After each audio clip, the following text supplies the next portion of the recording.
So I would say, I don't understand. But still, if Klal Yisrael is Kodesh Hashem, why can't we give it from the TV? Why can't I from the pasuk that the Truma is also Kodesh Hashem? So usually it says, Targine Rabbi Saba Kamedra Omikra Hu Bab Yasayehe. But it's different because by Truma the Torah use Lashon of who means it remains in its state. In other words, just like again its present state ultimately again it is usable by the coin for whatever it is that it means. So something is going to be eligible ultimately again for contribution as well. So I'll say so. Bottom line. So remember, we're focusing now just particularly on the sheet of Rabbi Meir. Okay, you can't use a Meiser Sheni to go ahead and affect kedusha. Why not? Because we'll say ultimately again by Meiser Sheni, the reason is the pasuk says Kodesh Lashem. Kodesh Lashem. So we'll say, so I just want to point out what's the unique thing over here. Even on Meiser Sheni, remember again, the Yisrael, I'm allowed to eat it. I just have to eat the Yerushalayim. I can even redeem a transfer sanctity onto money.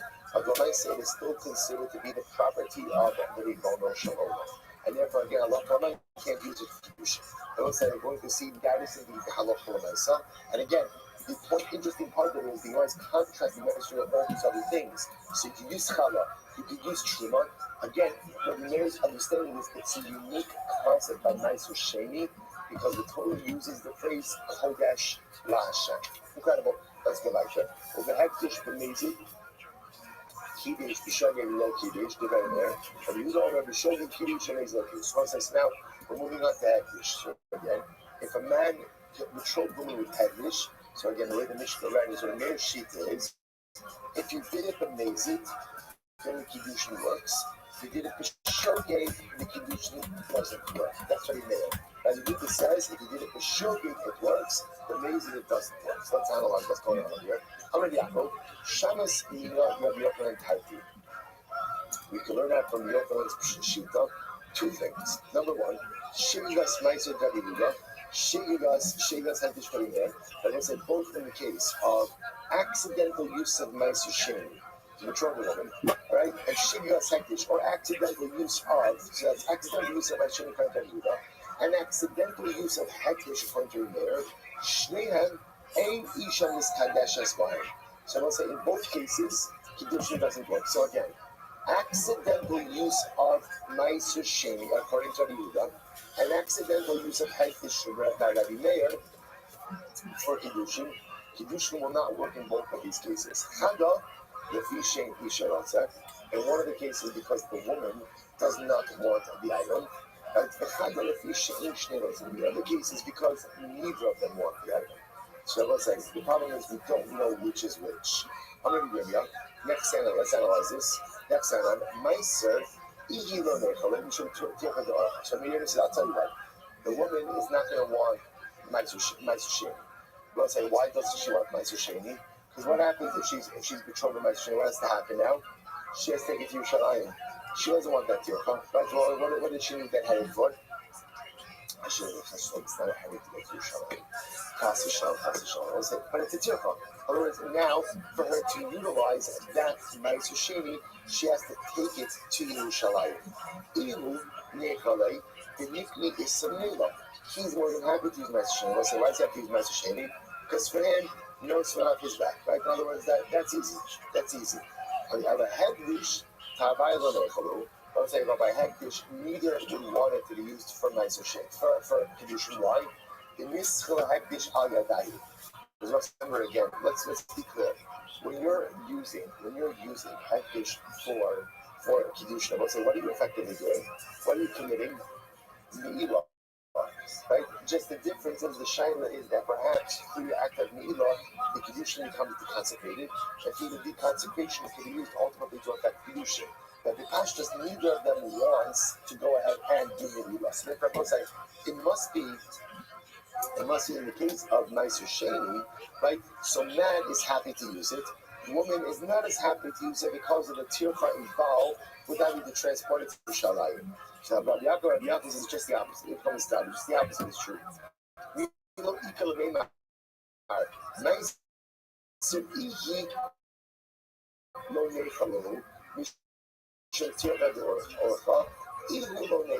should also do I'll say it's not true. The truth is, you want it to be used. Why? Because I will say she doesn't want it. Why? Because of the tirkam valve, right? Because she's going to have to take it to Yerushalayim. He doesn't want it. But says this: when a man gives Ma'aser Sheni to a woman for kiddushin, I will say he has responsibility for that Ma'aser Sheni until it reaches Yerushalayim, the man. Which means if she loses that Ma'aser Sheni, it's on him. He doesn't want to do that. In other words, for kiddushin, he wants to use something. At the moment he gives it to the woman, right? He's done. He's done. Now, but it turns out, if he gives her Ma'aser Sheni, she thinks he's on the way she loses it, or it spoils.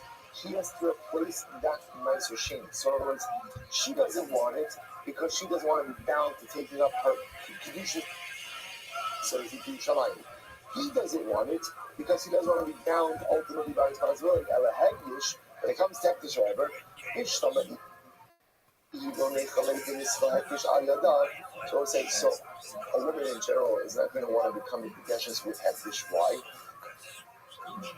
Because it will say she doesn't want to be consecration of Hektish, i.e. Me'ila, through her. I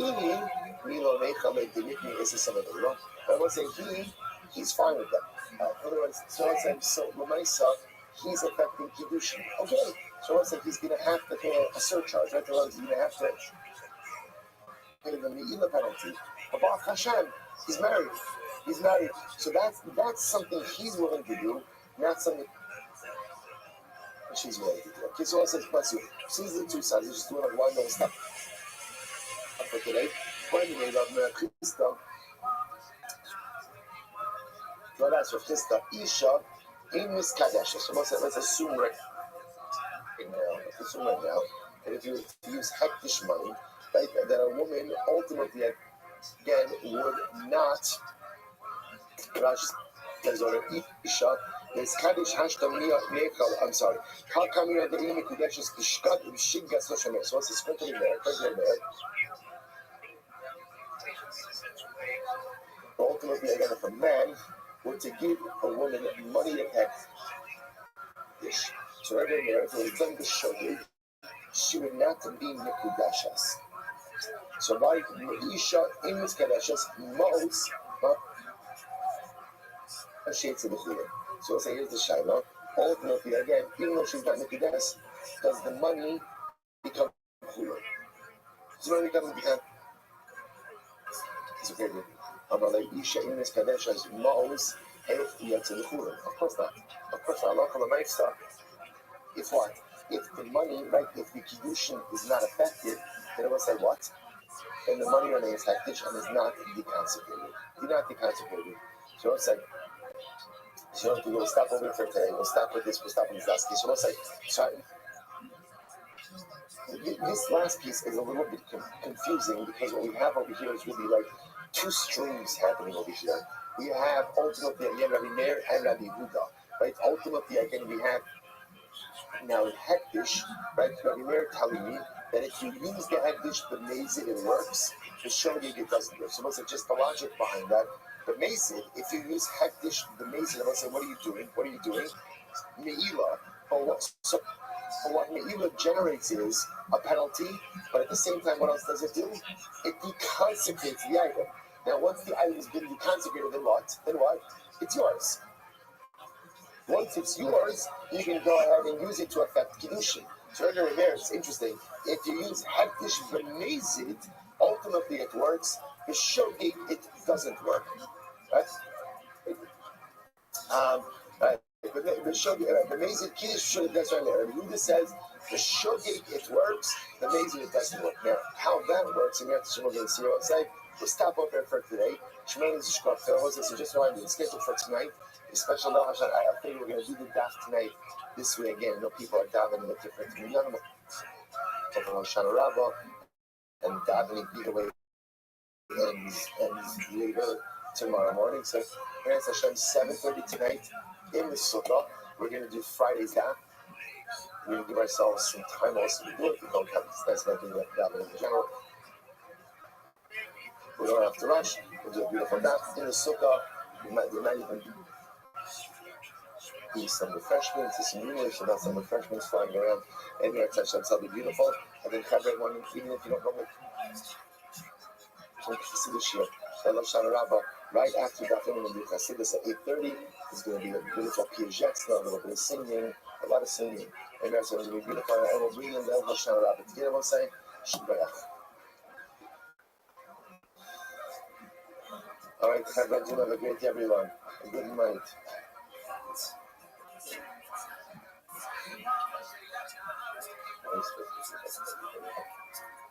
It's pretty beautiful. So true. I mean, nothing like that. Beautiful. Beautiful.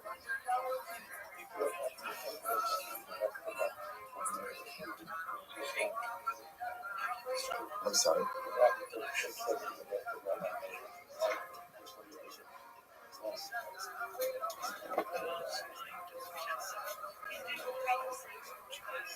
Seems to be the thing that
all right, I want to say good morning. Good morning. Let us begin by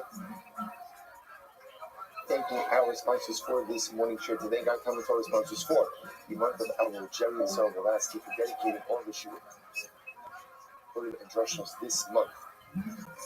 In this specific unfortunately for Zachariah Dov and Harold Shearer, the toasting and all families of Eretz Yisrael for dedicating all the shul and drushos this month. In honor of the weddings of our children and with best wishes for October, we may serve up for all the members of the Shir. To thank Shimon and Kalman for dedicating all the Shir and drushos this month. In memory of their beloved parents, and in the schools of all of those who need it for Shalom. Thanks, Summer Wolf, for dedicating all the Shir and drushos this month with immense gratitude to Hashem and with tefillos for help for all in the year. We can join sponsors. Hillian Jacobson Kent, information of the website of Milton Jacobson, Mordechai and Menashe and Bendino, Zipon of Rabbi Yochanan and the merit of our Talmud Torah, the Neshama having Aliyah, and the family in the Chamra. So with that, let us begin. Baruch Hashem, we have a lot to do today. Today's daf is Lamed. But we are picking up the Meretz Hashem on Chavtes Amud Aleph, 29. Sorry, Chavtes Amud Beis, 29b, and we are picking up 4 lines into the wide line. So let's remember again the last case we left off with.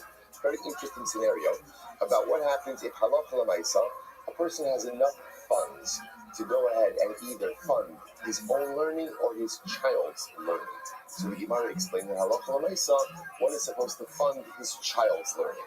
Now there was an exception to this. What's the exception to this?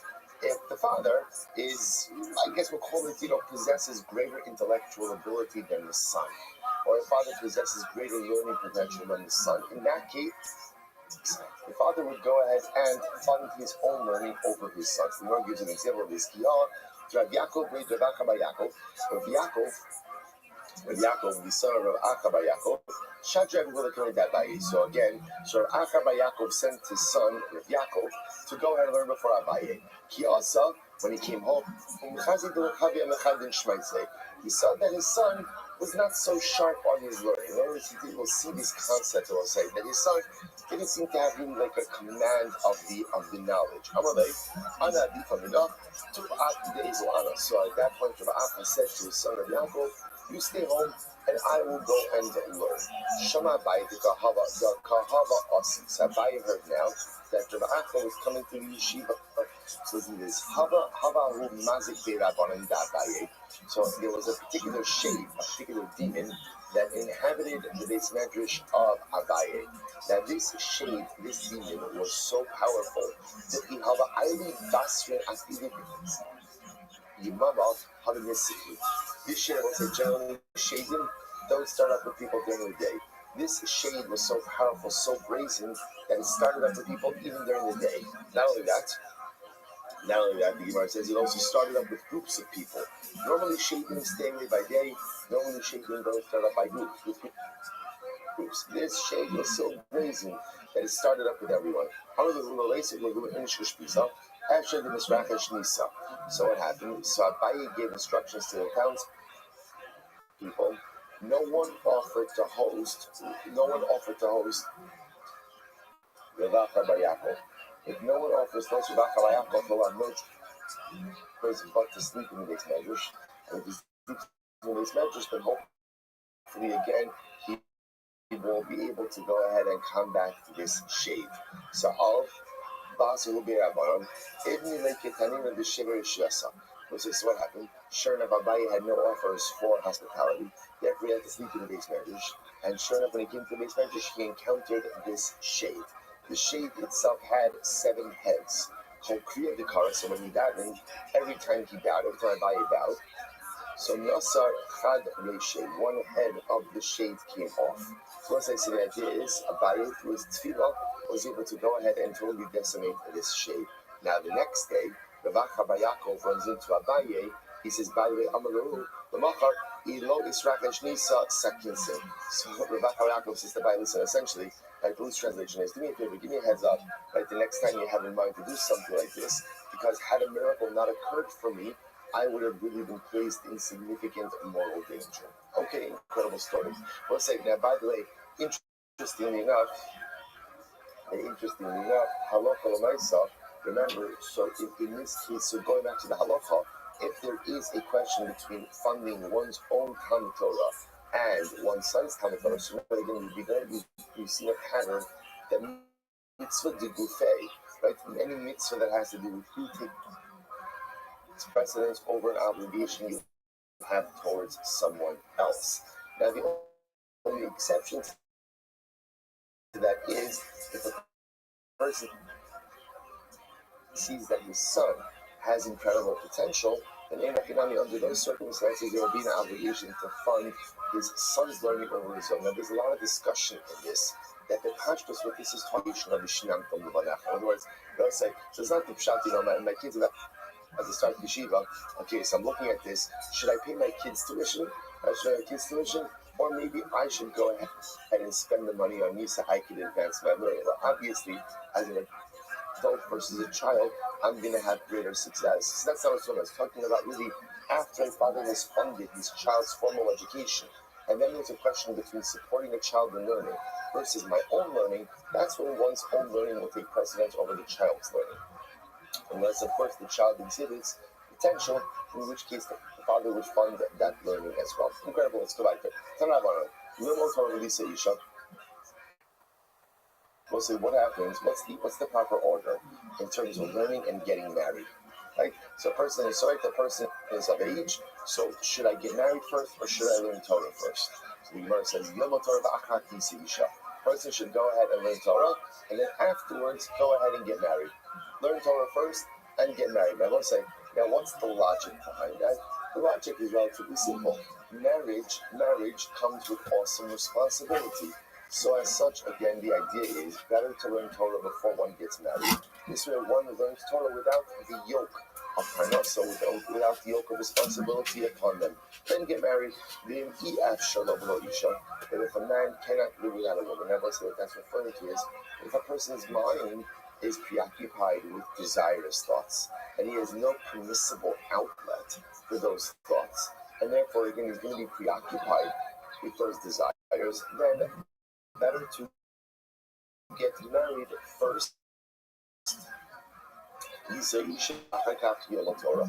better to get married first. That way again, a man has a home, a man has a wife, a man has a permissible outlet for natural and normal desires. So get married first and then go ahead and learn afterwards. The Rabbi says in Mishmot Halacha is get married first and then learn.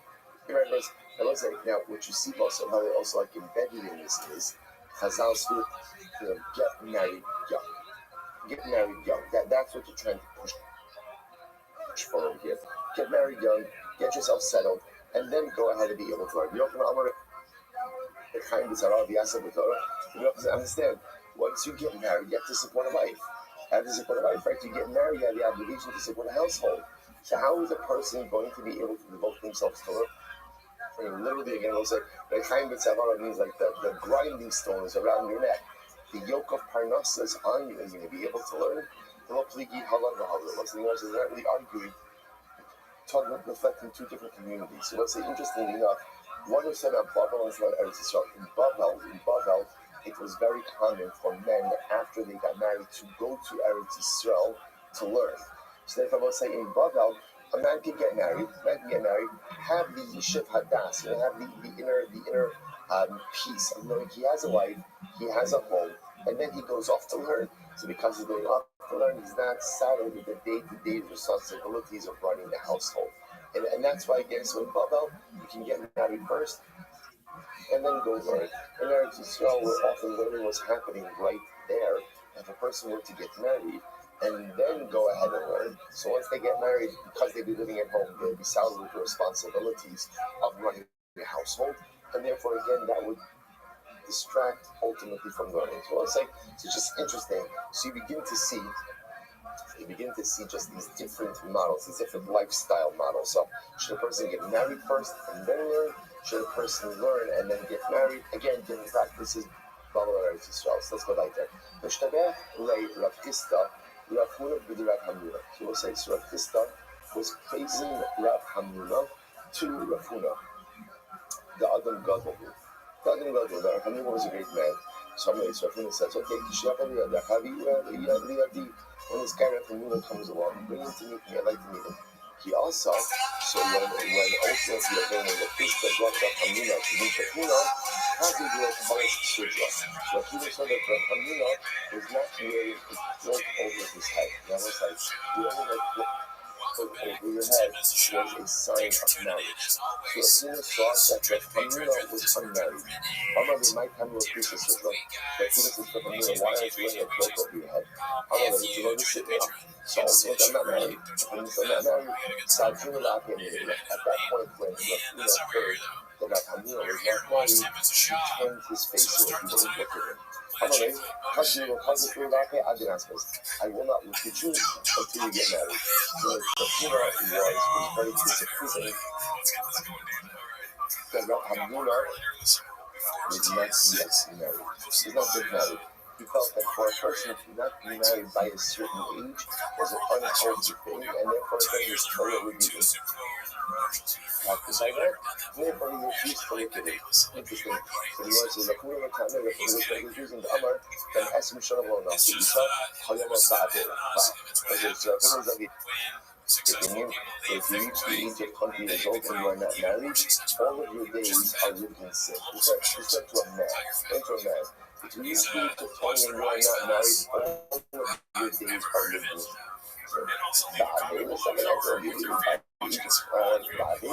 I'm not married at 20, I'm living in sin. I don't know, it's a pretty strong statement. So all of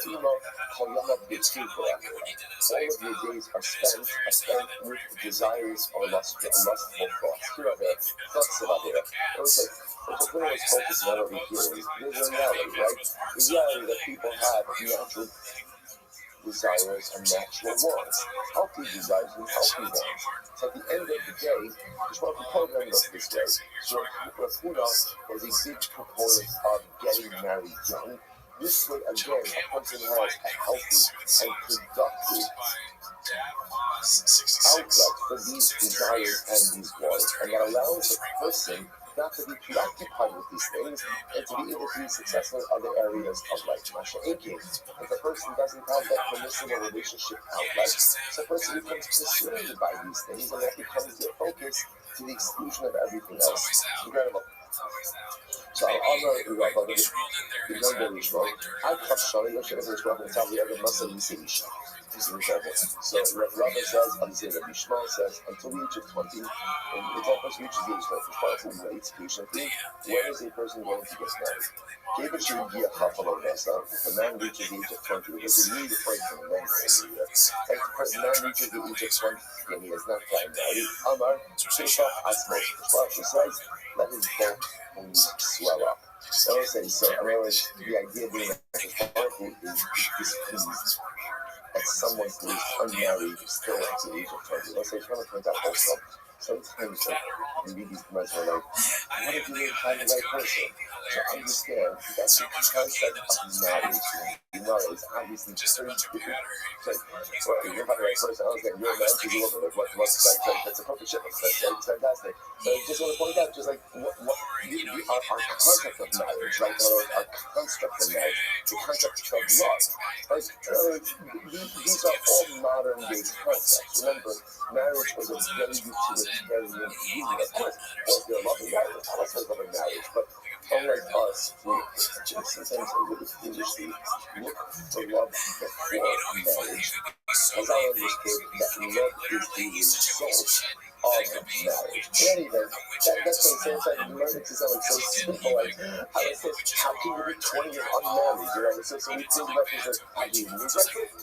Again, as I was doing exactly, you know, didn't have those same type of issues in the concept of marriage.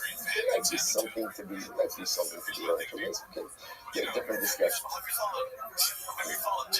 I'm not going to stop. So this is also to say, I did finish right. I'm married my son's wife in a sigma b'shisa. I was married by 16. I was married by 16. The other is sigma ba'adesha, and had I been married by 14, half of Lamed, half of Amina was such a beautiful that I could have put an arrow in the sucker's eye. Okay? So once again, so pointing out that here, the Krista pointing out that marriage which afforded him a certain level of life stability that allowed him to focus on his learning, that allowed him to focus on his spirituality. He had a life, he had a home. Ultimately, again, he wasn't distracted by other things. Had I been married by 14, I would have been able to stronger. Okay? I really don't have nothing about Ami. I did not find somebody to be a person who was in his kitchen door over there. A little bit of parenting in his house. So that's to tell nothing about Ami. At the other outside of the day, so while your hand is still on the neck of your child, and let's say that expression is make sure to educate your child and to impart important life lessons while you still have control over your child. Take a look at Rashi. And that's because while your hand is on the neck of your child. Again, that's just meant as a control. Rashi says, so Rashi says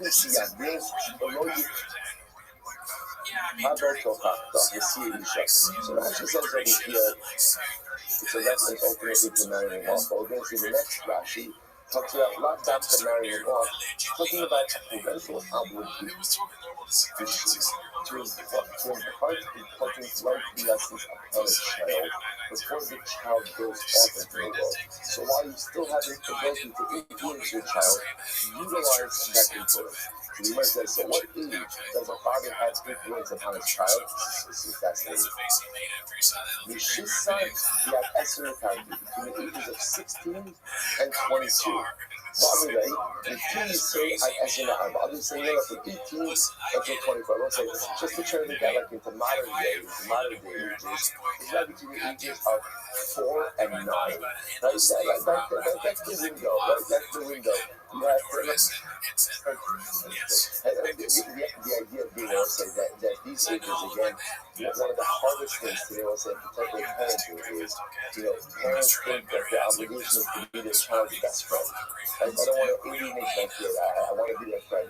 Your child is not to be your child's friend.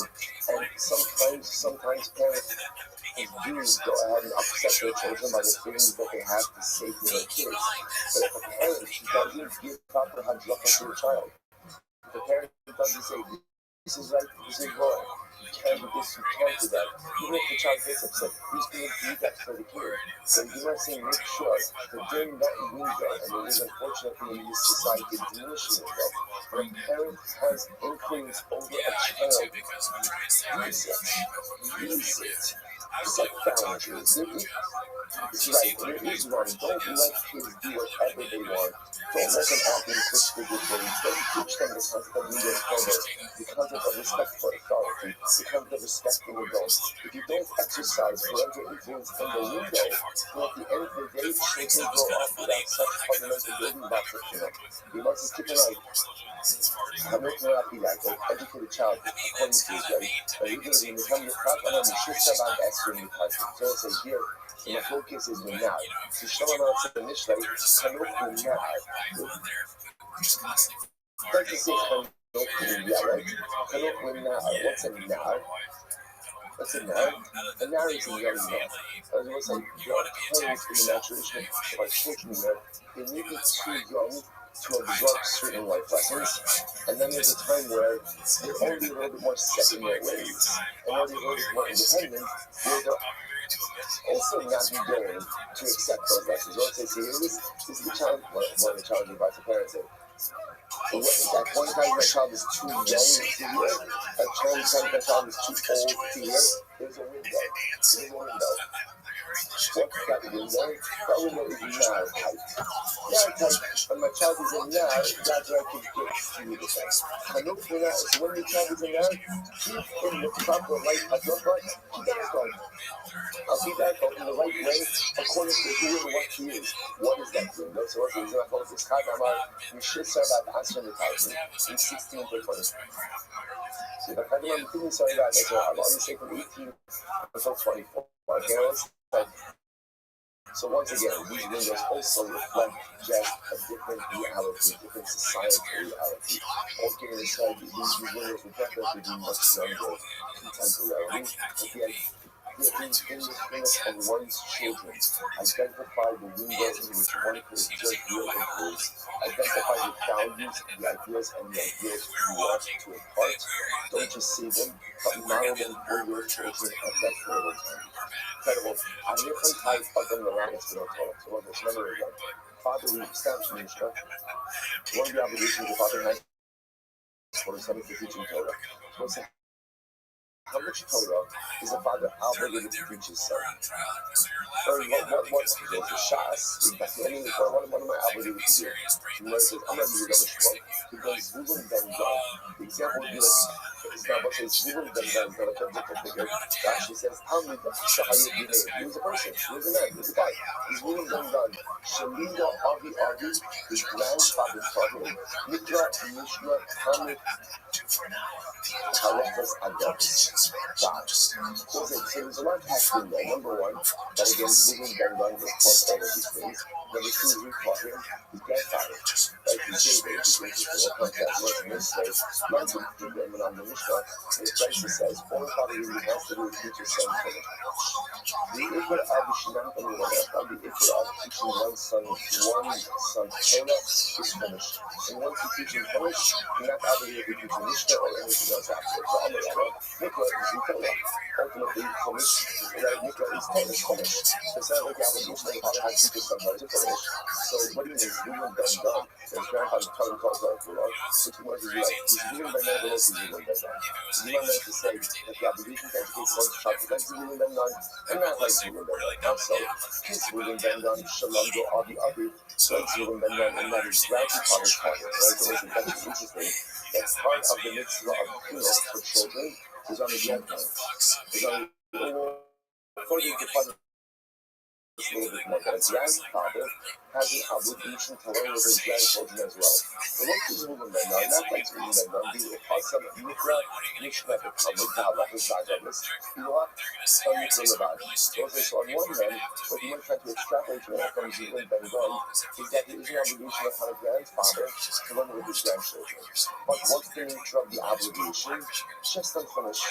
The fact that Zuvim Ben Dov is Zayda learned all of these other Torah things. absolutely beautiful. But that's not really part of being a woman's obligation. The obligation of being a for 1 second. Where did you come up with the idea that a grandfather is obligated in the field of his grandson? That's how you might have also misbehaved for no benefit. But the pasuk says you shall teach your children. That sounds like your children, not your grandchildren. Umani l'chaim v'oldatem l'vanecha v'libnei vanecha. So it says, what do you mean? But it says you shall make known to your sons and to your grandsons. Lo manecha. So what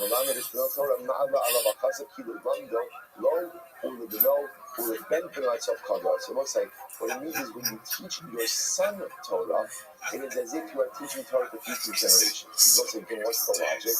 The logic is if I say, teach my son Torah, my son will then interpret and teach his son Torah, he will teach his son Torah, and I have created a dynamic.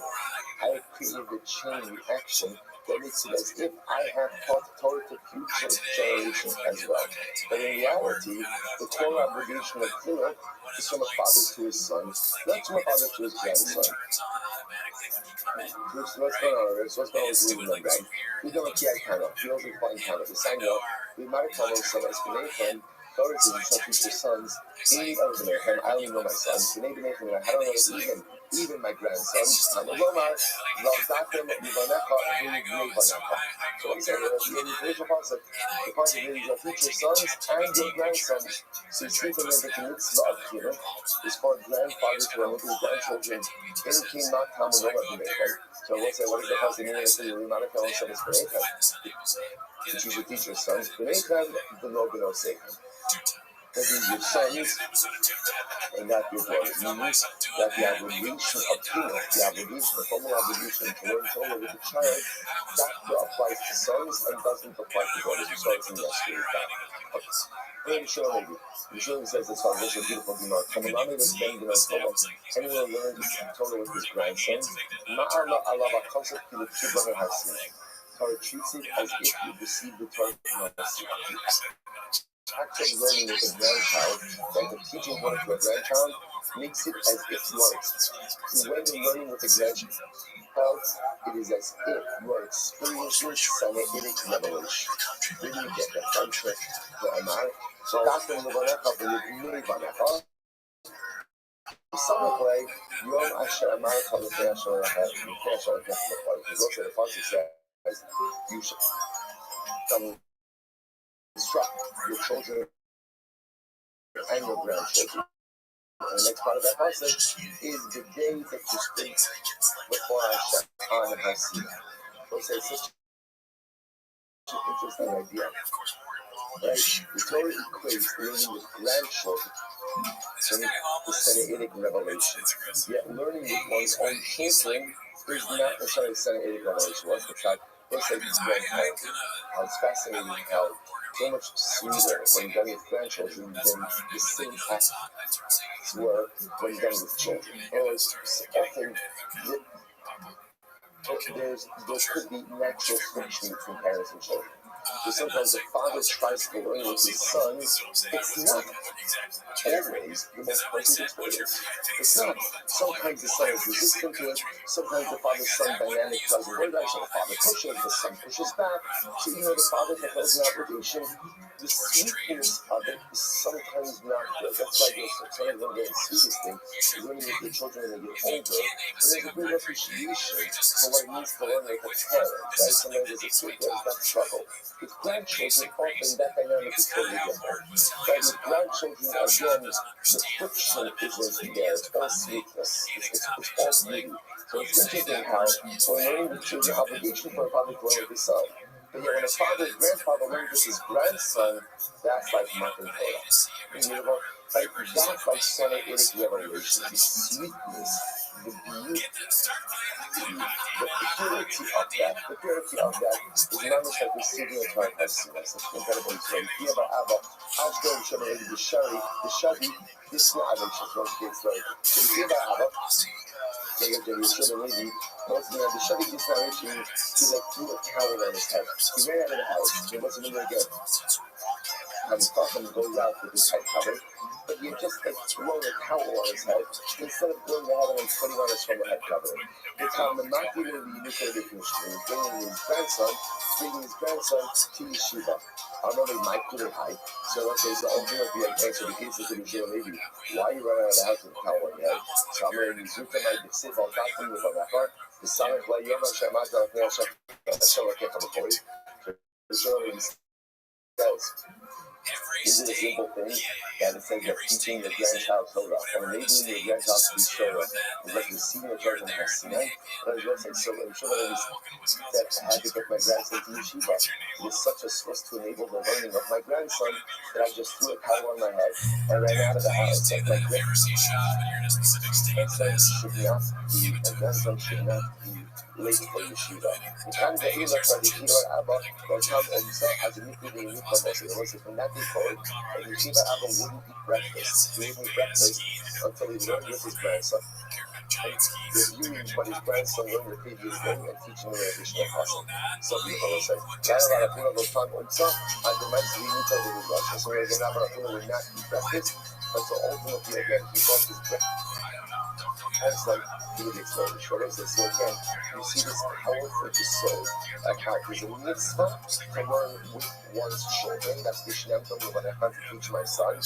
But yet, to teach my grandson, or to enable my grandson's learning, that's accelerated revelation. Let's say, just know also on a deeper level, why is teaching a grandchild learning that's accelerated revelation?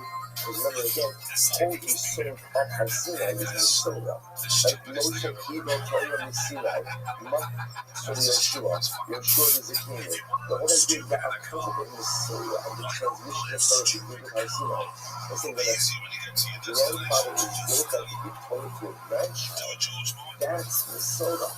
But that is the transmission of Torah itself. That is like Har Sinai. Such a fascinating idea. So learning with your own child, that's ultimately again an obligation. Beautiful but an obligation. Learning with your grandchild, that's like Har Sinai. Incredible. So I'm gonna stop there. Listen, first of all, I was not sure what Mishnah can I do. By the see what's the name of the passage Mishnah from the Bible. Al tikri bishinan from Ella bishilashtam. This is incredible. Don't read it as bishinan from Mishnah. Read it as bishilashtam. So bishilashtam means divided into thirds. What does it mean? We only challenge other shlosa. First, you should divide your lifetime into three parts. Like, divide up your years into three parts. Just the Mikra, just the Mishnah, just the Talmud. Use 1/3 of your life for Chumash, 1/3 of your life for Mishnah, 1/3 of your life for Gemara. But says that's a good idea. Very one problem. Real death, Hamakayim. Also, does a person know how long he's going to live? The person know how long he's going to live, and he should divide up his lifetime into three parts. But see how in your day.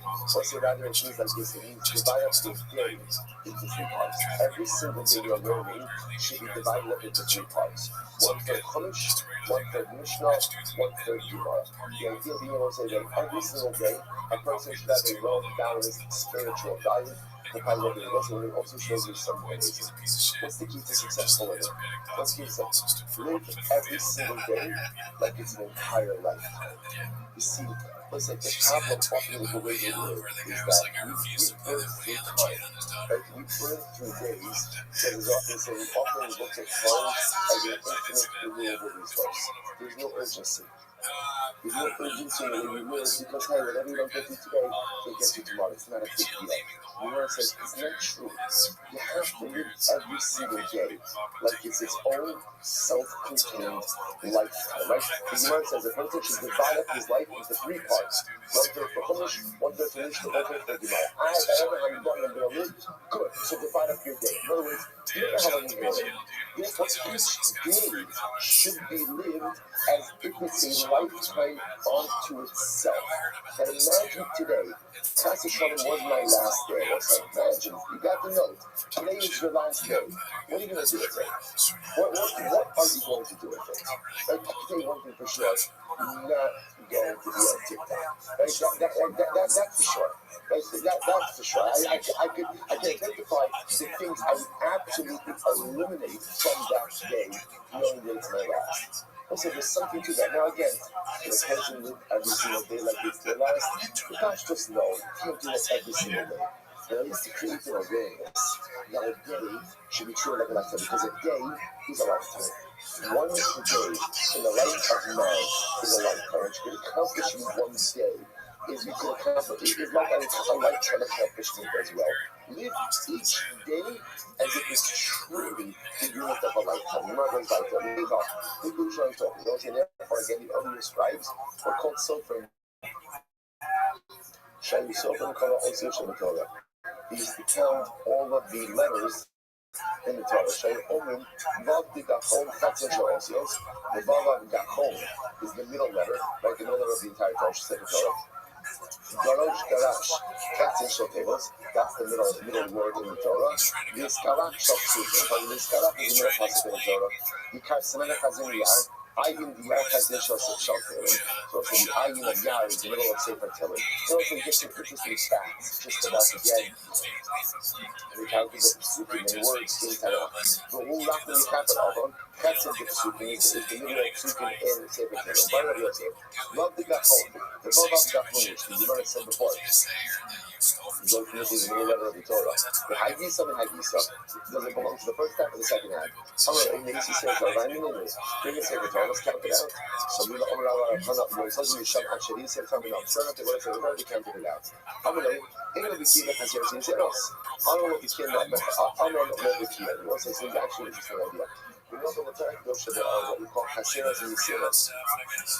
There are certain words that are written in a quote-unquote deficient word, but not in a certain way.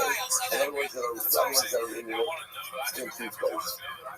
One of the interesting things that we have is that over the generations, there is a concern that perhaps the Messiah, for Haseras and Yisiras, has been a bit corrupted. That's when it is a Mikdash. In the Azara, right, they had, or actually in the Chazar, that is in the actually Ezra Haleviim, they had a Sefer Torah as well. That Sefer Torah was the authoritative Sefer Torah. It's funny, if you start counting things contemporarily, our Sefer Torah may not be absolutely correct in terms of Haseras and Yisiras. Why not? This Galach and Hagisa and Hagisa was the word this Galach, which half does it belong to? First half and second half. I'm going to Psukim the out, which part? Let's go open up the Sefer Torah and count Psukim. So the Gemara says, Psukim on the other kingdom. Even with counting Psukim, we're not exactly proficient. Why? Because the Asraf Achabar and the Abar Marava, Hazgil High Cross with plus of Psukim. Eresh Moshe, Kine Anoki Ba'ilaka Ba'achana. So, for example, Eresh Yisrael instruct this passage that we have an hour Sefer Torah where we on the Torah at one passage, and we broke it up into three. So you see, even with the numbering of Psukim, we're not necessarily fully proficient. Kamishas are not in Ushmona Mos, Ushmona Psukim Haba. Psukim Sefer Torah. Once there are 5,888 Psukim in the entire Torah. Yes, I love Tehillim, Shmona. Someone has 8 more than that. Chassan and Yiva Yom Shmona, and Yiva Yom has 8 less. That's all just all part of the soul thing that was in the Vishinamtam.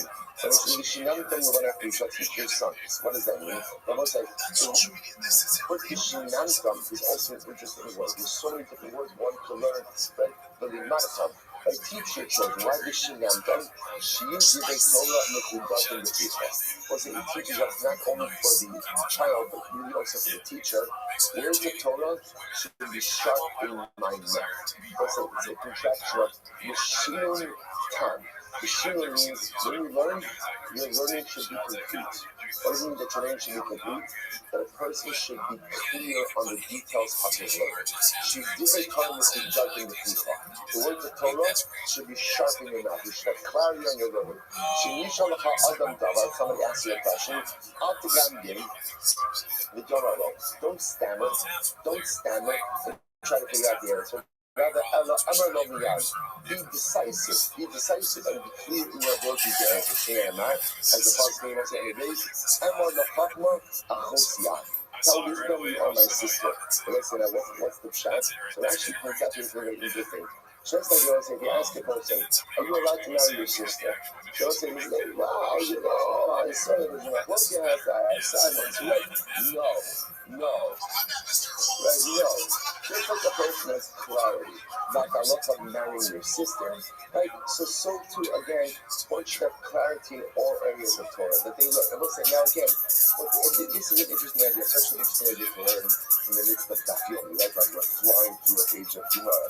And so I'll say that a person should have clarity on what you think. When you learn this, I don't know, just to definition of clarity. So let's say, how do I reconcile this with the next Gita, which we often learn in Gemara? So let's say, perhaps we do reconcile what it is. At least have clarity on something. Right? Have clarity on something. If you don't have clarity on everything, have clarity on something. The opposite, the goal with that thing I will say is, you have to emerge with the doubt. From the doubt, with something clear you're holding on to. Whether it's a Devar Halacha, whether it's a Devar Hashkafa, whether it's an interesting shackle of the Torah, an interesting concept, a person has to emerge from every single doubt with clarity on something. Just because I can't have clarity on everything doesn't mean that I'm free from having clarity on nothing. And so for Halacha, so Rishiyantam should make sure you walk away from the daf of Gemara. I know this. Whatever the this is, the Halacha, the Hashkafa, I know it's absolutely clear. Remember, like the Omer, Kikashim Atzma Sefer, the Kassim and Mishas Lidava. It's a beautiful idea when it comes to Torah. Literally, again, tie it on your fingers, write it on the walls of your heart. The idea being, let Torah be something that is bound to you. Writing it on the walls of your heart, what it means, that it is inherently part of who you are. Omer, if you think you have people came in and you Omer, Kitzik, you want to Omer, Kitzaka, Shmunin, the honor Sakava, you. Omer, Ashti, again, Hashem, Miles, Ashpasonehem, Loya, Orishu, Ki, the Mira, Sabem, Mishar, Mazabem, Mishar. So I say, so again, all these are different Sukkim, having this same idea. Like the Torah should be like arrows in the quiver. Like just like again, the warrior has all the necessary arrows in his quiver. How do you turn it to yourself? What do you mean when it says, as Hagim Bishar, that ultimately again they will speak? To the enemy by the case, I already said it was a beautiful Gemara. But Rabbi asked, Love the Tamido, shows in the Torah, Bishar, Echad, Nasim Arvin, Zayzah, and Zogid Misham Action Nasim Arvin Zayzah. Those are beautiful. Sometimes in the learning of Torah, let's say anyone who's learning the Chavrusa knows this dynamic. You learn the Chavrusa, and what happens? You begin the process, and like your enemies. Your enemies, right? You're arguing with each other, you're shouting at each other, right? You're both entrenched in your particular stances. You're like fighting to shout, you're like enemies at the gate of the city doing battle, and then something amazing happens. Something amazing happens. The shot doesn't end before ultimately again, this Chavrusa is your best friend. This Chavrusa is your own. Shememar, Ve'es Bahid, Basifa. There's a funny that is like the Mahinish of our Basifa. Atiki the Sufa out of the sofa. Ultimately, again, after you come to love the sofa at the end of the process of it. Okay, that's because you not only a dynamic in the learning of Torah, but it also represents how do Jews find common ground? How are you able to outmatch them? How are you able to cover despite just being so different? Also, that the power of Torah. The power of Torah is supposed to be a great unifier. Even if the observance of that Torah is different, that differs in different people, but when one says again, Torah is a dynamic, unites people. If you could identify similar ideals, if you could identify similar beliefs, if we could be rooted in the same system of Torah, that is able to go ahead and turn enemies into the best of friends. Tana Abara, the Santam, let's say the Pasuk says the Santam. So the Santa think all about them, like in the Krishna. You shall place these words on your heart. Samtam. So it says the Samtam will say is a contraction.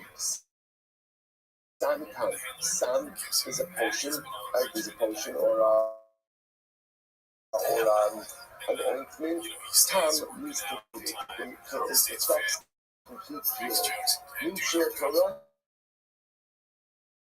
Sam Chaim. There's a Torah is like a medicine. It's like a medicine. Like a medicinal ointment. Mashallah, festival, not a good Lord. Let's say we compared to a man who hit his son, and loses his son with a significant injury. He placed the policies to his son. Hold Masha Atiyazo Makasafa, as long as the bandage is on your injury, Apple Masha Nasa, even when the time of being disordered. Can wash in warm water, cold water, Adila, but if you remove the bandage, Hareki Ma'ala Yuri, ultimately again it's going to go ahead and spring up boils.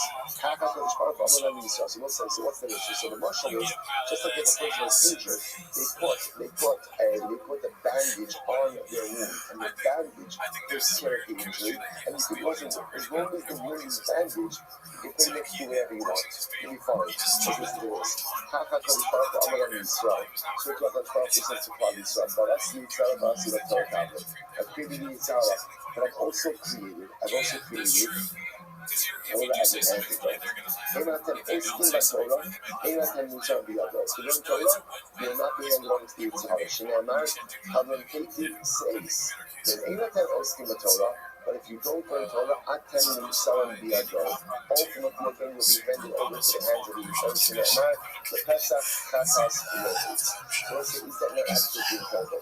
Joseph says, Torah, such a beautiful imagery. Torah was like that ocean. It's like that medicinal ointment. But if you have it, it protects you from so many other negative influences. Also, you often think when we learn that what we're doing is we're broadening our knowledge base of fulfilling the mitzvah, all true things. But in addition to all this, also what I'm doing is I am putting the bandage with the ointment over myself. Torah protects me in a way that nothing else can protect me. When you have that protection, you're able to stave off so many other influences. So I was about to stop over here for today. We'll pick up a new session. Make this should be more about the power of Torah. To protect the power of Torah. What's that? To be continued. Shkaya.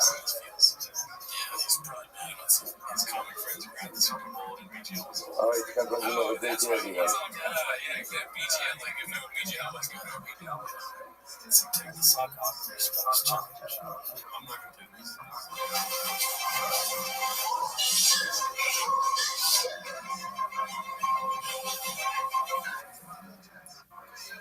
What's sad about this is that I don't think they're having fun. You're like messing with like your girl and just like joking around. It's not. You wouldn't film it with a minute video of you doing it. Last few seconds. All right, so it's like good morning. Let us begin by thanking all of our sponsors. To thank our Talmud Torah sponsors for the month of Elul. Jerry Tawalasky for dedicating all the Shimon Drushos and Sisor Shalema for Zachariah Dov, Ben Harold Shira. We hope that was merit of our Talmud Torah Hiti and the Kodesol Yisrael have it complete and enduring refuah. And to thank our Week of Learning sponsors, Nancy and David Berkowitz, for dedicating the Week of Learning. The Shirim this week is celebration of their son Jonathan's recent engagement to Rachel Harris. Mazel Tov. For a couple of Nefesh and Bizucha to go to the Chuppah. B'Sha'a Tova U'Mitzlachos. Let's with that, let us begin. We have a lot to do today. Baruch Hashem, incredible daf ahead of us. Today's daf is daf Ches 8. And we are picking up a B'Yirtz Hashem at the bottom of Zayin Days, Semi B. We left off yesterday 2 lines up from bottom. So just to reorient ourselves a little bit, we find ourselves today in the middle of a machlokes between Rabbi and Rabbi Yosef. Namely, if a person goes ahead and instead of using, we'll call it money, let's use classical kasaf for Kiddushin, but instead use it as an object of value. So the Gemara's example was shirai, a piece of silk. So the shaila is, does that piece of silk require a valuation prior to being used for Kiddushin or not? So Rabbi said no, Rav Yosef said yes. Rav Yosef said yes. So ultimately again, so remember again, the first iteration of this machlokes, Rabbi said, we're talking about a situation where halacha l'maisa, the husband said the value, and indeed it's the correct value. So Rabbi said, therefore halacha l'maisa, you don't need evaluation, because he said it was worth 50 zuz, and indeed it is worth 50 zuz. Rav Yosef said halacha l'maisa, that it requires evaluation. Why? Because since a woman is often not necessarily well versed in the valuation of items, therefore she is not going to commit to utilizing this as the mechanism for her Kiddushin, unless of course she explicitly understands the actual value. That was the first version of the machlokes. Ikadami, so let's also that version of this. The truth is, they argue, even when talking about a situation where the silk is worth a minimal value. Rabbi Yosef Amar Shava Kesef Hariku Kesef. So Rabbi Yosef holds that ultimately again it requires a shuma. Why? Because he also the value of money is like money. Not Kesef the kids. The kites, it's just like money is a quantified, defined amount. Top of that, okay, I've showed it as loudly. The value of money also has to have an explicit value. Explicit value. Therefore, we'll say, so we'll say, the real thing is saying, if I walk over myself, the same way that the man were to give much money to be given. So by tradition, you don't have to just money, you can just shove it in. You can use something that has the value of money. But just like money is clearly quantifiable, so to that which is used like money, i.e. shove it as an object, also has to be clearly valuable and quantifiable. I'm Rabbi Yosef Miramidala. Rabbi Yosef said from where I know this. So let's mention interesting Russian here. The sign to be learned, you can't say yourself. So let's say, let's get a little bit of context. So as it says as follows. If all the rabbis Bashagim is behead, worship you know, so many concepts in the church. This is talking about a Jewish servant who is sold to a Gentile master. And also the Torah says, which you should try to actually to any kind of servitude. Here the passage is talking about that he has many years left on his contract of servitude. Ultimately, again, there's no secure reasons, if at all possible, and they should go ahead and pay him out, or pay out the master for the remaining contract of servitude for the servitude. So Mikesach Miknasos, literally translated, in Od Rabos Bashanim, if there are still many years left on his servitude contract, the Pia Yashi do the Samikesach Miknasos. In accordance with the amount of years left, they should repay the master Mikesach Miknasos. From the money, from the value, ultimately again of his purchase price.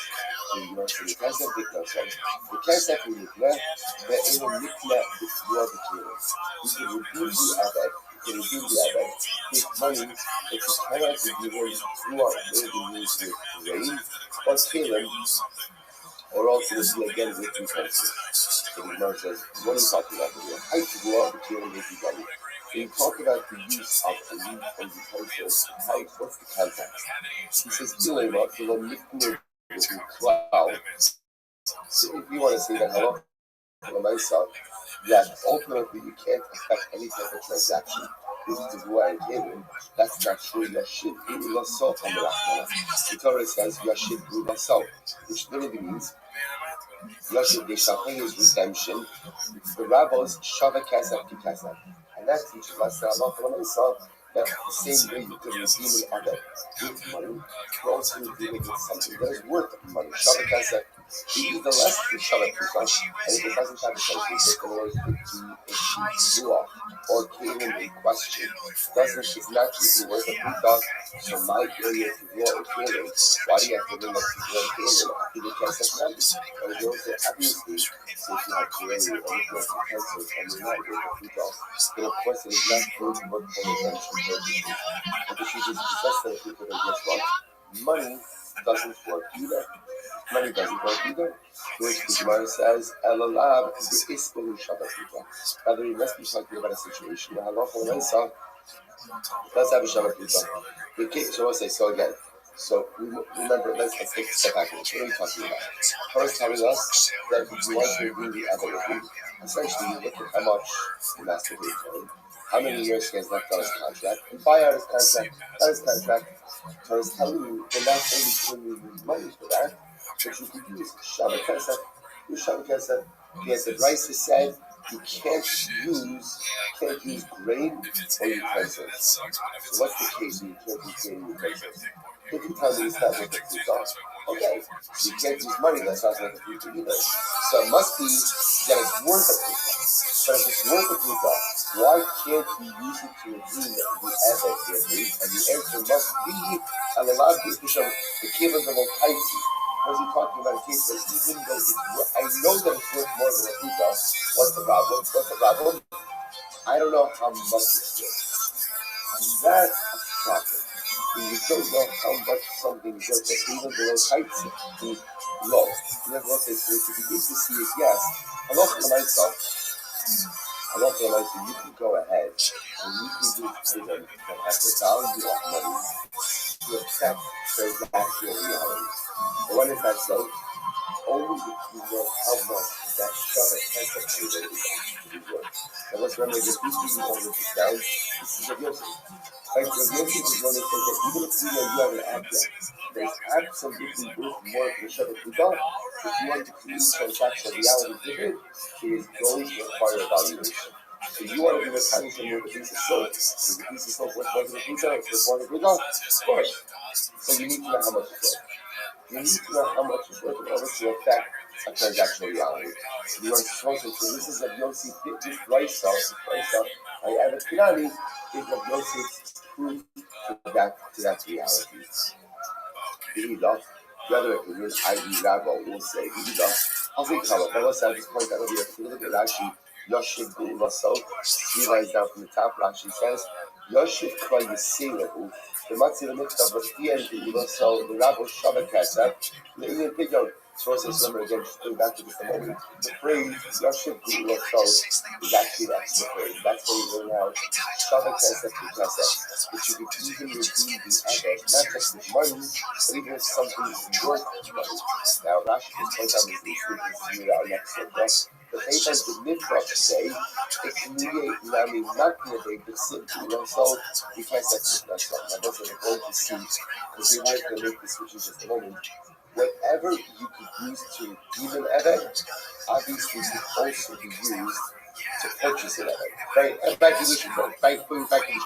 But by Eric, whatever could be used to redeem an event, obviously could be used to buy an event. Good, so let's go back to it.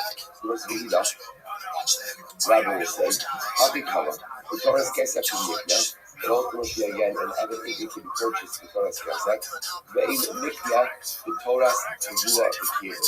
So those who say, no, what is the Pastor teaching that an everything can be bought, the Torah's Kesef, right, with ultimately again with money, or with things in the parsha of money, which could even mean money itself, or something worth money, the Mikna, the Torah's Tavua Bekir.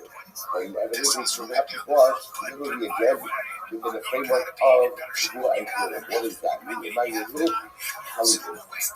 Very, very interesting.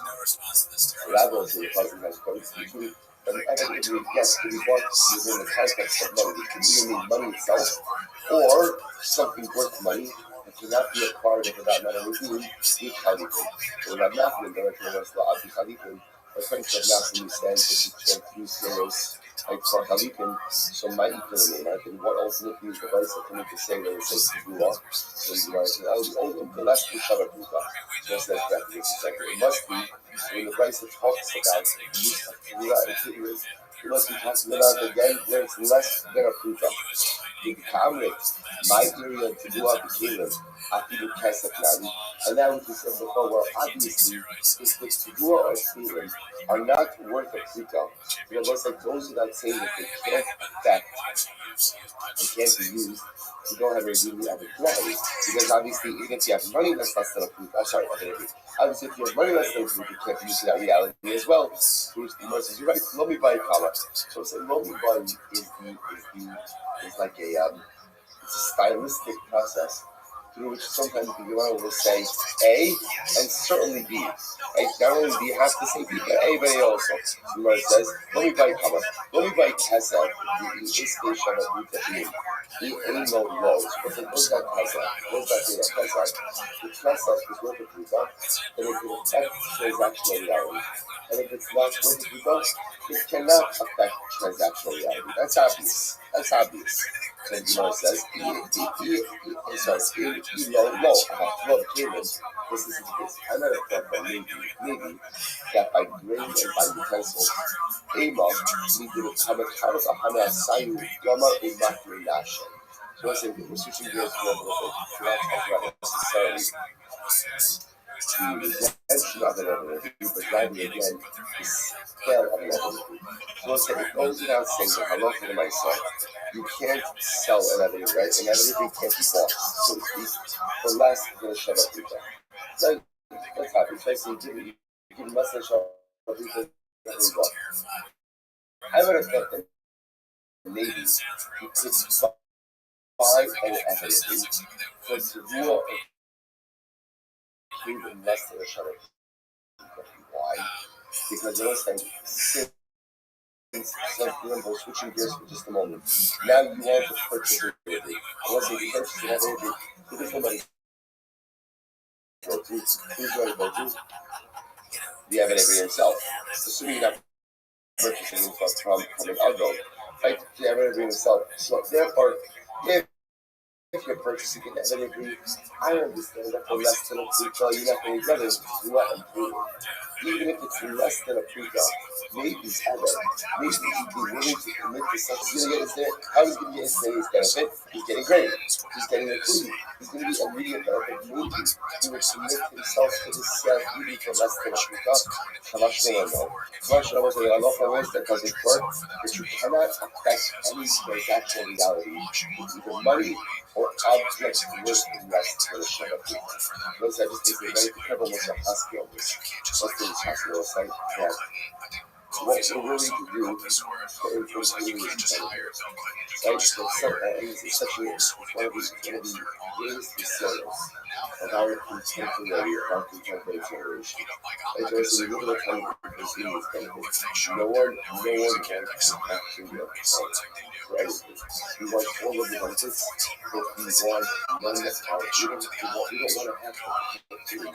And what is when we see our whole lives, we are operating with the idea that in order to affect any transaction reality, you believe and here the Lord says, how many not?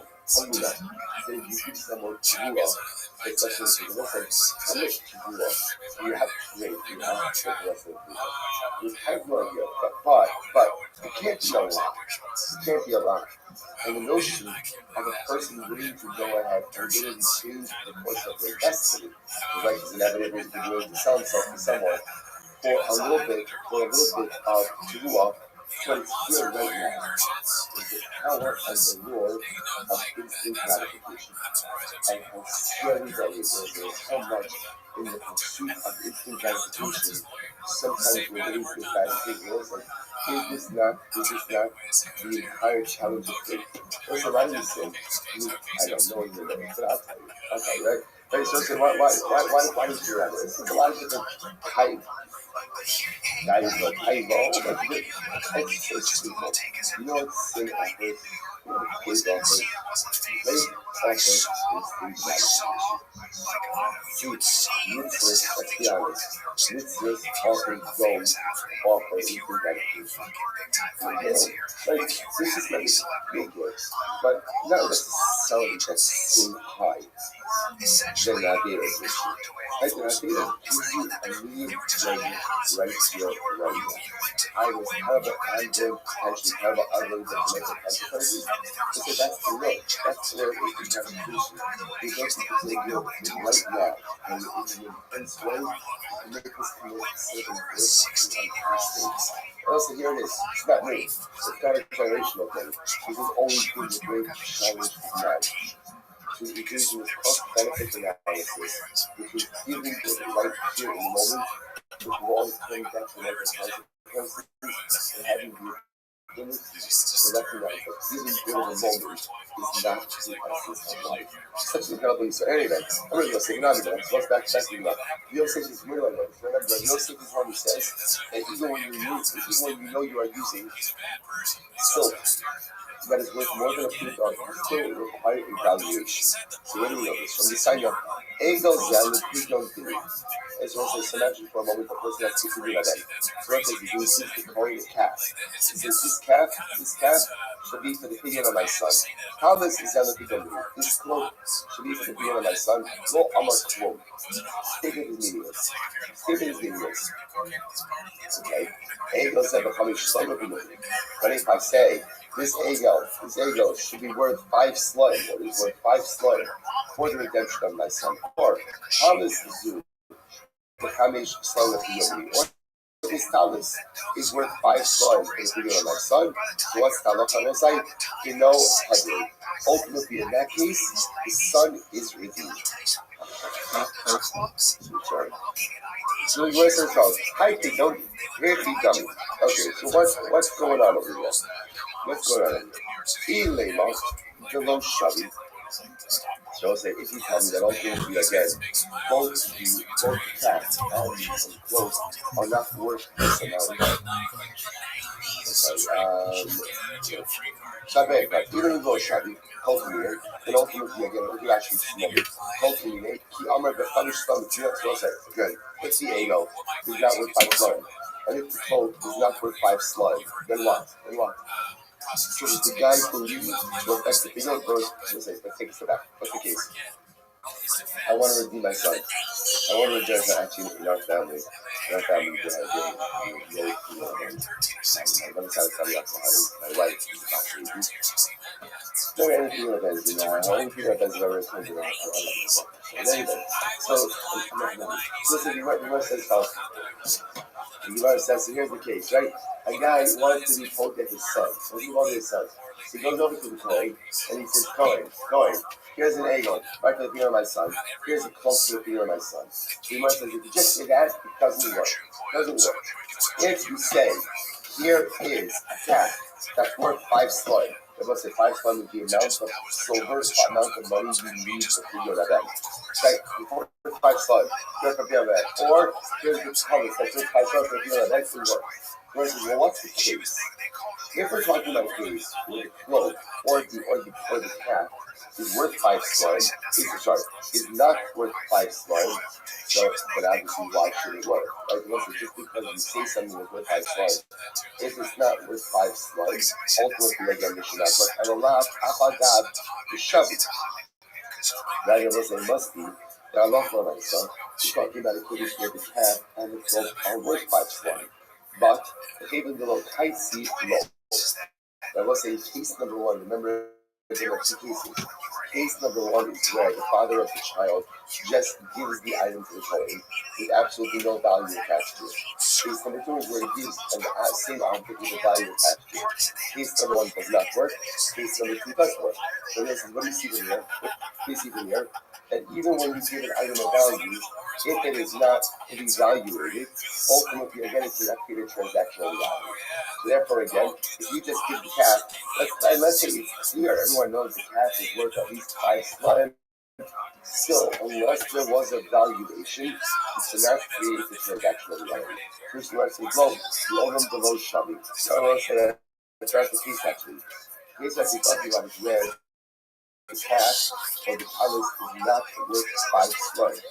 So what's the case? If you go to other coloring media, we're talking about a case that is actually fascinating. But even though the cat or the cloak is not worth 5 slime, the Kohen accepted the object as if it had the value of 5 slime. You have Rakana, Shaka Sudra, you get Rakana would accept the Sudra, as the Sudra is also upset, as the cloak that covers the head as well. He would accept that for Kujanabam. Like, I'm not able to do it because he becomes slime. Because he used to say, for me, a cloak that covers the head is worth 5 slime. So once I did, is a concept like this in Halakha. There's some people have a subjective item, right? Objectively, the item might be worth X, but subjectively, it's worth more. So that's kind of said, Halakha Lamaisa, this item is worth more for me. This head covering is worth more for me. So the Gemara says, the Amr of Ashi, the Amr never should go to the Kahana to gather up. And this is the only person who was Kahana. And Kahana was a great man. Because he was a Gabriel, a great man, let's say it was the custom of great people to wear head coverings. And we find the Sujare Sheikh about Kuli Amalo. Like for everyone else, this would not work. Now, I'll say, now, the truth is, a head covering might not work. But conceptually, the ability to go ahead and see that something has hidden intrinsic value for you. This item represents something else, right? The world is filled with things like this, right? An item that maybe worth X for you, but X plus Y for me, for whatever the particular reason. The Mari Barav Ashi, Zadi Sudram Image Lava Mituri, Shabi Asar the Placer, for example, it's Mari Barav Ashi once bought the cloak of Bushel Super as opposed to the palace. Supposed to the palace is the cloak, it only covers the body. It's good that the cloak ultimately again that covers the head as well, and covering. So Mari Barav Ashi was a Sudra, right? A cloak, a cloak from the mother of Lava of Kubi that was only worth 10 zuz, but he paid 13 for it. Why? What's saying? Because for him, ultimately again, it was worth more. Okay, incredible. Same I was just point out that here we are left still with this machlokas, Lava and Rabbi Yosef. So what do? Is you're using an object that really has a heightened value, it absolutely has a heightened value, but it hasn't been assessed, hasn't been evaluated. So does that work for solution purposes? So as I just mentioned to you, so the Rambam over here says, the Rambam says that I love what I saw. I'm going to love this is the work of Jesus. And I love you guys. I'm going to hire active pedestrians to the better so 7 commission dinar. Hire Shalash Pilsey Education is Avalon. So she's going to say, I love what I saw. So it's actually interesting. The way that I'm doing Taloch is between the condition of the object and we tell her the valuation of the object, and the valuation is correct, she's making that choice. What you understand from the Rambam is that I love what I saw. If you're mechanical with the object and you do not attach a valuation to the object, the condition is not good. The Rambam really constantly like the Rabbi that whenever affecting condition is an object, there must be a valuation of that object. Incredible. That's what I think. Sorry? That's what I'm sorry. Thank you. Thank you. Rabbi said, if you say that the object requires evaluation, thank you. The Gemara says as follows. The Gemara is like that. I'm Rabbi Loza. He's casually the money. This is his case. And that says, when you have to get to leave, with the money. And this is not money. You know someone dinar, and then you give them dinar. Whereas what's the halacha? Harizu, you could actually be actually. The halacha is with the dashes, and you just owes the rest of the money. It's the halacha. Owes the rest of the money. So my time was the reason. Even the Amrullah Mana, the Yazri dinar, and Amrullah Amanas Dami. But I'm not going to ask for an actual dummy. So listen to this. Essentially, when he comes to becoming credentials to me with a mana, so let's say that is the equivalent of saying Amanas. Essentially, what he's saying is becoming credentials to me on the condition I give you a mana. And therefore, again, whenever you say Amanas means the action. So you're coming credentials to me as of now. But there's a retroactivity that is triggered again. So in other words, even though we gave her a dinar now, that's the beginning of the payment, and she's making dashes. Mason, where is the cash out? His cash leave the money. If ultimately possessed her, becoming credentials to the money, the higher bona the holies, was counting out the money. The Rasa if one of them wants to renege, even in the last dinar, ultimately, they're going to have the ability to renege. So all say contradicts each other. In the first case, you said, when a man says to a woman, becoming credentials to me, dashes. Now, what you just said is, if a man goes ahead and says to a woman, becoming credentials to me with a mana, and he's counting out, right? He's had the ability to renege until the mana is fully paid off. So which one is it? So what's the case of Raisa? The case of Raisa is where it says to becoming credentials to me with this mana. The 15 saying becoming credentials to me with a mana or this mana. A mana becomes the case of Amanas on the condition.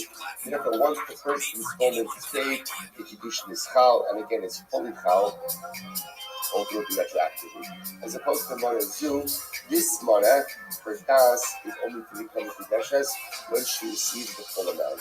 I need the sefer b'mana zu, reisha b'mana stam. So we'll say the first case is talking about mana zu. The sefer, the second part of the verse is talking about mana stam. The regular case of mana, the katani sefer, what's the sefer case? Our mana is catch, even mana zu. The name mana chaser. to announce that they're becoming Kadesh's deal with this mana. And it turns out that it wasn't a full mana. It was a mana chasa, or mana chasa dinar, or dinar shalachoshes, or included in that mana was the copper dinar. So what's the halacha?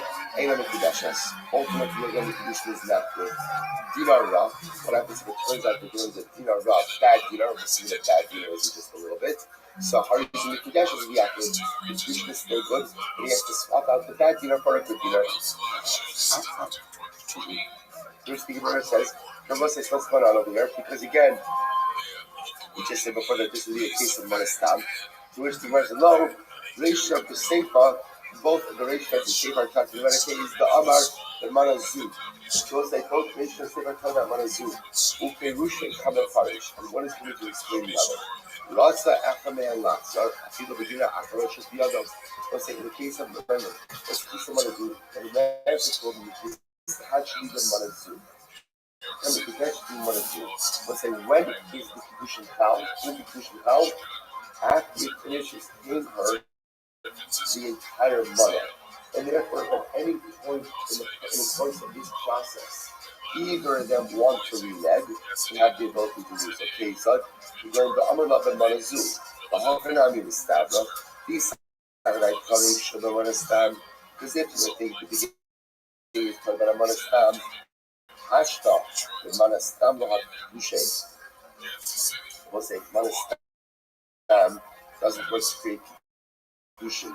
The Manazumi, why? It goes that same Manazumi is not going to work either. Which the Gemara says, Inishim Ha Lobiya.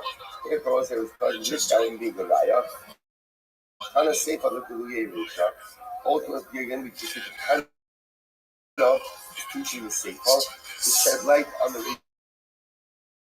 Risha, meaning what? Tomar Reisha ben Manazu. Don't think that the Risha is talking about a case of Manazu. I'm sorry. Don't think that the Reish is just referring to Manazu about the Manastam Havikidushin, but maybe in the case of Manastam, therefore the same case and case of Manazu, because the Reish the Manastam. If you talk about Manastam, you go off you for Havikidushin. And never Shabbat, Rashi, mode of a Holy Shani. Because Rashi says there's a difference between the case of a man who says to a woman, ultimately, and then gives her a dinar, versus a case of a man who says it's actually the dinar of the mana and is paying out the dinar. He's paying out the mana. He says, mana b'holei shiny, he got calculated. But he's paying out the entire amount. Now, halacha l'maisa, her das is only to commit to the condition until she receives the entire amount. Which the Gemara says fine. So, I think she dummy. So, remember again, the basic for these cases, ultimately again, where the condition will now work. For example, he says to become confessions to you with this mana, and included in that mana is a dinar of Nefoshes, a copper dinar. So what's that case? If she knew there was a dinar of Nefoshes mixed with that, Savan Kibba. Ultimately, she accepted it. Which the Gemara says, we give up. What's the case? We're treating it that man. She wasn't able to discern that mixed thing there was a dinar of Nefoshes. The possibility is, ultimately, again, she found the mixed thing with nothing to do. We must have high dinar ra, heavy dinar. What's the case of dinar ra? It's alone, nothing. So if it's something that is dinar that's shared to use for commerce, so I need dinar for Nefoshes. That's the same case as the copper dinar. I'm not about to go into nothing, how you get. Was a piece of dinar ra, also there was a dinar that could be used, but really, how do you get? Really is the type of currency that can't be used freely. It only be used in very specific circumstances. So ultimately, interestingly enough, dinar ra would work. Because at the end of the day, currency, as opposed to dinar Choshes, that it doesn't really have the equivalent, it doesn't even have the status of currency at all. So we'll say, what's the bottom line of this? The bottom line I will say is that there are two different cases. It's actually the mana, first of all, possession of the mana. Once he gives you a dinar, what's the halacha? Megudeshes. Why? Because we'll say essentially you do that as we said before, it's a piece of menas. That's saying essentially becoming to get to the condition of giving a monad. As soon as he gives her some unit of currency, she was affected. But of course, it's not fully concretized until he goes there and gives her the entire amount. That's different from saying his partially the monad due. When he says to become condition of monad due, when does the condition take effect? When he's right, when he fully pays out the monad. Incredible. Amar Rava, Amar Rava. Which is the case here. Otherwise, Manchester it's actually been mana, Dimiyak Lamash Koraleha, in the Kudashes. Interesting case. So then says to Rafa, become Kudashes to me from mana. I was saying, what is it? These are collateral. And I was saying, what did you see? There's a lot of collateral. There are two different types of collateral. There's a type of collateral that essentially is hold on to this as a sign of good faith that I'm going to pay you. But you can't keep collateral. And then it's like collateral that says, in the event that I don't go ahead and pay you what I owe you, then what? You can keep it. That was like, the first type of collateral is not like money. It's not like money. Really what it is just, it's a promise. Always promise as a backing up the promise by letting you hold on to an item of value. The same type of collateral is actually money. So in this case, you come to Kudashes to me with a money. He doesn't have a money. He doesn't have a money on it. What does he do? He gives her his Rolex. Thank you. Hold on to this. His task is not that she should keep the watch. If he goes ahead and does it right, his task, I'm going to get you the money. Just hold on to this to show you that I'm serious. So what's that? Every Kudashes. Why should I be Kudashes? Why? He hasn't given her anything. Other things. Money in time, much money in time. He hasn't given her a money. He hasn't given her much. He hasn't given her an item of value. Actually, money in time. Much for your shopping. Share much for much color.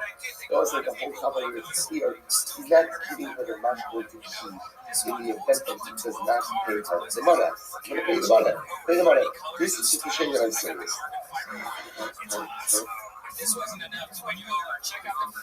Okay, let's go back to it. So easy, I'm going to not here. So Rabbi is the master. So kids of the master, you can so also what's the one word. The banana is essentially with the master, with collateral. You can so what's that? You see that a master does work.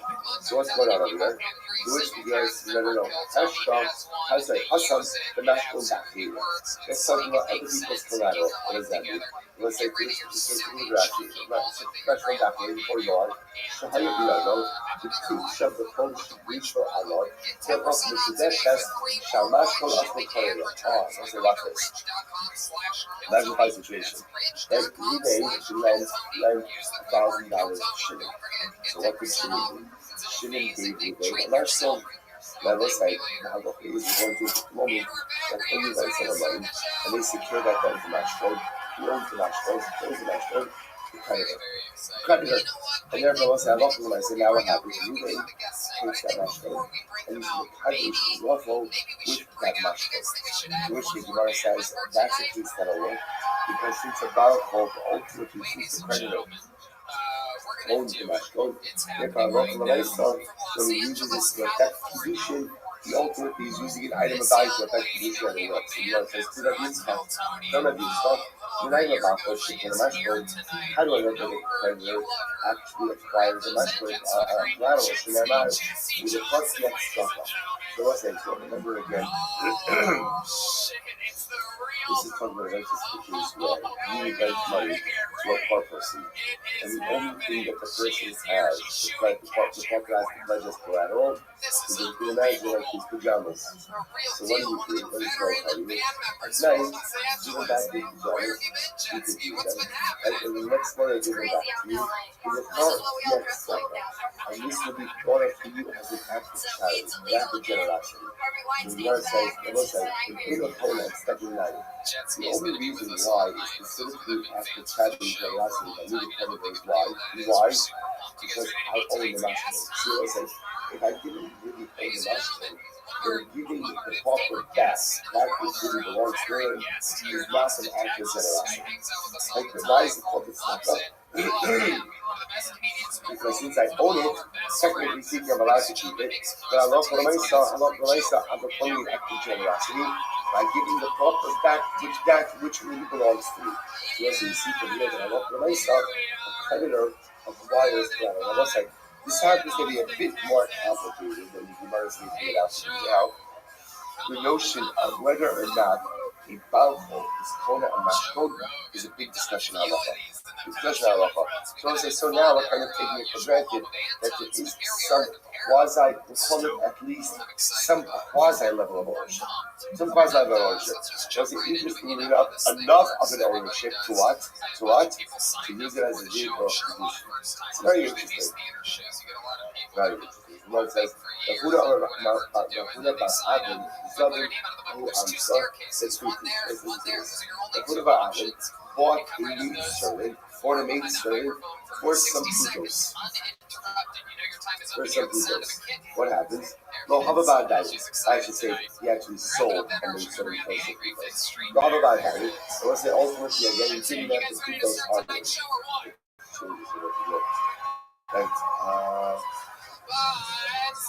Yes, so it's actually true. Fine. So not about that.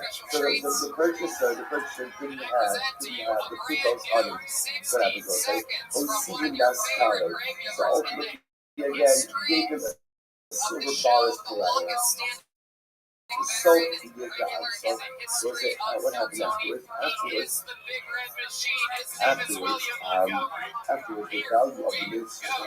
Afterwards, the value of the maidservant.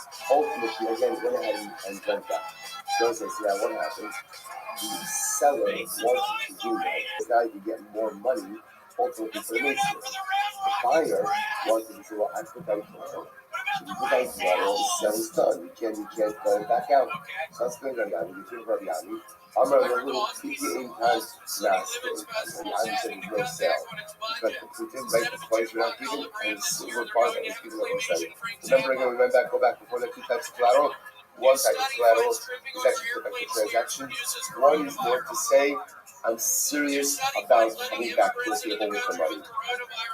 So that would be again, the type of collateral was given was the second type of collateral, not really meant to be a form of payment, but rather just to be a display of seriousness to commitment to the transactions. Therefore, the Rabbi said there's no selling it, and therefore seller has the ability to that. Incredible. Terabon is catched in the manner. So this is interesting things here. Now you have the situation. Moving goes over to Rabbi. The Rabbi says to Rabbi, he comes to that's just for the income money. Okay. So what's the what does she do? Now, Klausel is a hustle again on she takes the money and she throws the money into the sea or into the fire, or the whole cover of it. The point is, she takes the money and she destroys it. So what's halacha? And with the measures. She's done with the measures. I shall the soon coming. I will give you shit. What do you see here?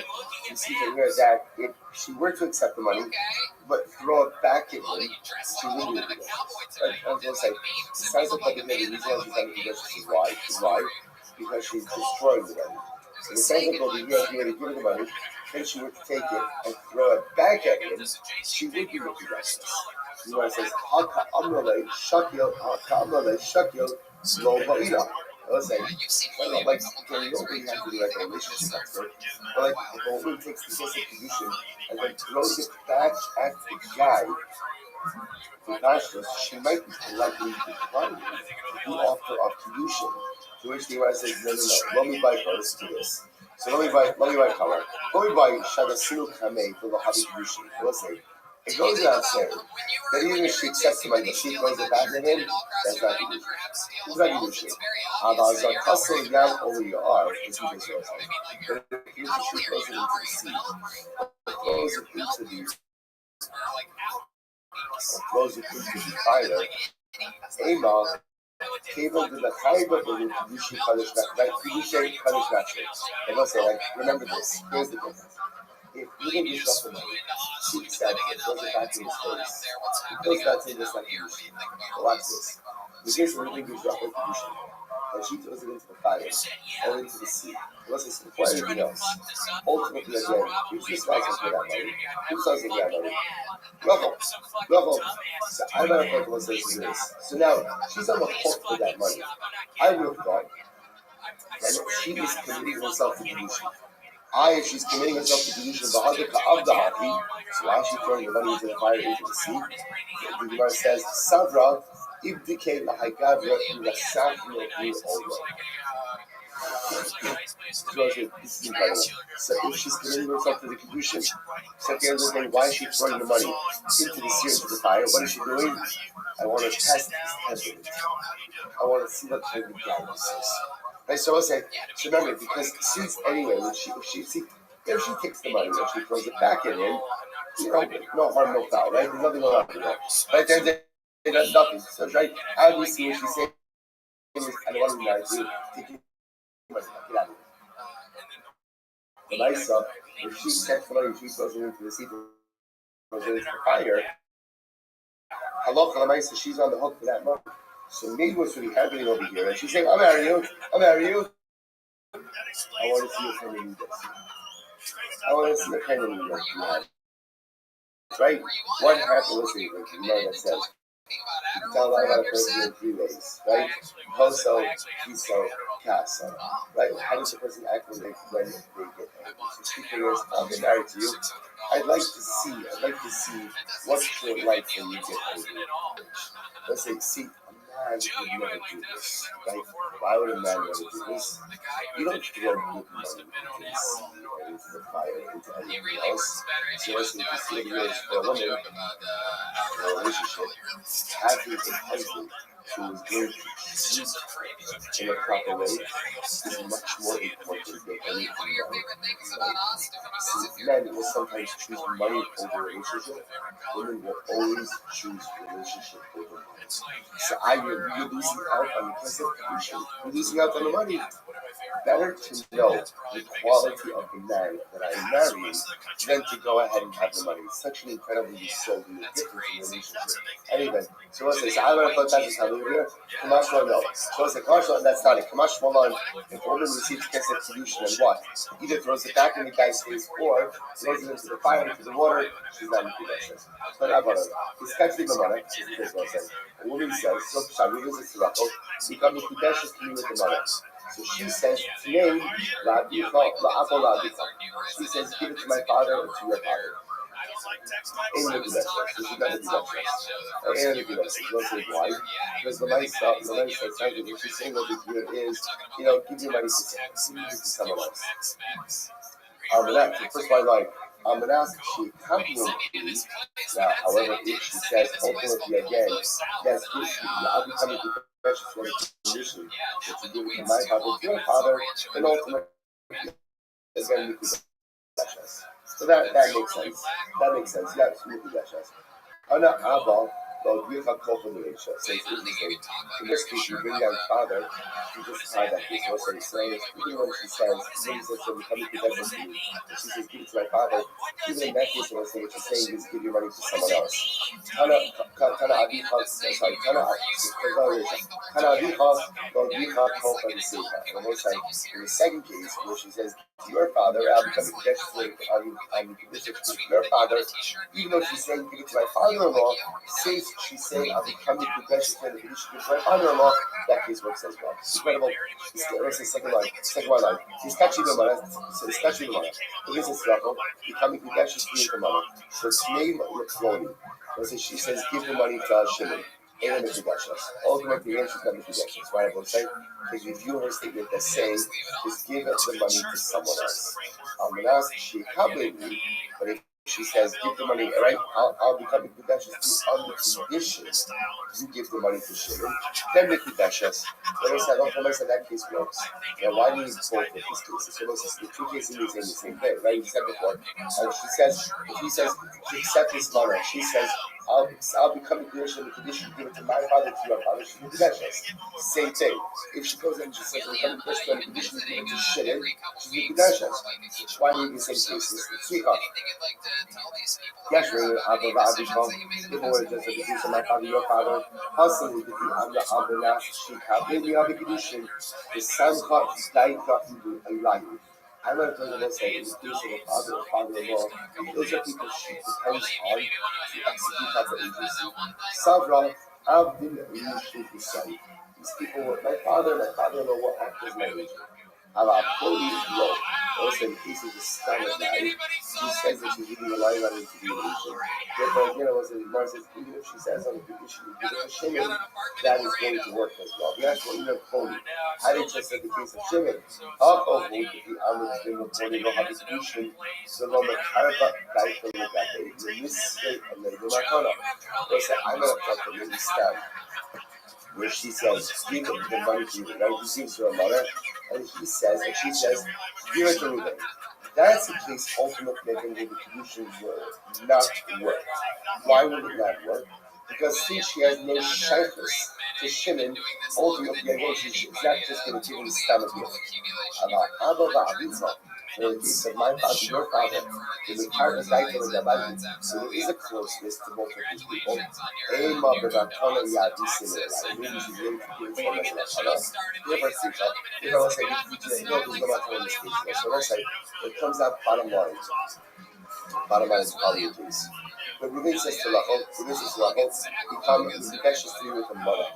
Like, if she says, give it to my father, your father, Shimon, Salot Lamais against in those types of cases, give it to Meshach. Because you ultimately again, as if she was just kind of like putting it up. If she says, give, right, if she says, but ultimately again, give it to my father or your father, give it to my father, she covered, and they'll receive it from me. So whether she says, my father, your father, or ultimately again, Shimon, but she explicitly articulates that Allah, so they're going to receive it on my behalf, ultimately again, it does work. It does work. Incredible. All right, let's stop over here for today. Shloya, back again. Good job. So let's pick up the rest of the next guys tomorrow.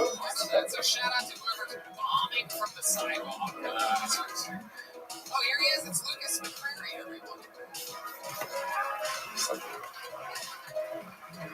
Hello, everyone. So, a little bit about myself.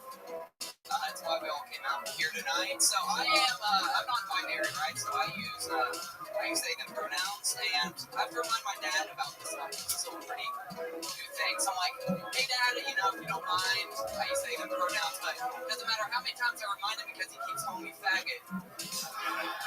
All right, Chavosai, good morning. Good morning. Let us begin by thanking all of our sponsors. Thank our Talmud Torah sponsors for the month of Menachem Benjamin and Elise Wolf from the Tanya Eretz Yisrael for dedicating all the Shulchan Aruch this month in honor of Moshe Abramson and Jeremy Lassen. We enable all of those outside of our physical base measures to be able to participate and partake of our Torah. To thank Jack Bennett for dedicating all the Shulchan Aruch this month in memory of Sergeant Nikolai Rappaport of the Givati Brigade, who died in the Hezbollah ambush in southern Lebanon on February of 1998.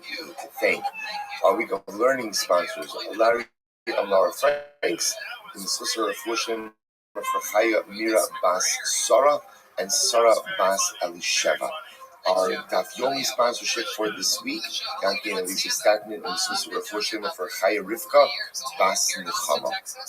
We hope that in the merit of our Talmud Torah, all of the Neshavos have an Aliyah, all of those who require Refushim have one together with Kol Chole Yisrael. So with that, let us begin. I don't know how I'm going to do it.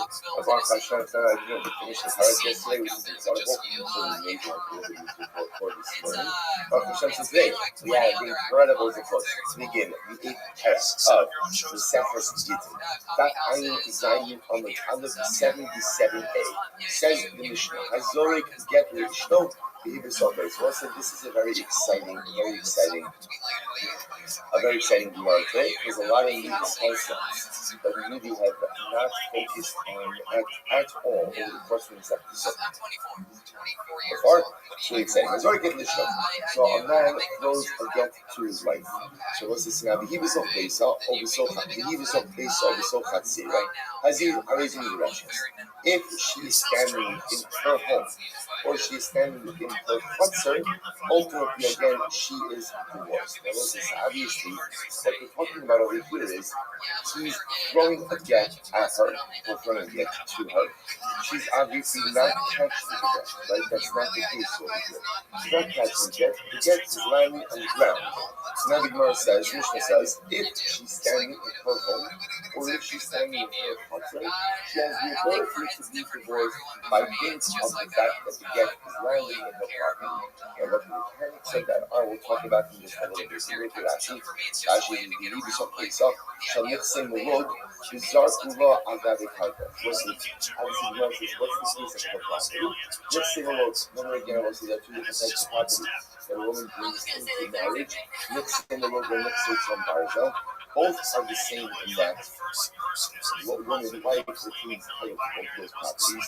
Husband gets usage of both those properties. Wherein lies the distinction.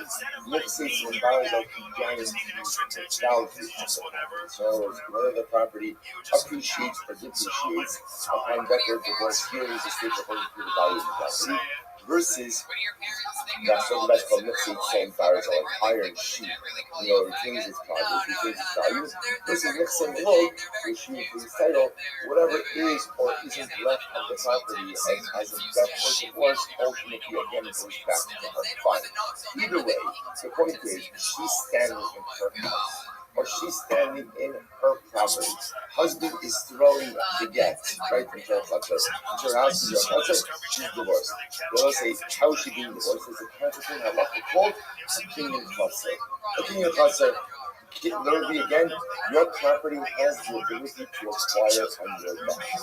That's what's unfolding over here. Utilizing kinyan chutzner to allow her to be divorced. Beautiful. Zarkula, we'll get into actually talk more about that. But Zarkula is so okay, so, or the so chatzelo.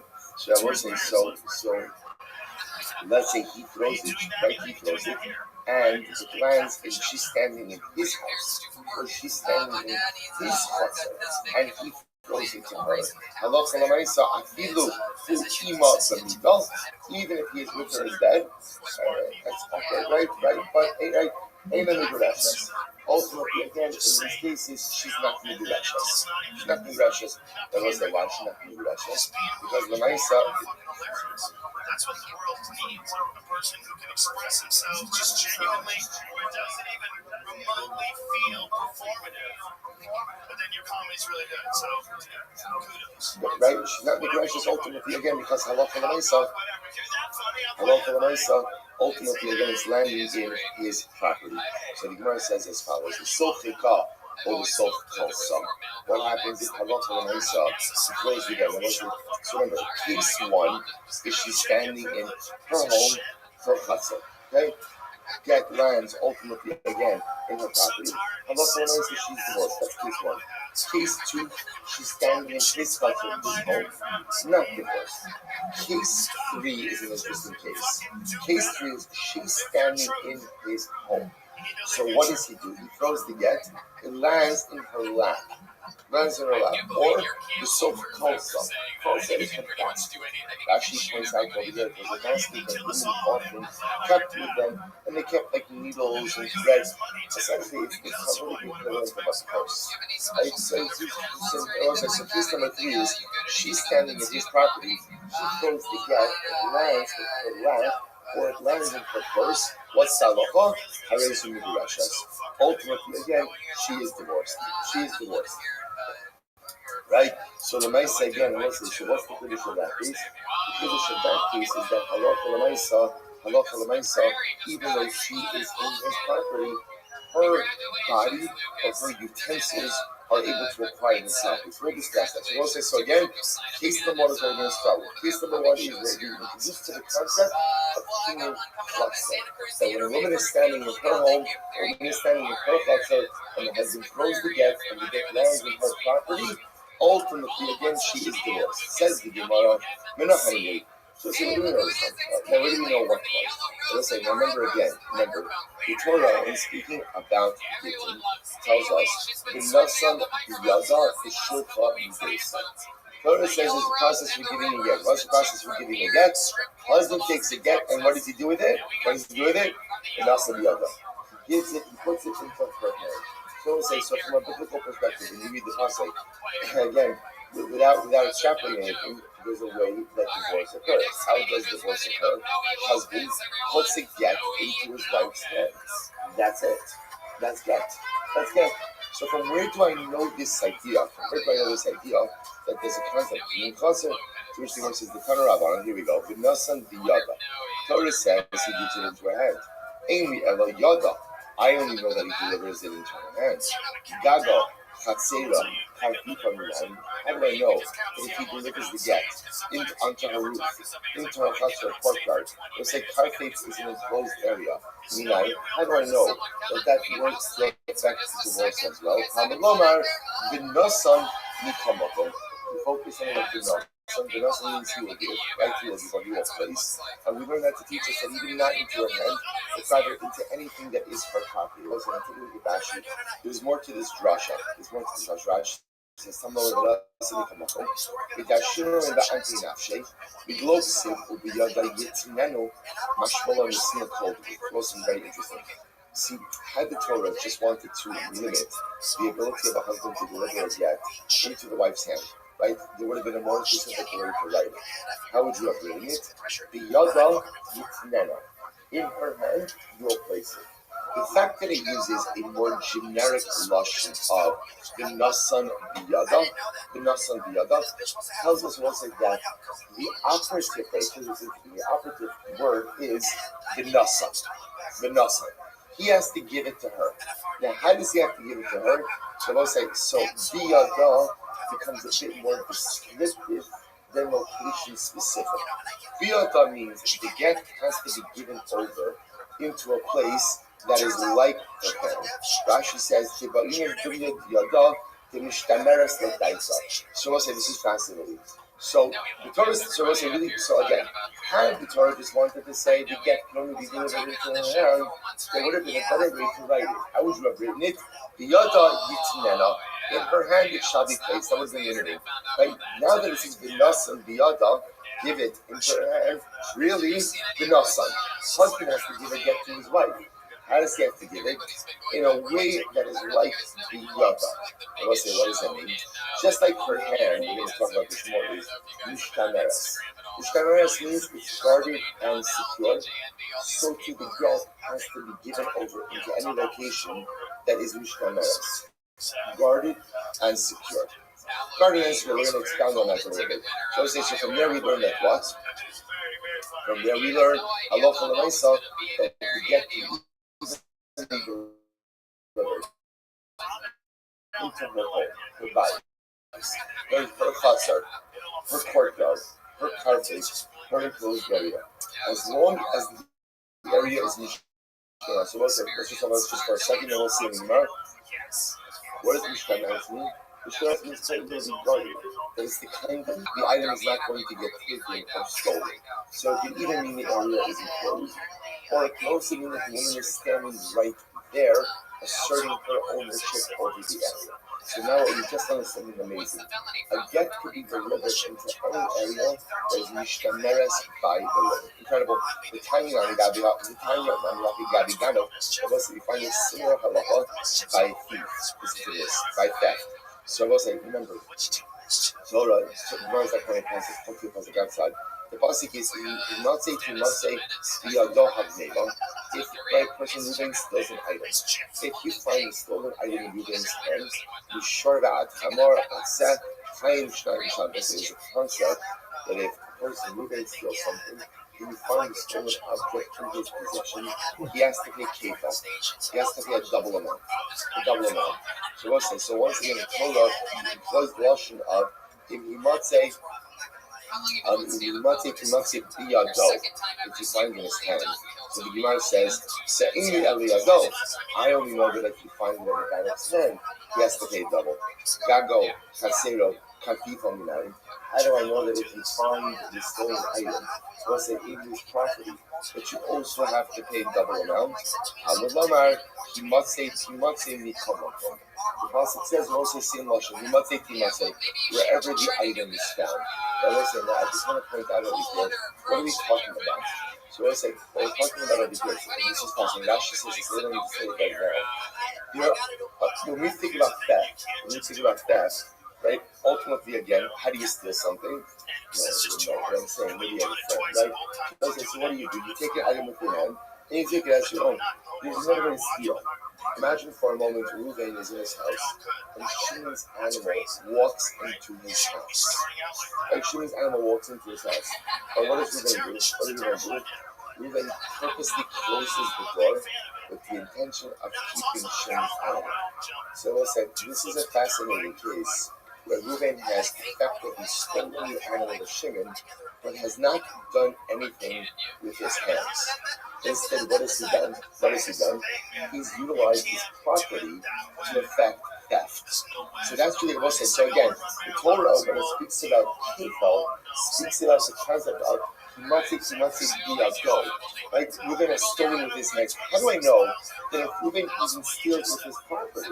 Right? Either actively steals his property or maintaining the stolen property, the stolen item in his property, that is going to be chayiv kefa. So he must say this double option. Now listen, and here's what's interesting. So now I have two examples. One by Gin, and one by theft. The halacha l'maaseh uses the lashon of yodo, and Yaz means any area that is mishtameres, any area that is guarded and secured by you. So it could be your hand, it could also be a property. So why do I need to be taught the same concept in two different areas of halacha? One by get and one by theft. I'll tell you why. If the Torah would have just told me that it's not just Yad doesn't just mean hand, but Yad means any area that is guarded and secured. And if the get falls there, or if the get is placed where she could be divorced, I would have said like this: "We shouldn't about Charach on the Garsha." So they will say, "Get is a little different. Why is get divorced? Because a woman can be divorced against her will. So once it can be divorced against her will, I could hear the logic of saying that if the husband just drops it into her property, she's divorced. However, about Ganov, so let's say about Karpa, but ultimately, and we'll say many again, there is no such concept, ultimately, again, of a Ganov, but there's no such thing as being a thief against your will. A thief against your will. Right? So therefore, again, perhaps I would have thought that Kinyan Chatzar doesn't run by a Ganov. So you must say, no, Yashua ain't got a Ganov, therefore it has the teaching of a Ganov as well. Yashua ain't got a Ganov, and had the Torah just talking the concept of Kinyan Chatzar by a Ganov, I would have said, you shouldn't be considered a Ganov. Also, maybe it's a Knas, maybe it's a penalty. Maybe it's a penalty about get, but by get, ultimately, again, halacha l'maaseh, I would have thought that culture doesn't work, therefore tzricha. So let's say, even though both pieces are teaching me the same principle. Like, what's the same principle? The same principle that the culture has the ability to go ahead and acquire on my behalf, but I could not have learned that one piece from them. So therefore, I will say, what comes out is as follows. We're going to leave aside the Ghana case, although it's interesting to see that, again, the adult by Ghana teaches me that not only is a Ghana chayiv and kefa if he steals with his hand, or ultimately, again, if the object is found in his hand, but it can even be chayiv kefa if he steals with his chutzah, if he steals with his property. Fine. Back to Gidden. So now what you've been introduced to is the following idea. That my entire life of Gidden, over the last 77 days, I've thought there was only one way for a man to divorce his wife, and that's for a husband to place again in his wife's hand. This Mishnah changed my life, and now I understand that what? Reuven, the husband, to either throw a get into the chutzah or into the home of Rachel, his wife. Why? How do I know that? No son biyada. Had the Torah just said, had the Torah wanted to limit the giving of a get to the hand, it would have said, biyada yitnera. Right? Biyada yitnera. The no son biyada means the ikra is there has to be an asina, an act of giving. Where does the act of giving have to be, or where does it have to be given to? A place that resembles her yad. What's unique about her yad? What's unique about her hands? One word. What's unique? Yishtameres. right? It is guarded and secure. So to be get, it must be delivered into a location that is guarded and secure. Beautiful. She says, "My one second. Ansera, how can you then flow to get into the flexor? Masha Kansi Shatandaila." What's the concept? Whatever a woman has acquired, a husband acquires as well. Solomon said, "Will say this is right. This goes back to competition days." So remember again, we have a concept that when a couple is married, whatever a wife acquires, her husband acquires. That's true whatever she acquires with her hand, right? It's true whatever that she acquires with her concert. So if he throws it into her concert, isn't he effectively taking it from one hand and putting it into another? Jewish Gemara says, "Amar Lozer close as well. Din Ikbarim Uni Be'Echsai." Shabbos says, Rabbi Lozer has an interesting position. Rabbi Lozer says, "What's the case?" He writes to her, "I have no rights in your property." Rabbi Lozer is very interesting. According to Rabbi Lozer, it's due to Rashi, to Kasav law, Hashta Masha the Kasav law came after Shekansa. Rabbi Lozer says, "You're right. In order for this to work, before he throws the get into her chatzah, what does he have to do? He has to go ahead and write in her document and no longer have any rights in her property. So he relinquishes the rights in her property, then throws her the get. Okay, Kasav law, hobby, my hobby. I understand. If you own something and you say, "I have no rights in this anymore," does that work? But I was listening to this interesting case. Ha'omer lechavera. There was a piece over here is Reuben and Shimon own a piece of property in joint ownership. Right, so jointly owning. Now watch this. And Reuben doesn't want to be involved with Shimon anymore. So what does he do? He writes, "Din udvarm ilia sadisu." I have nothing to do with this field. Only a setback. I have no business in it. My hands are removed from it. So essentially, what is Reuben trying to do? What is Reuben trying to do? What is he trying to do? He doesn't want to be involved in this anymore. So he's trying to relinquish his ownership interest. How is he doing it? Like, I have nothing to do with this field. I have no business with it. My hands are removed from it. Lo Amar Klum. He has said nothing. Right? And I said, why is he said nothing? It's actually very interesting. Why is he said nothing? Because there's a way halachically, transactionally, to remove yourself from an ownership interest. And just saying, I'm not involved, does not work. So I will say, it's different. The Gemara says, if a husband owns rights in his wife's property, simply saying, I'm not involved, doesn't work. There's a tremendous mitzvah in this. So I will say, if you're involved in something, and you no longer want to be involved in it because it's become problematic, just simply walking away doesn't work. You have to resolve conflict. Right? You have to resolve issues. So let's say, if you think about it, in this case over here, Reuben is a partner with Shimon. He doesn't want to be partners with Shimon anymore, for whatever reason. So what's the strategy? Right? I'm not going to say it doesn't exist. Allah says that doesn't work. If there's a problem, you're able to extract yourself from the problematic situation. But kind of just flipping the switch and saying, not my problem, right? Not my issue. Generally, that doesn't work in life. It doesn't work in partnerships. It doesn't work in marriage. It doesn't work in most relationships. When there is an issue and you need to extricate yourself from the situation, just simply pretending like you're no longer involved isn't usually a resolution. Because you're going to have to go through the steps to resolve whatever the underlying issues are in order to be able to extricate oneself from the circumstance. How you so? So therefore, the Gemara says as follows. Therefore, the Gemara says, I'm going to get Yanai, because of the Oda Arusa. Oh, what's the case? Right? It's actually interesting. It's a bit complicated. The Gemara says, the piece over here is talking about when Reuben and Rachel got married. And they had Erusin. So let's say, remember again, let's take a step back. What's driving our problem? Right? What's our problem? We're being accused of the concept that Reuben is divorcing his wife. How is he divorcing his wife? Right? Trying to get where? Her concept. So what mechanism is going? What mechanism? Her concept. But Gemara says, whoa, how is it? So step one is how does the concept work? How do you know what's by gift? Fine. Listen, 1 second. Why does this work at all? So essentially, when he throws her the get, what is he essentially halachically doing? What is he doing? Taking it from one hand and putting it to a different hand of his. So trying to figure out how could a kingdom chatzah work. So the Lazar comes along and says, what's the case? I'm sorry, Rabbi Yanai says, Mikol Sev Lava Oda Arusa.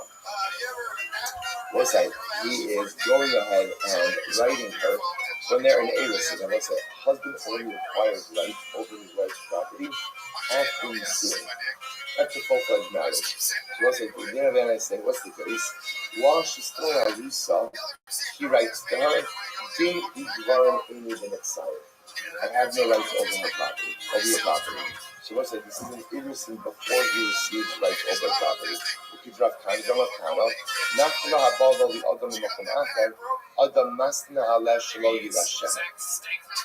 That's very interesting. So ultimately, again, according to this Shulchan, what Kahana says, when a person is going to acquire a right that is coming from another source, he has the ability to say, I don't want to acquire it. And I'll say, watch this. There are two different concepts of Rabbi. Excuse me. Those are two different concepts. Two different concepts. So let's say, listen to this. In case number one, we're talking about when you already have a halakhic right to something, saying, I don't want it anymore, it doesn't work.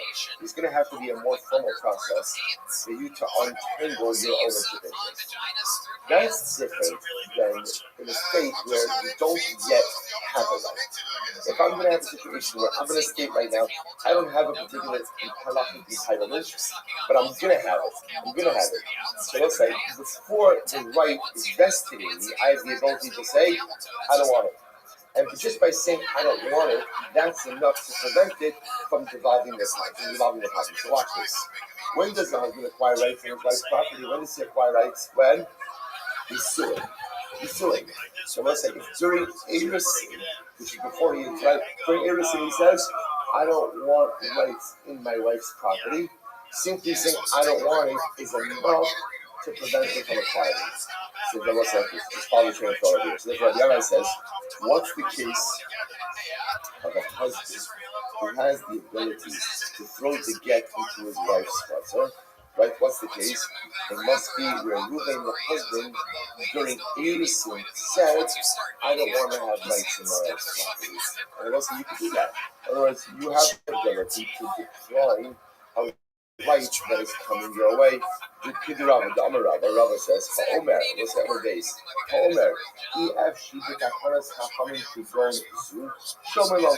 What's it? Rashi says, if a person says, I don't want the benefit that Chazal are conferring upon me, and says, Kigon zu, like this case, so discuss what Kigon zu is. Shomelo. So we'll say, by the way, this is intuitive. If Chazal gave you a right, and you would like to waive that right, you have the ability to do so. I will say, now, the premise, a little bit of the catch that Rabbi is coming up with is, when do you have to decline that right? When do you have to decline it? When? Before it's vested in you, right? Before you acquire the right. Here's what I will say, again, Mikey Gonzu, what's an example of this? Let's say I'm down with 77B, 3 lines down. Oh, you should come with a Bible. And we move on to any other stuff. So that's a good example of this, of declining these benefits that Chazal conferred upon you. Chazal says to a woman that ultimately, again, her husband is obligated to support her. Right? Husband is obligated to support her. Now, remember again, in return for that support, what does she have to do? Any earthly she has to go ahead and give to her husband. Let's say a woman says, no thank you, I am declining support in the transfer. Now let's say, if a woman declines support, what does she get? She gets to keep her own earnings. You usually see a case like this. Let's say a woman has her own successful career, She says, thank you very much. I appreciate your support. But I'm good. I don't have any money. She has the right to do so. Steph, I will say, what you see over here is a person could decline a right that is coming their way. I will say, just to be clear, so just follow the flow of the conversation over there. Step one, Mishka introduces me to the concept that a husband doesn't have to hand the debt directly to his wife, but rather he has the ability to float into her property. Okay? Step two, we learned out where does this concept come from in the Bible. Step three is a bomb question. Right? Bomb question. What's the bomb question? Again, how could a husband hands to get into his wife's property? He has the rights over that property. So essentially, is that not tantamount of taking it from one hand up to the husband and putting it to a second hand?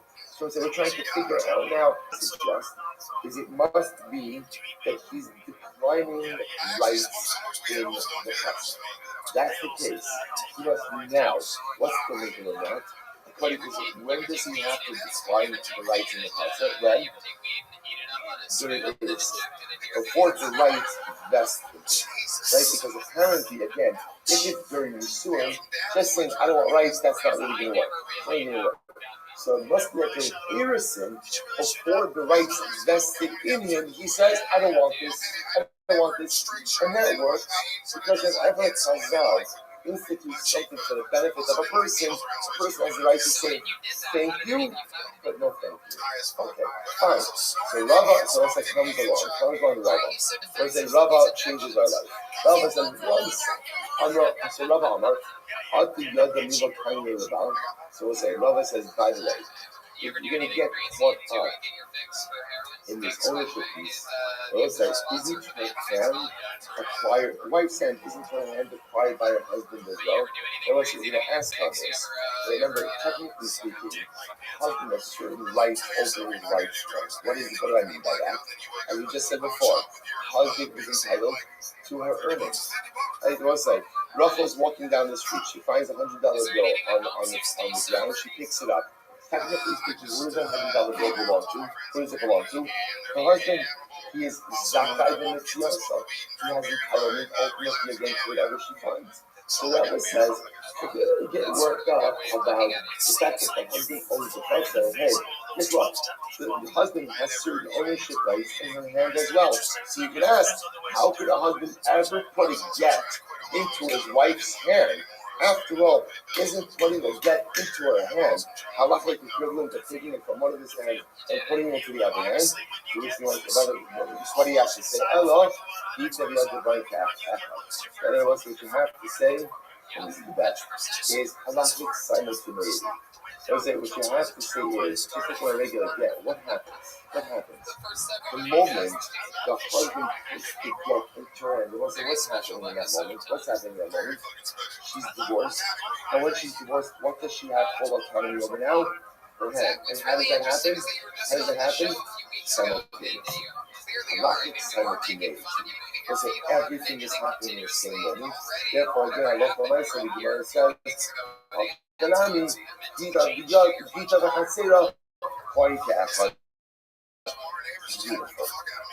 Beautiful. Absolutely stunning. Right, so Rabbi says, you guys need to work up about all the wrong stuff. You're right. This is issue. Husband has rights over the chutzner, husband has rights over the yad. Absolutely true. But remember again, all of this is working through halachic simultaneity. Put the get in her hand, she acquires the get on her hand. Put the get in the chutzner, she acquires the get on the chutzner. And when does it happen? It all happens in the very same moment. Beautiful. Amar Rabbi Rashi. So first of all, let's go back to just a moment. Rava, Yad, Yisha, Katashile. So let's say that here's what's interesting. Rava said, remember, the way Rava got that was, Rava was saying, before you get worried about a chutzner, you worried about a Yad. After all, again, you're getting all worked up that the husband owns her chutzner, doesn't he also own her Yad? To which the Gemara says, no. So the Gemara says, Rava, you're wrong. A husband does not own his wife's hand. Notice that a husband doesn't own any part of his wife's body.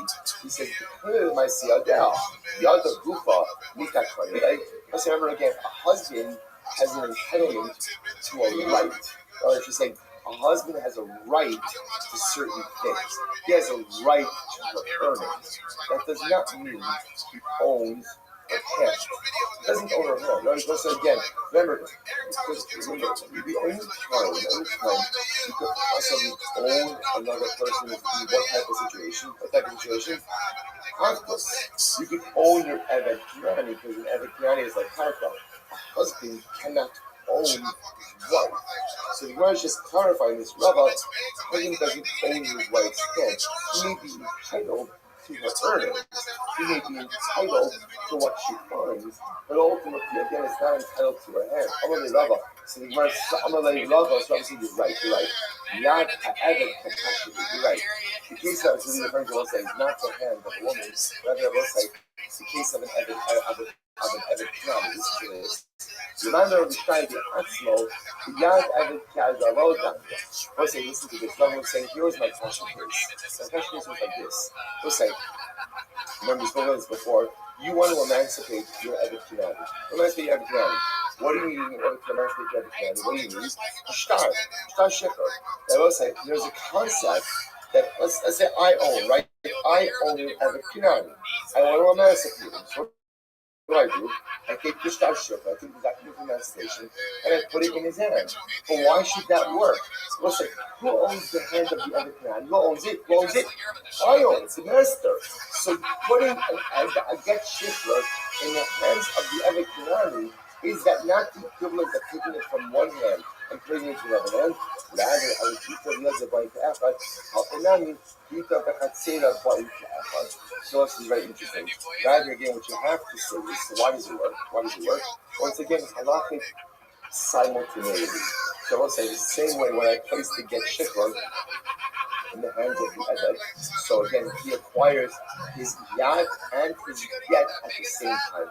Rabbi was just using this as an example. So Rabbi said Rabbi is just applying halachic simultaneity to the case of the process. So Rabbi said this is really very exciting.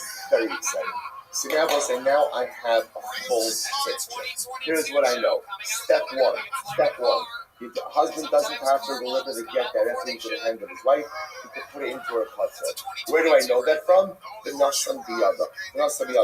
How does that work? After all, doesn't husband have rights over her chutzah? And therefore, isn't it the equivalent of taking it from one hand and putting it to a second? And what's the answer? Halachic simultaneity. Rabbi, halachic simultaneity. Yita, here's the phrase to remember. Yita, the chatzera, she acquires her get and her chatzera at the same time. Halachic simultaneity. Beautiful. We'll say a story. Because of what people do. So the Hadi and the Mali Shapsa. Just here's the case. Was a guy, Ruben was a Shtemah, he wrote a get to his wife. And we'll say, why is he writing a get to his wife? Why is he writing a get to his wife? Right? Evil. Right? That's all these cases. He wants to go ahead. And halacha, I mean, it doesn't have to be the only case, but that's the case over here. We'll see why I'm interested in it. We'll see if you have another case. Let's say, whatever, it doesn't matter. Anyway, so it's like in this case, what is a Yibum consideration? What we're going to see. So Ruben is definitely writes to get to his wife on Erev Shabbos. Although his picture of Moisfaleh, those are always a problem. He didn't get a chance to give it to her before Shabbos. The Malcha Takif Le'alma was that on the next day, his health didn't deteriorate, right? And his death was imminent. And here was the problem. Now the problem is, apparently at this point in time, he was unable to give it to her. Also coupled with the fact that it was Shabbos. So what's what happened? I'll see if with the Rabbi. He came up with Rabbi. And Rabbi said, it should be Amadu. Zilu Amulay, the Kanye, the Zilu Lahu, Mustafa, the Yasidikita. Tell me then, the Shemina, the ownership over the property where the debt is situated.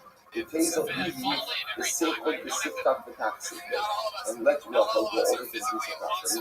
Let her open the door, close the door, right? Do something to make that chazak. What's the proprietary act? Right? It's not all gather. The Torah tells you the person closes the fence, makes a breach in the fence, any amount, hare is chazak. Ultimately, again, it's a chazaka. So Rabbi essentially said, tell Ruben to go ahead and convey ownership convey ownership, ultimately again over the area which the get is situated. Tell Rabbi to go do a proprietary act over the area, and ultimately again should be divorced. Should be divorced. Good. So I'll say, so take a look at the process this morning. So by the way, just want to point out to you that Rashi understands, recommendation is, Rashi understands happening over here is we're employing a team customer, essentially. Although Rashi seems to be much like team Hagel, but only good on the side. For our purposes, keep it simple. So therefore, once Rachel acquires the property, what else does she acquire over there? What else does she acquire? Anything situated on the property. What happens to be situated on the property? What's situated on the property? Her guest. Therefore, she'll acquire the pusher, she'll acquire the get, and show her yourself. This is a quick look back at the process.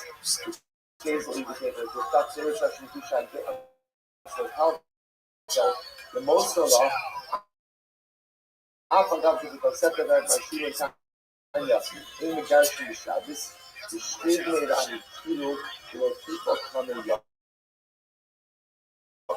כאילו שזה very interesting. Rashi points out over here that even though we don't get divorced on Shabbos, nevertheless, and we get it itself is mitzvah. This was a case of shivnira. They wanted to avoid people, and therefore they relaxed certain rabbinic strictures in order to allow this to work. Is it keeping possible?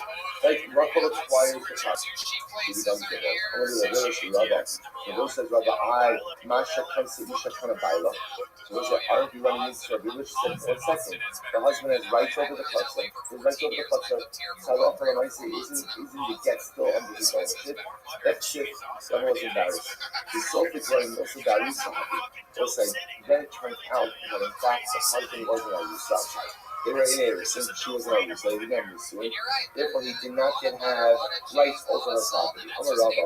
The other says, no, don't believe that. I'm going to say, you're not Yusuf. So they said this about Yusuf, they about Aries. I'm a Rabbi. Lo shna Arisa, lo shna Yusuf. Doesn't make a difference if she's an Arisa or an Yusuf. Jita b'chatzera ba'in. Rabbi said again, halachic simultaneity. Halachic simultaneity. Rabbi already said this earlier. Amarava Ahamaisa. Let's say Rabbi said this position, which he espoused this position regarding this particular case. Says Rabbi say again, this was just a story to illustrate the concept. Rabbi say the bottom line, the halachic reason for the concept of Kinyan Chatzar ultimately again. One will say, why? Halachic simultaneity. When a husband throws the get into her Chatzar, even though Kinyan had used his rights over that Chatzar, halachic simultaneity says, Jita v'chatzera va'in ka'achad. Ultimately again her get, and therefore again her rights over the Chatzar occur simultaneously. So we'll say, bottom line, this is the logic we accept. Ultimately, again, for Kinyan Chatzar Bagin, halachic simultaneity, Jita v'chatzera va'in ka'achad. That's beautiful. He gave this up place, huh? So I'll say, so remember again, going back to the Mishnah. So the Mishnah said, he throws it into her house. Now it's interesting, the Mishnah said that she is standing in her house. Like that was watching the Mishnah, she's standing in her house. So he goes, Amarullah, but who shall medes beside Desa, beside Chatzera? So Rabbi says that all of these cases only work if literally she is standing by her house, or she's standing by her house. Okay. So Roshia Amar Afilu Fi B'Tiveria the Chatzera B'Tzipori Fi B'Tzipori the Chatzera B'Tiveria B'Dulashas. Roshia says no, she does not need to be standing in her house. Right? Or Chatzera, right? Even if she's in one location and her house is in a different location, her local relationship works. He literally said that she's in her house or she is in her house. That was Lashon of the Mishnah. Which the Gemara says, "Happy is what he used to say." The he kimisha the sof mesa. The he kimisha the sof hasera. So it's like which the Gemara answers. No. What it means is, it's as if she's standing in her chatzar, as if she is standing next to her house. I must say, what does that mean? The Chavan the chatzar mishkameres b'daita she miskareshes. So Roshia says she doesn't literally have to be standing in the house or literally standing next to the chatzar. Rather, it just has to be as if she is standing there. I say, what does that mean? As if? What does as if mean? Mishtameres. We'll say this goes back to our question. What's the definition? What does Mishtameres mean? What does Mishtameres mean? Mishtameres literally means guarded. What does guarded mean? Guarded means it's a safe and secure location. How do you create a safe and secure location? Either fence it in, right? Literally fence it in, or literally standing there. Standing there. So as long as the location is guarded and safe, what Lavoshia says, she does not have to be standing there. Ula says, she has to be standing there. Says the Gemara, what are you arguing about? Gemara Shabbat Chatzvishim Yada Israbi. One opinion says, we'll say, why does Chatzar work? Because Chatzar is an extension of one's hand. That, let's say that would be the position of Ula. Just like your hand is next to you, you have to be next to your Chatzar. Other opinion says, no, we'll say, why does Chatzar work? Chatzar is like Shlichos. Right? Your property is like your agent. Just like your agent doesn't have to be next to you, just like you don't need to be standing next to your property for it to work either. Tushar says, no, low. Including Amos Chatzar, not true. Everyone agrees that we'll say Chatzar is an extension of Yad. It's very interesting. They say your property works because your property is an extension of your hand. So what's the method? Yes?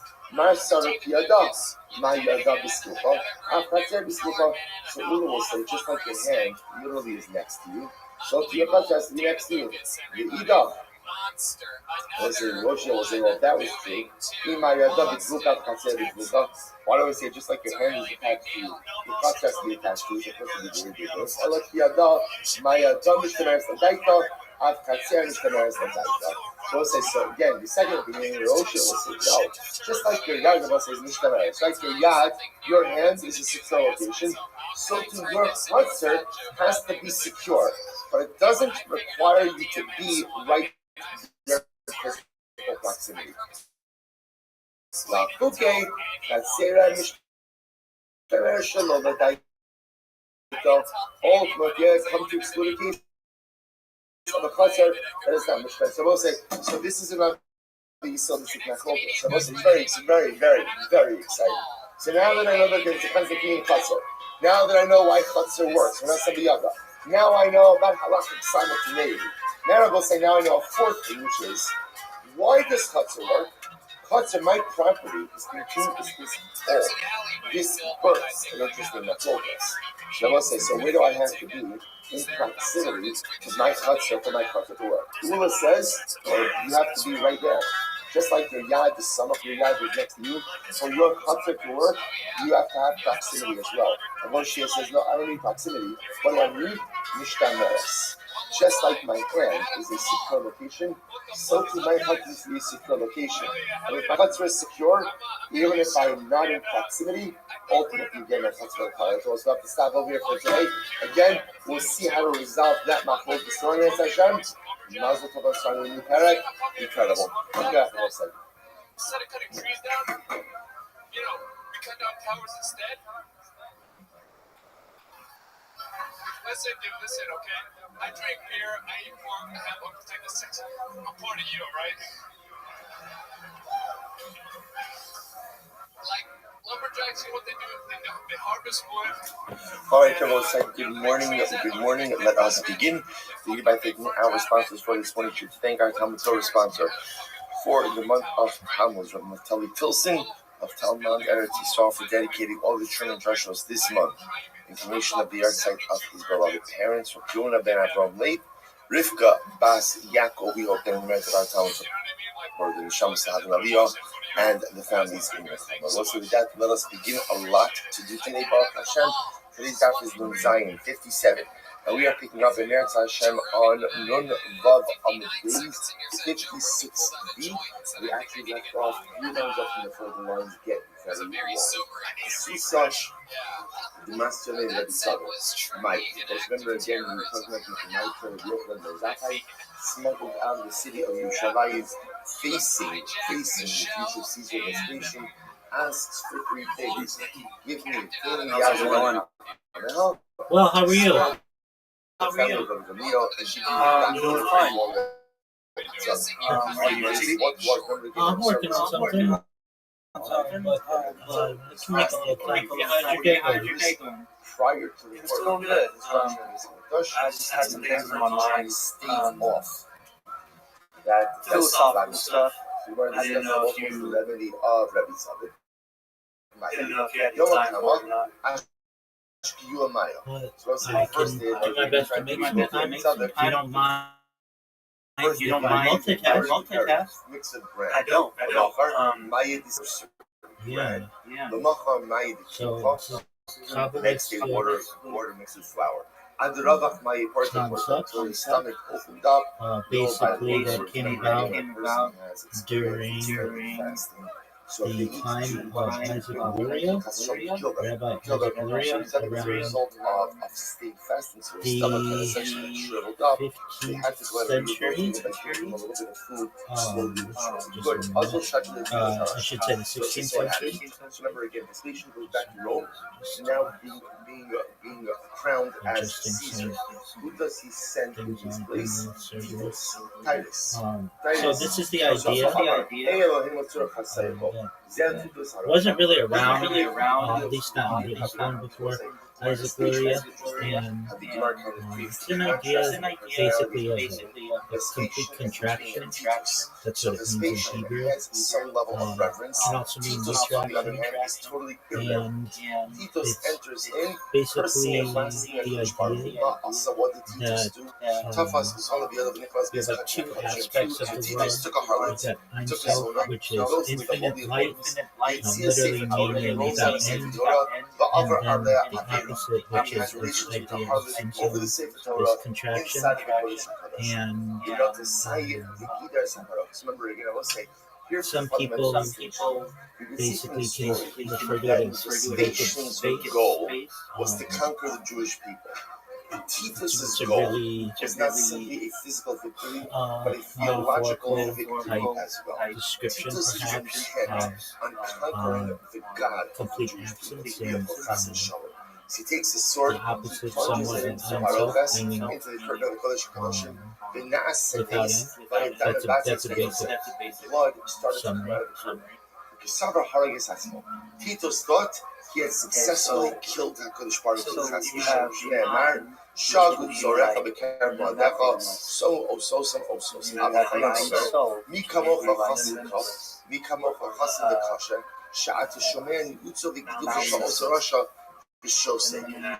How strong HaKadosh Baruch Hu is, and here's the blasphemy of this Russia being Titus, and yet HaKadosh Baruch Hu Kiviyachol doesn't respond. Today, we say, Mi Kamocha Ba'ilam Hashem, a more accurate description of each himself would be just with each end. Like HaKadosh Baruch Hu. I will say, there's something that the Rosh is modeling for us over What here. you have is a basic breakdown. Which is here the Rosh is being blasphemed by Titus. What's the Rosh's response? His response is silence. What's it modeling for us with very powerful behavior? There are times in life where at the end of the day, the best response is no response. I'm having a problem with the idea that the ability, and again, wait for the creation opportunity to go ahead and respond in a way, but it didn't require an immediate response in that moment. I don't know if you're familiar What with did Titus do?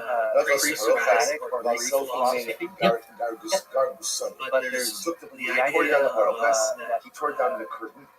Parmenides supposedly came up with that there is no such thing When as he did it, nothing, you can imagine the imagery. and that there is He only piled being. all of the utensils into the parochas, like slung it over his shoulder. I don't understand how you can create anything if there's always been something. That's divine question, and to be 100% honest with you, anyone who tells you that they know is lying to you. It's a paradox. How can you have something without? How can you make something from nothing? What happened 1 second before the Big Bang in a scientific sense, right? I think that's what you're asking. Well, I'm thinking more philosophically than that physical rather than scientifically. But yeah, that's an analogy. The scientific would say, where does the matter I would say that not only did Titus take the Right, treasure from it's his an excellent possession, question. but even treasures that other people had. is there a rabbinical or is there a us dug it up. is there a back to deeper Rome. with all like the at a treasure higher of the degree, Yerushalayim. at a higher grade. Talmud is supposed to say now, to get them into the images. Titus is on the boat. Titus is on the boat. Ultimately, There are no perfect solutions. The best way that I've heard it described is that if you imagine a string, and that's like a timeline of history, at the beginning of it, a string being the creation of the world, whether you believe from the Orthodox perspective that's the year 3760 before the Common Era, essentially 5,786 years ago, or if you want to take it back to from a more scientific based thought of 13.8 billion years ago, which is what scientists currently approximate the beginning of the universe's age. And imagine that's a timeline. If he's really strong, there's a beginning of the timeline, which would be like the start of creation from an Orthodox perspective was a Big Bang, all the way until today. And you took that and wrapped it in a circle, and kept wrapping it in a circle, so that it's like one of those balls of yarn that is almost like a donut on the correct geometrical shape. It's a toroid. You know what a toroid is? It's like a circle. Okay, excellent. And then you took the one end and connected it to the beginning, but you didn't know exactly where that point was because you were away from the toroid. That's essentially how the universe works. Now, that doesn't leave us with a great answer. Well, there is a start and there is a finish. There's the Big Bang and perhaps a big contraction. The answer is, at least under our current human brain capacity, we can't understand anything more than something happening before the Big Bang or before creation. And we have to be okay with that. From a religious standpoint, at least within the Orthodox Jewish world, we consider that to be a divine mystery. And they're just some answers to which we don't have from God, and we may not ever have. We may not ever be able to understand it. From a physics point of view, it may be the multiverse, that there may be infinite universes that are occurring simultaneously, that is referenced as the multiverse, but all of this being one idea. It would be the omniverse, like an all-encompassing series of multiverses that are occurring. So that's the best answer that you generally are going to get from either a physicist or a religious leader. And both of them, if they were being very honest with you, would say to you, we don't know. And it's an excellent question. Good. So the Nachli Yavle Arbazuzi for Nachli Yavle forces So in this one, I'm going to stay in the Kafazis other Jew said I'm not going to at all because you have enough. I know I'm seeing you suffer. That's what was the difference? So this worked for 30 days. Right? This worked for 30 days. But at the end of the day, after 30 days, okay, so this is a great question. If there is this potentially after 30 days, what happens? After 30 days, you have to given the dash. After 30 days, so little the organisms react used to the noise, and ultimately again, just kept backing away. Let's say it's an excellent question. So in traditional Jewish understanding, the idea of metaphor over here is that the gnat Holy Spirit, so to speak, isn't referenced as much as it is in Kabbalistic literature, particularly with the adaptation and publishing of a book called the Zohar, the book of Splendor, the book of Radiance, that occurs in the 13th century, published by Rabbi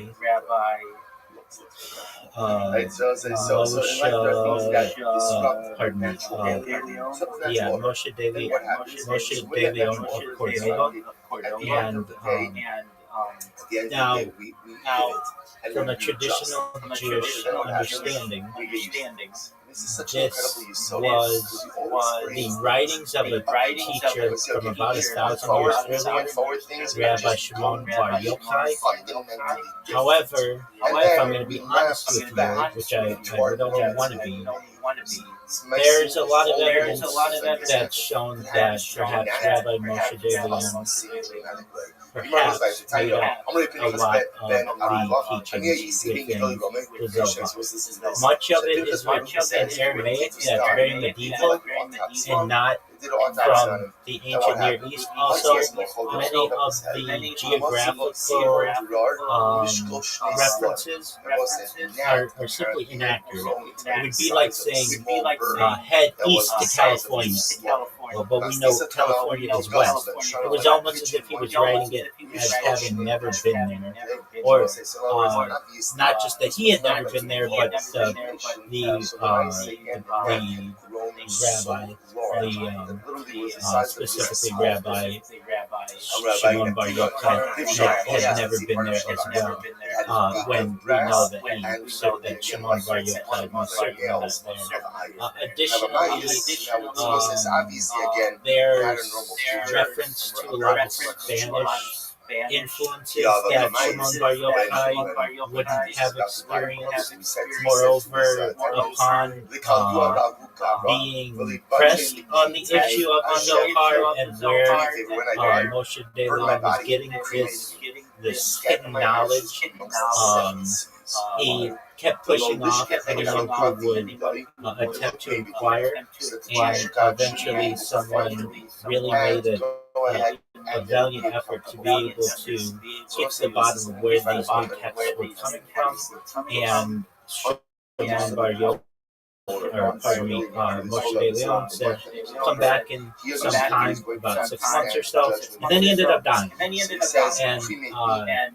there was no vast library that was found, and so the person inquired with Moshe De Leon's wife, and she said that her husband disputed it. And he made it up because he was making a lot of vast fortunes. And she inquired with Moshe De Leon, why did you just tell the world what that you had written it? And he said, because no one would have believed me. Basically, if I said that this was from Shimon Bar Yochai 1,000 years ago, the information is much more powerful than if they just found out that I perhaps was making it up. Now, whether that's true or not, and whether the idea of it is accurate, that's up to the audience to determine. But one of the things that he brings into Judaism is something known as the Shekhinah, which is basically the female divine aspect of Hashem, of God. And this is much more the Holy Spirit that would be referenced. So of any topic that Moshe De Leon has brought into the forefront, or had brought into the forefront, is the Shekhinah. In terms of an individual spirit, we generally reference this as the Neshama, the soul. And generally, we think of the soul being broken into but I'll tell you what you can do. 5 different variations. So we have the nefesh, which is action and vitality of a human. We have ruach, which is emotion. There's the neshama, which is intellect. There's chaya, which is the transcendent life force. And then there's the chida, which is the absolute unity with God. And so when you're asking about, is there any type of connection that our spirit has with God, we would consider that to be the Titus is also speaking from personal experience. Right? Titus was terribly antagonistic to the Jewish people, and yet again he became one of the most powerful That's what we people in the world. consider to be So absolute now, unity with God. Chaya is the transcendent. what's happening to you in the afterlife? So Amalei, Jemai Sapa Preserves, 57. The night the Pasuk Anafshe. So the truth is, they do to me against myself. Remember, I get that into substance. People said, cremate me, scatter my ashes. Call Yoma, and consciously keep me, the You mean, does it have a beginning and an end? So I say, what happens to me every day? They go ahead and literally cremate me, scatter my ashes, and then gather me back up, right? Or whatever. Gather me amongst the right. I actually call Yoma, and consciously keep me. They gather my ashes, judge me, and then incinerate me, cremate me From a again, scientific and scatter me perspective, amongst the sites. That's what they do. I get as an analogy, right? I don't want to be stuck in scientific because I think all So those concepts still are continuing his right? journey Like, to try to figure out ultimately if he should be, but it was in Nun Zion 57, beyond lying down from the top. Also, Askila Bilam. a lot of I get it. So microscopes, now, right? Uncle was raising For his like servant a Bilam. lot of Bilam telescopes. Drasha. That's correct. Yeah. The Navi you tried to So, curse Klal Yisrael. essentially, the best way that is referenced in what the Who Shekhinah is Chashiv, is right? essentially, it's been described as the spark of Hashem, the spark of the Creator. This world has a lot of smoking mirrors. So sometimes the people who rise to Part prominence of in this Hashem world are not good, right? Are not itself, silent people, but they rise to prominence for a whole variety of reasons. you can't see it under a microscope or a telescope. It can't be measured, and much of this is just tradition. I mean, you have to think that these medieval people were trying to understand the makeup of the human spirit in a better sense than what they could necessarily understand from what they were given. And also, it was a people in exile. We had no country, we had no temple, there was a lot of free time, and these discussions occurred. And as I previously said, sometimes for whatever reason may be, people made things up or maybe took risks on certain topics that they didn't necessarily have justification for. But generally, the Shekhinah is considered a representation of like a unification of oneness with Hashem, and successfully curse the Jewish people. Really, so remember again, he tells Balak. What does he tell Balak? Has been previously discussed or previously referenced as truthfully being revealed during moments of major self-sacrifice. So ultimately again, so you see the Creator. He lured them But into a web of in immorality. Did you buy Is to spend eternity you buy in a this? boiling shit. Also asking when he did like Moshe Israel. So what's this? Again, so really Uncle is really going to this, right? He's really trying to figure out, should I convert or not? What does he sum it up? Now he sums up a Jewish sinner. That wasn't interesting enough here. The Gemara does not give the identity of who this was. But this was a big sinner, right? This is big stuff, right? So far he's right. He's gone to Titus, he's gone to Bilam. Now he goes ahead and sums up some Jewish sinner, every day for but the a big last Jewish sinner. 91 So the days. Gemara goes like And I that. start all of my classes with no one really knows for sure. So who is Elevate, Eludivre, Elohim, Chaim. But this is the Mazor we live by. This is our tradition.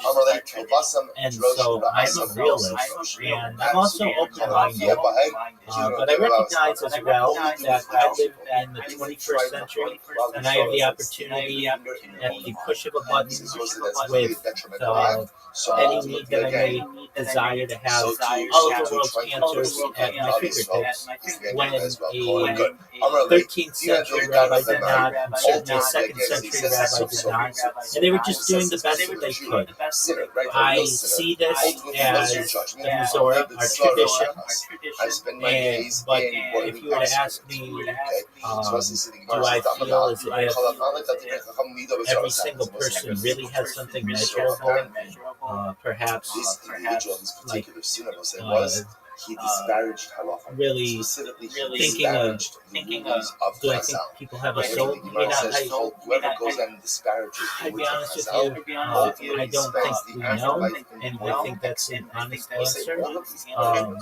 Traditionally, yes, we feel that way, but that isn't even something that has been mainstream Jewish thought for the entirety of our people. That's only something that hasn't came up in the past 1,000 years. The soul isn't referenced really in Torah, basically at all. And really only starts to be discussed perhaps somewhat in the Talmud 2,000 years ago, 1,800 years ago, but then really starts to gain traction about 1,000 years ago. So it's really not been mainstream Jewish teaching for the majority of the history of our people. So for me to say, I don't know, or perhaps maybe that hasn't been consistent with general Jewish teaching, would be accurate. That it's somewhat the new kid on the block from a topical standpoint. I think it's important. I think so. Like in the Torah, in Genesis, it says like God breathed life into the Jewish man. As much as can you not distinguish the difference between the will of man or the life of man from the life of God? I'm Rabbi Elazar. This next question also gets paradoxical. So there's supposed to be a divine plan that God knows everything that is supposed to occur. However, we have free will. How can we have free will? So what's the power of embarrassment? Yet God is in control and knows the end result. And I've heard different analogies, somewhat like, we are video game players, but essentially the end result of the video game will always result in whatever the divine plan is. Maybe or a different character set or different clothing in the game, but essentially at the end we know what the cut screen is going to be, and that's the world to come. And it's just basically we are controlling the characters, yet the environment is already predetermined. It's really a paradoxical quandary that emerges, and again, it's an excellent question. So, do we have free will? Traditionally, we believe that we do as Jews, but we also believe that there is a divine plan. And if there is a divine plan, God knows the decisions that we're going to be made, that we make, and we just go about completing them, thinking that we have free will. But if you only think that you have free will, do you really have free will? And that's where the paradox is. If God already knows or can manipulate our decisions, then is it really free will? It's paradoxical. So it's the same. Yeah,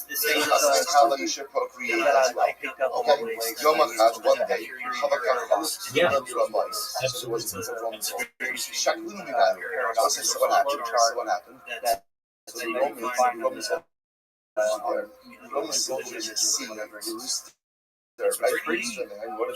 What do they say? I also know something from a teacher. So they go ahead. Okay, I was so incensed about what occurred. So what did you do? He says he has a book called The Paradoxes of the Highest Science. Right? He says freedom or absolute liberation is the obedience of God. So like free, the absolute freedom is actually in ready to react in a dramatic way. Let's say, what is life all about? What is life all about? Life is. It is. There's a lot of paradoxes involved here. So as I understand, the Epicurean paradox has to do with God's omnipotence, correct? Before you respond actually. His omniscience is so much more level. Right. So here, they didn't like the Romans took the another similar killed the Romans. Terrible idea.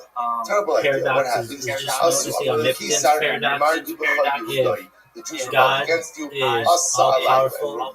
Could He create a rock so large that not even He could lift it? Why? Because of the rooster.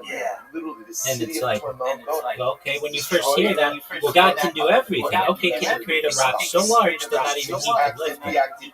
It's this idea that it can't be two things at the same time, and that's where we get into paradoxes, and there's quite a few different paradoxes that occur, especially within religion, especially within philosophy, and we have to be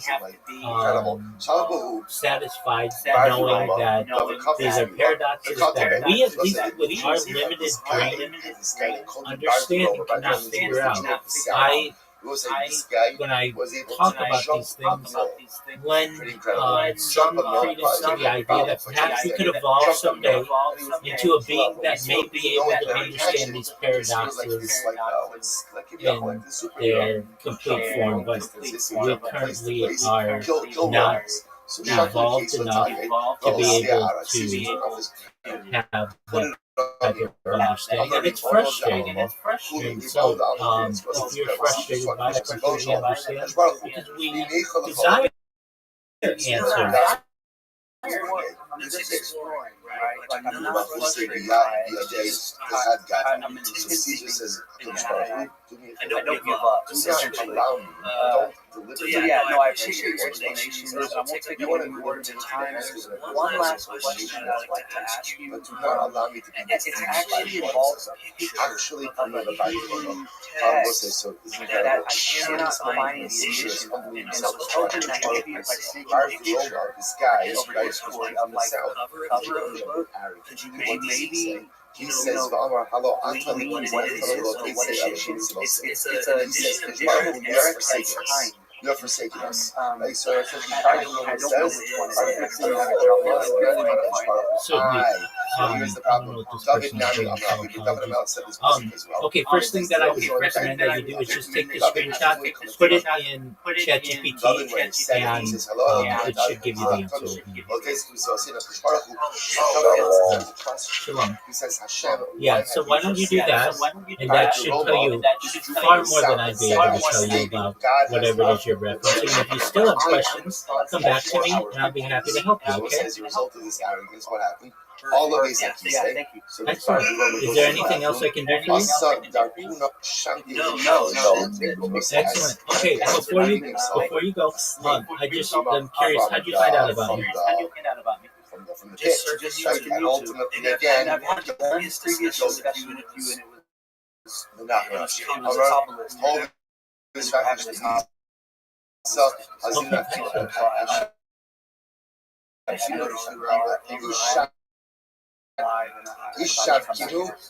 Absolutely. Are you the person who told me about another streamer who might Yeah, I met him because of you. And I want to tell you about what I learned about him.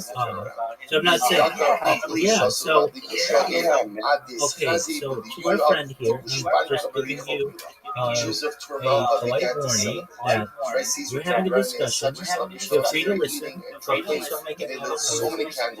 Literally again, something to contribute. Okay, so yeah, Spirit, Peaceful Revolution. I went to his YouTube stream after you had referenced it and did everything I could to get his attention, and I couldn't. But I was not frustrated because I know people that happens to me as well. So I went back a few days in a row trying to get his attention. Didn't hear anything from him. And then about a week went by, and then he came in again. And he was like, "Hey, I saw that you were trying to get a hold of me." And he and I, as I said, baseless hatred. Apologies for those interruptions of this individual. So lack of restraint. Someone does something to you, you don't like. What do you do? What do you do? You gave me a breakdown of some of the things that were of interest to him, like the Hegelian dialectic and Hegelian philosophy, someone says something to you, you don't. What he was doing. And so I already had a basic understanding. I'd been to his website and read some of his Kill writings. your chickens. You don't And have to respond. I said that somebody came into my stream, or saw me stream, and while I didn't know who exactly he was, he gave me a little bit of breakdown. And so he streamed in here for like a month, and so we got to know each other pretty well. I know I don't want to get into some of the things that are going on in his life, but he puts them pretty publicly. Like, he's going through some stuff with the government, and he's doing what he can to study things for revolution, and that's cool. I'm all about peace, but he wants to perhaps get more involved with the revolution aspects of his project, of like telling me what I had to do. And I'm fine just streaming my life and being on podcasts and doing interviews and creating a community. I don't feel that I have to go to the local city hall and tell them how I feel. But he teaches their own. Everybody's got their own philosophy. So he and I exchanged quite a few messages and spoken here at length. And he streamed in here for like a month. And I know that he had some. He's still streaming. I actually looked at him today. Hopefully he was doing okay. But I did want to thank you for referencing him. I think he's at like 309 days. So I hope he is able to continue as long as possible.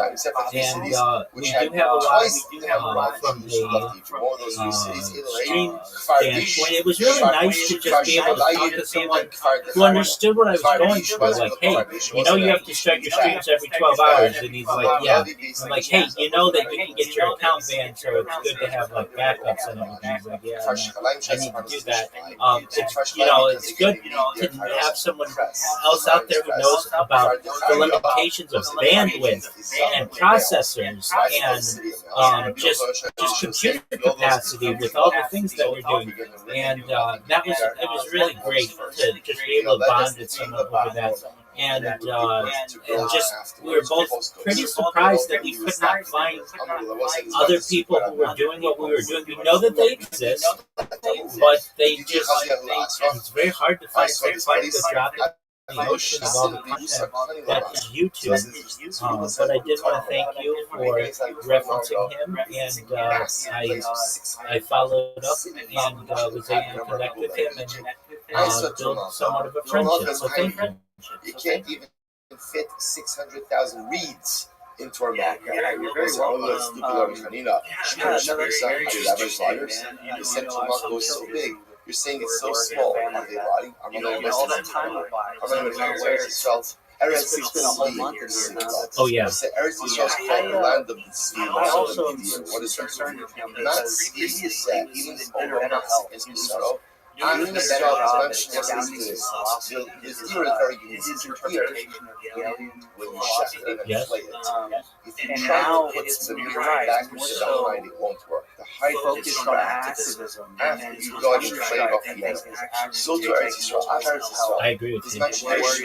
I agree with you, and he's really serious about that. And the land expands. from my perspective, I'm not about that. I don't want to self-harm to get attention to my cause. I feel that it's really important that I take care of myself and maintain my nutrition and my hygiene and all the other aspects about healthy living to the best that I can.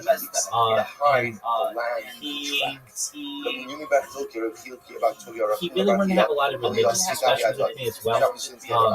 I'll just say that he feels that he is if anyone knows anything about the a Messiah, and I don't.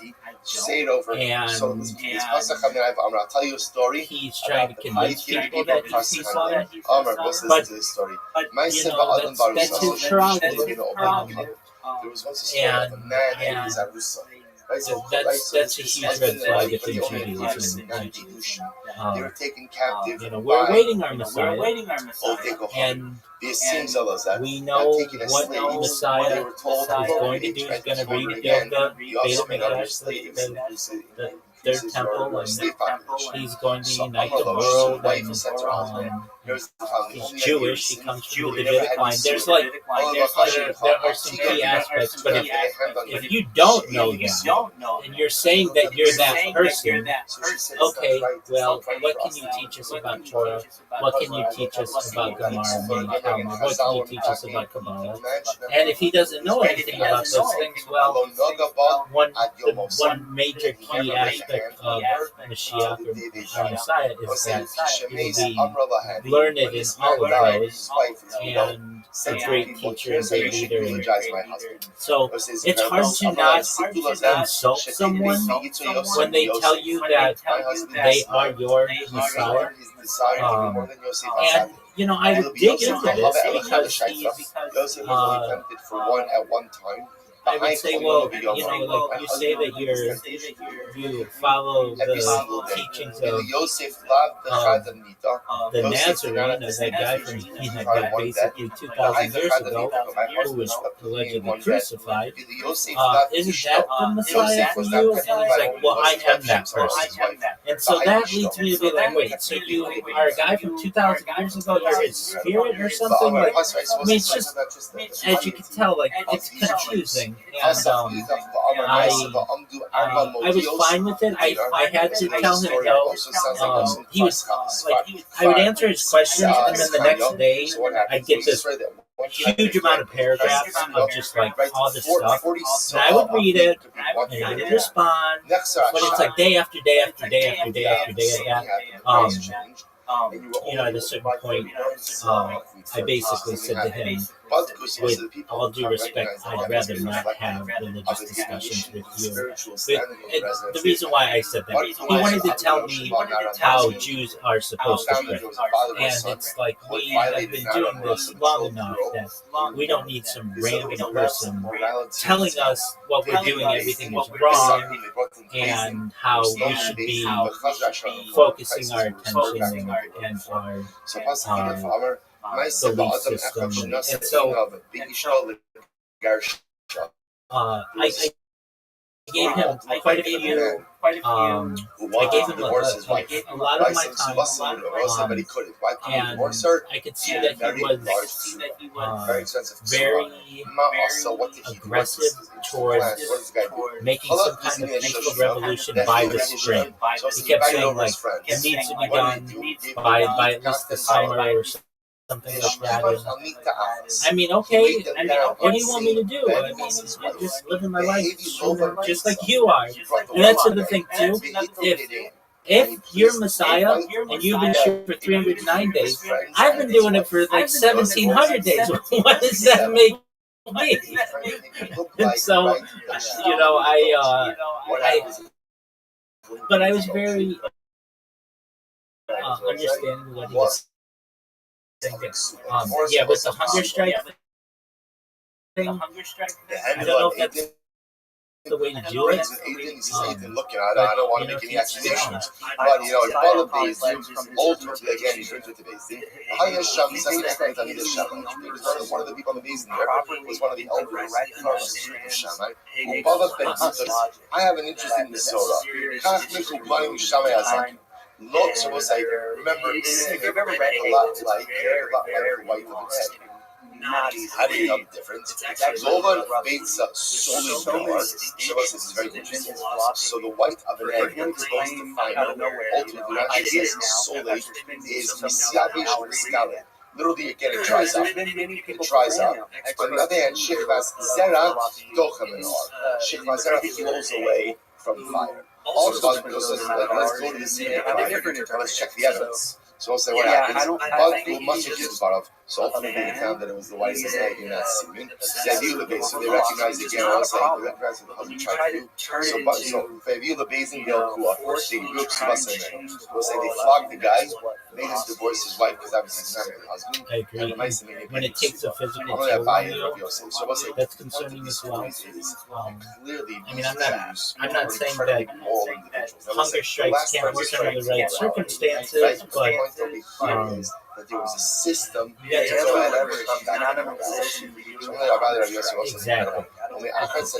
Exactly. A major aspect of hunger strike is publicity around it. People know. Otherwise, you're just going on a diet. You know what I mean? It's basically you're fasting, which I'm not saying it's an important thing. Can have excellent effects, but if nobody knows you're on a hunger strike, I shouldn't say that. He does publicize it, but it almost looks like I didn't want him to go through that.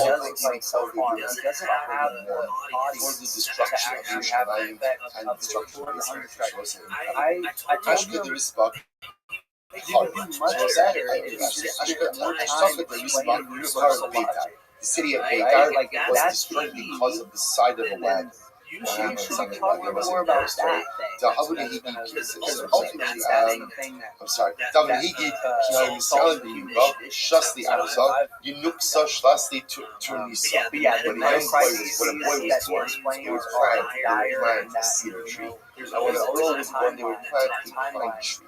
If you have an incident when this young boy, this young girl would get married, so I see the roof of Azu it's actually very difficult. They would cut down the tree and make the chuppah out of that tree, like out of that cedar and out of that pine. One day the Caesar's daughter was traveling through town. No, it's not. Traveling through the town, and the wagon broke down. Katsu arms of Ailu, us was they cut down a cedar tree, cut down one of the cedar trees, and they repaired the wagon. The Jews were so incensed about this. Nafal Alayu, Mahu. They killed the Caesar's daughter and her parents. All because they took the way. So also I'm going to give some other tell you that. They came back, they told the Caesar, the Jews have rebelled against you. Hasalai. And Caesar marched on the entire this was the destruction of the So God Bachari Av Kol Kari Yisrael. I'm Rabbi Zir, I'm Rabbi Yochanan. Ilu Shmonim Elef Karning Lokama. It was literally taken as well as 80,000 soldiers. Carrying a Hamaru is those who carry the horns. Who carries the horn to show into battle? Who carries the horn? Ultimately, again, like the commander of the absolutely. One thing I'm going to do is also his entered into Beitar. And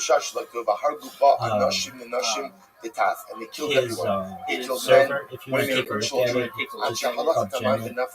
Genuine blood ran so thick that it ran all the way. Send me that picture whenever you want. Maybe you'll see what Beitar is close to the Mediterranean. Rechok Ha'is was more than a mile away. Time Rabbi Elazar Agag Omer. Rabbi Elazar Agag Omer. Stream Chalil because Yadayim. There are two streams in the valley in the Bikas Yadayim. One goes in this direction, one goes in the direction. And if you don't mind the restaurant, the city of Beitar was massive. There was such a flow of blood. Two parts of blood to one part of the water.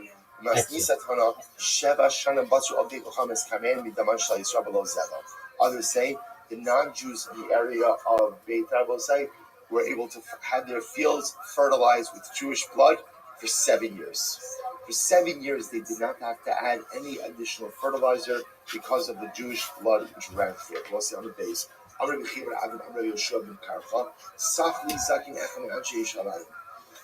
One of the elders of Mishnah said to me the following: the Bikazu, in this particular valley, Harad Uvuzaran Rabat Abachim Masayim Ba'achas Asara Ribo.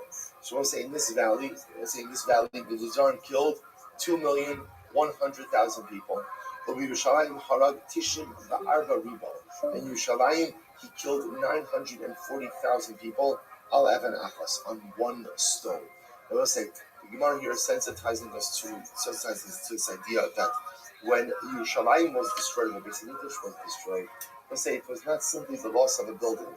The catastrophic loss of life that came with the Khurban was something absolutely staggering. Millions of people died when the Romans overran Yerushalayim and the surrounding cities. 11 achas. Listen to this. When the Vuzar entered into Yerushalayim and killed out people, he killed so many people until the blood of the populace mixed with the blood of Zechariah. And I will say, what's the blood of Zechariah?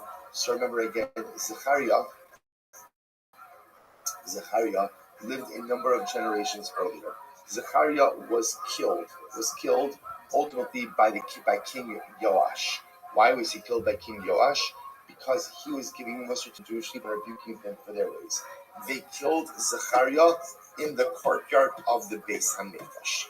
Zechariah's blood remained bubbling in the courtyard of the Beis Hamikdash. They could not get rid of it. The Vuzar comes into Yerushalayim. He kills out the populace, kills out much of the populace, till the blood of the general populace mixed with the blood of Zechariah. So what happened? So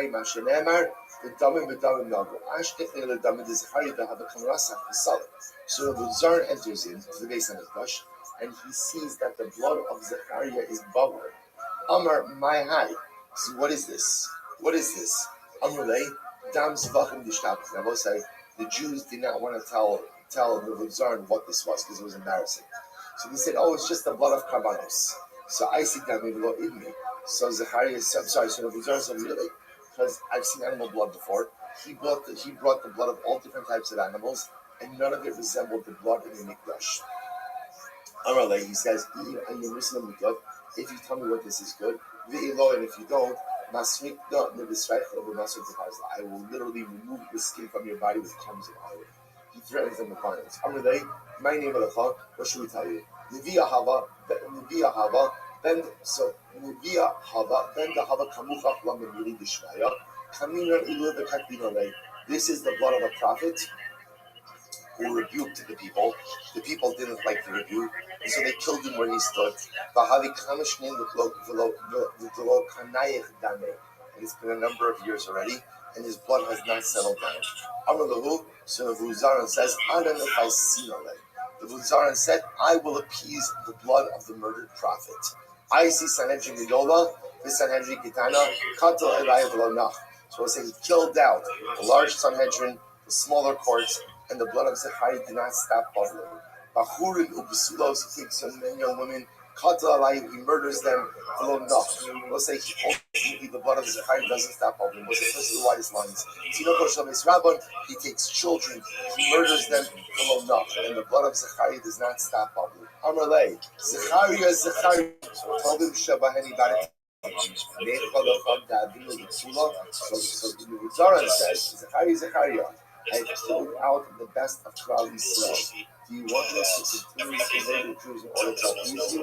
So the Gemara says, no, you don't want to help me now. The blood of Zechariah stopped bubbling.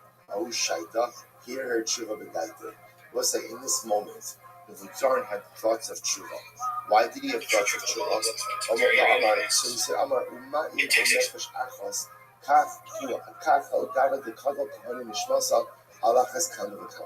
we'll say the Vuzar has this epiphany. If so much blood was shed to avenge the blood of one Jew, of Zechariah, so the Vuzar said, what is going to happen to me now that I've murdered so many Jews? What is going to happen to me? Azal, Ara, so say the Vuzar left his post, he ran away, Shadar Shtar Paratas in the Beisay, he literally sent the document back to his house about how to dispose of his estate, the Igayer, and he converted. Is this not incredible? Right? The Vuzar is called Rabbi Tabachim. He is called the chief butcher. The chief butcher ultimately goes ahead and converts. Tana, so you want to talk about other great people who converted. Naaman, who was the general of Aram, Ger Toshav Haya. He ultimately again becomes a Ger Toshav. Now remember, Ger Toshav means a resident alien. Meaning what? He didn't convert to Judaism, but he did keep up idolatry and observe some Shemis as Bnei. Right? Zaran, Ger Tzedek, Zaran becomes natural convert. Midnei Banav Shal Haman, Lamdu Torah B'Bnei Brak. Isn't that incredible? Haman had grandchildren living in Bnei Brak. Learning Torah in Bnei Brak. Ibnei Barav Shal Sisra, Lam I will say Sisra's grandchildren ultimately were Rebbeim, right? Taught children in Yerushalayim. Ibnei Barav Shal Sancheriv, the grandchildren of Sancheriv, Lamdu Torah Berabim, ultimately taught Torah in public. Who's that? Who said of Sancheriv taught Torah in public? Man Inun, Shemaya V'Avtayon. Shemaya V'Avtayon. Hayu Dichsev, and Asati Estama, Atzav, Al-Sachi, Aksela, Levil Taxos. So we'll say, just as an aside, what's the pshat with this? If you become Jews or become teachers of Torah, we'll say, remember again, what these individuals represented was dramatic hatred and animosity, which represents passion. Passion is the strongest of all midos. And if you could rechannel it in the right way, it becomes the source of all life growth. These people who caused so much destruction, specifically for Klal Yisrael, had this passionate hatred. So passion was embedded in their makeup. What do their descendants do? We channeled it in a passion not towards hatred for Klal Yisrael, but just the opposite, a love for Klal Yisrael. Which I will say, this type of message gives us the greatest amount of hope. Because often when we sin, I will say, we feel very terrible about ourselves. Or recognize that often sin is just a negative manifestation of internal passion. If you can just simply rechannel it and repurpose it, there is no telling what we could accomplish. If the children of Sancheriv, the grandchildren of Haman, could rechannel the hatred, the passion of their Zaydah, then Allah has come what we are able to do as well. Incredible. So Hakol Kol Yaakov Adayim De Esav. The voice is the voice of Yaakov. The hands of Esav. Hakol, we'll say, what does it mean, the kol? And we'll say, in this pasuk, really what the kol means is the crying out. Zeh Adreinos Kesar Shagval Tzan Shalosayim Shishim Reval Shishim Reval. He killed 600,000 times 2. You find kiyos in Israel. Kol Yaakov Zeh Aspanios Kesar Shaharag B'Yeser Arba Meos Reval. Killed ultimately again, Shaharag B'Krach Beitar Arba Meos Reval. Ultimately killed 4 million people in Beitar. V'amrelei Arba Alofim Reval. Others say 20 million Jews. By Daimid De Esav, Zumachos Harasha, Shechrivas Basinu B'Sarfa Sechalinu B'Yusam Eretzilu. So what does it mean, the hands of Esav? This refers ultimately again to Rome, which destroyed everything. What does it mean, Kol Kol Yaakov? There is no tefillah that is effective in this world that doesn't have Klal Yisrael involved. What does it mean, the hands of Esav? There is no battle, I will say, that is successful, that is waged in this world, that does not have the involvement of Esav. B'shod Lashon Techabe, B'chui Lashon Techabe. I'm Rabbi Yehuda Marav. Mai Tichsiv Al Naros Badal. Shamya Shamnu. Kam Bachinu B'Zurim. This is such a moving passage. Literally on the banks of Badal. That's where we sat and we cried when we remembered. Random person from the internet. Was his pasuk can tell him. David HaMelech was shown prophetically the destruction of the first Beis Hamikdash and the destruction of the second Beis Hamikdash. Churban Bayis Rishon, he was shown the destruction of the first Beis Hamikdash. I'm going good. How are you? Naros Babel, Sham Yashavnu Gam Machinabosai. So on the banks of Babel, that's a reference to the destruction of the first Beis Hamikdash. Bayis Shemi B'Siv, Zachar Hashem Livnei Edom Es Yom. Say that again. Bayis Rishon. Shneimah Naros Babel Sham Yashavnu Gam Machinu. Bayis Shemi B'Siv, Zachar Hashem Livnei Edom Es Yom Yishem. Aru Soda. So what's the point over here is based on this psukim. David HaMelech is showing the destruction of the first and second. You're breaking up. I can't really hear you. This is an incredible story. We've never spoken before. This is an amazing story. It's a story of 400 Jewish children. 400 literally again. Either came 400 boys and 400 girls, or a total of 200 boys and 200 girls. Shenishbu l'kalam. Most say this by the Romans. They were taken captive by the Romans, and they were taken captive for degradation. Rashi points out, what does this mean? These boys were going to be used for sexual behavior, and the girls were going to be exploited as for sexual behavior as well. So that's one of my satisfaction. And I will say these children, it's children. 400 Jewish children. So I will say they recognized what I think that was it? Now this is story. They're taken captive on a boat. They think that they can do being exploited for immoral behavior. So others say answers. Listen to this. If we throw ourselves into the ocean, right? Essentially, we take our own life by throwing ourselves into the ocean and drown. So, will we go? Yeah, but that's a part of the problem. I think that's part of the problem is when, if you notice, by the way, when the spirit identifies with the body and the soul. Do you know why sometimes these kinds of details are mentioned? It's because it comes back into life. When life and death are just a false dichotomy. Many times.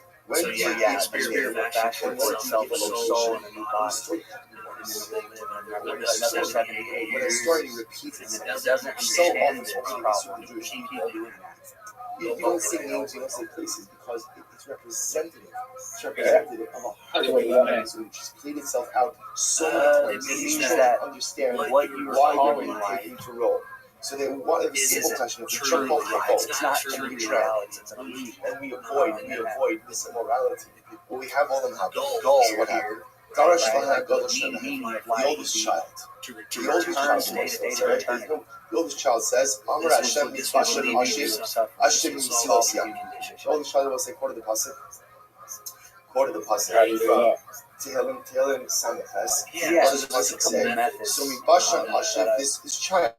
Child actually the pasuk. He says, Shini Ari Ashim. Hashem will bring us back from between the teeth of the lion. From the depths of the sea. This refers to those who drown. Even those who drown in the sea. You want to change the oldest child to the other children. So that even if we are lost in the depths of the sea, the Ribono shall only we are our mind. We are our consciousness. We'll say, when the girls heard this, Kaf Tsukula. Ultimately, they all jumped overboard. They all jumped overboard. They fell to the depths of the sea. The boys went off on the boat. The boys make the Kadal home. And what do they say? See, the boys say, the girls, they were going to be exploited. But listen to this. They were going to be exploited, quote unquote, in a moment of friendship. What does that mean? What does that mean? That they were not going to be subjected to abnormal, immoral behavior. So, we are going to be exploited in an abnormal, immoral way. The boys jumped overboard. Soul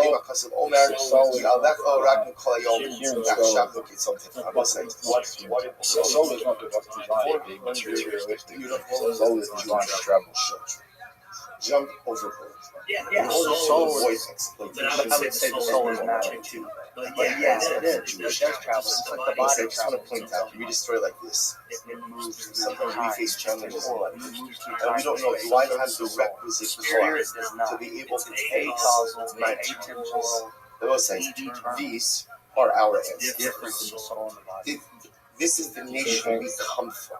This is the strength that's embedded within our religious DNA, the ability to stand up in the most difficult times and make the most difficult decisions. This is Klal Yisrael. If you don't break the habit, let me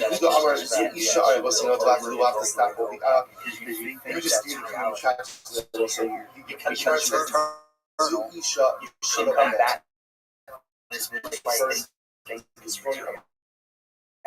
Really just other we call it, for lack of a better word, the organs. Once we and once we make your sheikhah.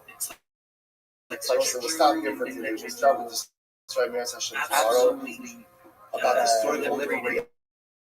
Again, that is known as the story of Hannah. It's a true state. We'll stop here. But you think that trees are real.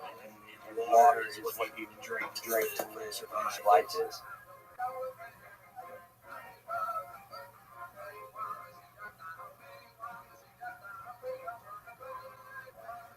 Do you think life is enjoyable? Yes, it can be. Yeah, it can also be painful and not enjoyable.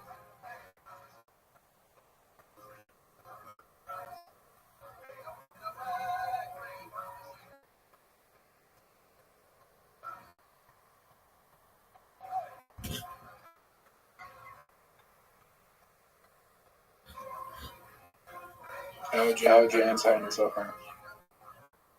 Say that again. How do you answer on the suffering? You can't in this world. You can't in the illusory world because it's built off of dichotomies. It's a whole world. So there has to be pain. There has to be suffering for there to be love and enjoyability, satisfaction. So looking at those diagrams seem to be unique to that edition. You can get that edition from my Safari, if that's of interest to you. Yes. You send me that link. I cannot send you that link, but what I can do is tell you that it is about $91, and just go to my Safari tomorrow after sundown, and you should be able to get it. Perfect. Saturday. Yeah, you're right. Okay, yeah. I appreciate that. Absolutely, but I would tell you that it's probably, unless you know Hebrew quite well, it's not going to be that beneficial to you. I would look at the link that I sent you because it's translated and it's free. And you might be able to get the answers that you need. Well, absolutely beautiful. Appreciate it again. Thank you. You're welcome. Well, it was a pleasure. Absolutely. Come back if you have any questions. Okay? For sure. That's dedicate our living today to the four precious neshamas killed in the Eretz Yisrael. 2 days ago, Harel Masud, Elisha Enterman, Ofer Therman, and Nachman Mordov. We hope that in the narrative of our Talmud Torah, that the neshamas will have an aliyah. The families in Nechama and Halavai Kodesh Baruch Hu will finally bring the day. The Malach Hashem Dima Mi'at Kol Panim, that Kodesh Baruch Hu should just wipe away our tears. Such barbaric and senseless acts of violence should the Meretz Hashem cease, and our people should be Zochah Meretz Hashem to live in our land with eternal shalom. So with that, let us begin.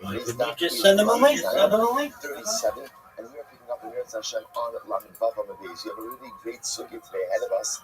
More pruzbul, all the pruzbul you could possibly want in one morning.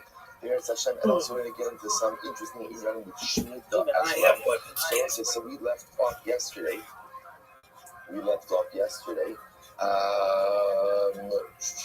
Rav Nachman. Rav Nachman or Kaimena or Eli Rav Lee, Tashma, Damar Shmuel.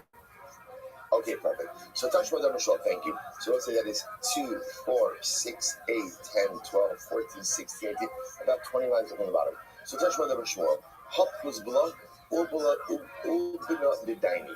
Uzbala is an Ubuna Dana. What's an Ubuna? Rashi says over here, a chutzpah. Right? In other words, so let's say Shmuel come out on record as saying that pruzbul is a terrible thing. It's a chutzpah of the Dayanim. Right now, why is it a chutzpah of the Dayanim? Because essentially the Dayanim are taking money inappropriately.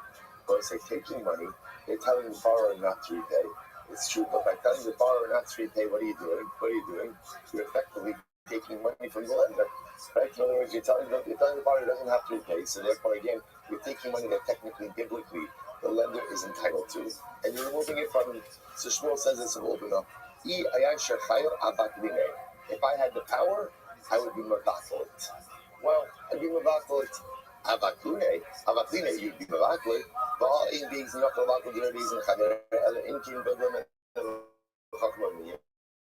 but we already established in yesterday's daf that the only way for one Beis Din to overturn the rulings of another Beis Din is if that second Beis Din is at least as big in number and wisdom as the original legislating Beis Din. So how could Shmuel say that he would overturn it? What Shmuel was saying was, if I was able to convene a Beis Din that was larger in wisdom and number than Hillel's, I would overturn it. As Rabbi say, the rest of the sentence is, but I can't. So what he's doing is he's expressing his displeasure with the concept of pruzbul, articulating the fact that if he could overturn it, he would overturn it, but he can't. Good. So what was like? Rav Nachman Amar Akaimeno. Rav Nachman said, if it was up to me, I would establish pruzbul. Establish Akaimeno Hamakayim B'Kayim. It's established. He already made it. So it's Gemara says, Halgi Kamar. Ema Ben Yosef. The low concept for Kasam Dami. So Rav Nachman was saying, I am such a proponent of principle that what I would legislate was as follows: that even if a person didn't write a principle, it's as if they wrote a principle. They always say, we see concepts like this. Well, if we see a concept like this, suba is a good example like this. Let's say again, in all of the bahala, all the hecticness of a wedding, it turns out, right, they were doing the pictures after the chasana, and what happened? They forgot to write ksuba. What happened? Like they forgot to write ksuba. So we'll say, what's the halacha? Halacha is a chas is all proud of himself. Look at this, right? I got into marriage. I don't have a ksuba. Right? You tell him, calm down. Yes, you do have a ksuba. Right? Why I will say, because ksuba ultimately again is an obligation that is baked into the fabric of marriage. In other words, if you have a document, great. But even without a document, the obligation still remains. So it appears that what Rav Nachman is really saying is like this: I think principle is such an important thing that to me, I would kind of make it a standard issue procedure. That if you have an outstanding debt, effectively debts are automatically handed over to Beis Din for the Shemitah year. Right? If you didn't write it up, the principle still works. Which the Gemara says, so I say now we're going back to the statement of Shmuel, right? Shmuel said that this principle is an old dinar bedaini. So let's talk about this word. What is this old dinar mean? Chutzpah? That literally in principle is like a chutzpah for the Baron to do this. Old lishna dinichusu. I want to say maybe old dinar is a lashon nichusa. Nichusa means doing a favor of making it easy. See, I want to say this is actually very interesting. The other possibility is, if you think about this like from a procedural perspective, first of all, makes the life of Beis Din much easier. I would say, what would happen if there was a principle? Right? What would occur? The courtrooms would be packed. Lenders trying to go ahead and collect from us. I must say that you should be aware. When Shemitah cancels, that's when it's at the end of the Shemitah year. So we have this image that everything has to get done before Shemitah. In fact, to get us to by the end of Shemitah. But again, we'll see that detail later on. So let's say maybe Ubina means Nichusa. Maybe Ubina means that Chuzbal did Beis an incredible favor. Because now with Chuzbal, what happens? Everybody's just signing the documents, sending the documents to Beis Din. And Beis Din doesn't have to be on top of a whole bunch of. Somebody Lula said, Aluva Kala Shazim said, Aluva Parable or Chutzpah is a Kala who ultimately commits adultery in the midst of her Chuppah. Meaning what I was saying, adultery obviously is always bad. But when I saw there's a special egregious kite that exists when it's done under the Chuppah at the time that the marriage itself is being formed. And I want to say, Rashi points out over here that this is a reference to the Chet HaEgel, to the son of the golden calf. Right? We built the golden calf literally right Har Sinai. Har Sinai is the chuppah with the Ribono Shel Olam. And literally in the middle of the chuppah, what do we do? We build this alien identity, right? We build whether it's Avodah, whatever it was. It was a terrible relationship trespass. So ultimately, again, disgusting or chutzpah is the kind of commits adultery in the midst of a chuppah. So let's say, you see the lotion of Aruva means what's Amar Amar the great Rashi. One night, what's the concept of this? Shamela from the Sibo, not drink, not sun. עדיין חביבוס ודבר בקסיב, לא שם ולא פסיק ישראל הסבירה. So let's say the word points out, let's say from Shira Shira, עד שנה פרמסיבו, Nitri Nelson Echo, while the king is still ultimately again at the wedding party, Nitri Nelson Echo. Literally again, the beloved has shared her scent. The idea being that while they're still at the wedding party, the Kala has committed adultery, a reference to the Gemara says, despite just an aside, despite that incredible relationship trespass, ultimately again, HaKadosh Baruch Hu still loves us. His love or his desire still exists by us. No son below and it says, literally again gave away the scent, and it didn't say it's spoiled. It wasn't just as a beautiful aside, but you see the strength of the relationship between HaKadosh Baruch Hu and Klal Yisrael. But even in the midst of overwhelming relationship trauma, like the Chet HaEgel, the love that the Baruch Hu has for us still remains intact. It doesn't mean that it's not tarnished, and it doesn't mean that it's not damaged. It is like any relationship. But Lamaisa, it still remains with all of the relationship trauma. Incredible. Tanrabanan. We'll say another riot is actually incredible Gemara. Hane'alavim de'inan ulvin. We'll say those who are disparaged, ultimately again, but do not respond in kind. Shomim Hasan ve'inan mashivin. Ultimately again, they hear their degradation and they do not respond. Osin le'ava, they serve HaKadosh Baruch Hu with love, usmeichim v'yisurim, and they're able to rejoice in the challenges. Alein HaKasuf Omer, about such individuals, the Pasuk says, Va'o'avav kitseis hashemish b'gvurasa.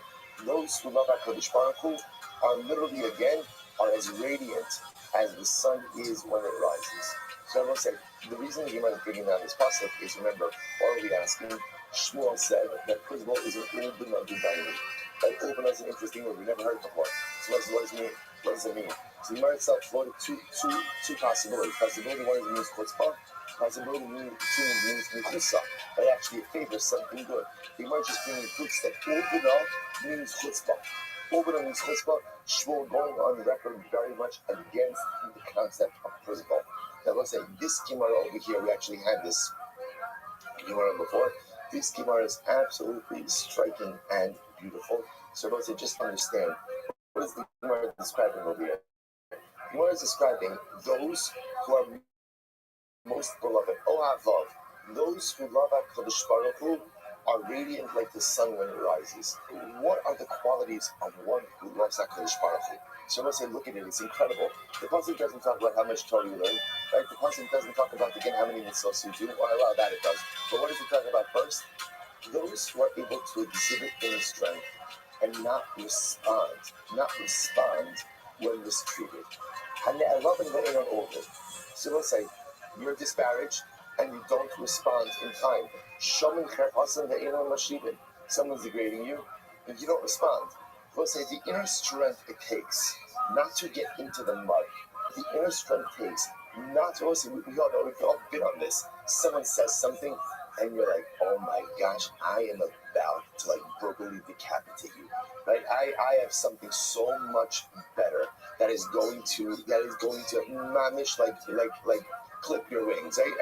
I will say the ability to exercise restraint and say, you know what? Why? Why should I do that? Why should I get into the mud? Why should I respond in kind? Why should I sully my neshama? The ability to exhibit that internal strength is one of the greatest midos that you can possess. We'll say you see this in Pirkei Avos as well. Ezehu Gibor, who is strong, Hakovish es Yitzro. And I will say, literally translated means he conquers his inclinations. So we often think that this refers to taiva, to desire. So a person has desire to do something, and we think often like desires in the realm of the illicit or immoral. That's true. But there's a Yetzer Hara, say sometimes when someone does something to me, there's a very strong Yetzer Hara to respond in kind. A person who goes ahead and restrains himself, exercises self-restraint, that is one of the greatest demonstrations of love for HaKadosh Baruch Hu. What's next? Osin Ava will say, a person could go ahead and be behaviorally proficient in so many ways, but yet there's no emotion, there's no love. The ability to infuse love into everything we do for HaKadosh Baruch Hu. Smeichim v'yisurim. It is easy to be in love with the Rebbe when life goes your way. Easy. You say, what do you do when life doesn't go your way? What do you do when you face adversity, when you face challenge? Is the relationship suddenly strained, or do you recognize that the same God who visits the brachas upon you is the same God who visits the challenges upon you? And if you love him when he gives you the brachas, you find a way to love him even when he gives you the challenges. A person who could combine all of these different midas all of a sudden, that is a person who truly loves HaKadosh Baruch Hu. Incredible. My principle. What's a principle? Now we go as a principle. What does the word mean? This is an etymological question. My principle. Amarat Christa Paros Buli Ubuti. So it means plus Buli Ubuti. Literally again, a takana, a benefit for the Buli and the Buti. For the Buli and the Buti, top of Lamazayim. Buli Edu Ashirim. Buli referred to the rich. It said the Shavarti is called Usman. Hanabion said Edu Bulos Shemi Yehuda. Buti Edu Ha'anim, that refers to the poor. It said Ha'adet Ta'aditenu. We'll say again, talking about lending someone. So who are you lending to? Well, if you're lending to someone who's impoverished, we'll say, interestingly enough, so pruzbol is a contraction of really three words. Pruz ultimately again is a takana, an enactment, and bol really is a contraction of two other words of buli and buti. This is something that benefits the rich and benefits the poor. So the Gemara goes right there. So the Gemara says, good. So we'll say, so by the way, so I understand why it's a takana for the rich. Right? Why is it a takana for the rich? Because they get their money back. Why is it a takana for the poor? So Rashi says, remember again, I will say, with that pruzbal, what was happening? Remember, what prompted the ultimate pruzbal? What prompted him? People were lending. So remember again, the fact that loans are still being made in close proximity to Shemitah, that's a benefit to the poor. So there's a takana that benefits the rich and the poor alike. So the Gemara goes like, so Rabbi said to a loza means a person who spoke a foreign language, right? And ultimately again didn't speak Hebrew. So he asked this guy, Mike Prisbal, tell me, because we don't use the word Prisbal, what does the word Prisbal mean in your language? Amalei, Pusa Dimnos. So this loza said ultimately again, Pursa de Milsa, which means we're going to say a good. So again, we're going to say according to the second version, Pruzbal is just another word for an enactment. Maybe we don't have a Shmuel. There's so many insight in Pruzbal. So we'll say this now. Let's get a little bit more into mechanics. Orphans, this is very interesting. Orphans do not require Pruzbal. We'll say, so what does this mean? If you come back to the following situation, Ruvain has property, right? Ruvain makes a bunch of loans. Then what happens? Ruvain died. So now, of course, his children inherit his estate, and along with that, they inherit the loans that are due to him. Shemitah is now coming. So Rabbi Huda says, halacha l'mayisov, orphans do not need to write out a pruzbal. Why not? The Chaitan Rabbi Garacham used so many insuit in pruzbal. Why? Because the Gamliel based Dino, Avihen shall Yisomi. Because Rabbi Gamliel and his Beis Din ultimately will say they are the fathers of the Yisomi. What does this mean? Effectively, Beis Din has an obligation to always look out for, the community has an obligation to always look out for the Yisomim. Because we'll say often, especially when we're dealing with minor inheritors, or inheritors who are minors, right? So often, remember, they're just not conversant, they just don't know about the affairs of the estate. That's why we enact so many different pieces of legislation to protect them. We're doing this over and over to protect the Yisomim. The Gemara says as follows. So the Gemara says one of the enactments was they don't have to go ahead and fill out a pruzbal because the Beis Din has like their party. Look at Rashi. So we'll say it's as if already for the Yisomim, it's only as if their loans have been submitted to Beis Din. I will say, right? What does a pruzbal do? A pruzbal submits your loan to Beis Din. By Yisomim, it's as if their loans have already been submitted to Beis Din because Beis Din helps them out. Good. So let's say we are in Lamed Zayin Amud Aleph, 37a, 2, 4, 6, 8, 9 lines, 10 lines down from the top. Tzad Hassam. Ein Kosei Pruzbal, Ella Ala Karka. Oh, very interesting. Let's say so that's some interesting qualifications. You can only write a pruzbal if the debt is backed by real property. Right? So only if you have a loan that is secured by real property can you write the pruzbal. Then we'll say, now what's the pshat with this? Look at Rashi. Ella al karka, in the karka below that, if the borrower has land, the lotiku ella bizman shachov kishar roth shtaros, shenegbin min akarka, that we also the shlicha. You mean a kamdukti? I'm saying, now listen to this. The norm was that if I'm lending someone money, I'm saying, I want to know that loan is backed up by some type of collateral. I would say the best kind of collateral, real estate, the best kind of collateral. So let's say the most common type of loan that was made was always a collateralized, a loan backed up by real property. And let's say whenever Chazal make a takana, they make a takana that governs the normal set of circumstances. So since the normal set of circumstances is that when you're loaning money, you're only loaning to someone who could secure the debt with loan, even if the person is poor. Because remember again, even if the person is poor, like the pashtos, they still have a house to live in. Right? They have a house to live in, they have karka. If they have karka, there's something to secure the debt.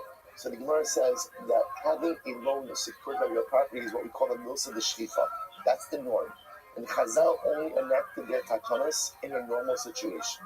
Therefore, the only time principal works is with a loan backed by karka. Incredible. So the Gemara says, okay, so what happens? What happens if I lend Reuben money, and Reuben doesn't have karka? No problem. What could I do? I could convey ownership of karka. For the purposes of Prisbal, I can say, Reuben, I'm conveying ownership of, Dalad Amis in my backyard to you. You are now the proud owner of Dalad Amis. And what that's enough to do is to make this now a loan that is secured by real property. I both say, there's a big chiddush in this. What's the big chiddush in this? The big chiddush is that generally the only time that real property secures a debt is when it was owned by the borrower at the time of the debt. Property that is acquired afterwards doesn't usually become encumbered by a pre-existing debt. The only example of this, the only exception to this we have in halacha is ksuva or prisbal. So, but ksuva, we'll say again, ksuva is the only obligation that exists in halacha which encumbers every single piece of property you presently own and will ever own. Right? Anything you will own becomes encumbered. So we'll say, so this is unique over here. We'll say, because part of it's a kind of principle is we want to do whatever we can do to get it done because it's for the benefit of society. We want loans to be made. And the best way to ensure that loans will be made is if you go ahead and you secure the debts that the lenders will not lose their money over the course of Shemitah. So therefore, again, we're going to say the borrower needs to have land. But if he doesn't have land, his lender could go ahead and give him ownership of some more amount of land. How much land does he have to own? Any amount.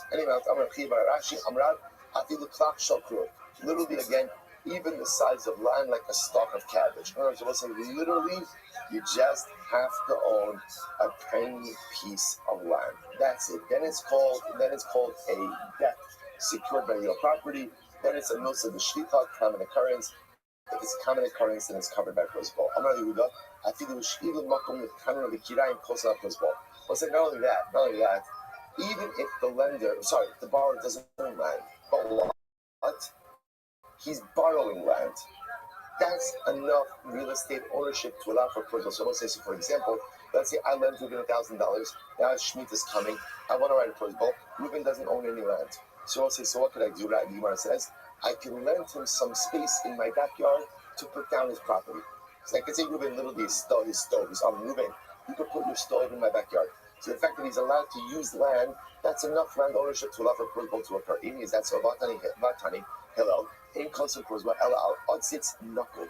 We'll say the only thing greater principle on this is if the borrower owned a perforated flower pot. And what's the top of the perforated flower pot? Is it's considered to be attached to the ground. So because it's attached to the ground, therefore it has a status of karka. So the Gemara says, knuckled in, shame or knuckled low. And you can see over here, it's only a perforated flower pot, not the non-perforated flower pot. But why not? There's the place that the flower pot is sitting on, and that should be enough karka to allow for the writing of the principle. But you know what the case of it? The case is where the non-perforated flower pot is sitting on pegs. So because it's sitting on pegs, therefore it's not occupying any part of the land, and therefore again it doesn't count. Rashi not left someone money, and Shemitah was coming, he wanted to write a principle, but the borrower didn't have any land. So Rashi can leave ownership to him of the stump of a palm tree. So I'll say, so again, something insignificant. Stump of a palm tree. Rabbanan Diri Rashi, Masrim Ilai La'adadi. We'll say the Rabbanan of the Shiva Rashi, they would go ahead, Masrim Ilai La'adadi means they would do a principle, not in writing. They would do a verbal principle. Rashi says over here, Masrim Ilai B'lo Ksivas principle, Elakach Amalachabeirim Hare Atem Bezin. So what's it's fascinating? They would essentially affect the verbal principle. So in other words, the same text, Harini Mosrani Lachem, right? Dayonim, Kol Chol Shiish, the X, the whatever, right? It's yours, right? Egva Kotman Sharisa. So they would just go ahead and say it without writing it. Rabbi Yonasan Masra Milida Givar Abba. Rabbi Yonasan also did some Givar Abba. Amalei, Sweetna, you know. So again, after he gave it over to Rabbi Rabbi said, Rabbi, do I need anything else? More like, you don't need anything else. You want to say, see from the Skimara, without a document, you could go ahead and hand over your loans to Bezin and allow them to remain collectible. Tarabanan. Listen to this case. Ain't no karka, but no karka. All right, but let's get a little bit complicated over here. Because why not? All right, listen to this. I lend Ruvain money. Ruvain has no real estate, but it happens to be that Shimon is guaranteeing the loan for Ruvain. Right? So Ro says, so now, what's the halacha? So the guarantor has land, but the borrower does not. What's the halacha? Kosvin Allah prozbol, credit prozbol. Because since the guarantor has land, lo, ula arev eilan karka, ula chayev yesh la karka. Let's say, what happens if the borrower doesn't have land, the guarantor doesn't have land, but the lender does have land? So what's the halacha? Kosvin Allah prozbol. Ultimately, again, we can write a prozbol on that. Why did Rabbi Nassan? What's the this Nassan and Rabbi Nassan? Rabbi Nassan Omer. How do you know that if A lent B money? Right? And B lent C money. How do you know that A could collect directly from C? Ultimately, I will say, because the Pasuk says you will give to the one who he is obligated to. So I will say this is called in halacha shibuda d'Rab Nasan. Ultimately, I will say, so what you begin to see over here is that halacha l'maisa, there is a relationship that exists ultimately again between lender, borrower, and borrower two. So as long as someone in the chain ultimately has land, that is going to be enough to create first one. What you begin to see is as follows, which is very interesting. Pretty much right, first of all, we're going to relax every single standard we possibly can, right? Why? Tikkun Olam. Right? Tikkun Olam. Go say again. I want to figure out. This is not like Tikkun Olam is a very misused word, right? But I should say misused. It's just been kind of like blown up to include anything and everything that's good. Which is good, and beautiful. When Chazal used Tikkun Olam, they meant certain things that are necessary in order for society to function. So remember again, what I said yesterday, Shir, loans have to be made, right? You need people to lend money. You need people to lend money for charitable purposes. You need people to loan money for commercial purposes. And if the loan market shuts down, that stymies economic growth. And when economic growth is stymied, the community as a whole suffers. So that's what the litmus test principle. So that's why you see, it's almost like we're making excuses for it to work. Yeah, and I say, remember, all of this operates. Why is all this able to operate? Based on the concept that Shemitah's suffering, ultimately, again, is either D'Rabbanan, presently, or ultimately, again, that they're being Mavatla D'Oraisa, but it's B'Shevi Al-Pasa. It's in a passive fashion, which comes out from the ability to do. Okay, let's go back to it. So I goes back to it, where it says...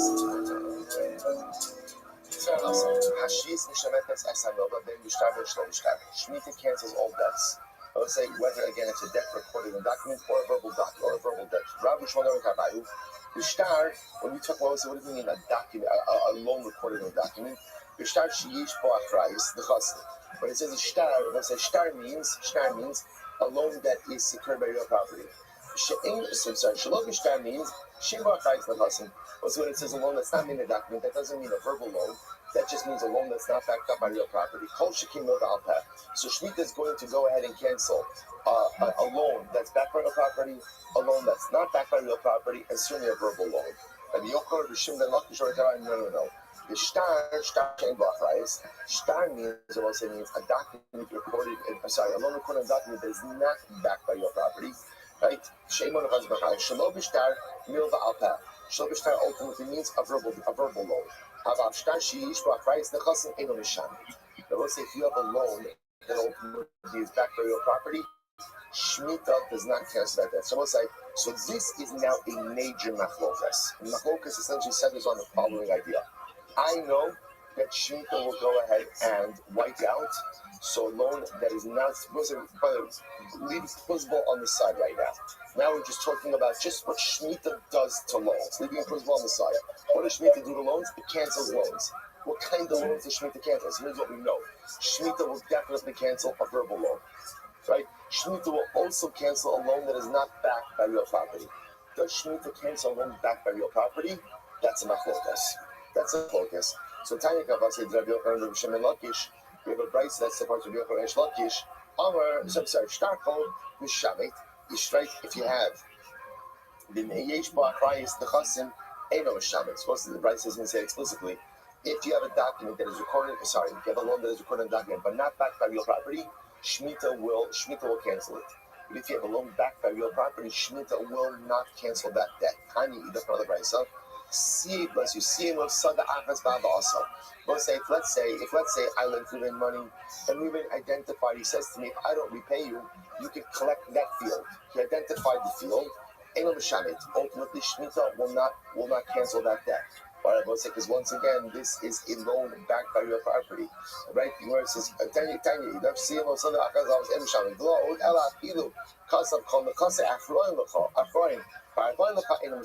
that, but even if Ruben didn't identify a particular field, but what did he do? He pledged, he collateralized all of his assets. Shemitah will not cancel the debt. So I want to say, what do you see from here? Shemitah only cancels verbal debts or unsecured debts. But if you have a debt that is secured by real property, ultimately Shemitah will not cancel that debt. To predate Rabbi Asi, so says this, relative Rabbi Asi, Havli Avu Shtara, Tavakasa Be'achrais Nechasa. He had a loan document, and in the loan document, the loan was secured by real property. Okay, Asli Rabbi Asi, came over Rabbi Asi, Amalei Meshamit or Ina Meshamit? Tell me, right? Does Shemitah cancel this debt or not? Amalei Ina Meshamit. So Rabbi Asi said, no, Shemitah does not cancel it because it's a secure debt. So I say, so what happened? Shav gave us like Rabbi Yochanan. So everybody is a relative like this, right? So what happened? What happens to the relative? Whatever he did like Rabbi Asi, she went to Rabbi Yochanan. Amalei Meshamit. Rabbi Yochanan says, yes, Shemitah cancels the debt. Us Rabbi Asi went to Rabbi Yochanan. So Rabbi Asi came to Rabbi Yochanan. Amalei Meshamit or Ina Meshamit. So listen to this.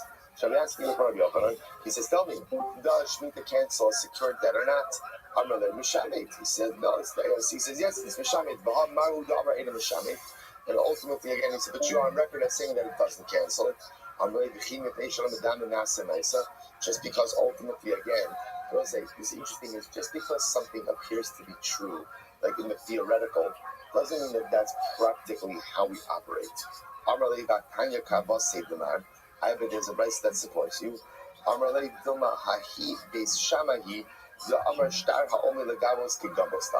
Listen, maybe that price that says that a secured debt is not a debt secured by real property is not canceled by Shemitah.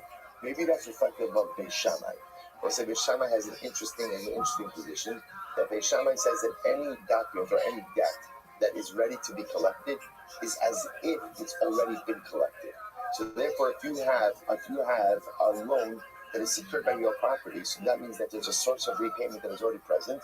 Beis Shammai would say it's as if that's already been collected. And I want to say, if it's as if it's already been collected, would Shemitah cancel such a debt? No, because Shemitah only cancels what? Outstanding debts, not collected debts. Incredible. So I want to say, if a person, right, lender lends borrower money and there's a collateral, or someone gives over the documents to Beis Din, ultimately Shemitah doesn't cancel the debt. I understand where the person gives over their documents to Beis Din, why Shemitah doesn't cancel. Because no one said that's effectively prisbal. It's no longer personally held debt. But also, when a person lends on collateral, why wouldn't Shemitah cancel the debt? Amarava, Mishum the toughest thing. Well, it's because we're talking about a situation where the lender is in possession of the collateral. So the Gemara says, Amalei Abaye Elamiata, Hava V'Daber Chaser the toughest thing. Hachinami below Meshamit. Well, what about the following case? What happens if I lend Ruben money and I live in Ruben's house? Right, so I'm living in the collateral, so to speak. So we're going to say, or again, I'm utilizing an asset. Would we say that Shemitah wouldn't cancel in that case? Only shiny mashkom the cunning of Rabbi Yitzchak. No. Collateral is different. So why is collateral different? Because based on Yitzchak, ultimately, again, a lender acquires collateral. How do I know that a lender acquires collateral? What that means is that there's quasi-ownership over collateral. So let's say ultimately it's talking about that if you the lender be giving collateral and the borrower needs that collateral for his activities of daily living, let him use it. Let him use it, and it'll be considered to be an act of tzedakah for you. Now, if the lender doesn't acquire the collateral, then what's the tzedakah in allowing the borrower to use it? The kalabal called shekana mashkon. We'll say, what do you see from here? From here you see that actually, again, a creditor actually does acquire to a certain degree a mashkon. I will say it's not full ownership, there are limitations, but there is a quasi-ownership. So I will say what you begin to see is a fascinating theme, which is that what? Which is that halakha l'maisa, here's what we know. Shemitah will go ahead and wipe out verbal debt. Shemitah will wipe out unsecured debt. The machlokas also we have to talk about is what does Shemitah do with secured debt? Now, secured debt could have one of three possibilities, right? Possibility one is that it's just a debt that is backed by real property. Possibility two is that it's a debt backed by specific real property. Possibility three is that it's debt secured by specific collateral. So what do you do in that type? So let's say, so those cases are a little bit different because one could, so to speak, already identify a source of repayment. So do we say that since there is an existing source of repayment, therefore Shemitah will not cancel this debt because on some level it's as if what? It's as if what? To a certain it's as if it's been repaid. Not literally, but a little bit, because since the source of repayment is clearly identified, it's as if it's been repaid, like Shammai said, and therefore Shemitah won't cancel. So let's say, that's our outstanding question. So again, verbal debt we know wipes out, unsecured debt we know wipes out. Secured debt either in the form again of real property, specific real property, or collateral, that still remains outstanding. Let's say we learn there, on the base. So let's say, so again, we'll come to the Rambam ultimately again in these particular halachas. Let's just do a little bit more Gemara. So let's say we're moving out now again, not Kuzbon, just basic Shemitah. But let's say this is an incredible halacha. So let's say now watch this. I lent Ruben $10,000. Okay, Ruben comes to me at the end of Shemitah, because at the end of Shemitah is when debts are wiped out. And Ruben says to me, "Here's your money. Here's your $10,000." I have to say, Ruben, it's okay. In other words, I'm canceling the debt. But if Ruben says, no, I would like to pay you, I'm allowed to accept the money. Right? So I want to say, so listen to that. Look at that just a moment. I'm not circled the Chaber B'Shvius. Bizman Shazrias no Hagas. No Abra Love Shvius. The Akar Kaf 0. Hello, Shek 0 B'Shvius. Atzma the Imkin lo Habatzar no Neymar. So I want to say, now listen to this. Rashi says, In Shvius Mishametas Alim B'Sor. As I mentioned before. I want to say, it's very important. The Shemitah year cancels debts at the end of the Shemitah year. So even when you look at the psukim, it says Karba Shnas Hasheva. Sounds like Shemitah is in Shamet at the beginning of the year. No. Halach might say Shemitah is in the Shamet. That's where Makbitrai Prizbals often on Shemitah itself before the close of the Shemitah year. Sarah will say, what's happening over here? Ruben's coming to me at the end of the Shemitah year, or really, Rashi says over here. So the Abra of Shemitah, it's really after Shemitah. So the debt at that Sani, I cancel the debt. Ruben says, I still want to pay you, I'm allowed to receive it. I will say, because effectively, what is Ruben giving me? It's effectively a gift. Jay, how are you, big dog? I don't know if it's because I never get, but they must be up on the Paul says the Zet Var Hashmita means that part of the Trade way. is an articulation that the debt is canceled. Let's see how it is. So when he's coming to pay me, I say, Ruben, I am a Shamit. He says, no, I still want to pay you. I say, okay. So I say, get ready for this. Amar Rabba, the Talile ad the Amar Haki. But ultimately, I want to say, you're allowed to literally hang him up, string him up, right, until he agrees to give you the money. I want to say, now, what just happened over here? Right? A little one, I say, look at Rashi, the Talile, if Hayam Notes and Lax, so it's called. So let's say, now listen to this. What this means is as follows, right? So let's say, so how about for myself, right? So, yeah, let's look at Rashi once more. Rashi says, so this is now here's the case. Ruben says, I want to pay you back. I say, that no, it's okay. And Ruben walks away. Now what do we I can compel him to now pay me back. Well, it's like I just said a minute ago, I'm the Shamay debt. And so it's a very such a thing. We assume that people know how Shemitah works, right? And we assume that people understand that Shemitah cancels debts. When Reuben came to repay me, I said, what is his Ratzon? What is his Ratzon? He wants to make good on the debt. He knows there's no debt. But when I see him since he borrowed money from me, he wants to get back in the price of I say Mishameh Tani. I say Mishameh. So I say, what happens now in Reuben's mind? He's like, you know what? I changed my mind. I'm not paying it back anymore. So I say, since we know that your real inner Ratzon is to pay me back that money, I know that's his Ratzon. So how do I know that that's his Ratzon? How do I know it? Because he showed up. Also, remember again, does he have to show up at all? No. I want to be clear. Shemitah cancels debts. Reuben has no obligation to show up to me at all. But instead he's showing up. He says, I'd like to pay you back. We assume he knows that Shemitah cancels the debts. He wants to pay me back. I say, Mishameh Tani. He begins to walk away. I can grab him by the collar and whatever, and get him to go ahead and pay me back. Right? Why?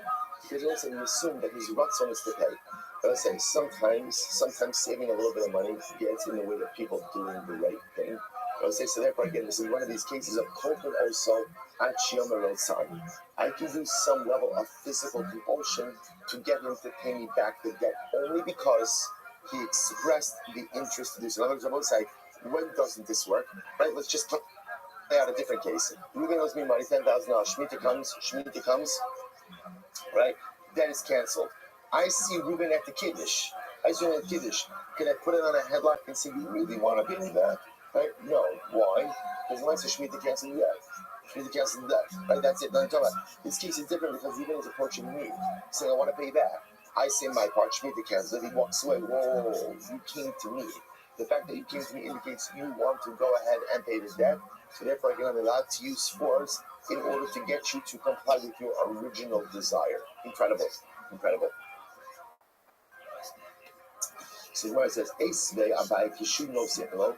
So it says when Reuben pays me back, I'll yom alod the choli ani no sefelo. I shouldn't say that he's paying me back my debt. I'll yom alod shali hein u'matana ani no sefelo. So Reuben should say, I know that I'm not obligated to pay you back, but I'm giving you a gift. It's important to say in this exchange, it's important that it be acknowledged that this is not the repayment of a debt, rather this is the giving of a gift. Amalei, Talile, Nami Ada Amarachi. He says, you're right. When we coerce him not just to give back money, but we coerce him to what? To say that he's giving a gift. I was going to say, you have these examples in Halacha where you could force a person to do something because you understand that deep down, their will is to do the right thing. I won't say, what is the right thing when you borrow money and Shemitah cancels that debt? What is the right thing to do? What's the right thing to do? To give it back as a gift. Not to, again, we have to be careful with our lashon. Not to pay it back, because the Torah says you have no obligation to pay it back. But the right thing to do is to give a gift. That's the right thing to do. So again, let's say, do we force people to do the right thing? Generally, no. But if you of your own volition have come forward to do the right thing, and now you're backtracking from doing the right thing, we're going to force you to do the right thing. So that's this case over. Again, I want to be clear. If Reuben never shows up, we're letting it go. But if Reuben shows up, says, I'd like to give you a gift, and then he backs out of it, that's when we can use some level of physical force to compel him to comply with his original desire to do the right thing. Right? So then where it goes like that. So Abba Bar Marta, the Abba Bar Minu, listen to this. Abba Bar Marta, who is Abba Bar Minu, Mosik Bey Rabba Zuzi. Ultimately, again, Rabba lent him money. So we'll say, so Rabba lent Abba Bar Marta money. I seen the Yelibashir. So we'll say, so what happened? So Abba Bar Marta brought the money to repay Rabba during the Shemitah year, or after Shemitah year. And Rabba said to him, Amalei Mishameh Tani. Rabba says, Shemitah, I canceled the debt. So Abba Bar Marta is all happy. What does he do? He takes the money and he leaves. Okay, so the Gemara says, Asa Abai Ashkefei Dahab Ba'ativ. Abai found Rabba, and Rabba was very distressed. As I will say, he was just out all of this money. Amalei, Amai Atzima. So Rabbi says, Rabbi, why are you all upset? Amalei, Haki Avamaisa. So he told Rabbi the Maisa. So Azim Dabe. So ultimately again, Rabbi goes to Abba Mararta. Amalei, Antos Ale Zuze Lamar. Tell me, did you try? So again, Rabbi says to Abba Mararta, did you offer to give a gift to Rabbi in the form of in the amount of the loan? Rabbi said, no, thank you. No, thank you. Did you say, nevertheless, I'd like to give you the debt. I'd like to give you the money. No, not give you the debt. I'd like to give you my matana. He said, no. He said, no. So Abai says, so I tell you, as you said, Rabbi would have accepted the money back. So Abai says to Amaranta, if you want my opinion, which you're not asking for, I'm giving it to you anyway, right? Go back to Rabbi, say offer to pay him back. He's going to tell you, Mishamet, Ani, you need to say to him, and you're going to see he's going to accept the money. Also, Atmin, he likes to Amaranta to his credit, went back to Rabbi, but Amaralei, right, he offered to pay him the money. Rabbi said, Mishamet, Ani, Abai, sorry, Amaranta said, I still want to pay you. And what happens? Shaklin Mune. Ultimately, again, Rabbi accepted the money. Rabbi accepted the money. Amar lo hava beidai by Trumah Abanamekara. And I would say, Abai said essentially, but Amaranta, this Chacham did not have enough common sense to begin with. Or it was like a little bit of a knock on Amaranta. Amaranta should have known that you're supposed to say Afal Pike. I would say it's such an incredible idea. Also, that sometimes when you want to do something for someone, that often they will offer, because sometimes they may refuse the request. I will say sometimes people refuse the request for a variety of different reasons. Sometimes when you know that this is something beautiful for the individual, and you know that you have an absolute desire to help, what do you have to do? Afal Pikin. Sometimes you have to be a little bit persistent in trying to help the other, because often people are just reticent to accept help. But if you push a little bit harder, sometimes after they refuse, I say no. Sometimes, right, you offer someone something, they say no, and you're like, okay. And if you would have just pushed a little bit harder in a nicer way, there would have been the opportunity to do something really special for that individual. This happens all the time in marriage, right? Where a person offers help to a spouse, spouse says no, thank you, and essentially the husband's like, oh yeah, right, perfect, right? I was Yotze checked, right? I offered, and I don't even have to do anything, and look great, and absolutely no work to be done. Meanwhile, you don't even realize how much trouble you're in, right? Because why? Because the right thing to do was to say, no, I understand that I don't have to. I want to. Alpha Pekin, I will say, sometimes says that in life, even if you don't have to, sometimes the best thing you could express is, I want to. I know you don't need it, but I want to do this. Sometimes that's ultimately, again, the necessary step to truly growing our life relationships. The goes weiter. So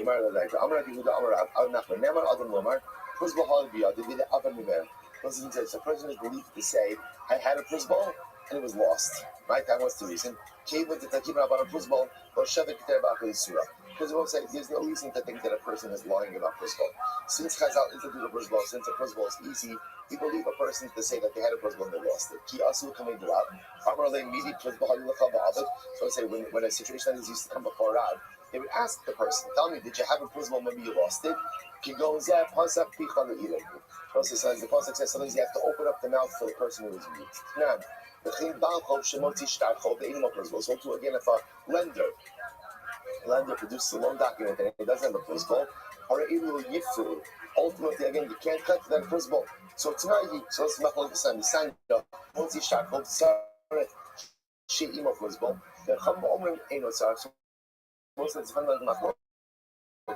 So I say, do we assume that every transaction had a principal, but it was lost or not? I'll say ultimately again, this is a mahlokas. Suppose we have to stop over here for today. The one major piece we have outstanding, well, Mishamet, is supposed to cancel a secured debt, either by a debt that ultimately again has specific collateral, general land, or ultimately again, well, we'll call it specific land, general real property, or specific collateral. And we'll see that tomorrow. Shkoyach.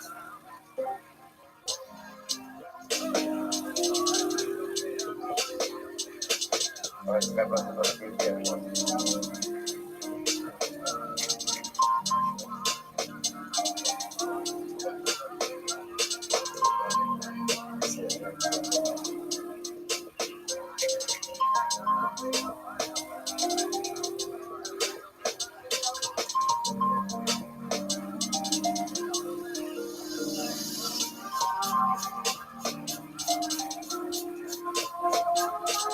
All right, let us say good morning. Let us begin.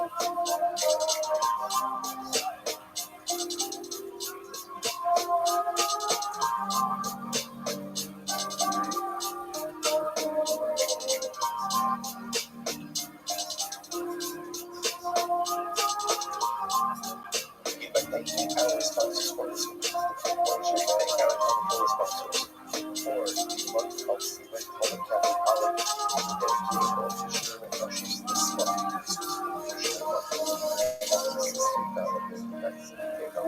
Sponsors by the letter Bean, and all the entire share, and with the help of the Meditation Zocha, to learn Torah together for many, many years to come. So with that, let us begin. A lot to do today. Okay. So with that, let us begin. A lot to do today. So today's daf is test book 15. We are picking up the Meretz Hashem at Limo Holy Kizchi Tanoihi. On your dollar base 14b, we left off 2, 4, 6, 8, 10, 12, 14, 16, 18, 20, 21 lines up from the bottom. So we'll say somewhere again. We actually got a little bit further than this, but let's just pick up over here for the sake of keeping things easy today. So we're dealing with a couple of concurrent themes in yesterday's daf, but mostly what we were focusing on was the concept that when the Mishaleach, when we'll call it the sender, right, goes ahead, the principal sends an object to the intended recipient via a shaliach, ultimately, what's the nature of that relationship? Does the shaliach acquire the object on behalf of the intended recipient or not? Once the mishaleach delivers the object into the hands of the shaliach, does he have the ability to go ahead and ask for it back or demand it back? So we'll say, so that's the machlokes of holy kizchi. When you tell the shaliach to take something, he's telling him to take something the equivalent of telling him to acquire it on behalf of the intended party or not. So you might say, holy kizchi. In reality, this concept holy kizchi perhaps is a machlokes tanoi. So let's listen to this. We read this case yesterday already a little nicely to Ruben Mashayach. I said, Ruben, take a money to Shimon. And what happens? All right, let's keep it easy actually. Ruben says to Shimon, take a money to Levi. Let's keep that easy, right? So now what happens? We'll literate. Holy Kwan Rukoni, Bahalach Ubikshu Lamasu. So case number one is Shaliach, Shimon can't find Levi. Why can't he find Levi? Rashi says because Levi died. So what's the halacha? Yachzur Mishaleach. So we'll say in that case, it's easy. The money goes back ultimately again to Reuben. So again, Shaliach unable to execute the agency, can't deliver the item. Item goes back to the source. Item goes back to Reuben. Next case, Meis Mishaleach. What happens if Reuben died? So now what do you do? Rabbi Nasser will say, so again, remember, so the case over here would be where Reuben and Levi died. So now the Shaliach has the object, has the money. What does he do with it? Rabbi Nasser and Rabbi Yaakov Amar, Yachzur L'Yarshei Mishaleach. So it says, Rabbi Nasser and Rabbi Yaakov say, the money goes back to the inheritors of Reuben. After the Shaliach, Yesh Omer, L'Yarshei Mishleach Below. Others say no, it goes to the Yarshei, it goes to the inheritors of Levi, the intended recipient. So this is also Yamar, Mishum Rabbi Yaakov, Shom Mishum Rabbi Meir, Mitzvah L'Kayim Divrei Rabbi Rossi says, it is a mitzvah to uphold the words of the deceased. And since Reuben, who is now deceased, wanted the money ultimately again to go to Levi. Therefore, Halach we go ahead and we deliver, if Levi's not alive, to the descendants of Levi. But we say, Yachverku, he split it. split the money between the ocean of Ruvain and the ocean of Levi. Because of it, in Bible very interesting. In Bible they used to say, whatever the Sharia wants to do, he can do. Notice he can't keep it, right? He can't keep it. But what he can do is he can deliver it to the heirs of Ruvain or to the heirs from Levi. Look at Rashi. Rashi says, Kamashi Yirtza. Sharia Yasa. Rashi says, the fee, Mashallah, the Gaito Sham Sharia. In Isa, Ino Yaakov, and Matanasu. Why the Son of Kabbalah as Bana? So as I saw, essentially, there's a concept, interesting concept, ultimately, again, in Halakha called Shuga B'Dayin. Shuga B'Dayin means judicial assessment. In other words, so sometimes a judge is charged when there's a lack of evidence, like there's a lack of clear-cut fact, so sometimes what a judge has to do is just use his logic to reach a particular conclusion. So interestingly enough, the Muslim Bible, we seem to see that in this kind of case, where both the Sharia, like the Sharia and the intended recipient both die. So again, we leave it to the Sharia to kind of assess the situation and figure out where should that money end up. Reb Shimon Hanassi said, so I once had this exact type of situation where I get say, sent a mother with Shimon to Levi, Reuben died, and Shimon died. And again, it was passed in that the money should be returned to the heirs of Reuben, of the sender. So now, multiple machlokas. So my love after this, what's what you're arguing about? Well, what's up the source of machlokas? So Tanakh Masaba, there's lots to see. So let's say the Tanakh holds that ultimately again, we need Sharia. Take this, hold it, right? Hold it, so literally deliver this. See, delivering it is not the equivalent of saying acquired. Rabbi Nelson, Rabbi Yaakov, you heard it about this thing. Rabbi Yaakov also agree with this. Yaakov got goodness, no unwillingness for compromise. And they additionally hold that even though Reuben died, we don't say that there is a mitzvah to go ahead and uphold the words of a person who died. Beishamin hold it to see. So it's a we're just plugging in, assuming that halakha myself. If I'm looking at my this is hold it to see or hold it like to see. When you tell a child to take something, are you telling him to acquire it or not? Let's assume that is the basis of this machlokas. So those are saying we're just plugging that in into all the different positions. And you got us, it should be Yaakov Shem hold it like to see. That's the first line on the bottom. So Rabbi Yehuda will say ultimately again, hold it as like to see. Miru, they have the miss, but where Reuben died, Amiran mitzvah l'tayim Reuben hamis. You say that it is a mitzvah to go ahead and uphold the words of the 16th. It is a mitzvah to go ahead and uphold the words of the deceased. The Chum say, Yachloku, Chum says, you're not sure whether or not Holy is sleep or Holy is sleep. Thank you so much. We're not sure, again, whether or not Holy is like sleep or not. The Kanam, Bible said, Shida Adif. But I want to say in this type of case, we're both the Sharia, sorry, not the Sharia, the Sharia, and Levi both died. We leave it to the witness to kind of assess where that money should be shifting. We share that he just comes along to teach us about an actual occurrence which occurred. So that's how the Gemara is framing this right now. Right now the Gemara is framing this as a situation where halakha myself, the halakha focus is in the realm of holy to see or holy love to see. That's the focus. Which the Gemara says, well, maybe not. Well, the body. Maybe he's not talking about a case where the Messiah is totally fine and healthy. And also, what's going on here? Sorry. No. The body, you put it out of the case. So let's say, ultimately, again, in a case where the Messiah, ultimately, again, is fine, alive, and well, everyone will agree that holy love to see. Now, how come I ask you, right? So what's the case over here? The Shchimera. Let's say the case of Israel, Reuben is a Shchimera, who would put the Rabbi Lazar, the Rabbanan, committed.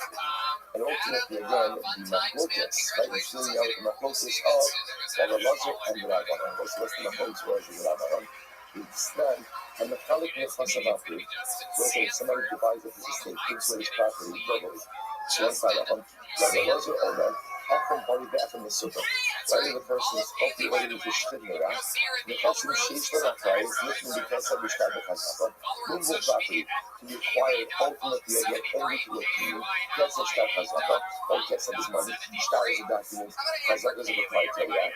The She'im Lenachai is, and also movable property, so that's real property. The person Sheish Lenachai is real property, real estate, to be acquired ultimately to one of these money. The She'im Lenachai is a movable property, a Mikner Arab and Shifa, when it be acquired ultimately to actually taking possession.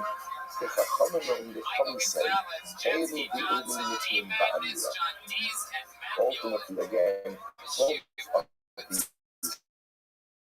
both real property and movable property to be acquired ultimately into a verbal assignment. Now, I say, when is that true? That all types of property could go and be acquired through verbal assignment only where? By Shchidnera. That's the power of the Shchidnera. I remember everyone was rehearsing yesterday that I actually did before as well. Different Shchidnera, Tzigin, Tzigin, shall I say that? Like the words of Shchidnera, Amuloi, Maisa, B'imei Shodom Rocham, it was Rocham. Right, by effects of the nature of the local family, Shahaisa Kola, who was very ill, and was a Misa ill. Again, we mean like deathly ill, like Shchidnera ill. But Amra, she said, Tinasi Papa Tesba, Tinasi my pin, like Tinasi, like my pin, like pin, a piece of jewelry should be given to my daughter. And this pin was ultimately again worth 12 money. And then she died. So I said, so what did she do? She verbally assigned, she verbally gave ownership of this pin to her brother. I said, let's be clear about something. Under normal circumstances, the halacha is that, as we just said before, that land, real property, by what we call the halacha, the chassid sheyish lahem achrayus, can only be acquired with kesef, money, shtar, document, and chazaka proprietary act. And in general, the chassid she'in lahem achrayus, movable property, require meshicha, require actually taking possession. There is a unique Kiddush by Shchidnera, that a Shchidnera simply by verbally conveying something to someone that has the impact of a complete kingdom. So we weren't just telling the story over here of the matriarch of the local family who was a Shchidnera and ultimately went ahead and assigned gave over for him to her brother. And what happened? The Gemara says, let's say Tess Baba went on with 15a, second line down, the Chinese Chachamim as the Bara. And ultimately, again, the Chachamim upheld her words. And the Chachamim upheld her words. On the other hand, so the other hand said to them, when you wrote down, so we bring a riot from the local, their mother should bury them. Okay, so what's going on over here? Look at Rashi. Rashi says, Klonah, Loyayu Ali, the Yisku of the base of Rajish, Laya, the Isha, Shari Hayu, Shari Mekhail, Kotza Rajas. Listen to this. So essentially, it's a very strong reaction to bringing a proof from the Neropa. Right? So literally, again, the Neropa, their mother should bury them. Mean what? That don't mention the Neropa in the base message. Right? Don't bring them up in the base message. It's not even appropriate to use them as grounds for any halakhic discussion. Now, what did Bnei Rochel do that was so bad? It's actually interesting. So actually points out over here, the fish many coats in the carrot, was that they allowed thorns to grow in their vineyard.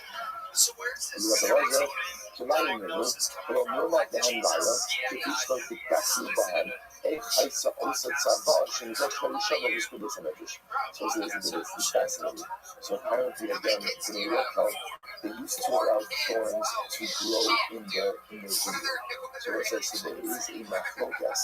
We have a concept that you're not allowed to grow multiple different species within one vineyard.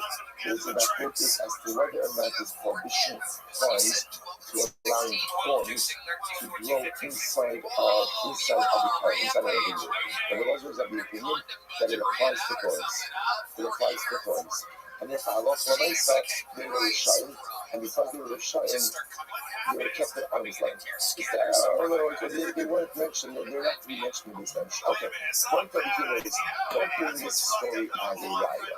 So you know there's like Tanakama Kabbalah, so it's supposed to start putting all the previous opinions into this one. So Tanakama Kabbalah, so Tanakama Kabbalah, so Rabbi Nassan, Rabbi Yaakov, Nami Kabbalah, Rabbi Yaakov and Yaakov and Rabbi Nassan also have Kabbalah, so they go, Avagat Guinness, even though again the Mishnah even died, Lo Amiran Mitzvah and Giddahamis. You do not say that it is a mitzvah to go ahead and uphold the words at the end. The Ish Omen Kirabanan, the Ish Omen hold like Kirabanan, that Yuga Nasi Shamishon America Velosa, that Yuga Nasi similar areas of Velosa, means that the Guinness of Lemon Shalak, when you don't die, Amina Mitzvah Lekayim Giddahamis. We say that it is a mitzvah to go ahead and uphold the words of the dead.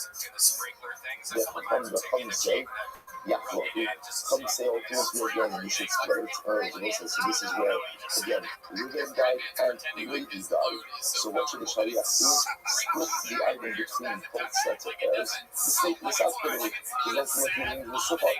So Khan Amr Shuda Abraham. Here they say, no Papa who said, let the Sharia decide ultimately again where the money should go. Rabbi Shimon HaNasi, Shimon HaNasi, Maisa Asalash Marinan. Sure, so just coming to go ahead and teach us ultimately again a story that actually occurred. So let's say, so therefore, two versions of the Machlokas. Like one version of this multi-way Machlokas is that it's him when the Mishariach, when the sender, on the principle sends the money with the Shariach. And he tells the Shariach, hold it, take this money to the intended recipient, does the Shariach acquire the money on behalf? Does the Shariach acquire the money on behalf of the intended recipient or not? That's a machlokas. Second machlokas, what I say is, you see that the words of the Shrivinah ultimately have the effect of a bona fide people. We must be just in two ways to understand the multi-reading machlokas. Good. So we might go back to the Bible. Rabbi Shimon HaNasi.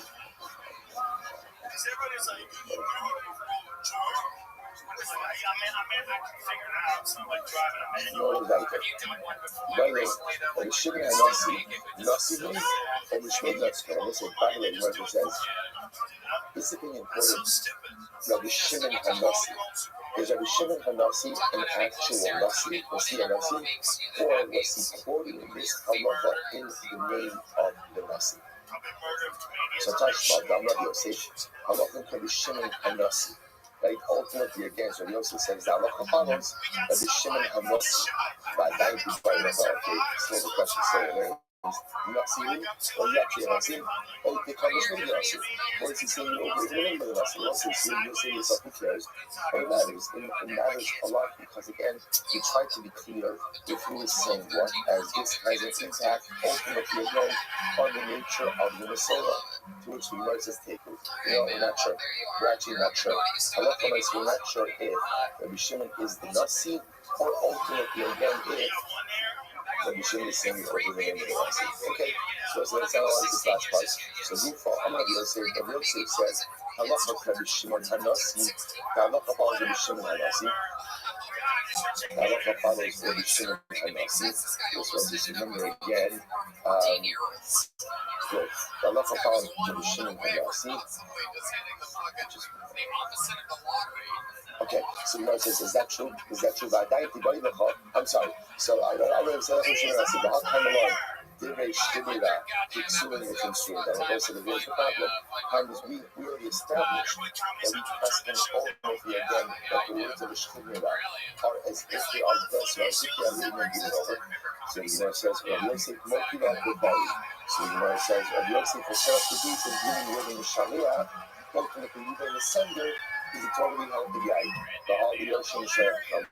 Not for 1 second, but it's clearly indicating that he died. Because ultimately, again, in one variation of the case, we're turning the money back to the inheritors of the Sharia. The Kamalan, so the one says, Nahar Yoshim Sheh Kavan, the Kamalan Mitzvah kind of given Hames. We pass him that ultimately, again, it is a mitzvah to go ahead and uphold the words of the mace. How do you actually say that? So let's say, according to Shramasi, what you'd have to say is you have to change the wording of the Brisa to say not that you return the item ultimately again to the Yarshim, but rather the item is returned to the Mishalach himself. So let's say, so bottom line, here's what we come out with. Number one, we know, let's work backwards. We know that we passed in that Halakha and I said, right? That is how we passed in. That the words of the Shemira ultimately again are as if they are written and ultimately given over. So therefore, it looks like it's an incredible finish. We spoke about this on Sunday. Right? That Chazal said essentially, normally, again, let's go back to what Halacha is. What is Halacha? If you have real property, real estate land, how do you convey ownership of real estate? Right? Kesef, shtar, chazaka. Right? Money, shtar, document, chazaka, the proprietary act. Right? Moving the property, the talking, or the chassid, she'in, v'hanachranis, how do you convey ownership of that? And ownership of that? Mishikha. That's what halacha. From halacha. Again, we'll see that perhaps sometimes there may be exceptions to that rule, but that is the general halacha. Shemira, unique halacha ultimately that says, words of Shemira have the effect of the kingdom. So therefore, Shemira says, I want my land to go to this one, I want my pin to go to this one, that works. That works as if the kingdom itself has actually been made. So the kingdom has been made. Also, remember again, going back to Sunday, we saw this one, so that beautiful idea, the idea that Chazal wanted the Shemira to be totally free from anything else going on in order that it could focus on Shuvah. We spoke about that earlier. Fine. So let's say, what about forward peace? Because this seems to be the biggest outline issue. And let's say there's many dramatic effects. I'm a Mishaliach. I send something with a Shaliach to Reuben. Right? So Reuben wants to send an object to Shimon. So Reuben wants to send an object to a lady. Right? So what does he do? He invites Shimon. So Reuben sends an object with Shimon. Shimon to Shaliach, ultimately to a lady. Reuben gives it to Shimon. He says, Holech. Mana Zu, give this for money, whatever it is. So he says, what's the Shaila? Has Shimon acquired that item on behalf of Levi or not? And it wasn't ramifications are dramatic. Let's say Reuben changes his mind afterwards. Right? Remember, we're talking about before the object has not yet reached Levi. So what happens once Levi is over Krishna? So let's listen to this. So the Rambam asks over here. Very interesting Rambam. The Rambam says as follows. No, I just actually went there and legit when I was doing yoga, it was like people shooting up and you had a whole like Good. tent. I was like, He said like this. this. I know that a spot is. It is right next to a homeless camp. But what else do you have that's funny? Because that's like people that life fell apart, they're right next to you trying to be spiritual. Here it is. They're like, how inconvenient. Here it is. How you moving? How you owe Shimon a money? If Reuben owed Shimon a money, owed Shimon a money, and I will say then what happens? He went over Amar the lady, holding the Shimon money zeh, Shimon chayet. And he says to Shimon, takes this right. So Reuben owes Levi money. And what happens? You know what? He's Rambam doesn't. Let me just read the Rambam. Reuben owes Shimon money. Reuben owes Shimon a money. But Amar the lady, all right, so the Rambam, I messed up the order. Just see us in the order. Rabbi has it that Reuben owes Shimon money and Levi is the Sharia. Not to be confused with my model where Reuben owes Levi money and Shimon was the Sharia. Sorry. Right, let's go to Rambam. Rambam said this. Reuben owes Shimon money. Right, the Reuben paid the Shimon money. The Amar Levi, and he says for Levi, holy the Shimon money zeh shani chayim. Right, go ahead. Right, so he says to Shimon, right, he says to Levi, go ahead and take this money that I owe Shimon. So I said, what's that about? In Balak, certainly ultimately, again, once Reuben gives that money to Levi the Sharia, he can't take it back. But I want to watch this, however, and this now goes back 2 days. So I said, even though Reuben can't take the money back from Levi the Sharia, he has responsibility for the money until it reaches Shimon. So let's say, so it's interesting. So on one hand, there's a little bit of a lopsided equation. In other words, once Reuben gives over the money to Levi the Sharia, so Reuben cannot take it back, which effectively means that to a certain but he's required on behalf of Shimon to the extent that Reuben can no longer take it back. But Allah Maisa, Achrayus on that money, responsibility for that money should something happen, rests upon Reuben until it actually reaches the hands of Shimon. So quite fascinating what it says. So again, so essentially what you see over here is that Allah Maisa, holy Kishidah, holy Kishidah. That was like, now one thing I just want to mention to you,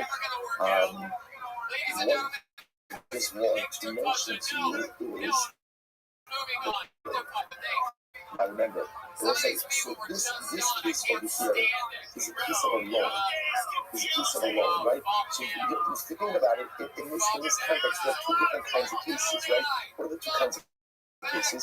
Case number one is where Reuben borrowed money from Shimon, and now Reuben is going in and repaying the debt. Clearly, there are not hospitals that once Reuben hands that money into the hands of Levi, so it says, Reuben can no longer take it back. Or responsibility for the money rests with Reuben. That's one case. But there's another case. What's the other case? The other case is just a Rambam. This is Ezekiel Umatani. I'm sorry, our internet is downside. Just goes by the name of Jack Shoots, or perhaps Shuts. Back in the standards. Gives like a good wrestling name, right? Jack Shoots, that's a name you don't want to use. Oh, here he is. He's right here. Time for Jack Shoots, everybody. How do you say it? Shootsy. Come on, make some noise for Jack Shootsy, everybody. Hi, guys. So this is a real specifically in Matana, Dal. So listen, now watch this. Contrast this with the next case. Here's the Rabbi. Reuben Sheratza Litain Me'atim Nalam Shimon. So let's say, so again, let's just get our cases straight. So therefore, in the case of a halva, in the case of a loan, where Reuben owed Shimon money, so now Reuben goes ahead and Reuben's repaying the debt. He gives the money to Shimon. Once he delivers the money into Shimon's hands, what's that? How did I'm asking? Once he delivers this, then what? What options does Reuben have? Nothing, right? Nothing. He can't take it back. Essentially, in the case of our law, the Rambam is going to ask him, Holech Kischidah. Once Reuben tells Levi, take the money to Shimon, so ultimately Levi acquires it on behalf of Shimon, but who has a chrayus for the money until it reaches the hands of Shimon? Reuben, the sender. Now watch this. So I'm going to say this second halacha now is in Hilchos Zechira Umatana, Perek Daled Halacha Daled. Here we go. Reuben Sheratza Litain Me'atim Nalam Shimon. Interesting. Now I'm going to say this is not a case of a loan. What is this a case of? Reuben wants to give 100 dinar to Shimon. So let's say a gift. Whatever it is, the Shabbat on there, are you being Levi? So same setup. So Ruben wants to give $1,000 to Shimon, and he sends it with lazy. In Amamo, Zikay, the Me'ezuz B'Shimon, Otain Me'ezuz B'Shimon, Eno Yachal Laksava. So let's say here's where the words matter. If Ruben says to Levi, acquire this money on behalf of Shimon, right? Or give this money to him. Give this money to Shimon. Once Ruben gives it to Levi, Ruben cannot be that. Can't take it back. However, Avalin Amarlo, he just says, take, hold it, right? Convey this, right? Take this. Right? Take this to Shimon. He can renege on the gift. So let's say, what's the code? This is fascinating. See, I was saying, what the Rabbi asking is like this. Obviously, if Ruben says to Levi, acquired on behalf of Shimon, that's obvious, right? So obviously, he can't renege. We'll say, why can't Ruben renege? Why not? Why not? Right? Because if you tell someone to acquire $1,000 on behalf of another party, that's his cost, and that's it, that's all. But on 16, Tina will say, give this is a word right up to that. Versus if Ruben says to Levi, hold it. So as a friend, what does hold it mean? What does hold it essentially mean? You're a courier. Right? There's no transactional piece to this of acquisition. There's no acquisition. So hold it as a courier. So let's say, isn't this literally? Isn't this absolutely literally? So let's say, in a case of just a matana, essentially the Rambam Paskins, holy love kisrida. Holy love kisri. When you tell a shaliach to just take something, you're my FedEx, you're my UPS, just deliver it, and there's no zaki, you're not acquiring them after the party. Let's say, if you say sakay or you say tain, then you're acquiring. Contrast that with the case of the halva. Let's say it's just like it's fascinating. Right? Contrast it with the case of the halva. Ruben is giving Barn $1,000 from Shimon, and now Ruben is paying back the money through Levi the Shaliach.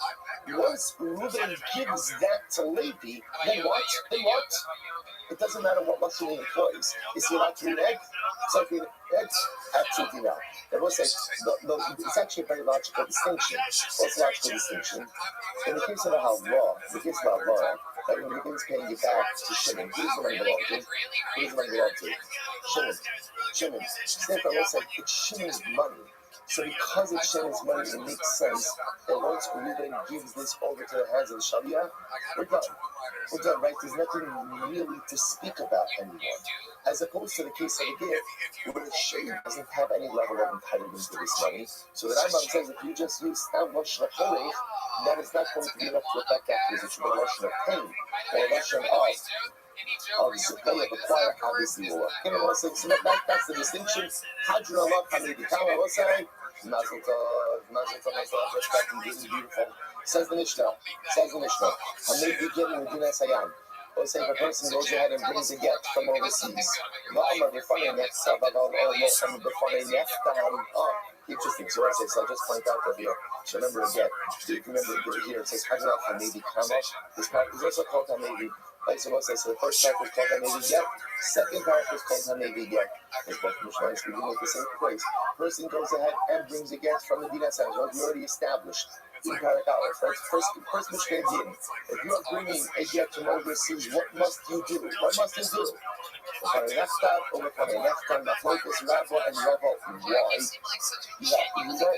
But you also know an interesting variation of this case. Maybe get me the Dinas Hayam, but I'm the funny nefta, have I love the funny nefta, which is nice. See, it said the funny nefta, the get was written in my presence, but you failed to say, you didn't say the funny nefta, the get was signed in my presence. Or the funny nefta, have I love the funny nefta. It's only about the first case in the Mishnah is you only spoke about one part of the get, like you did not speak about the second part of the get. Or the funny nefta below. The funny neftam fetzio, or you say the get was fully written in front of me, but only partially signed in front of me. Or the funny neftam fetzio, partially written in front of me, the funny neftam kulo, but it was totally signed in front of me. It was in all of these cases possible. All these cases possible. Now, what's that with Hashkos? The reason why it's possible is we have a principle, we have a concept in halacha Hakala Matbea, sorry, Kala Meshana, Kala Meshana, between Matbea, Shikalu Chacham. Chazalika halacha, right? When they create the matbea, they put a standard. If you deviate from the standard, so your actions are essentially invalid. It's almost based on what the Mishnah says like this. Chazal instituted that when you bring a gift from overseas, what do you have to do? What do you have to do? Right? That's what you have to do. So you do part of that, and if you do part of it, after the part after that, that's the interesting case. What happens is we'll say, yeah, now we'll discuss the exact parameter. We're getting stuff felt into what exactly these cases are. But let's say again, one guy says b'fanei neftav, one guy says b'fanei neftam, puzzle. This is also going to be puzzle. Okay, you know what I'm saying? We're talking about all of this. Right? That's the puzzle. Shnayim omen b'fanei neftav, well, so what happens if two guys say the get was written in front of us, and one guy says the get was signed in front of me, possible. Ultimately, again, we're seeing the puzzle, but with the makshir, and he actually says that such a case is going to work. Okay, and we're seeing the Gemara about all these different cases.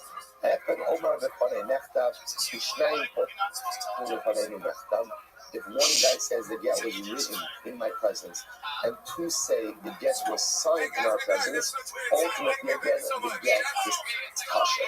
The get is kasha. Okay, so we say, so obviously again, let's begin to make sense of these cases. So first of all, the Gemara says, number one, hasulami.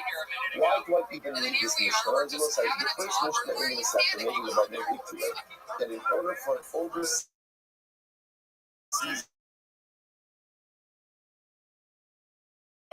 to be considered kosher, you have to say the following next step with the final. And I will say again, and from that first Mishnah, I think all of us would have clearly understood that what. Then if you don't say it, or you say it partially, it's not going to work. It's not going to work. So why even the need? Why the need for this particular Mishnah? Hasulami. See what this part for it. How does it know? You already know this. And maybe getting Guinness Hayam, such Yom, the fine that for the fine that. We already know the side. There are not comments.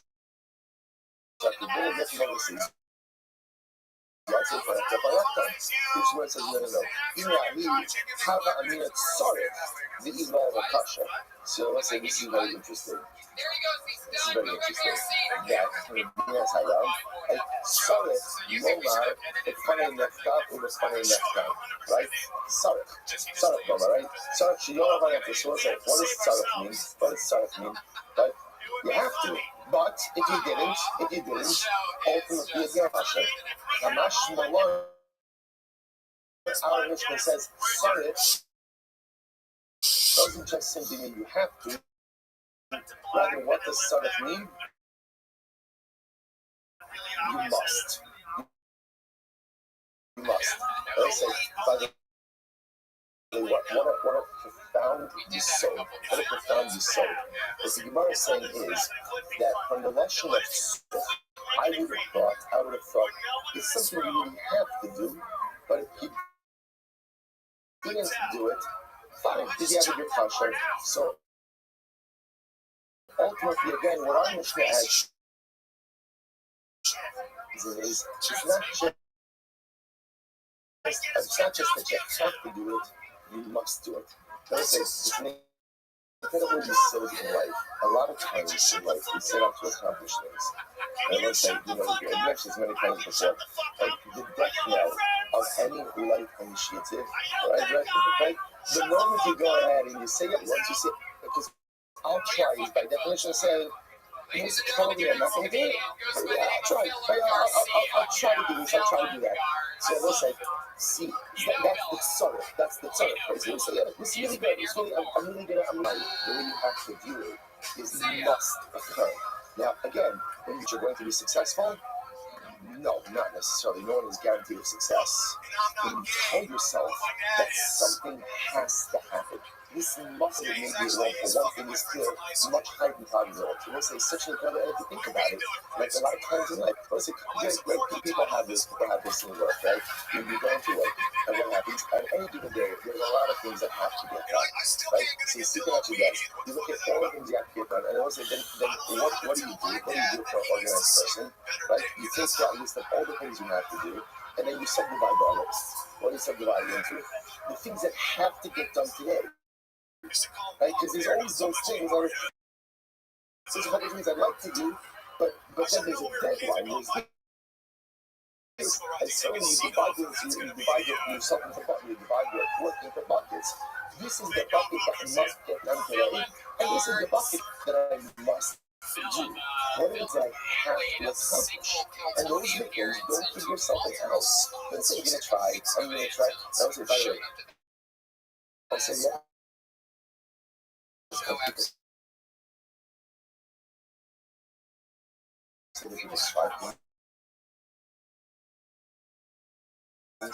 You notice what people like doing is set these things like a seal, right?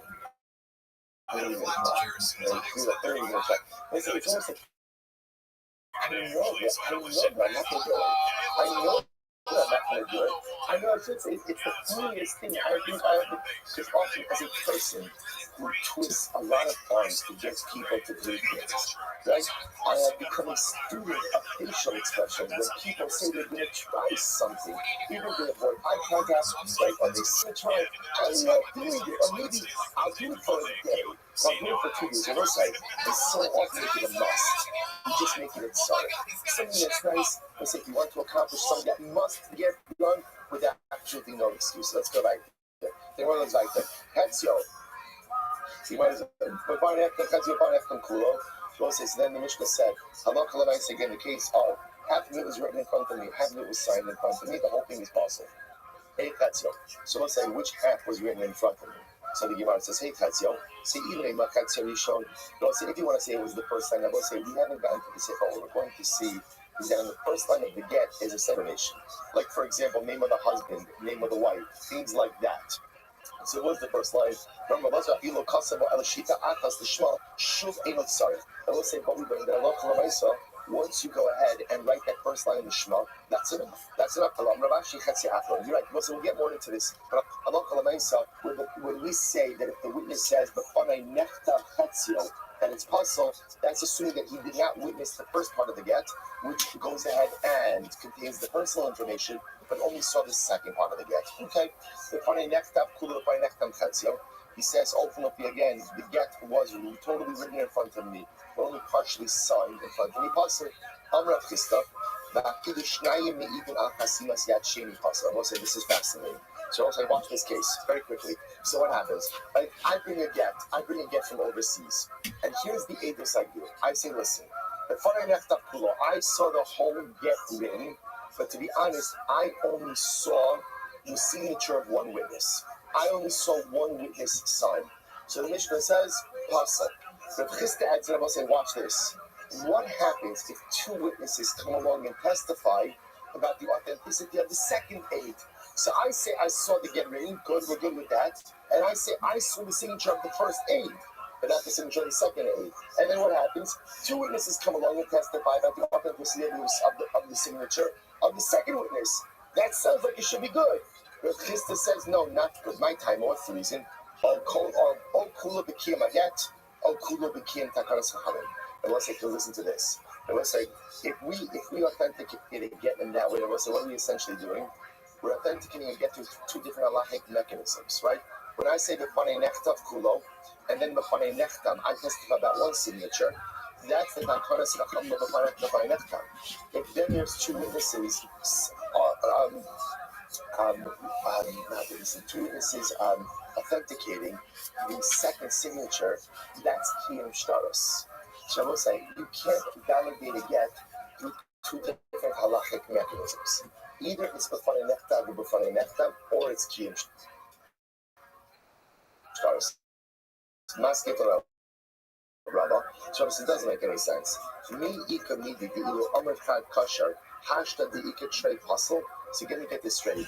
So I will say, if I were just to say b'fanei nechtav one person, the get would be kasher. So now that I said b'fanei nechtav kulo, I saw one signature. Now there are two witnesses coming on the second signature. That's not going to be good. That doesn't make any sense. Rabbi says, "Afilu on the base, afilu hu ve'echad meidin al chasimas yacheni pasal." So Rabbi said, "This is interesting." So now comes along Rabbi. Sorry, Rabbi says, "No.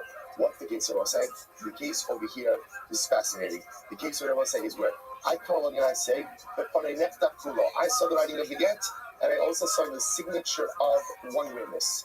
I did not see the second signature, but I recognize that signature. So I bring another aide to testify with me about the second signature." That was like, why wouldn't this case work? My time up. Because once you may confuse this with a regular case of Kiyam Shtaris the Alma, the Kanafik Nechi Riba Gmamona Akuma de Chad Sada. I will say this is fascinating. Listen to this. I will say, if I go ahead, right, I'm the Shaliach bringing the get from overseas. So I will say, see now what happens? So now I show up in Beis Din. I say, but listen, I saw the whole get room on a Kulo, and also I saw the signature of witness A. I will say, I didn't see the signature of witness B, but I happen to recognize that signature.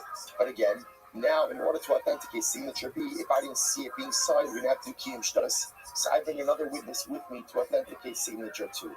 I will say, essentially, listen to this, it's fascinating. The credibility of that document essentially rests 3/4 on my testimony and 1/4 on someone else. Because I authenticated signature 1, ultimately through the final right? And therefore I'm counted as 2 witnesses on signature 1. And then in essence, I'm counted as one witness on signature 2. So I'm going to say, so halacha l'maisa, what ends up happening is 3/4 of the testimony comes out or is based on me, 1/4 of the testimony on someone else. So I'm going to say, and that type of lopsided authentication we can't have. We'll get more into this. Maskip Ravashi. So Ravashi says, 1 second. Mi ika midi di ilu masikle ilu lekulik ibure kasha. Hashta di ika chan ba'adei pasel. So I will say, here's the problem. Remember, I will say, if I come along and I say, before I nefta, what's the halacha? Kasha. So I will say, just logically, does it make sense to say, if I came alone, it would be kasha? Now that I'm bringing in someone else, that should be worse. Because I will say, in general, one would logically assume that what? The more people you bring in to authenticate a document, the better it is. So how can it be that the bringing in of a second guy should in any way erode the authentication process? Al-Amr Rashi, Afidu Omer, Ani Hu Eid Sheni Pasal. Oh, now watch this. Here is what's interesting. So let's say, here's the interesting. What like the problem here? What happens if halacha l'maisa I show up? Let's say I show up from Medina Sayyad. I bring the get. I say b'fanei nechtam kula. I saw it written b'fanei nechtam. The first signature, right? The first signature I saw it signed. And by the way, the second signature, that's me. So I will say, so now that doesn't work. Why doesn't that work? My time up. All kula became a get. All kula but the consequence. I will say the concern over there is because that's again a mixture of 2 processes. You're mixing the process ultimately again of the funny nechtam together with what? Kiyum Shtaris. And I will say that you can't do. In other words, choose a process. Either the funny nechtam or ultimately again Kiyum Shtaris. Choose one, but you can't mix and match both processes. So tonight, I will say, isn't that fascinating? Absolutely riveting. In other words, again, and it's logical. You have 2 different ways to authenticate a get. Either the funny nechtam or Kiyum Shtaris. Choose a team. Choose a mechanism that you can't take some from category A and some from category B, combine them together and suddenly create an authentication challenge. That you can't do. So Tanan, the funny nechtam kula, funny nechtam chatzir pasal. So our Mishnah says that if halacha l'maisa again, Aid says, I saw it totally written in front of me, and ultimately again one witness signed in front of me. Pasal the idak chatzir hechidam. So we'll say what's happening then with that other signature.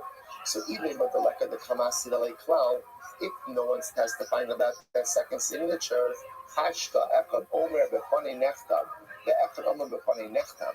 So we'll say in the case of where another case in Mishnah where one says b'fanei nechtav, one says b'fanei nechtav.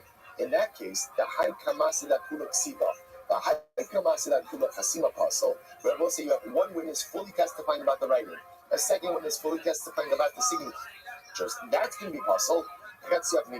So ultimately, again, I want to say that obviously, if no one's testifying about the second signature, obviously it's going to be possible. Ella, ikidraba or kidrabashi. Rather, we'll say you have to align it either like Rabbi, like we said before, or like Rabashi. Ulapuki made Rav Chisda. I will say one thing is clear: we are excluding the position of Rav Chisda. Amr l'charav Chisda. Rav Chisda says l'tameh, by using your logic that panei nechtav, avalo b'panei nechtav normally. So we'll say according to Rav Chisda, we'll say 1 second. If we have, why do you need the case of where the witness says it was signed in front of me? Sorry, b'panei nechtav, b'napa panei nechtav, elolozu afsu katoni. Rather, I will say what you begin to see is our Mishnah is including cases that don't really need to be articulated, that are kind of obvious. Hachanami lozu afsu katani. So it's about saying in this case over here, lozu afsu. The Mishnah is also including cases that don't necessarily need to be included. So therefore, we'll say essentially the Gemara is ending off with. We'll stop over here for today. Is that Allah Chalamai said the Mishnah has certain redundant cases about things that could be learned out from the other. And I will say, but bottom line is what we take away from this Gemara is that halacha l'maisa, either you have to use the process of kiyum shtaros, or you have to use the process of b'fanei nechtav or b'fanei nechtav.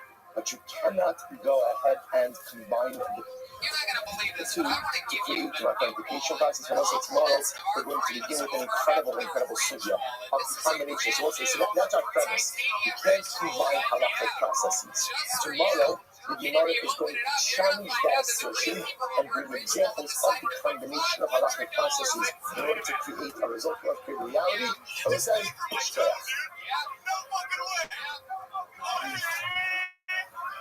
you're welcome. $500. That's to the great people over at Ritual. And mine is carbon fiber. That one is titanium. The whole crew has them.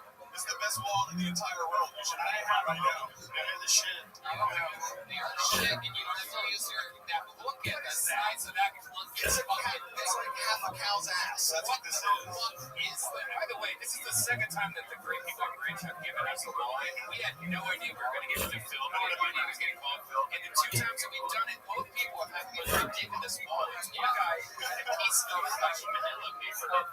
How did you know? You wouldn't believe this. The only other time we've done this, and I think I'm sure there's some fans here that probably know this, the only other time we ever did it, we never know who we're going to give it to or whatever, so it's like I'm feeling it out. I'm like, oh, you got to tell you that obviously just in 2 or 3 days a week, this guy's going to get it.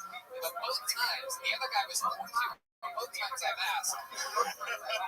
Both times I've asked, and this is true, you can look back on this episode wherever it is and find it, but I asked him, what does your wallet look like? And I swear to God. all right, fellas, so good morning. Let us begin by taking our sponsors here at Public Road Sponsors Sport.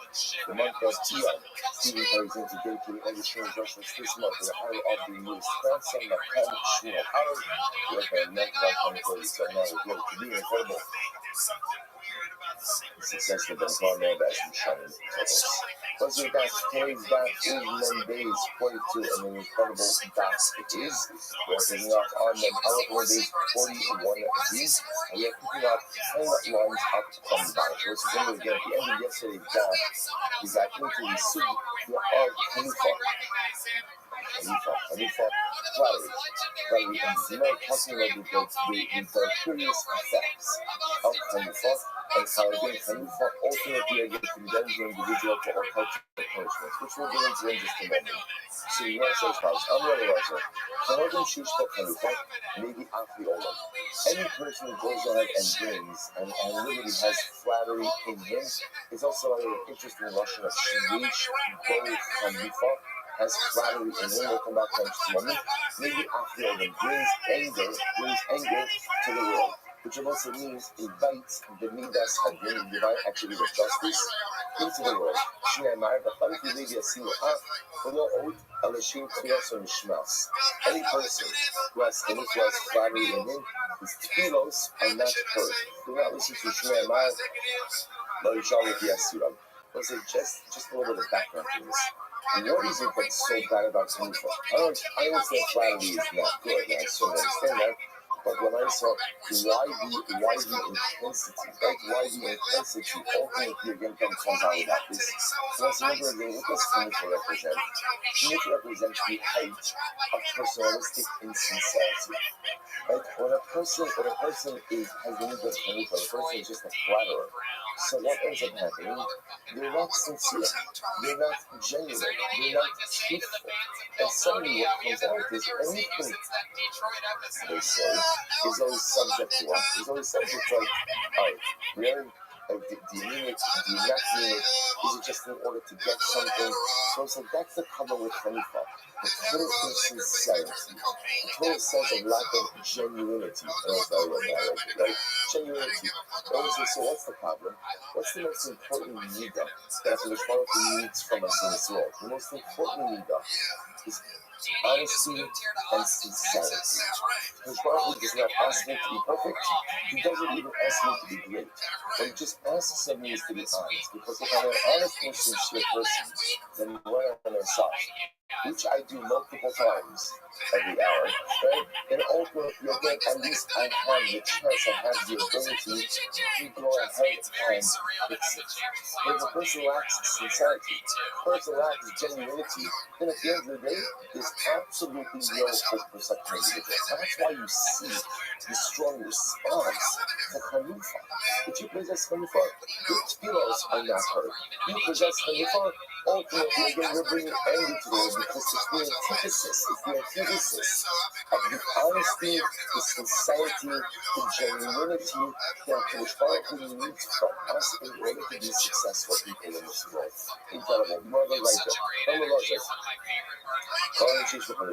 Any person who possesses Hanukkah, after the Ubin Shirei Imam Kalarosa is very loud. Even fetuses, right? Even fetuses in their mother's womb curse such an individual. Shneimar, Omer Rosh Tzadikata, Yikavu Alim Zamur, Then called on a Kala, Shneimar Rokavoai, Shneimar Om El Ubu Shneimar Ubu Om Yamat. And this is all Rosh Hashanah. Was there some shock that even fetuses curse such an individual? So it's like when a person has need of Hanukkah, it's actually anywhere from the world. A person has need of Hanukkah, so what happens? Everyone can sense it. Like I say, have you ever been around insincere, disingenuous, flattering type of people? Like, what's your feeling as soon as you open your mouth? What's the fear to get on? It's all, come on, it's so clear. So I say, the whole package, when a person sees this in the middle of Hanukkah, everyone can sense it. That's what the Bible says. I feel even the fetuses, okay, it's not literal. That's even the fetuses. In other words, that lack of sincerity is culpable. And lack of sincerity is perceived and picked up and understood by everyone around. No public ahead of every person has Hanukkah. Ultimately, again, falls into Gehenna. Goes to Gehenna. So Gehenna will say, it's not a punishment. It's not a punishment. What is it? What is it? It's consequence. It's consequence. You possess Hanukkah. You're not sincere. You're not honest. You're not genuine. Okay, so that means you're not going to fix your mistakes. You don't fix your mistakes in life. And there's only one destination for such a person like that. Shneimar, ha'olim b'rato sh'rato b'ramatzi b'achot, Sarsal Kash Lashapish, the Kashash Lahavir, Arangalazo, Kalmachmi Rivera, anyone that flatters his friend, Sof Mekal Diada, which is what I say. Generally, the reason you flatter someone is why you want to manipulate the individual. You try to manipulate someone, what generally ends up happening? Generally ends up happening is you fall into the hands of that individual who you try to manipulate. Or reverse it. Even if you don't fall Diada, and if you don't fall into that person's hands, don't fall Diabano. You fall into the hands of his children, they may not be out, but if you don't fall into the hands of his children, don't fall into the hands you fall into the hands of his grandchildren. The idea is when you try to manipulate someone through flattery, at the end of the day, it won't work. And not only will it not work, but there'll be a reversal. Ultimately, again, you fall to that individual. Not him, his son, not his son, his grandson. Shneimar, and also the source for this is actually quite interesting. Ayomer Yumi on the Kananya, a main Kiyasa Hashem, Yakam Hashem Stibaracha. When I say this, without getting into the entirety of this story, ultimately, just to go to Bashi, as Ayomer Yumi on the Kananya Nabi, שאמר נבואה שקר על גודל סליחניה, יצרי המקדש שגרו עם אביו שנעשיים ימים, אני משיבים על המקום הזה. So there was this guy Hananiah, and Hananiah was a false prophet. One of the false prophecies that Hananiah espoused is that Yehoiah, who was the king of Judah, was already exiled, and Hananiah prophesied that Yehoiah is going to be returned to Yerushalayim very soon, along with some of the apostles of the Mikdash. Yirmiyahu heard this. Listen, Yirmiyahu knew it was false. How did Yirmiyahu know it was false?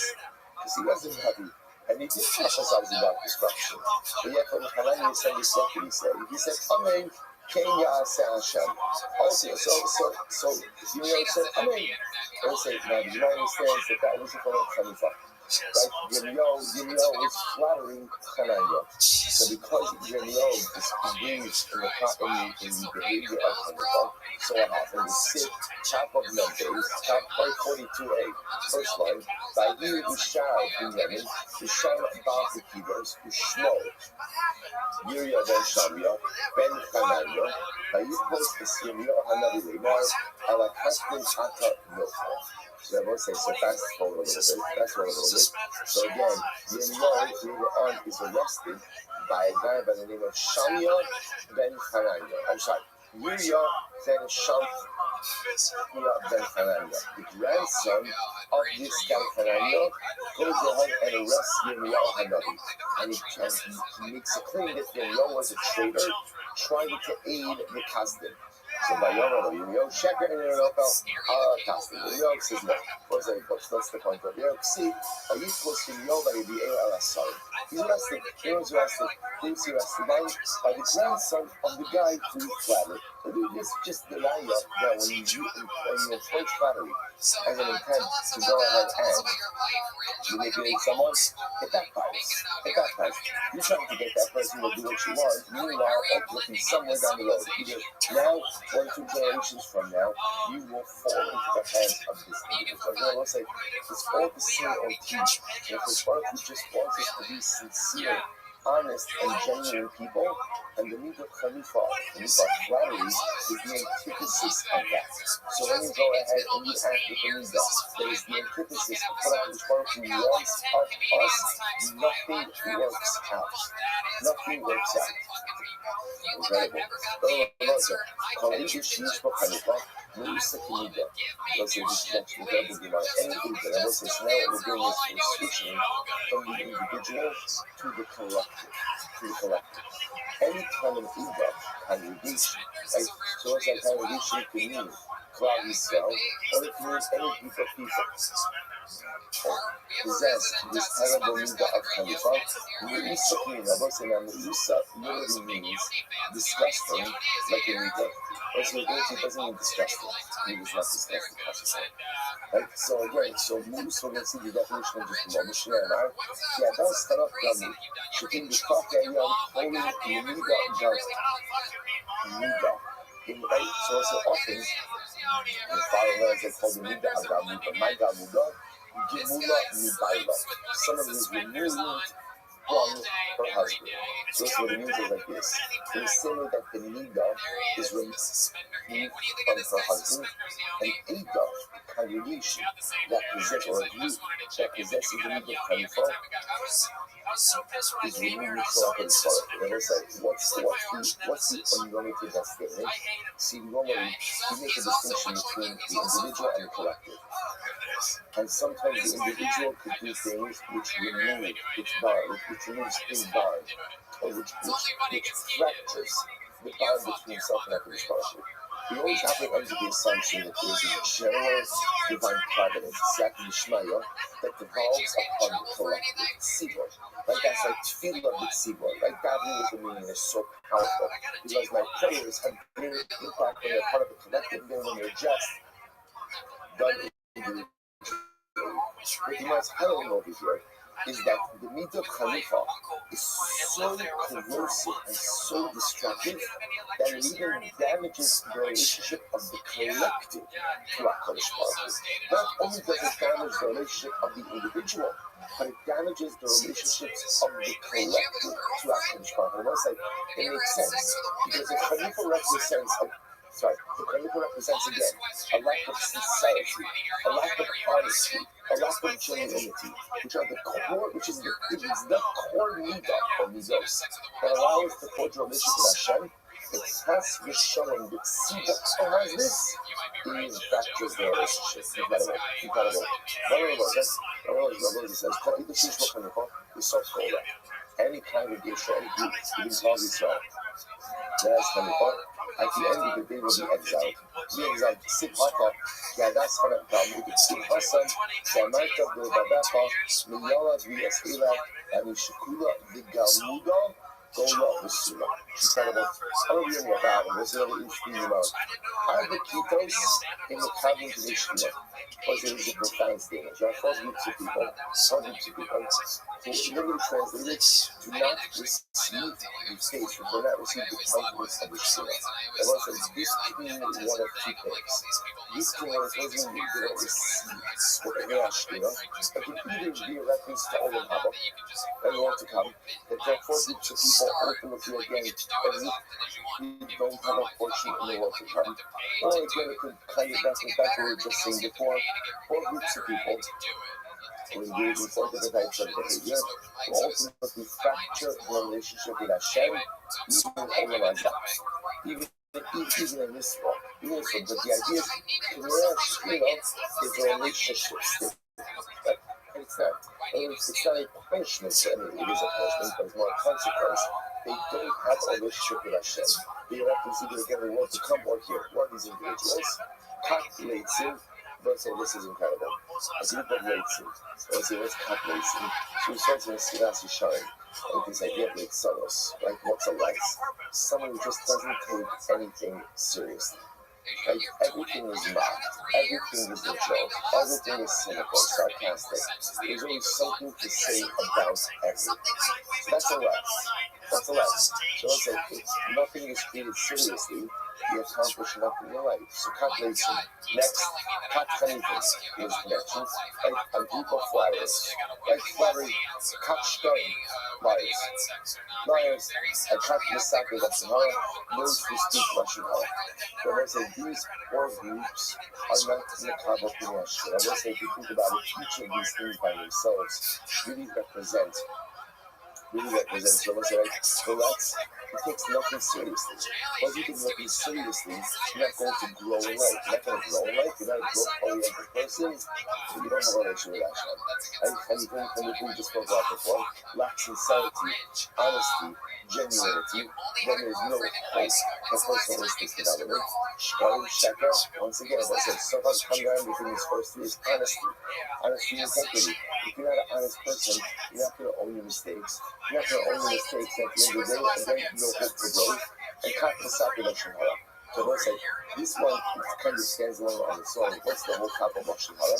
Lashon Hara erodes the interpersonal fabric of society. If you're not a person who is careful with his or other machabera, not the person ultimately again who is careful with his interpersonal relationships, you have nothing. You have nothing to build on. So let's say, again, where do we see this? You want to go through this.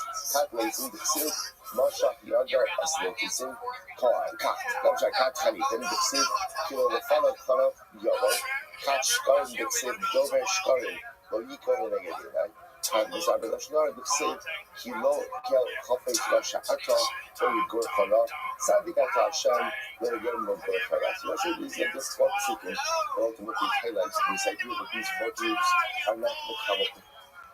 I was like, thinking about it as I did this tomorrow last night. It's interesting. If you're writing this part, how would you write it? Why does it have to say kat groups? Like, why doesn't it just say, I don't remember Arba Anoshim. Like, Arba B'nei Adam. Eion Mekablim B'nei Hashlina. Like, four people who engage in these four behaviors, or Arba Midos Shebnei Adam. Why Why cut? Why groups? So listen, maybe the shot is like this. See, sometimes when a person commits an avera, so let's say the greatest possibility to enable their tshuva is surrounding myself with good people. Like told the tzaddik, told the shul. And this is such an important decision in life. Why it's always good to have friends who are at a higher level than you. Like always surround yourself with people who are really good influences.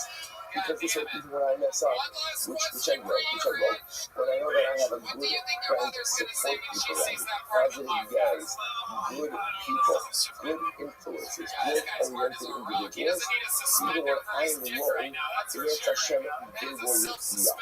They will lift me up.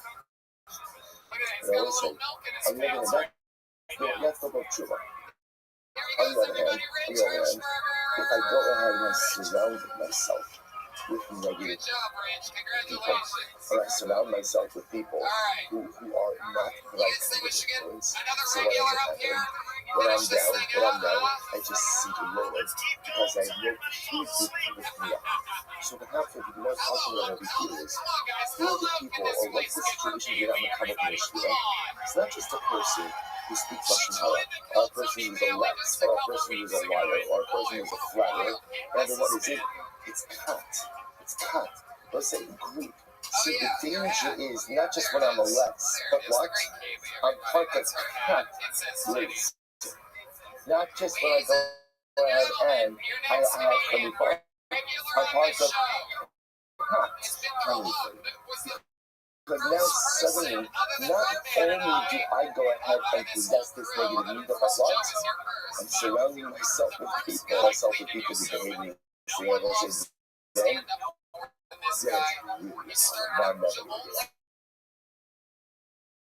that's why it says, you look at that statement in the Kabbalah's Mishnah. What a deep statement. Such a person is not going to ever be the calculation alone. The truth is, if I'm struggling and I surround myself with people who are struggling just as much as I'm struggling, chances are none of us are getting out of it. So it's a twofold statement. It's a statement about the nature of the destructive nature of these behaviors. To be a lex, to be a liar, to be a hanifa, to be a misaper Lashon Hara, terrible corrosive. But what's even worse? To surround yourself with people who have the same need of then there's a real danger when you get stuck in a pit from which I will never extricate myself. The power of surrounding yourself with positive people, in fact, it's from the reverse. The destructive nature of surrounding yourself with destructive people. Incredible results. Let's say, Hajjalot, Elu Ne'emar, Mazel Tov. Let's say, this is great. But let's say, remember, just to understand, the way we're getting into a lot of these topics over here is because these were all mentioned. And they were mentioned in the context, ultimately, again, remember again, we had Mishnayos that said, Eivin Ne'emarin B'Lashon HaKodesh, Eivin Ne'emarin B'Cholosh, we saw that things that could be said in any language, but things that could need to be said in Lashon HaKodesh, in Hebrew. So we're picking up on that. Mashiach Melchama. And let's say we're going to use the Mashiach Melchama. He is the Kohen who was anointed. His specific job is to lead the army out into war. Now, when I say lead the army out into war, he's not a military leader, but he is like the chaplain. And he is the Kohen whose specific job it is to give the army instructions and visit before they go out to war. So what I Mashiach Melchama, Rishon Shemidaber Ela'am B'Lashon HaKodesh HaMedaber. But he would speak to the nation, right? He would speak in Hebrew. Shene Emar Ba'al Kikeh B'Chen Ala Melchama. Once we will come close to war, we'll see exactly what that question is. The Nigash HaKohen, the Kohen will come close to the army, right? So the Kohen will come to the front. That Kohen Mashiach Melchama is a person, Kohen, who is anointed for battle. The Giver Ala'am, he will speak to the nation. Lashon HaKodesh, in Hebrew, Lashon HaKodesh. But what does he say to them? Shema Yisrael. Again, we'll see the meaning of all of this. He says to them, Shema Yisrael, Al Asad Al Oivechem V'lo Al Achechem. He says, Shema Yisrael. Ultimately, again, the rest of the passage will say, Shema Yisrael, Al Oivechem. You're going out to battle against your enemies. They're not saying, Rabbi, the implicit question that the Gemara is asking is, obviously, we read about it, but who else are going to war against? Seriously, the Gemara says, Al Oivechem V'lo Al Achechem. Just understand you're going out to war against your brothers, against Hashem, going to war against your enemies, and not against your brothers. Right? What does that mean? Right? We'll say, the word phrase of having a civil war in Klal Yisrael. This is not a civil war in Klal Yisrael. It's not a civil war.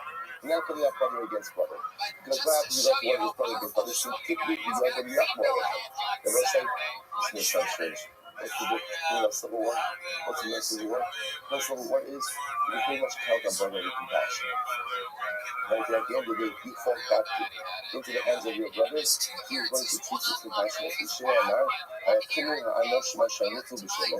ויחזיקו בשוויה, וכל מאמריהם ירגישו מן השלום, וירגישו וירגינו ויחינו וישכון, ויעסקו ויענינו בחברות, וכל כושם, ויביאים ויפעל, וירח מורים, איתכם וישובו שום לו. So let's listen to this. So Rashi points out over here, this was during the war of Pekach ben Remaliah, who ultimately again fought against Achaz. So this was Yehuda against Yisrael, where ultimately again there were a number of men from Yehuda who were captured. And what happened to the captives from Yehuda? They were fed, they were washed, they were dressed, and ultimately again they were returned home. That's what happens in Klal Yisrael when brother fights against brother. So the coins to just understand, you're not going to war against your brothers. Rather, you're going to war against enemies. And what happens if you go to war against enemies? Should quickly be open irrationally. If you fall captive, they will not have compassion upon you. So I say, so then that's the first thing that Cohen says. Understand the way out to battle, not against your brother, but against your enemies. Be prepared to fight. Because at the end of the day, if you are captured, there will be no mercy. There will be no compassion. I hear up about them. Literally, again, don't let your heart be soft. I'll kill you, don't be afraid. I'll capture you, don't panic. So, it says, I want to say this. So there's many different personas that the Kohen Mashroth employs to tell the soldiers not to be fearful. I hear up about them. Don't allow your heart to be soft. Salas Susin. Ultimately, again, because of the braying, or the rain, whatever the right term is, right? Because of the sounds of the horse, right? You hear the cavalry there, you can be very overwhelming. Don't be afraid. It's Mitzvah Harabos, for the clanking of the sword. Don't be afraid because of the banging of the shield. So I say sometimes again, when the armies were close to Yaakov, what would happen? They would bang on their shields. They bang on their shields as an effort to intimidate the other army. And don't be afraid. Don't be afraid, ultimately, again, of the sounds of the groups of soldiers. Don't be nervous when you hear the horns sounding.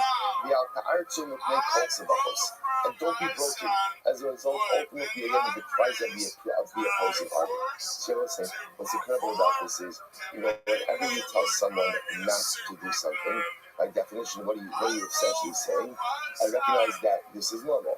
So it's actually an incredible idea. What the Kohen Muhammad is doing is, he's also validating the fact that war is scary. He's validating the fact it's understandable to be scared, but now I'm telling you, don't be scared. Don't be scared. I understand why you might be fearful. Don't be scared. Why? What's the second wide line? What's it so beautiful? Why shouldn't you be scared? Why shouldn't you be scared? Because understand you are not going out to war alone. You are going out to war with the Ribono Shalom. HaKadosh Baruch Hu walks with you. Your enemies, they come out to battle, they come out to war with successes of human warriors. But you come armed with the successes of the Ribono Shalom. Plishtim Bob and his first Goliath, the Philistines came. Armed with the victories of Goliath and Goliath. Mahaya Sofa, what happened to Goliath? The Sof Nafal Right, Goliath himself is felled by the sword, and his nation alongside him. Ammon Bom and special Shabbat. The sons of Ammon, they come out armed with the Shabbat was their warrior. Right, Mahaya Sofa, the Sof Nafal Ammon. Right, so again, same with Ammon. Their champion fell, and the nation fell as well. The Atam came, we cry so you're not like this. So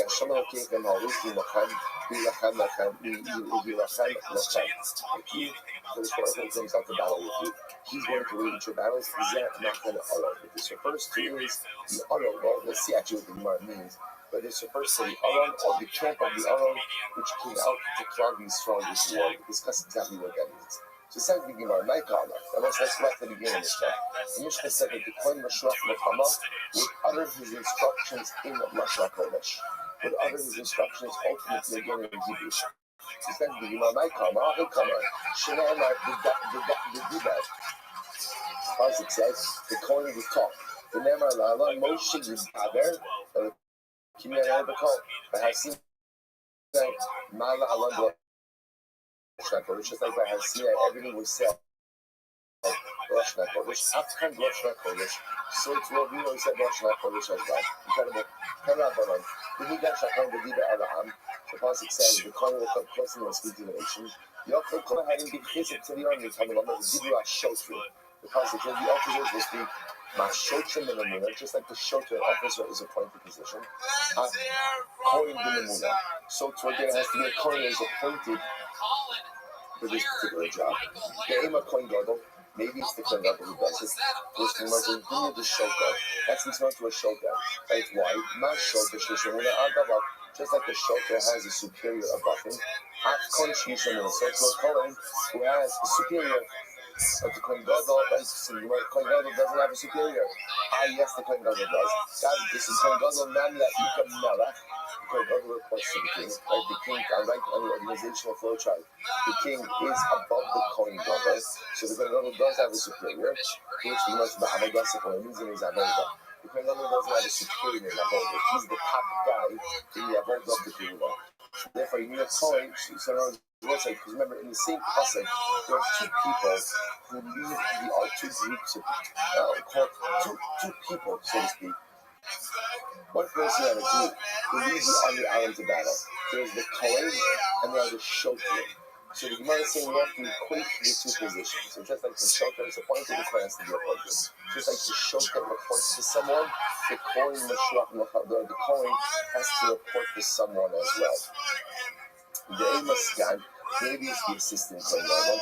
We'll say this is incredible. Scan, Rav Memunadi. He's actually quite fascinating. The Scan is not an appointment. Remember, the Scan, he's the Scan. So he's the Scan. Now, we call him the assistant Kohen Gadol, but the truth is, he's not really the assistant Kohen Gadol, right? What is he? He's the bullpen Kohen Gadol, right? He's the bench Kohen Gadol. So he's actually very important. He's the one that's being brought out over here. See, assistant Kohen Gadol sounds like what? He's working.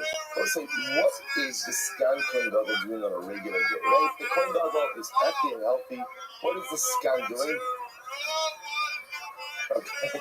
Golf, that's right. He's on a Harabai, he's on a 7-12 Harabai. I don't know what he's doing. He's doing everything. He's learning, he's doing mitzvah. That's right, he's doing chesed.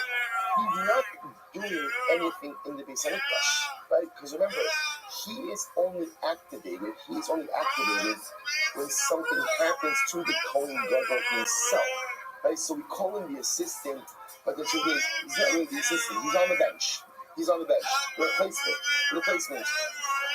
Which that's why it says, Scan Lavamuna. Scan is not really an appointed position. The Sanya, Amar Rabbi Chanina, Scan Abraham, Lama Scan Lamuna, right? Or Lama Scan, what is the Scan appointed for? Shin Ira Bok, Subikon Logo, Nichras from the Shanish Takta. So let's say, the Scan is not really an active position. The Scan is only there in the event that something happens. He springs into action. So let's say, so actually, this is actually fascinating. Let's say, so to kind of close out the circle there, but the Gemara says the Kohen who goes out to war is a specifically appointed position. Right? It can't be the Kohen Gadol because the Kohen Gadol is the highest level. Right? It can't be the Skan because the Skan is not really an appointed position. I so you see the Kohen Moshe Haspa. What's the Moshe Haspa? The Moshe Haspa is standing ready to do something, but not actually doing anything is not a position of planning. Let's say, talking about what you're going to do, or planning what you're going to do, not actually doing it, is not really considered to be a position of importance within Klal Yisrael. Let's say that's the metaphor for life. Many of us spend an incredible amount of time planning and talking and articulating and espousing what we're going to do, how we're going to do it, only one problem, which is we never fully execute.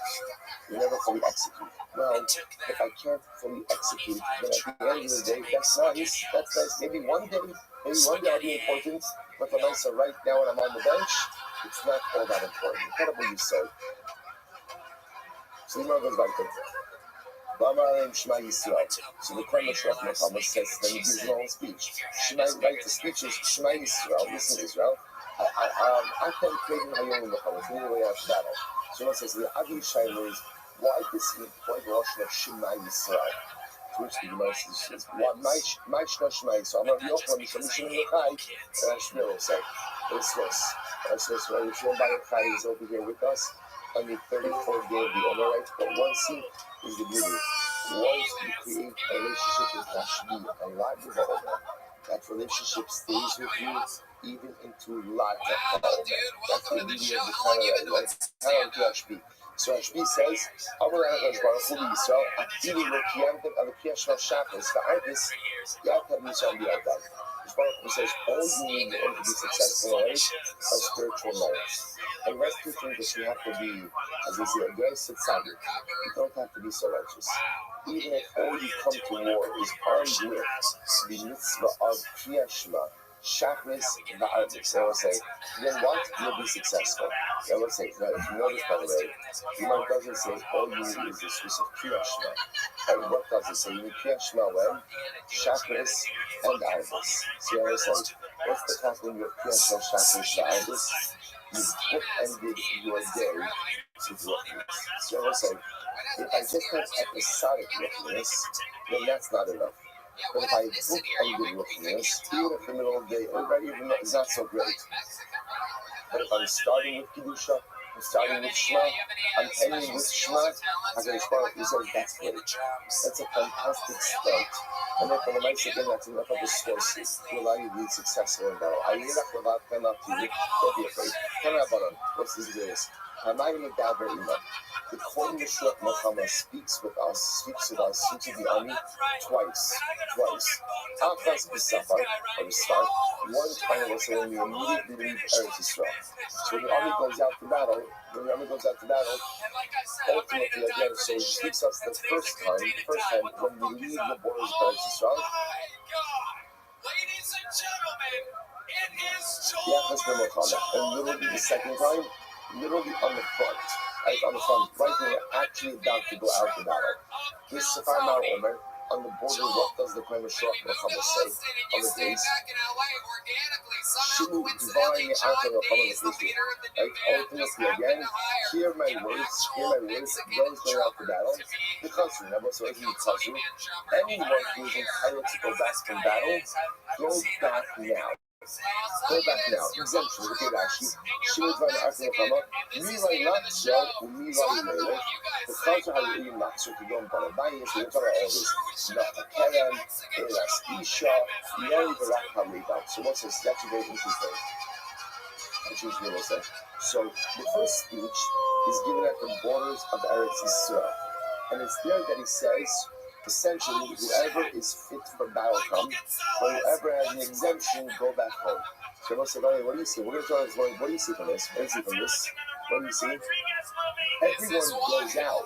Listen, what's fascinating is, I would have thought exemption. What is an exemption? What is exemption?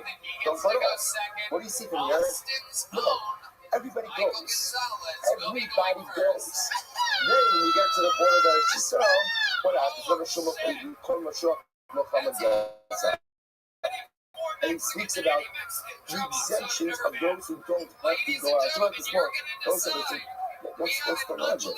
What's the logic? Everybody, listen, the logic is that when Am Yisrael goes to war, everyone goes. Everyone goes. Now, not everyone fights. That's the fact.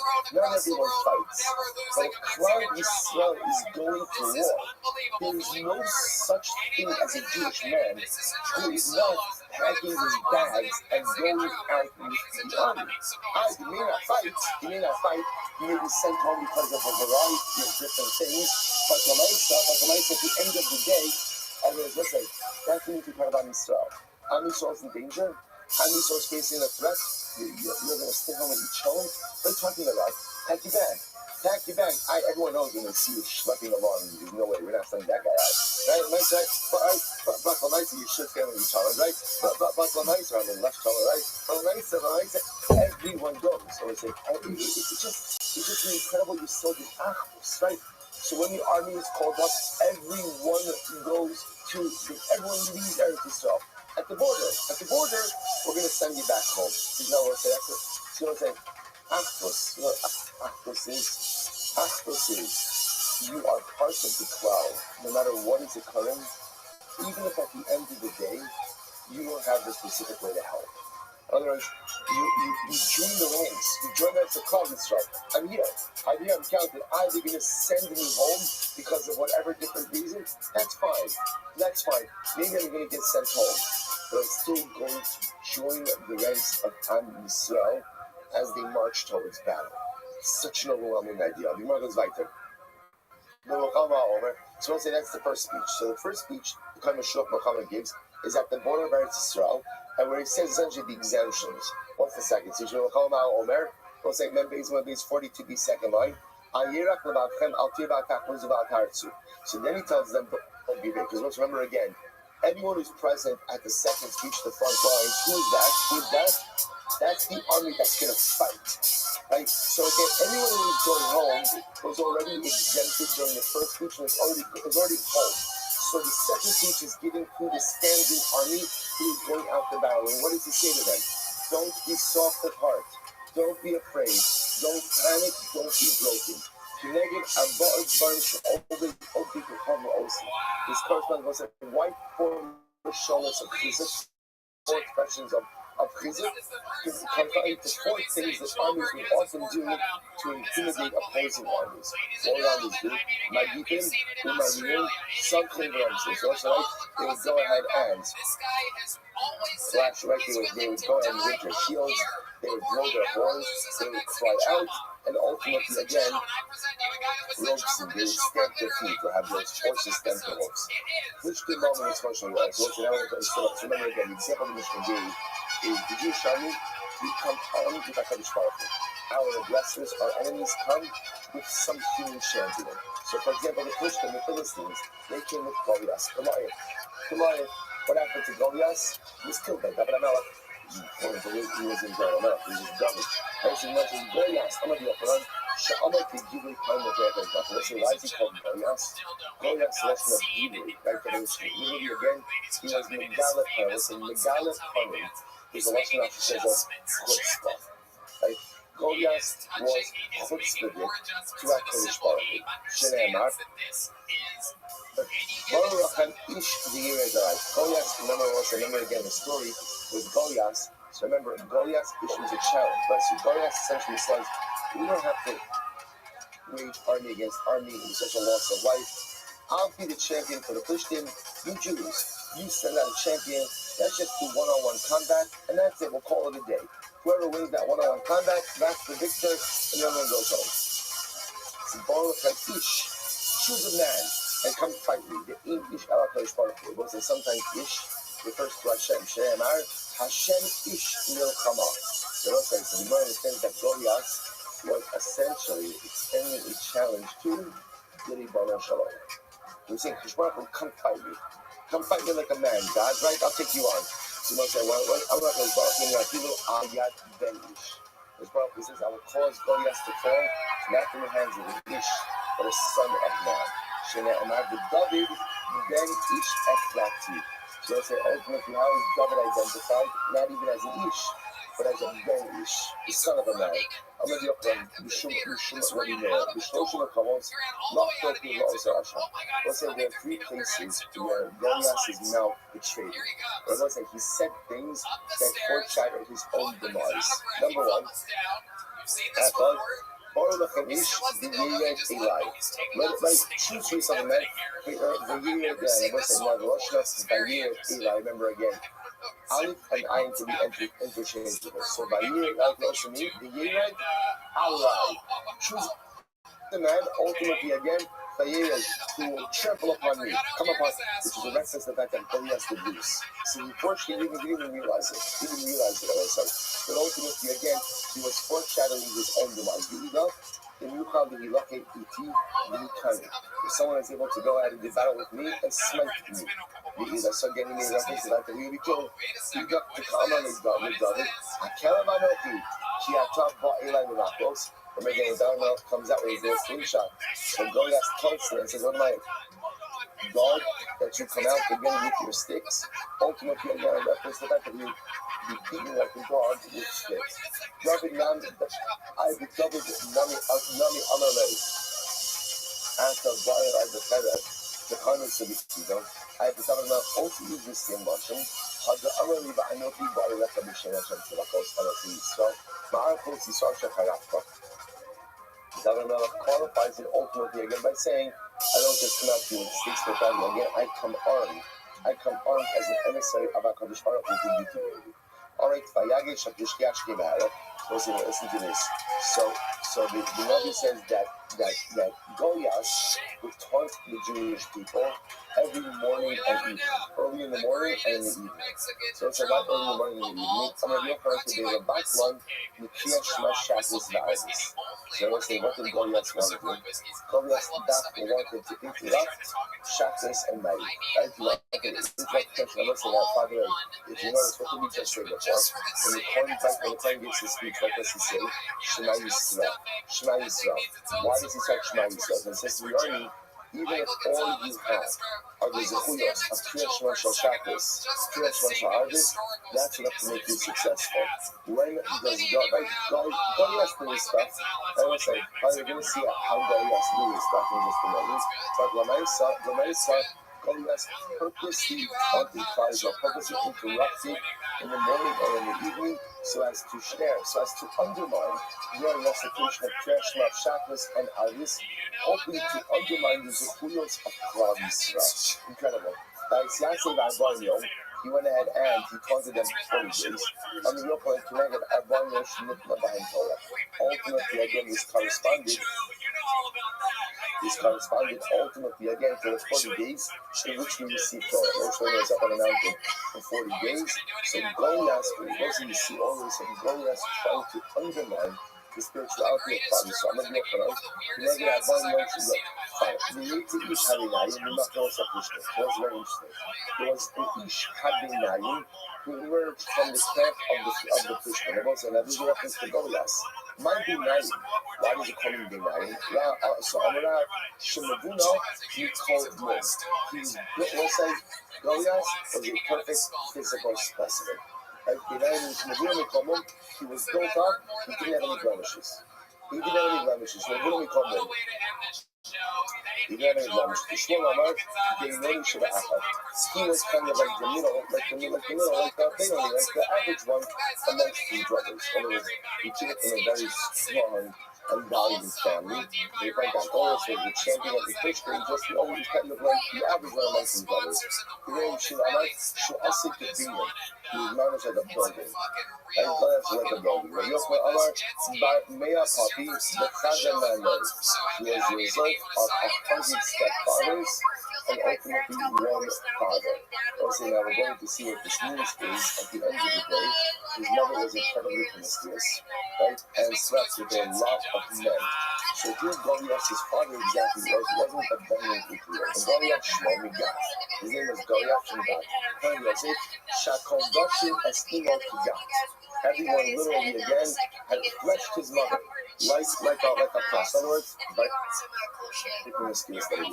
I will say, Father, I want to point out this was a practice by the Christians. It was a practice by the Christians. They had this idea that if the women slept with as many like valiant men as possible, thinking that the mixture of zera would produce like the ultimate warrior. So this wasn't just one unique. You know, I want to point out she wasn't uniquely promiscuous. Perhaps she was like the top of the class, right? But the Maisa, this was cultural practice amongst the Christians. We actually said, remember again, we saw this a little bit earlier in Sota, that the night before Shimshon was supposed to be executed. What was happening? The Plishti men were bringing their wives to try to become pregnant from Shimshon. So again, it wasn't even looked at as immorality. It was looked at ultimately against this is how you build a stronger nation. Find strong men, allow them to become pregnant from those men, and ultimately again have them become pregnant like that. This was cultural.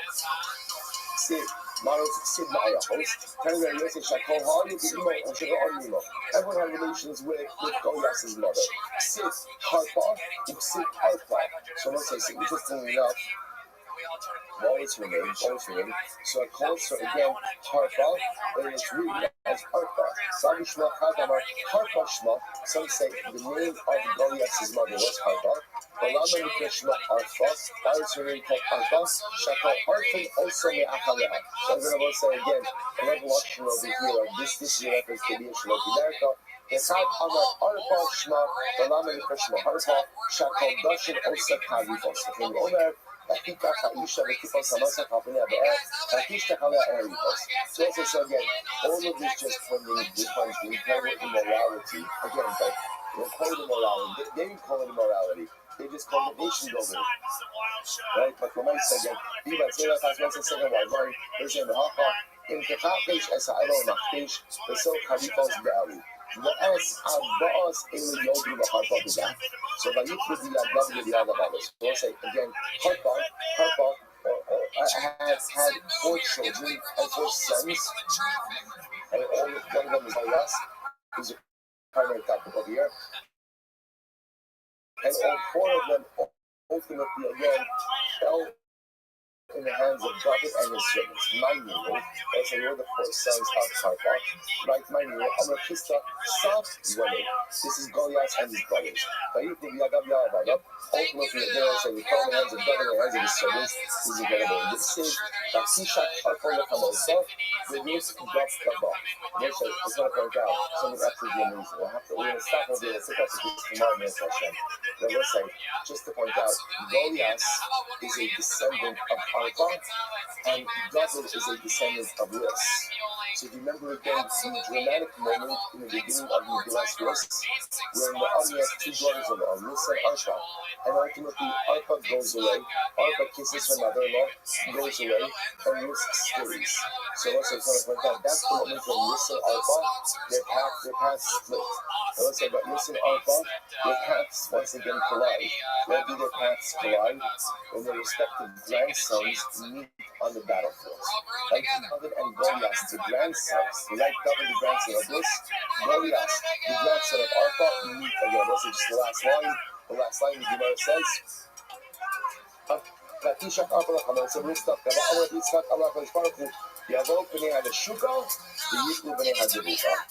the sons of the one who kissed, i.e. the sons of Arpa, ultimately fall into the hands of the Dvuka, the hands into the one who cleaved to Naomi. In terms of what's going to stop over for today, we'll pick up at Meretz Hashem with its narrative tomorrow.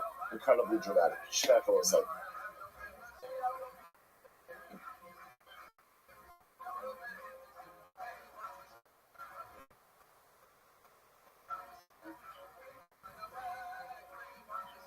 All right, everyone, have a great day. Good to see everyone.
Zoom is still good? Excellent.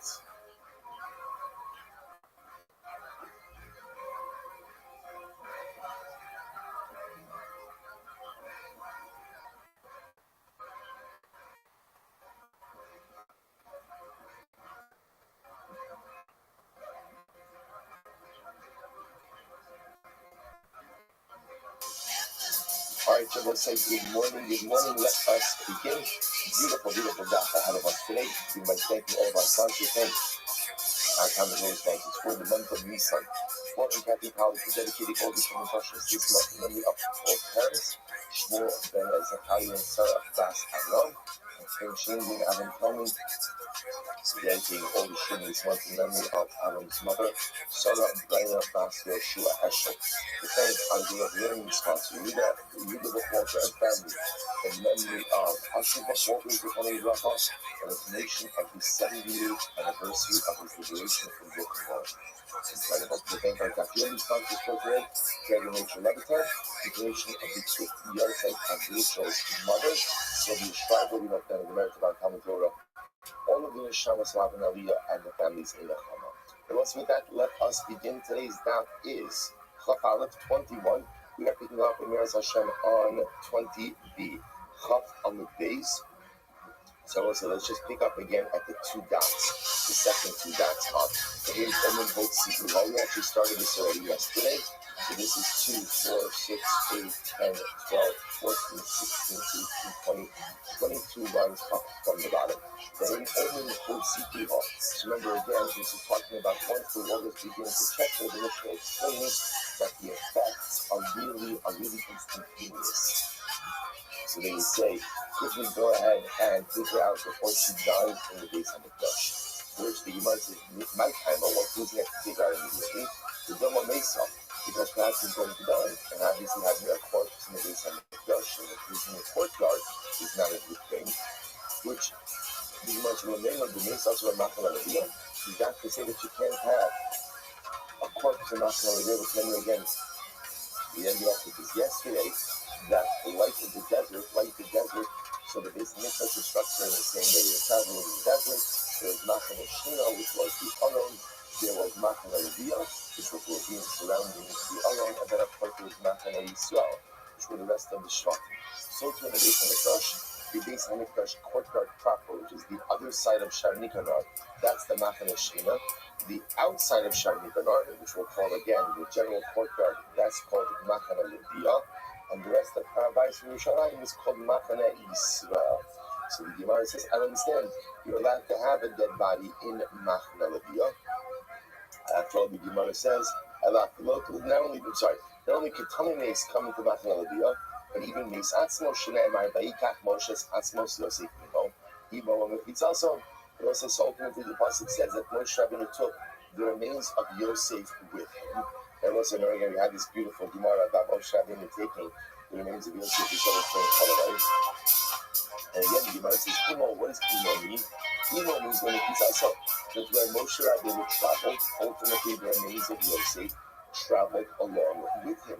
Where did Moshe Rabbeinu travel? Moshe Rabbeinu traveled in Machane Leviyah. So what you see over here, that not only did someone who's coming mace travel in Machane Leviyah, but even the mace itself could travel in Machane Leviyah. Rabbi says, Shema Kikos Nida. I say, if you have time, by the way, I'll show you something truly beautiful about Atzmos Yosef. We'll come back to that in a little bit. The next one, if you have time to beautiful idea about the Shlach published. And anyway, so the Gemara says as follows. So the Gemara says, therefore, you can't see that we're afraid of the fire. So what are we afraid of? On Rabbi Shema Kikos Nida.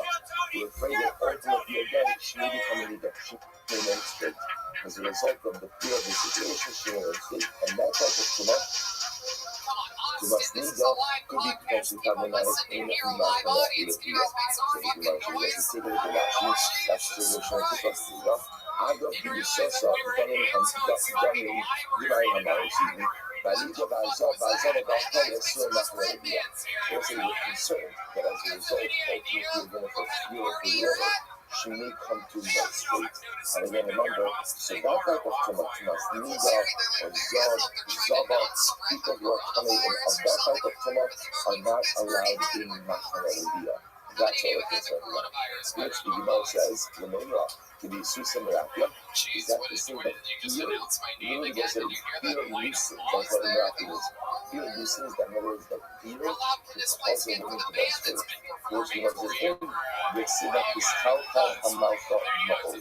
Which actually refers to the last Esther, that here the Gemara actually really mentions that Esther was fearful of having to approach Ahasuerus. Remember, when we said that she knows about her mission, she was so fearful that again the fear caused her to menstruate.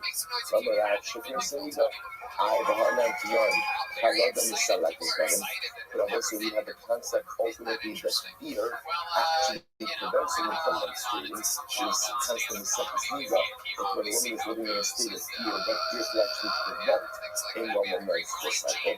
So which one is it? Does fear induce a menstrual cycle, or does fear relieve a menstrual cycle, or prevent? Fear is right, yeah, I'm joining the world. That's how we have the fear of this leader. Yes, the Gemara says as follows. Good. Which the Gemara answers is fascinating. Hachda, Samis, B'Yisusinarachia. So let's say the Gemara actually explains it. Depends on the type of fear. Literally, Hachda, Samis, if you look at Rashi, Hachda, what's Hachda? Baiza, showing us that people. So it's a worry that does not come about immediately. So we call it sustained fear. Sustained fear. An ongoing and sustained, that means sustained fear. It means anticipatory fear. Right? Fearing something that may occur. Ultimately, again, solis as hamaka literally means causes viewers to constrict, and ultimately again prevents the flow of blood. So, solis, anticipatory fear, solis causes contraction, causes again viewers to contract, and therefore for there to be no blood. Conversely, Yusasa Rashi says that is haba piton, fear that comes about immediately. He goes to, for example, this is warfare, for example. Ultimately, Mirakia causes a loosening, ultimately causes the bleeding to occur. So it's a very interesting distinction. Hata, Samis, anticipatory fear, contracts, causes women not to bleed. You Sasa, kind of present fear, or immediate fear. Immediate fear, you get Haba so anticipatory fear versus we'll call it sudden fear, some fear, alright, or present fear, present or unexpected, unexpected, so present fear ultimately causes her to bleed. So therefore, again, interesting enough, it appears over here that in the case of Sota, we're concerned more about the Sasa, which is like this immediate sudden fear, because also to become a Nida, and therefore, again, they say quickly to get out of the base on the first contact. But I was very struck by this lesson over here. These two different types of fear, two different types of fear. And perhaps, again, there's a profound life lesson in this as well. And maybe it's like this, Tachad Samis, what does it mean Tachad Samis? Not just for being a Nida, but for being a life. It's like there are people who live life with constant anticipatory fear, right? In other words, always getting nervous about what may occur, what's going to happen, what's going to happen. Like this could go wrong, this could go wrong. So it's like, what's the effect of living life with anticipatory fear? Samis. You can trash. You can trash. You're paralyzed. Because at any given moment you contemplate all the things which can go wrong in life, there's a limitless number of things that will just go off the rails. So if you live life with confidence, Samis, you're trapped, you're frozen, you're paralyzed, and you can't do anything. Moshe means B'Yisusinarachia. It was there to be Yisusa, so B'Yisusinarachia is very hard to get. So B'Yisusinarachia means an approach to life where you just roll with it. Right? Whatever it is. Right? Whatever is going to happen with orange, whatever is going to happen immediately, okay, I'll deal with it as it comes along, right? I'll deal with it as it unfolds. And if you live a life ultimately again, what happens? Mirakia. What does Mirakia mean? Nothing means it's loose. Mirakia means you find a way to navigate.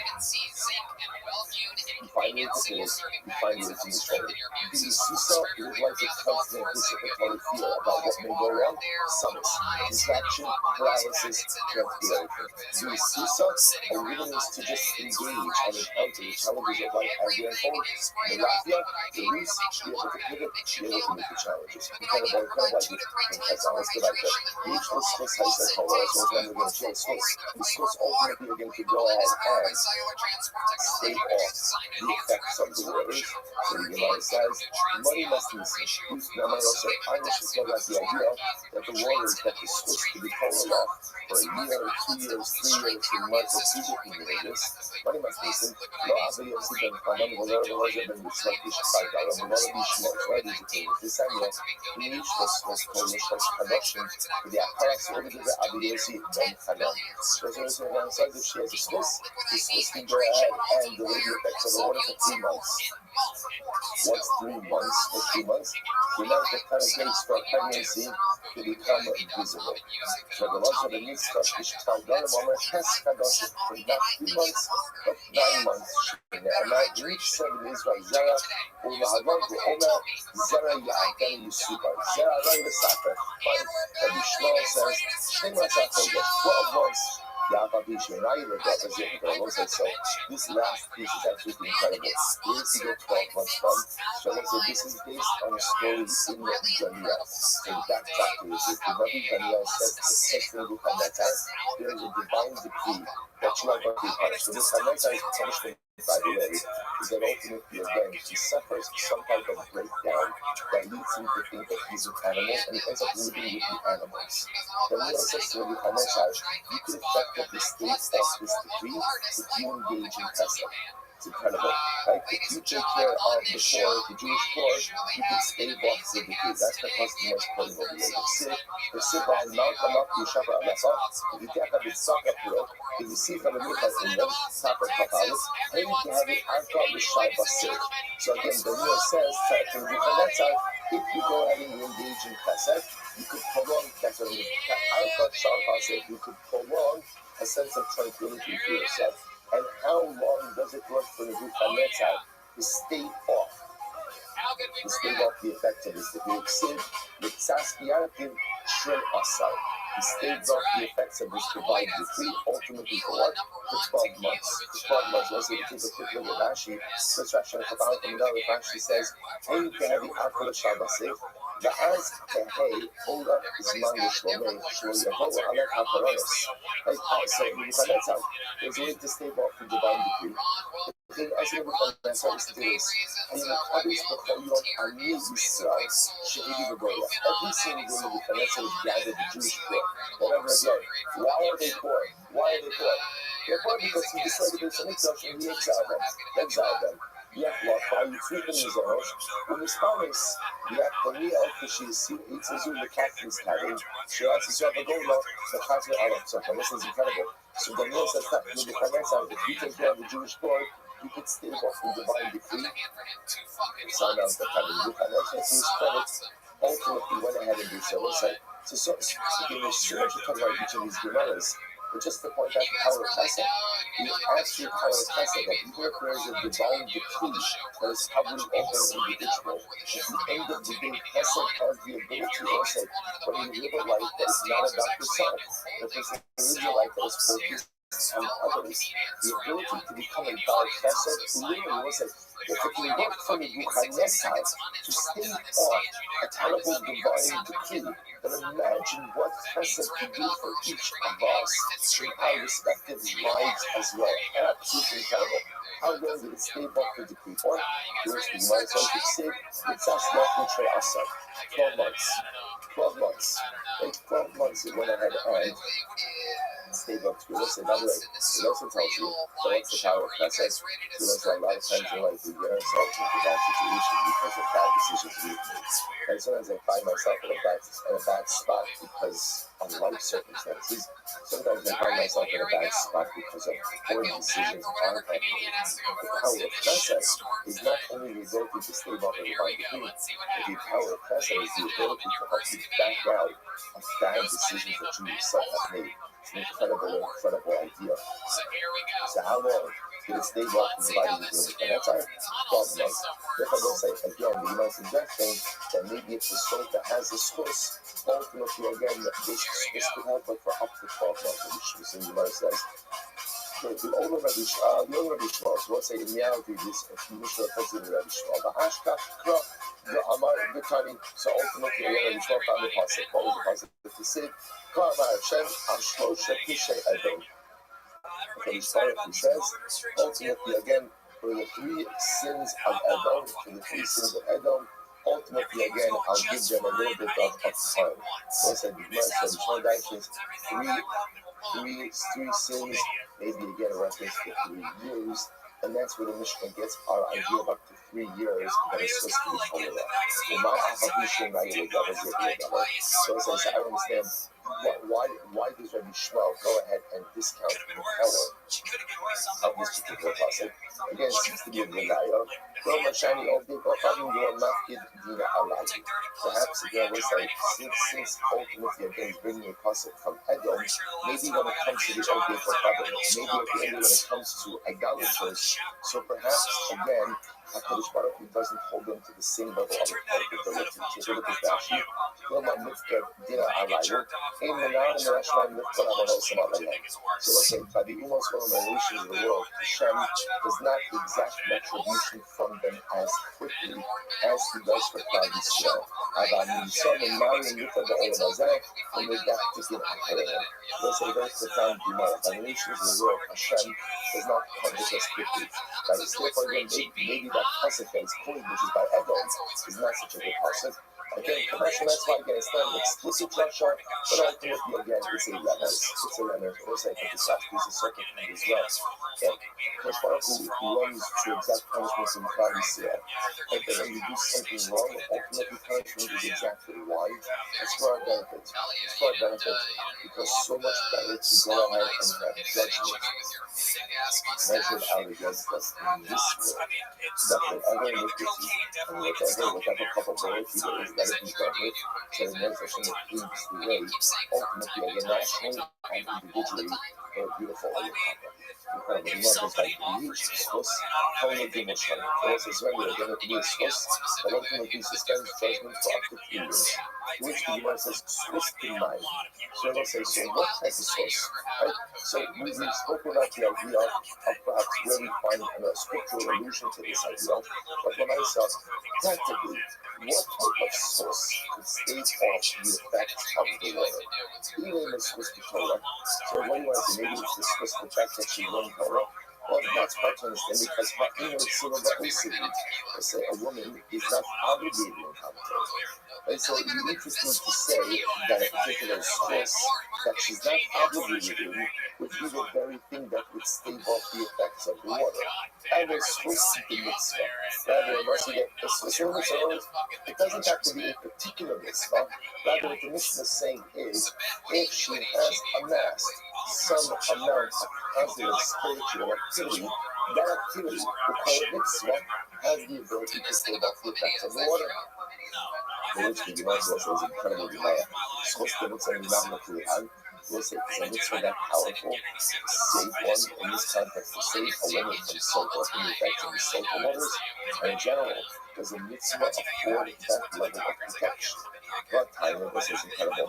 As you guys are Benachah Bayosi, or Benachah Bayosi dash in the following she made mitzvah, the Torah on.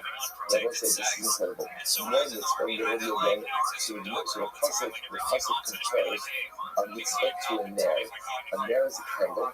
The Torah is like light. Now also when we speak about light, tar usually refers to something which comes from a consistent light source, like the sun, like the moon.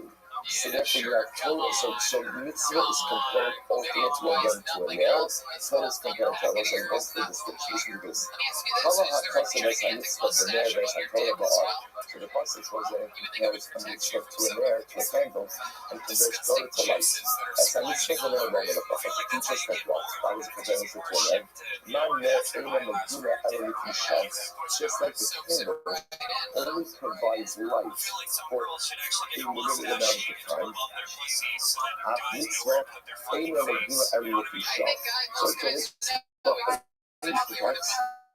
for a limited amount of time.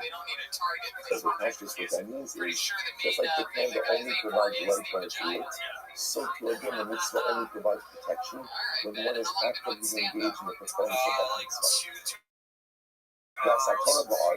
If the Torah is compared to our Lona Lachot, not doing the Olam of Meir, the Olam is changed to. That's just like ours. It makes an eternal life, right? The sun, the moon, are constant luminaries. And Torah Medina Yola. So Shabbos said the power of Torah is that Torah protects forever. That's incredible. Absolutely incredible. Torah protects forever. So let's analyze this. What's easy to all that? This halakha kind of shows stuff.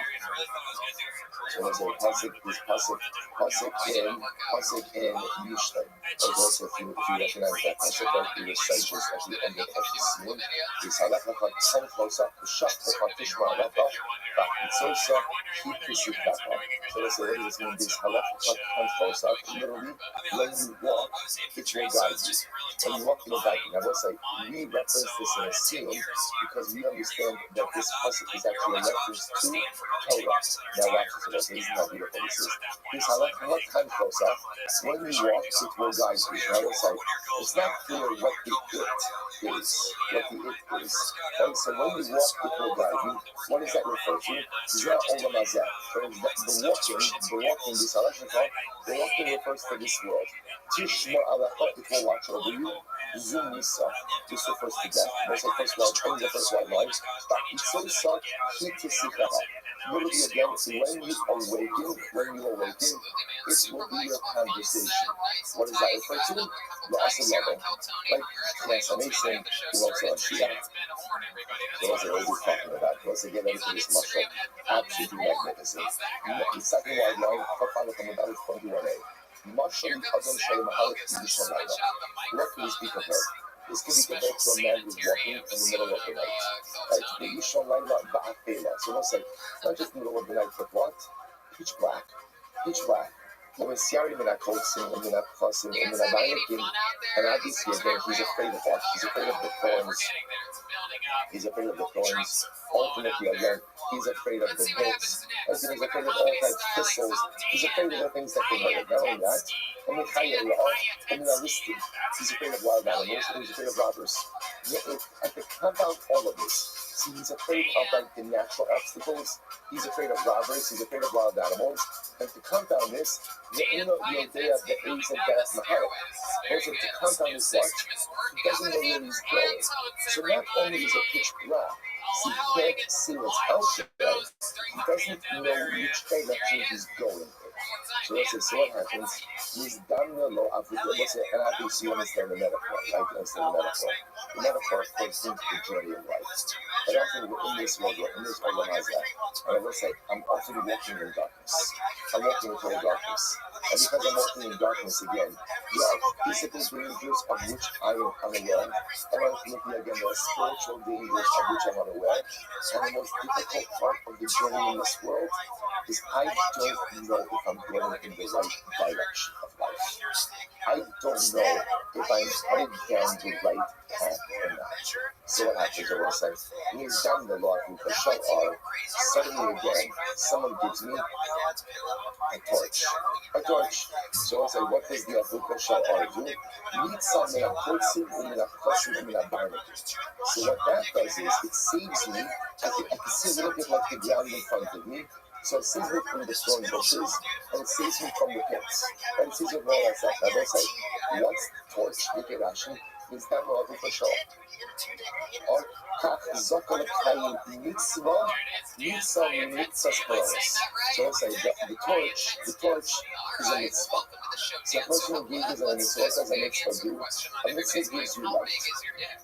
And what a mitzvah does is a mitzvah affords some level of protection. So suddenly, I'm not falling into pits. Suddenly, I'm not tripping over thorn bushes. So mitzvah gives me some amount of light.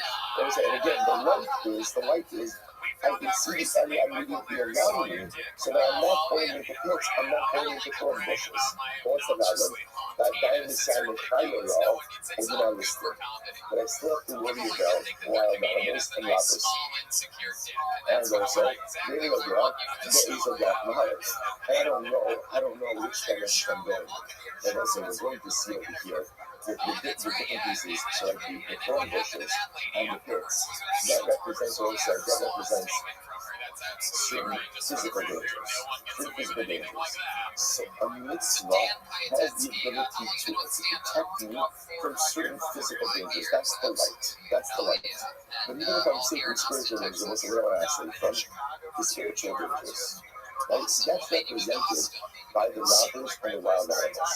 That's the Yitzhahara. Those are the life forces which we don't really seek to spiritually grow. So what happens? So even though I have the torch of the mitzvah, that helps to save me from some physical dangers, but it's supposed to be about the spiritual dangers of life. So it's like, and furthermore, I don't know where I'm going. David Shalom Shaka, then the sun rises, and let's say sunrise over here. Sunrise, it represents ultimately again Torah. I engage in the study of Torah. What does Torah do? Torah illuminates my world. Torah is just, and the study of Torah gives me with the spiritual strength to resist the Yitzhahara.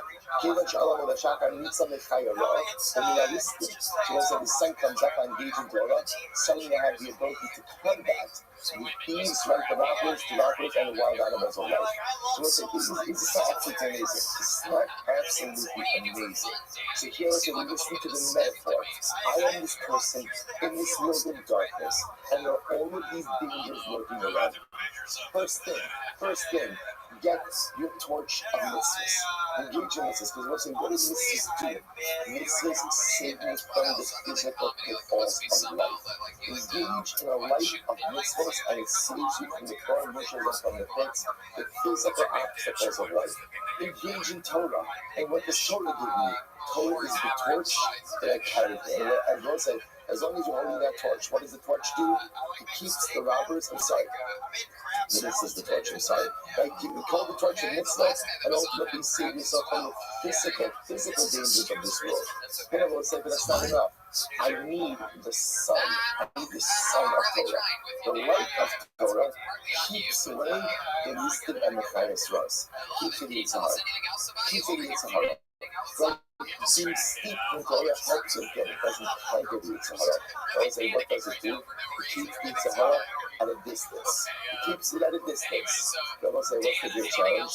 I got you thinking of there that is the Muhammad.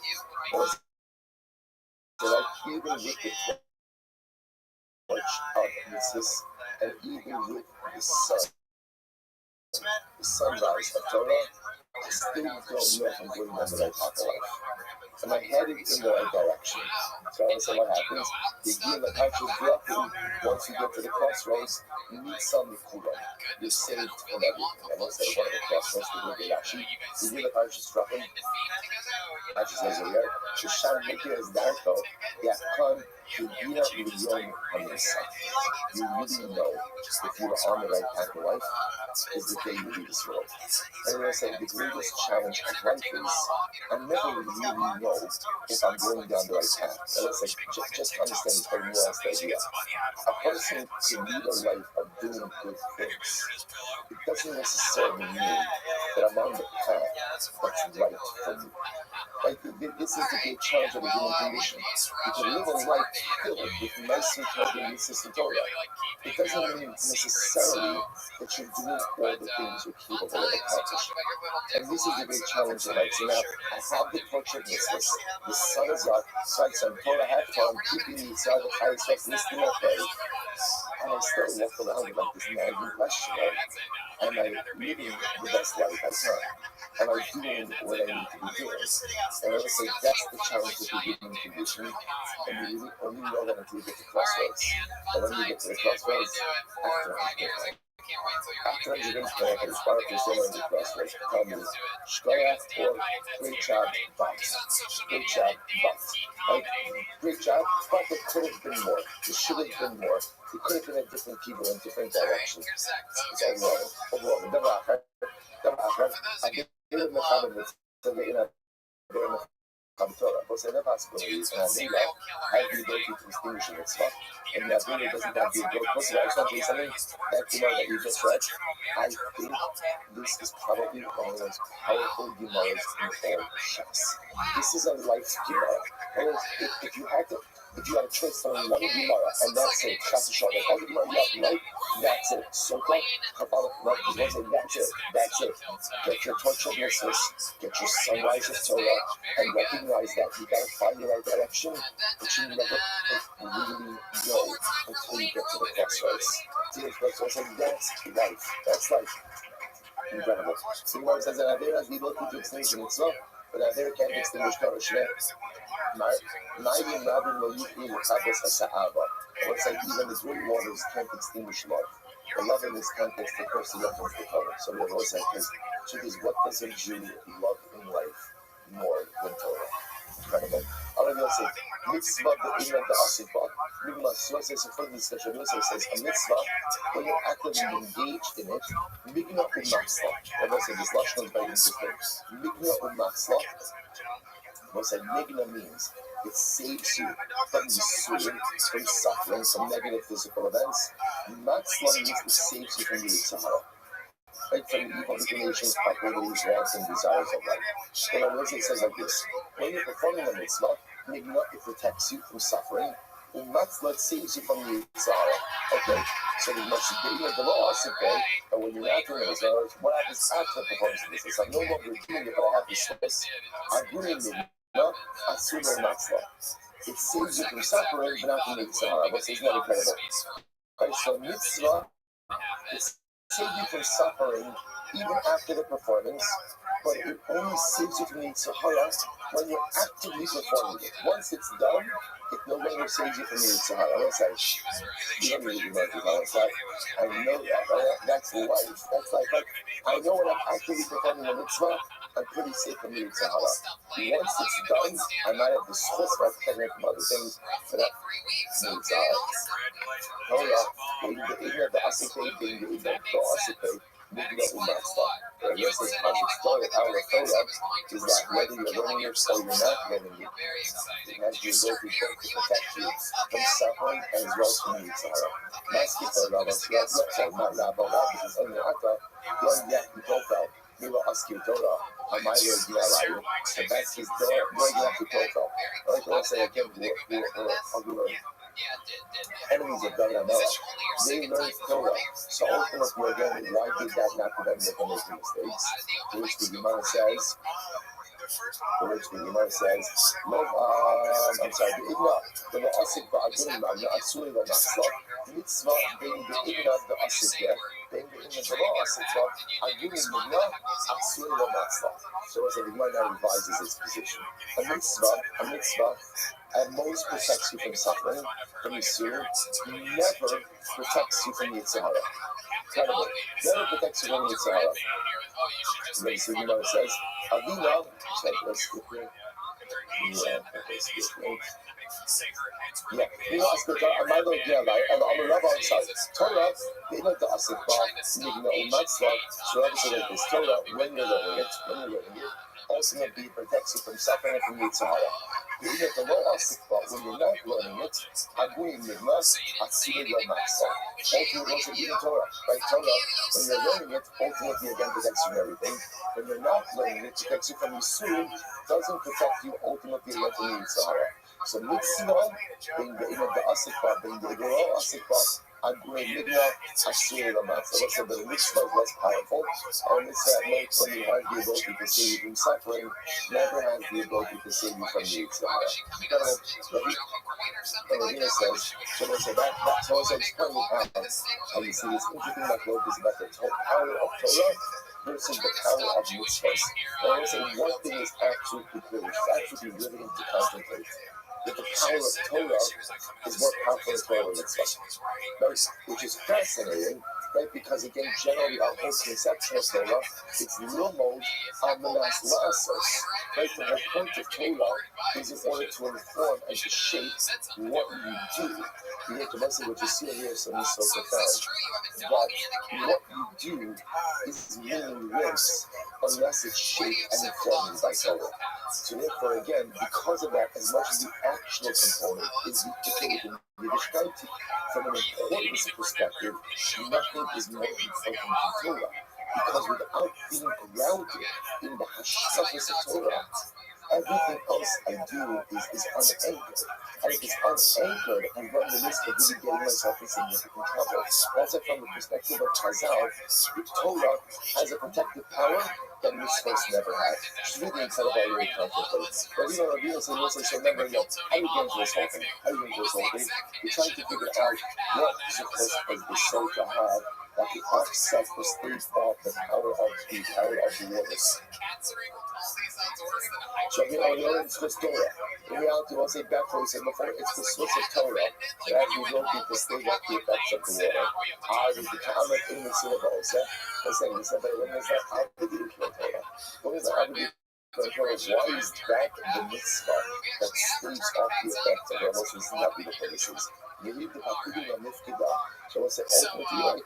A woman is not obligated to Torah. Fine, that's fine. Doesn't use also the Ignorant, the Muslim, the Muslim, the Naive.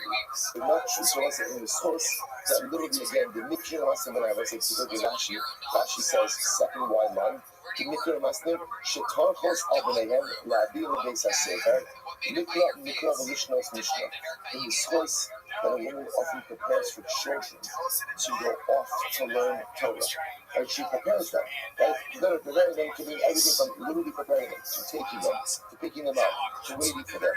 Right? I was going to say, it's a plug for carpool over here, right? But the so like, in the merit of the mother going ahead and preparing and taking her children to learn, and ultimately again, the nurture will be like that right after Asana Nizasha. And she needs for her husband to come up from the base Medrash, you know how done by guys, does she not receive a large portion of their schar as well? Like, let's say, what does this mean? What does this mean? Let's say, it's such a beautiful Gemara, and I was telling you the role of a Jewish woman in the Jewish world, which is that the Jewish woman is the enabler of the rootedness of the home. She is the ultimate enabler. She is the one who creates the spiritual atmosphere for her husband.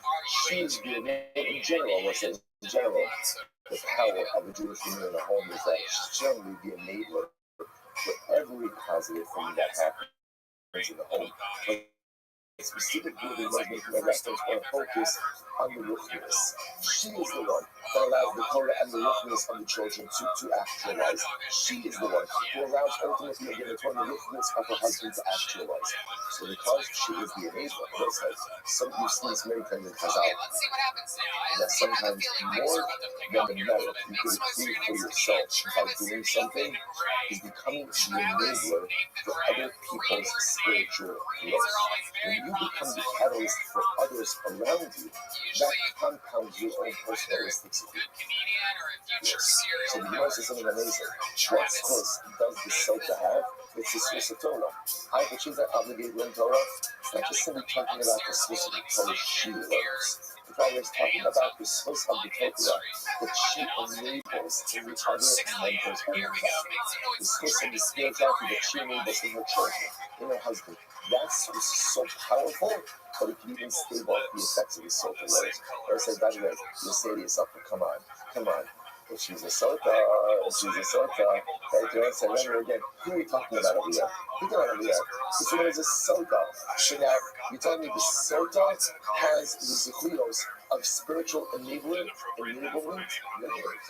spiritual enablement of the household? What's like, come on, she's a sota. What's the answer? It was yes. Yes. Listen, good people do very bad things. And good people make very poor decisions. And no, it's actually not a contradiction. Now, the woman who's a sota, but is also the spiritual enabler of the family. Because sometimes good people get themselves into very bad spots. Very good people, very holy people still make very poor decisions. And it's not a contradiction. Each and every one of us is a living contradiction. Like, we do things that are good, and we do things that are really bad. And the hope is that the bad things that I do not in any way contradict or cancel out the good things that I'm currently doing. So you have a woman who's a sota, but at the same time has done a great job enabling the spiritual growth of her family, and that's actually to dismiss that saves her in her time of need. But you know the beautiful part about being a Jew is nobody accepts our contradictions. He literally accepts our contradictions, and he understands our contradictions. And the great part is he's willing to give us the time and the space to work through those contradictions. The only thing he wants us to do is try to work through them. That's all. That's the only expectation. I understand you live with them. We're always going to live with them. Just try to work through them. Incredible. Mothers like it. The Gemara says, good. So my parsha strucking, so it's on the plan. What's the parsha strucking? What's the crossroads we're talking about before? So you know, I'm not this thing's like coming from your own self. This is first to come from and the day of death. What's it started out before? So the coming also so the crossroads represent death. A common Chacham Rashi says, no matter how great he is never above the possibility of sin until the day of death. This is Mishkan Elvis. Coming Ba'atzmacha and Yomosecha. Do not believe in yourself until the day of your death. Recognize you are not, a person is never above temptation, literally until they leave this world. And now for the Yitzhak Amar, so come Chacham the last stage.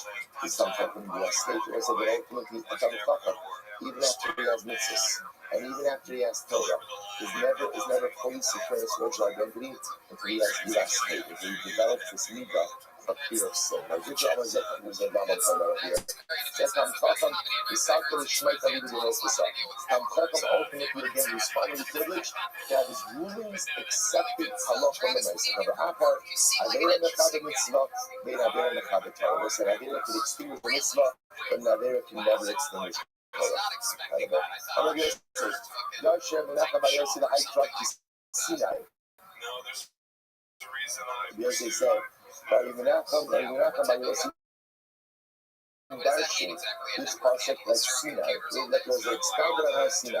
The Amoris actually, for like two arch enemies of David and Darshan the concept this way, they would have never pursued David and made it was like miserable. The sin, Leimar Elohim say that it's forsaken God. My drush, but you have the power of Asdara. Once it said you shall not engage in any matter of immorality. So I say, so again, they assume that once a person engages in a matter of immorality, by definition, they've severed their relationship with Hashem. And they felt that this concept of David and Bathsheba, David and Mary had no relationship with Hashem anymore. They need to engage in the Chavad Mitzvah, they were there in the Chavad Torah. Wow, what's the reason to this? And they never understood what Torah there never extinguished Torah. And they can never extinguish Torah. Let's say the Torah you have is yours and yours forever. Let's say switching yours. Now, Yavozulo. Let's say what's the concept that it means? Literally, both Yavozulo, they will scorn him. What does that refer to? I know you say Karla Gemara. Lo Kishima Yazaya, but look at the Kapon de Benesia. Let's say not like Shem, the brother of Isaiah, and not like Rabbi Yochanan and the house of the Nasi. Like I said, these represented synergistic partnerships, these Sachas living partnerships of people who are learning and other people who are successful in business, supporting those who are learning. And they're mutually beneficial.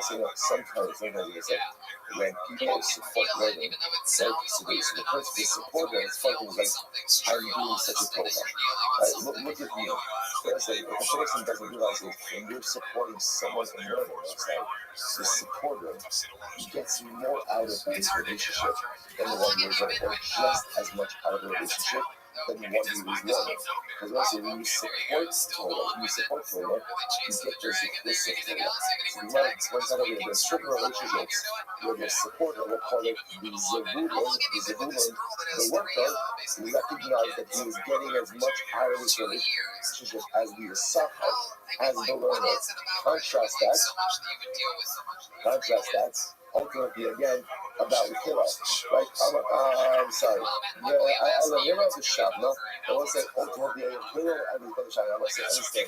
Hillel was from Papa, and he was from a very prominent Babylonian family. Very prominent Babylonian family. Now listen, understand, Hillel comes to Babylonian Torah, and what does his family say? Hillel's family says, if you leave here, you're out of paradise. He left anyway. You want to remember again, this is the famous story. Remember, how did Hillel learn Torah? How did Hillel learn Torah? By the skylight. Why was he by the skylight? Because remember, again, he's king before the entrance from one of the wealthiest Babylonian families. They say they let him off. Now, what happens is the first scripture is starting after Hillel. Yes, he came out of the woodwork. Yes, he came out of the woodwork. His brother Shevna. And Shevna said, hey, please, give me this list to support the Zola. Give me this list to support the Zola. Right? So let's say ultimately again, what ends up happening? So the Gemara says, Shevna Amalek still, so Amalek called, let's go ahead and let's do a 50-50 split. And Shevna says, I'll give you money, you give me your sweeters. Let's say and you take dishes called home base. So even if a person would go and give all of the money at his home, the pasuk says ultimately again, right? Those Yavos it was full sport. And I said to Shevna, thank you for too little. Listen, by the way, there are a number of stories like this. Right? A number of stories like this. Ultimately, again, you have of course Rabbi Akiva, but a very similar story as well. Father Kabbalah Savua totally let him off. After he becomes Rabbi Akiva, ultimately then Kabbalah Savua wants to go ahead and share his wealth. So let's say it's an incredible story. There's so many lessons from the story. And let's say I think for us, the need to take away is if you want greatness in Torah, you have to be able to sacrifice something. And greatness in Torah does not come by having your cake and eating it too. And greatness in Torah only comes by willingness to sacrifice. Hillel was willing to sacrifice. Rabbi Akiva was willing to sacrifice. Those are have to sacrifice. Now, I don't think it means for us that you have to go ahead and sacrifice your money. I think for us, what it often means is I have to sacrifice the tightness, the desires that are holding back. I have to sacrifice again the forms of worldly engagement that are not good for me. Those are the things I have to sacrifice. But greatness in Torah only comes to those who are willing to give up the things which are holding them back. Incredible. Let's say on the days, other than as I kind of under Milani, and then you're going to call a lot of these people for the language people. And as I remember again, then the Mishnah and the second is a very interesting discussion about teaching one's brother Torah. And so this is interesting enough. But as I said, a person should teach his brother Torah. Well, now, why did then as I say this? So let's say there's really two ways of looking at it. Either because this way shall have this list of Torah, and ultimately again, there was a kind of tie this all together. If a man teaches his daughter Torah, she'll recognize the importance of Torah. If she recognizes the importance of Torah, then what? Then she'll become the spiritual enabler of her family. Listen, if a woman doesn't know the importance of Torah, how could she be expected to become the spiritual enabler of her family? Right? I only know the importance of something if I'm taught it, if I'm exposed to it. If I don't know it, so then as I says, teach your daughter Torah. Teach your daughter Torah. This way, again, first of all, she becomes conversant and she becomes knowledgeable, which is important even if she does not have an obligation. Second of all, she comes to appreciate it. And if she appreciates it, then Eretz Hashem, one day when she has a home of her own, she will want to instill this in her children, in her husband. She will become the enabler of other people's spiritual growth, which is the greater than your own spiritual growth is becoming the enabler. I want to address it very quickly. So it says, Amavinu was promised that he will have descendants. Like the stars in the sky, like the sunsets. Did it ever happen from her? Did it ever happen? Never happened? Not directly, but I don't know who becomes the enabler for spirituality in the world. Listen, who is the father of spirituality in the world? Who is the father of all spirituality in the world? Of the three major faiths. It's Adam Avinu. It's Adam Avinu. When Hashem says you're going to be, your descendants will be like the stars in the sky, you are the enabler of universal, of global spirituality. That was the source of Adam Avinu to be the enabler of spiritual growth. So when Isaiah says, teach your daughter Torah, how else is she going to be an enabler if she doesn't understand? That is at a very limited level. But actually, Mishka also said, let's teach her Torah because the question one day she's a soka and the waters don't work on her. She'll understand it's not that they're not working on her, it's that what? The effect had been delayed. His source polarized. So what's the conversion? But Isaiah says, no. Whoever teaches his daughter Torah, it's like he teaches her immorality. What is this? Tiflus at that talk? Ala'ima ki'ilu lom the tiflus. This is it. He has taught her his immorality. Also, look at Rashi. כאילו שמתוך כי מבינה המונס ואיסו דיברה בעצמיה. This is very interesting. There is a byproduct of learning Torah, which is fascinating, which is what it teaches you a little bit of cunning skills. I would say, what does this mean? So those are the best part of it. We will have this in our own lives. Which is an interesting skill set is developed through it. What's the interesting skill set? You can rationalize almost anything.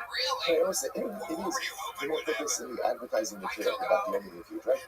Come to the dot, and you can actually rationalize. You can type up pretty much anything you actually want to do in life.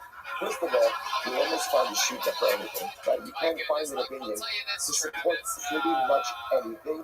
And the myself, with a good love shikah, right? With a good head for learning, you can rationalize a whole bunch of stuff. So there is also some interesting. There is, it's like anything in life. Anything positive comes with a potential spiritual downside. That's the way it works. That's what the self in the kibble. Wherever there's Yaakov is Asa, right? Wherever there's Tyler is Tumah. It's always like that. So there is a certain danger that comes about with learning. So let's say, so interesting else, okay, let's just tell you about that danger.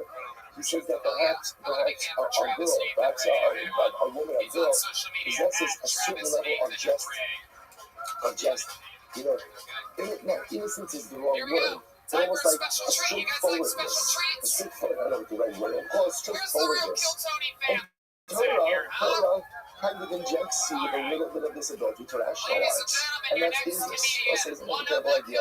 Sometimes there's something to be said, ultimately again, for just being a straightforward person who does not get wrapped up in all of the intellectual analysis of everything. I said, no, it's just sometimes straight to that.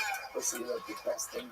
Sometimes when I was really, it is, especially when you want to get your head straight, when you open up, like the most esoteric piece of Hasidus, and then you open it up, you read it, and you plug away at it for like 15, 20 minutes, half hour, and then you look at it and you realize, and you have no idea what it's talking about, but it's the best feeling in the world. Why? Because I want to say sometimes the greatest spiritual moments are not the ones you use your intellect, but it's the ones in which you use your heart. So the Torah is beautiful. The Torah is beautiful. The Torah gives you all the tools of intellectual analysis. And the truth is, to be very honest, those aren't always my greatest saviors in life. Like, those aren't always the greatest things. Sometimes being a pasha being a simple Jew, is the best thing. So therefore, you see this tension. Amar Ravo, Shavuot says, my time to Veloz Tuksiv, Ani Chachma. So as it goes over here, the pasuk, Ani Chachma, Shakanti Arba. So as I literally it says, Ani Shai, Kevin Sheniknes Chachma Ba'adam, once wisdom enters into a person, ultimately, Nichneses Imo Amunus. Ultimately, there's a certain cunning nature that has entered the person as well. So I say this is important to understand, right? Rabbi says something really incredibly profound. That as incredible as Torah is, as beautiful as Torah is, understand, it complicates us. Utilization of the intellectual faculties is beautiful and is a gift. But it's important to understand, sometimes it really does create difficulties in life. I am talking about my idea. What did the Rabbanan ultimately do with this? I mean, talk about. The Rabbanan is going to real see everybody. Not even like eight different times. I look at me, Shema'ami Hatzma Alamalo. So I said, the Rabbanan who say no, they're going to teach your daughters to that. What do? With this classic, they say Alum doesn't mean cunning. And I was like, what does Alum actually mean? Like it says, Alum means unclothed. But say if a person wants excellence in Torah, they have to make themselves ugly. What does it mean? Rashi says, Shepirish Nikala second, and that's the other difference. Sometimes you have to divest yourself of everything else when you learn. But so we'll say on a global level, what this community is, that Allah can see what excellence in Torah. Because excellence in Torah comes from singular dedication. Singular dedication to learn. I will say, you can look at this on a global level and say, yes, if somebody wants to become excellent in Torah, they have to focus on that. And then I will say, I think for our purposes, the real community like this, speaking of this often, I will say, if you want to maximize your learning experience, eliminate distractions. Eliminate distractions. And also, this is true if you're learning for 5 minutes, if you're learning for 25 minutes, you're learning for 45 minutes, you're learning for 3 hours, whatever amount of learning you're doing, be present. Be present. Be alone. Be unclothed from every single other distraction.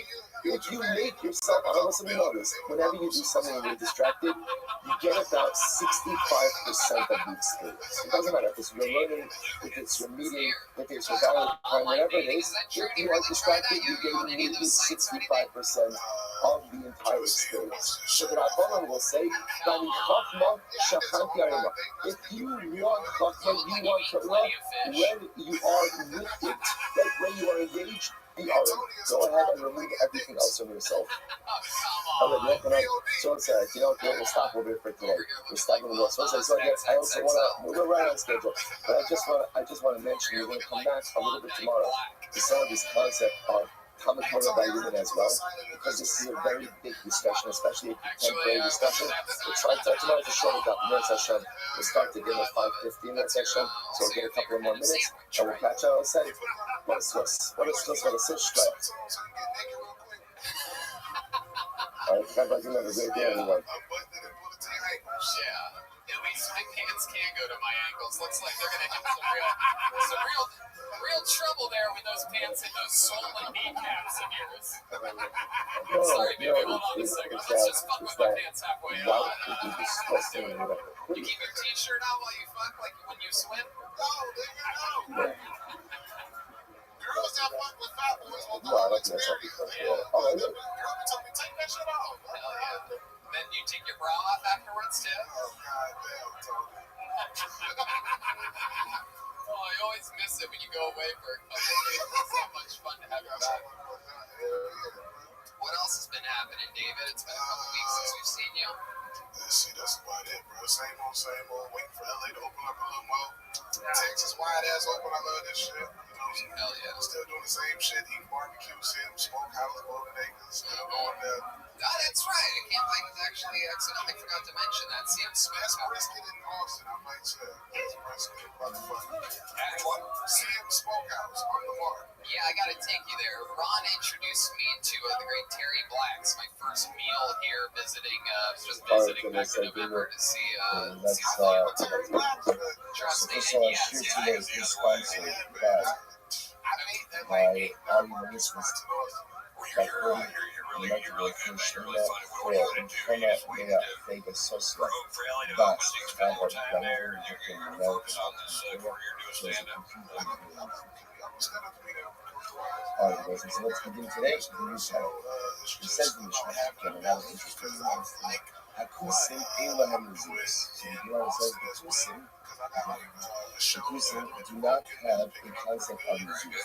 Now listen, Kusim means different things in different circumstances. If you look at Rashi over here, Rashi understands that Kusim is enough to fill over the first 5 dollars.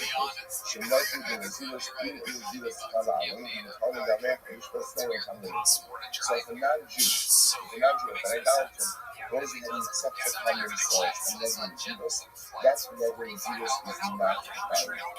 Nothing that abomination is yours on the other hand.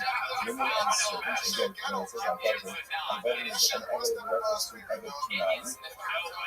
So a non-Jewish servant, we're going to also remember a non-Jewish servant, when a Jew purchases a non-Jewish servant, that non-Jewish servant undergoes what I call a partial quasi-conversion. Like there is something that is there, but it becomes obligated to a certain source only for the time of the entry into servitude. That conversion becomes complete and not emancipation. But again, very often that's not necessarily occurring because emancipation for the Gentile servant again is often discouraged by the Torah. So you notice the Bible. So therefore, the Nashir Abomination is one of these. So women and servants do have a concept of Nazir, but they can Nazir. However, we're not on the same level. Chomer b'nashim b'avada. That there is a certain stringency that a woman's Naziris has over a certain household. Should be kofa as Abdo, then the kofa as Ishta. That a master could force his servant to violate his mother Naziris, but a husband cannot force his wife to violate her mother Naziris. Take a look at Rashi for just a moment. Chomer b'nashim b'avada should kofa as Abdo. Sha'eved she'nazir b'nazir. If an advocates in every Venus, and that's to force him to God into the body. Now, what's the reason for that is because technically speaking, the growth of the other, the actual body of the other, is cuddled, is acquired, or is owned by the master himself. How about Shtosh and Nazir and Nazir? Even the Chomer of the Show. And the eliminator of the Jewish, the husband doesn't have the right to force him to violate it. If even Shanazir and Shomer of the Lamakoma, show any of the Lamakoma. Because you must remember, by a woman, the husband doesn't like the mother, he always has the right to make into what? We learned this earlier. And again, he does not exercise his right at the moment in the legal of the moment, then the nice again, when he advocates the thing, no longer has the ability to do so. She says, Katani, a piece of Abraham is so it's the Mishnah said that non-Jews, right, Gentiles do not have the concept ultimately of Moses. So the mercy, so where do you know this from? Where do you know this from? You turn around and Rabbi said, David of the so let's remember, if you must pick up on, is Mishnah just made a statement about piece of Israel Moses. The Israel Moses by non-Jews. Okay, we do not, of course, Mishnah did not find that statement, although again, it's everyone agrees that the Israel Moses for a so asks the Gemara, so where do you know that from? Turn around and then Rabbi's from David of the Israel, so in the positive we're talking about it, by David of the Israel, Here she is, everybody. Come on, one more time before we move, everybody. So the pasuk by Nazir says that Rabbi Yisrael speaks to the Jewish people. So what does the Gemara mention? That Rabbi Yisrael, the logo of the Torah. So this is the drush is Koshbarki says to Moshe, speak to the Jewish people, and this is that's what a halacha that is related to the Jewish people and what, and not to non-Jews, to Gentiles. The Amarta Alayim, which you shall say unto them, because what's going on that the Amarta Alayim is a redundance. Right? It's the Daber of the Neis of the Amarta Alayim, then it goes into Isha Kiyach and Yimber Neder Nazir Hazirasha. Now the truth is, so Daber of the Neis of the Gemara teaches you that this is a type that applies to Jews and not to Gentiles. And why does it have to say the Amarta Alayim, say unto them?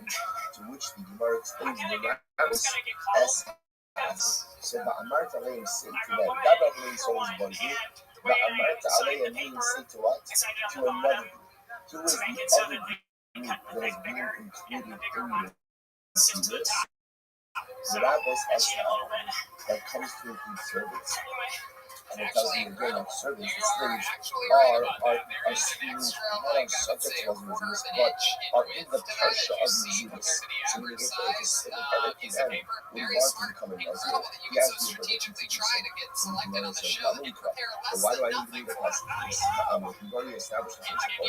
So mitzvah sha'isha chayat Islam, evet chayat.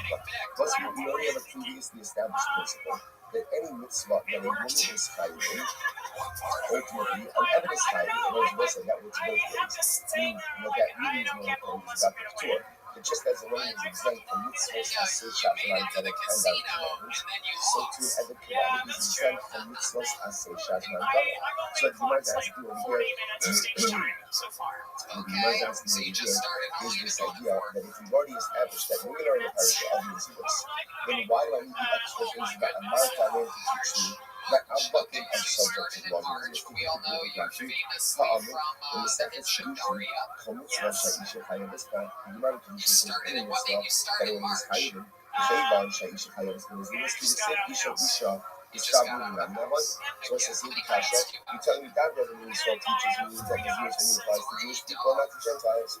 And that American comes to include every commandment. Why do I need American to include every commandment? Very simple. Very I just say with what? That's a mindset again, that's the mindset. That every since a woman is subject to laws of business, therefore by definition every commandment is also not shiny baka. This is another Russian straight through every commandment, and I'll tell you why. Shiny baka in this case is different. The Amakrak in the Pasuk says, Le'esar Isa al-Nafsho. The Pasuk is speaking about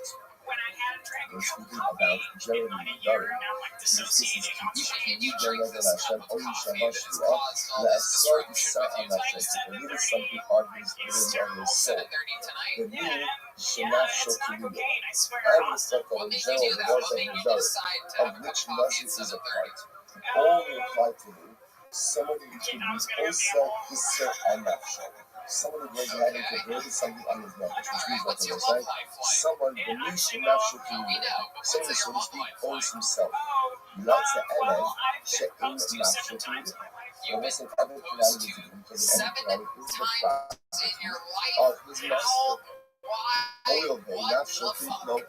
Since he does not own himself, so to speak, I would have said, I would have said, perhaps, it does not have the ability to make it open zero. So listen, see what's happening over here? The Gemara is like this. I would have thought that since when it comes to the Nidar, general Pasha Nidar, the Lashon the Torah uses is the La'asar Issa al-Nafsho, to bring something on your soul, on your body, on your person. The laws of Nidar, Lashon, being part of that, only apply to someone who owns themselves, so to speak. But someone who is not, someone cannot say not sure that I own myself, I'm in control of myself. Ultimately, that's not even a partial of the dominance at all, and therefore can't become an Nazir. Therefore, again, the Gemara says, Kamash Malon, no. Kamash Malon, not what? Kamash Malon, therefore, because it is that Amarta Aleim, to go ahead and teach us that the Havani is incorrect, and that Abadi are indeed in the partial of Naziris. Amar Ma, we love it like that. That Rabbi Yisrael, the Lola of Beko Habi. So let's go back to just a moment. So now we've established this. That's what? That Rabbi Yisrael teaches me that the laws of Naziris apply to Jews and not to Nazis. And the extra things that Amarta Aleim speaking of means another category that's in Naziris, and that's what? That's Avadi. But why is Avadi automatically included? Most women are included because the nice again, since by Nidar it has the Lashon of La'asar Isa al-Nafsho. I would have thought only someone who owns Nafsho, and someone who's not in control of himself, doesn't own himself, is not subject to Nidar. Kamash Malon Ba'amarta then tells us that Avadim are also included in Nidar. Fine. Now we're going back to Nidar. So you told me something more. I'm not Rabbi in general law. So tell me now that the way we know that a Gentile is not part of the laws of the Jews is because of the phrase Gabe of the Nei Yisrael. But that's an exclusionary phrase, and only Jews are not non-Jews. What is that true? The every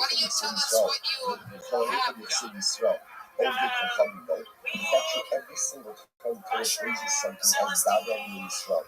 It only applies to Jews and not to Gentiles. Gabe Echid. The rest of what about the laws of Earth? And then the other laws of Earth. Those are openings. Is that a person can go out and stretch their value to the base of the flesh. Now remember, the way it works in Eliphaz is that the Torah goes ahead and gives objective amount. So if you're 20 to 50 miles away, so you have right? Again, so the idea over here is the Torah gives objectives values for men have one value, and the other values have a different value. So this is when it comes to Erev, the Gabra Luis. So the pasuk says, "Gabra Luiswa v'amarta ish kiyat." I'm sorry, yeah, it's Gabra Luiswa. The time of the Luiswa ma'avim, the ina only go from the. So we learned in the Bible, which is doing that. This teaches us that only the Jew can make an Erev now. But in non-Jew can't make an Erev now. I let us go for the Gentile can also not be subject to the laws of the Erev now. Let's say my Gentile neighbors have I want to make a donation to your honor. So I decide to make a donation to this neighbor's your honor. So I want to go ahead and pledge the value of my Gentile neighbor Joe Smith. So I want to pledge the gift in the same way that Joe, the Gentile, can go ahead and make an Erev now. He also can't be the subject of an Erev now, to which we must have a Roman Ish. The Pasuk therefore says Ish. Was the Ish is a general term that means what? All people that as much as it's only B'nai Yisrael that can make the Erev now, anyone can be the subject of an Erev now. Let's just remember again, an Erev now is you're pledging the value of a particular individual. So as much as the ability to make the vow is limited to Jews, but the ability to be the subject of the vow is Jew and Gentile, like based on what? The general amorphous term of Ish, which we must show us is why it's important.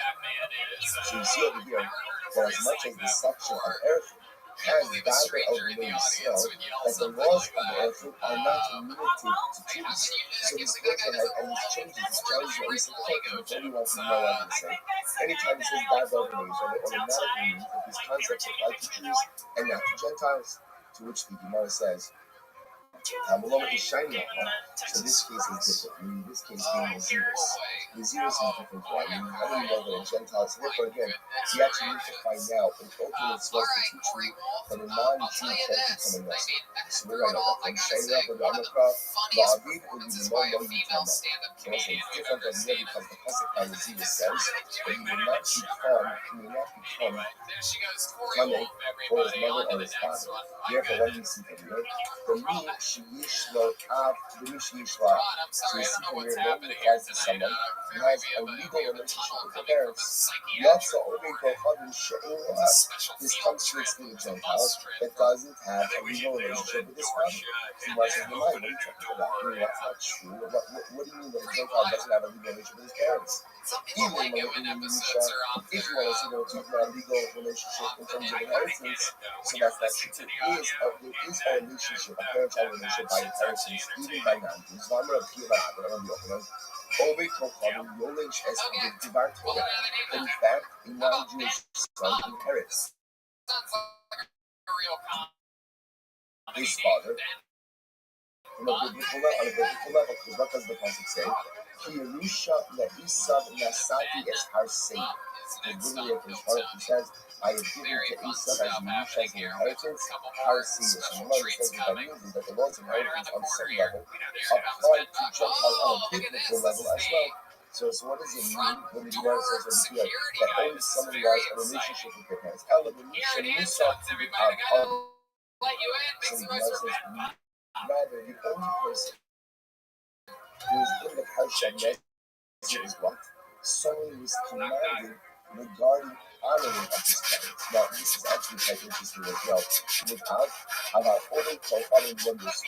Tosi says that a non-Jew is not commanded, is not obligated, he doesn't keep without honoring the parents. So let's say, I'm going to come back and show you an amazing piece on this. Because this sounds strange. Because often we assume that Gentile nations are bound by a normative code of interpersonal human conduct as well, which would require honoring the parents. So in fact, this Tosis clearly says that there is no mitzvah of keeper of that in from a Gentile to his parents. We'll come back. So he mentions it. Oh, so good. We're gonna, if we have time, I can find what I want to show you. So the mentions the following. The Gemara says, but 1 second. So let's remember. So look at the Gemara trying to do that. The Gemara trying to say that by Nazir it says, no, he will know you come out. If the Nazir close for a heart and become defiled, even if can become Tommy even if his parents die. The Muslim can based on that, he can become a Muslim only because the person who prays is obligated to do what I believe. So that's really get that done. There is no much. All the Torah talks about by Muslim is Torah doesn't talk about kibbutz avayim. El mikse kabilas avicham gabilas. Ella. Omicron law is even more. So that when the person gets to his mother to his father, there you go. Kamishi Yishlotina. Who represents in the Parsha of Nazir? Only someone who is subject to the laws of Tumah. However, on the base, Yatsa Oriko Habit, She'in no Tumah. This comes to explain the fact that the Pasuk says that he may not become common to his mother and his father. It does not indicate that only a person who is subject to the laws of Tumah can become a Muslim. When an Ovid Kochavan, a non-Jew Gentile, is not subject to the laws of Tumah, is not a Hashem Mitzvah. So I ask you, Gemara, She'in no Tumah, not on the last one. How do you know that? The Gemara says, I'm sorry. So when you She'in no Tumah, you know that the last thing is, how do you know? How do you know that an Ovid Kochavan is not subject to the laws of Tumah? You know that from. Ya'anakah, Yish Asher Le'im Tumah, the Le'im Yishkakah. Honestly, God, you know what? Normally I would say you didn't do any jokes, but I think I'm repeating a little fucking jolt of energy there. I think you did it, dude. So cool.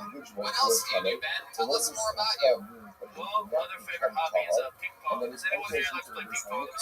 Without entering the purification process. So when you enter into this English Talmud, English Talmud is charis. So the Gemara says from here. Yod says that. So I'm sorry. So we don't have the new sheyesh lokal. So we see again who is included. All of who is included in the laws of Torah is someone who has a cow, someone who is part ultimately going to cow himself and Jesus Christ! My mind is completely blown! However, it comes to include this Gentile, who is not part of the cow. Man, that is so So now fucking we put cool, that, man. then Gentile is not subject to the laws of Torah. So must be right. I don't understand why you say that. During the Charis, you know about its meaning. What is the suggestion? Maybe it's okay. Maybe the non-Jew is just not subject to the penalty of Charis. But the non-Jew is still subject to the laws of Torah. Maybe Charis is a different Jew. Remember, the rest picking up on that word, cow. But cow is the weakness of a nefesh on the cow. So look at the Charis. Only applies to someone that's part of the cow. But the din of Tumah applies to everyone Jew and Gentile. Which we might have on the crowd. I've never seen out of all the whatever we've done here, 10, 12, whatever episodes, I got to say, I looked over when you went into the big bog thing and I saw the excitement on John Weeze's face. Looks like it was Chris's morning over there. So cool. You look like a band excited, which is fun to see.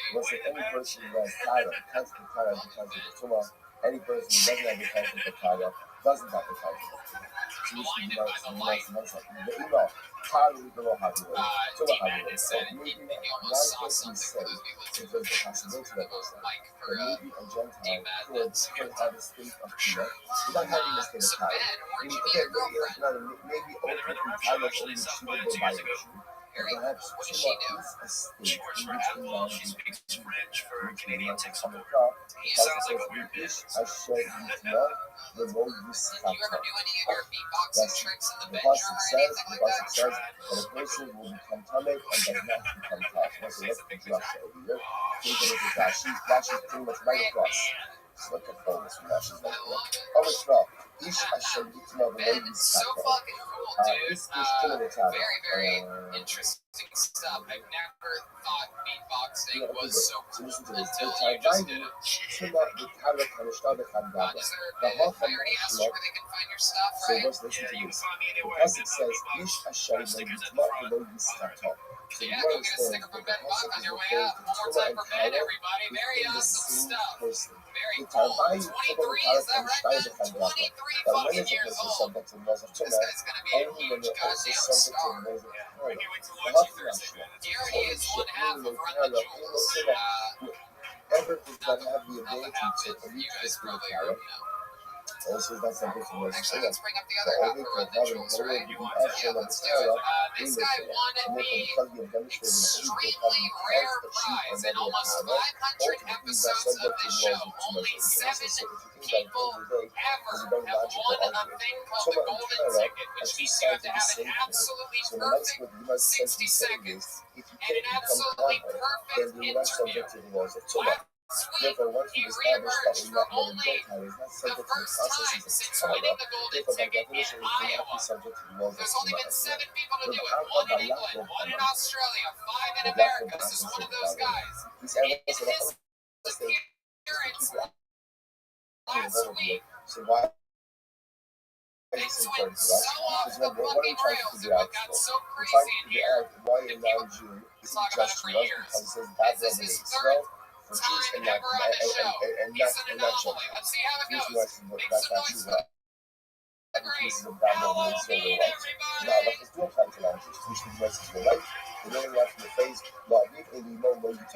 But who's subject to laws of this? There's only someone subject to laws of Torah. The same is not subject to laws of the Gentile, is not subject to laws of Israel. So now we just proved that a Muslim is not subject to the laws of Torah. Why? Because he's not in the partial Torah. So now the partial Torah, now the partial Torah. Fine. When Acha by Yaakov, Yaakov by Acha said that really the Jews and the Jews who took the human earth and why, not the part of the person, because the person says, you shall keep them over. You shall help them, you shall cause them to be inherited to your children after you. So let's remember again, this is talking about Israel Ever the Ever Canaan is property to the Jewish master, and when the Jewish master dies, the Ever Canaan is inherited by the heirs, by the children of the deceased. So this Nachal also the Mechanachale, Kosh Yishno Nachale, Yishno Tuna, whoever has laws of inheritance, whoever is eager to bequeath something to the next generation, has the laws of Torah. But for She'in Lo Nachale, Ein Lo Tuna. And the other does not have the law. Also, not subject to Torah. You also should take a look at this actually as well. What's happening? By Yaakov, almost shining up. God People don't even know kind of exactly what happened. I don't really want to give anything away to this audience that might see that episode, and I don't want to scare anybody or frighten anyone. We talked about it's definitely a highlight in Kill Tony history. Long story short,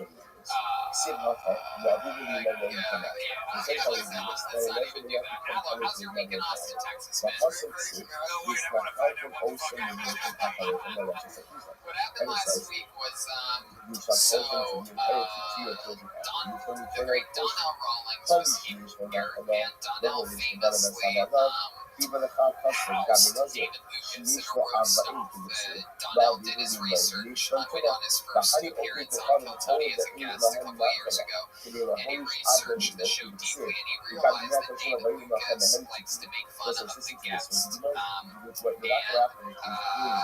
Donnell decided to get ahead of it by making fun of David and not letting David talk, and since then they've gone back and forth and whatnot. The Donnells specifically did not want roasted by David Lucas.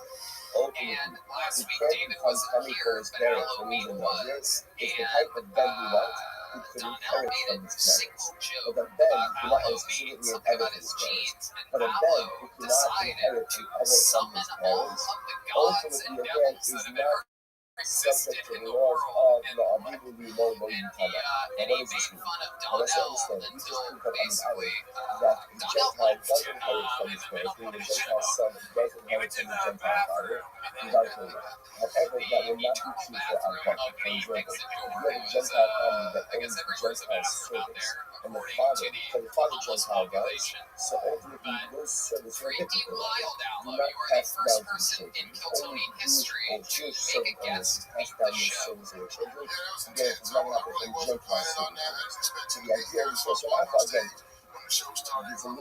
much of a convoluted Russia than the one we just had. But the minutes about after He didn't have time to prepare. so He did not know Donnell was going to be the guest. But when the moment hit, Allo absolutely went into the survival mode. What kind of son, if he's a Muslim, cannot become Pentecost? So, Allo, what else has happened this week in Austin, Texas? That's interesting.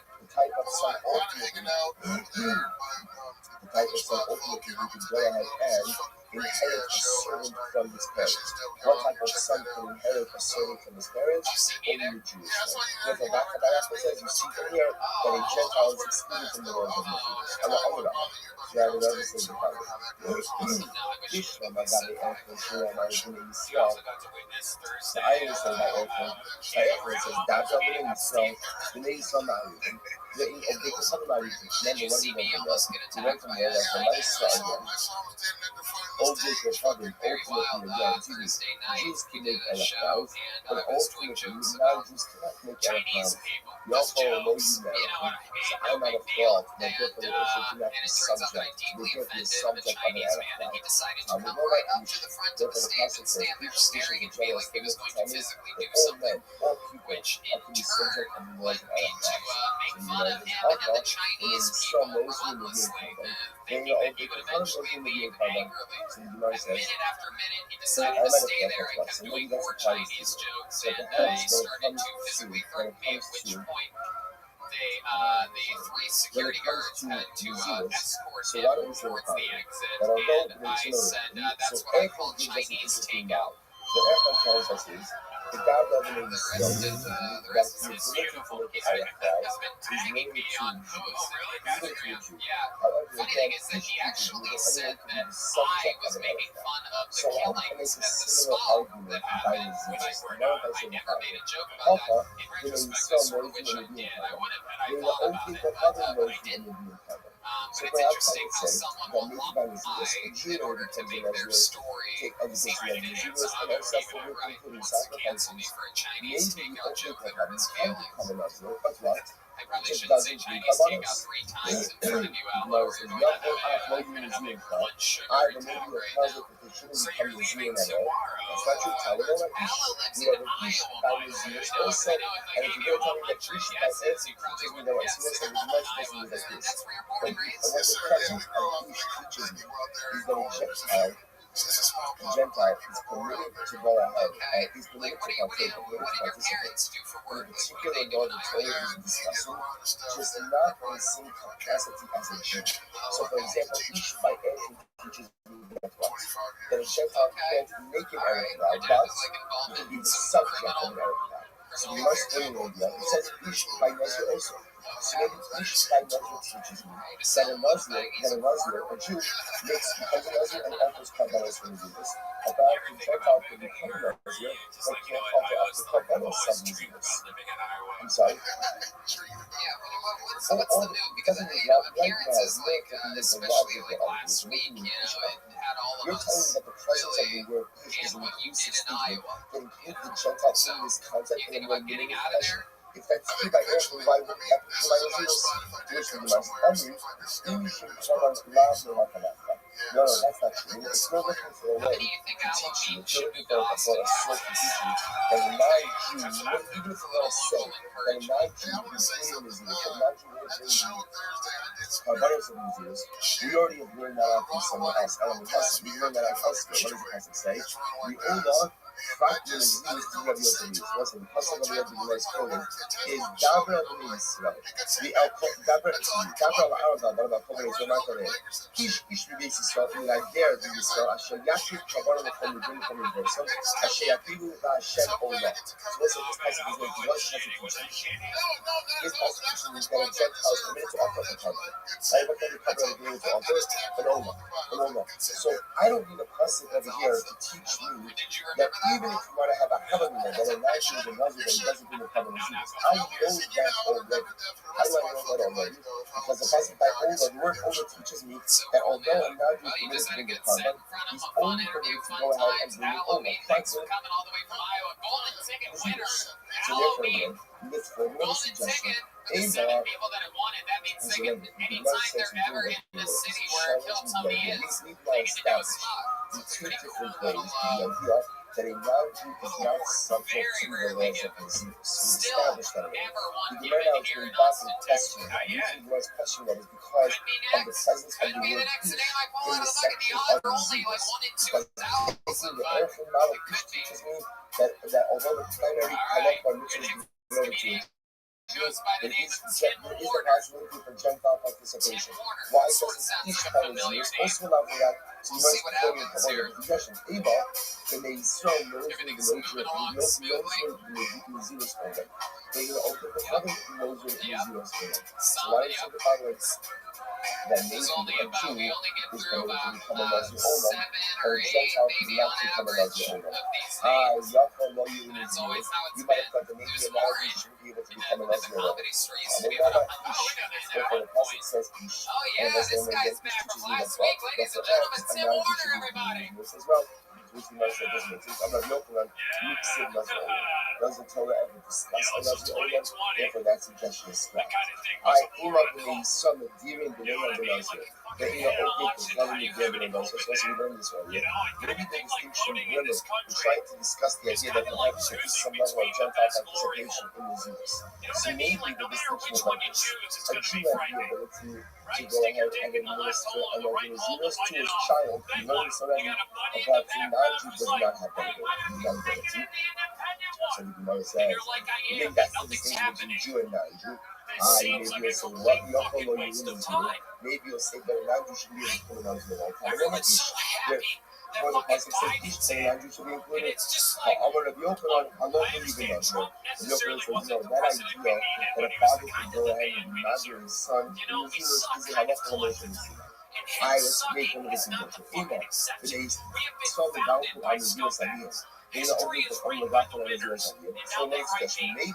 maybe There you go. A little bit of a if the deep father cut, wasn't little Muslim manifesto and by had set Tim aside Warner. I general bet he was funds going to pull for out a gun and nuclear shoot all of missiles, us at the that end of that. specified which Exciting sons stuff. go to the Stand-up shadow. energy. So he But spoke yeah, about you the have a idea real, that the son could then go prophetic ahead and type of the son could then go ahead delivery. and Yeah, I've been right along. use Hell that yeah, money man. to go ahead and So, Tim, you were literally on last week. Oh, we have the to then former go ahead president of the and United States, Donald Trump, on the line. use What do that you think money about to that, Seth? satisfy his Watching you for the last couple of To which weeks. he was Okay, maybe that has thank been the you, only Mr. applied by President. Jews and not by Do non-Jews. you think Top of you'll ever Samaritans. come on and Yochel be a Yehud guest? Yisrael.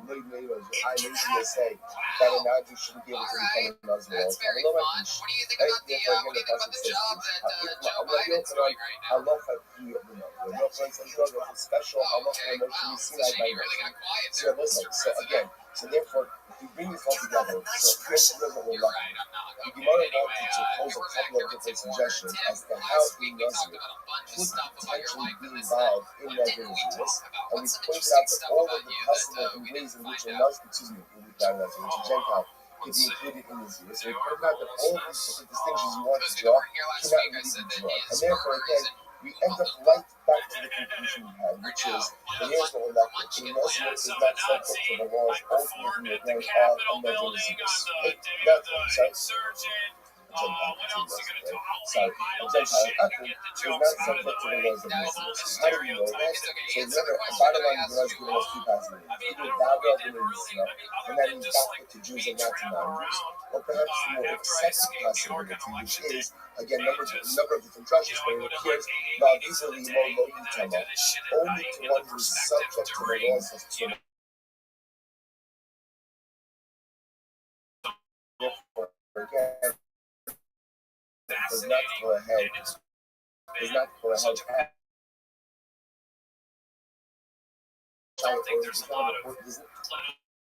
have a place in the laws of Israel. Let's go to the first possibility, which was the drasha of Rav Acha bar Yaakov that linked ultimately the Zeros to Yerusha. Okay, either way you cut it, the Gemara says the bottom line is a non-Jew does not have shaykhs to the country. So we'll say, we're going to stop over here, we're going to pick up the Irish Shashir, we're going to go back.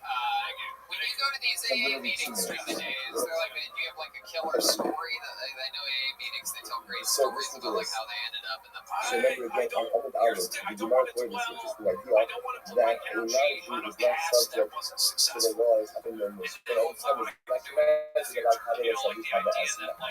So again, it's interesting. So the Messiah has a discussion about this, and here's the reason. So let's get about this.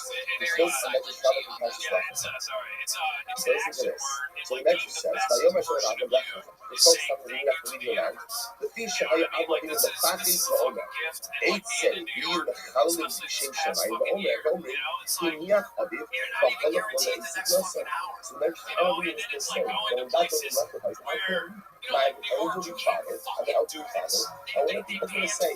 This is the God of Abraham, right? This is the new God of model. Feels like you forsake your elderly parents and you just go off on your own. So I know it's amazing. I know literally didn't argue about this part. But he said, you want me to go left with her, like I didn't show Shammai. I live with her, I do left with her, it's going to be a Shem Shammai.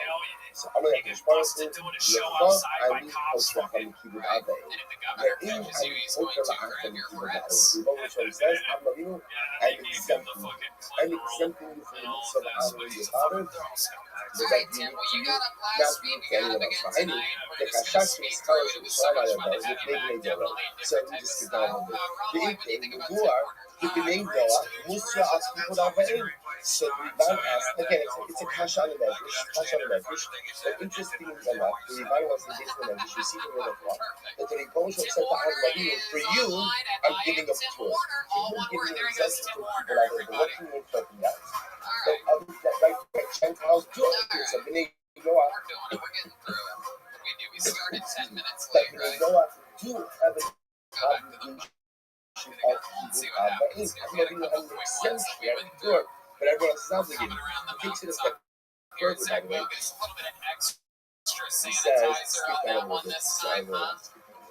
He says, all right. He said, near the Lekos of Bukta. He says, the Chomash Shekasab the Gemara, there's another piece to this, which is that the Rabbi points out that the main part of Mitzvah's doing law is what's called a mitzvah siflis. Mitzvah siflis means anything that's intuitive. As logical as intuitive, even if it's not one of the explicit shambles as doing law, a bedrock is still obligated to it. So there's two questions the Rabbi is asking. Number one, I don't understand the mitzvah siflis, so why would it, it's illogical, so why would it not be obligated? Furthermore, again, the Bible says explicitly again, as much as you can bring out Kasha from Halacha to the Medrash, but again, it's exempting Amnavim, and into Amnavim is a Ben Noah, right? He's not even like a person, he was no Jews before how to see that. I'm sorry? He kept the Torah, whatever that means, like whatever that means, not as a binding system, but whatever it is. So the Maisa, again, sorry about that, so the idea here is, so that why wouldn't the Najah be obvious? This is what the Rabbi says amazing. He says, I'm the mirror election. So you remember what he's saying is this, we're not going to talk about is in the focus Tosos and Medrash. Right? So what's that? So says the Rabbi, there's no Machdafis. Listen to this. The Chomash Shekasab the Gemara, the Inam Mitzvah out there. Any shit in Tzarech L'chabe L'Ovid L'Ovid Yisrael. Keep going. Ula Shkoso. Ula Habusha Kibi Kiddushin. Ayin Sham. Umeidach Mash. Because we're talking about Mitzvah Azeh, Hainu the alcohol, also there's also forms of keeping out the Jews and non-Jews. But Jews is obligated in a heightened level of Kibbutz Abbey. Namely, not only can I not disrespect my parents, and not only must I go ahead and give them what we call behavioral forms and demonstrations of whatever, but I'm obligated to make sure that they're fed, I'm obligated to make sure that they're clothed, I'm obligated to make sure that they're obligated to make sure that they're hired to their life and their lifestyle is in a good place. A non-Jew social man does not have that same level of Kibbutz Abbey. A non-Jew Kibbutz Abbey is a mitzvah to what? To never God forbid to disrespect or to disparage parents. But they do not have the same levels of respect for us. Of actively going out of their way to honor parents. And we say, therefore, when we eat that mashkasa the gracious Rabbi, the mitzvah azeh, Hainu the alcohol, Asr over Varzos, Zalzeh, and see, goes on to explain the thing. Hey, Chadim, Lo, Yichabi, Varzos, Lo, Yideo, Chaka, Pasha, Yizalzo, the book of Rabbi, Pasha says, the Torah, I'll be concerned about that the mice, again, if I do not, I don't pray my father, that's not a sin, it's not a degradation to my parents. Said, it's a good myself, but I'm exempting you. He says again, when I specify something, but you're not in the Akam Kibbutz Abbey, Hainu Dafka, Heicha Vayidishi, none of the Chasva, Yakshav Zilzul, Kubazet, and Shem. So that makes an incredible distinction. So, first of all, again, he explains, and therefore, Tosis is not arguing. When Tosis says, about Obi Kohanim Lo Musar, but Obi Kohanim is not commanded, is not obligated. It means that Obi Kohanim is not obligated on our mitzvahs asay of Kabbalah Sabikah Asina. We have a heightened level of Kibbutz Abbey, we must make sure not just only avoid disparaging or disrespecting parents, we have an active obligation to make sure that all of their physical needs are met to the full force. And you know, there's my focus in the Gemara as to who's obligated to pay for that, right? Because that money to care for my parents come from my parents' money, or does it come from my money? So Shabbat it comes from parents' money. But Lamaisa, the parents don't have money, so who has that obligation? Children have that obligation. That's the key decision that I'm by Jews, by Gentiles, by the Rabbi, combining this of having to avoid disease, to avoid any kind of degradation or disrespect, but there's no obligation to spend their own funds on there, and there's no obligation to ensure that their lifestyle to be so parents are intact. Therefore, again, Tosis is saying that non-Jews are exempt from the people that we have, but the non-Jews is saying that I'm not going to are found by that basic level of people. I just do this and I rock climb, that's it. So, yeah, well, the truth is, that, again, it's an interesting thing that I remember, it wasn't clear for me, I like it. What scares you? What are your biggest fears? Do you have any fears? Are you afraid of anything? Cancer? No, because remember, the Gemara says, Terah, King Avram Avinu, the Akar Tava Olav is Sefel Shalom. So you thought you were going to be buried with your father. So everybody asked me, his father was an open level to Zora, to which the Gemara says, Terah Tshuva. I've been dealing with it. Not to stop smoking spliffs or anything like that, but you know. Ever since I had the coronavirus back in December, the lingering symptom, which I had sometimes before, but now I have it almost every night, is night sweats. Oh, yeah. You ever have night sweats? I guess, I mean, I had it. I was asymptomatic.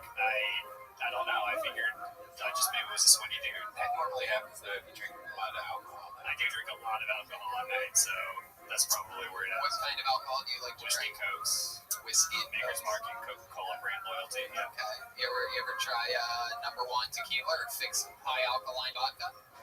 No. Well, You want to bring me some? You should. Okay. I'll go get some.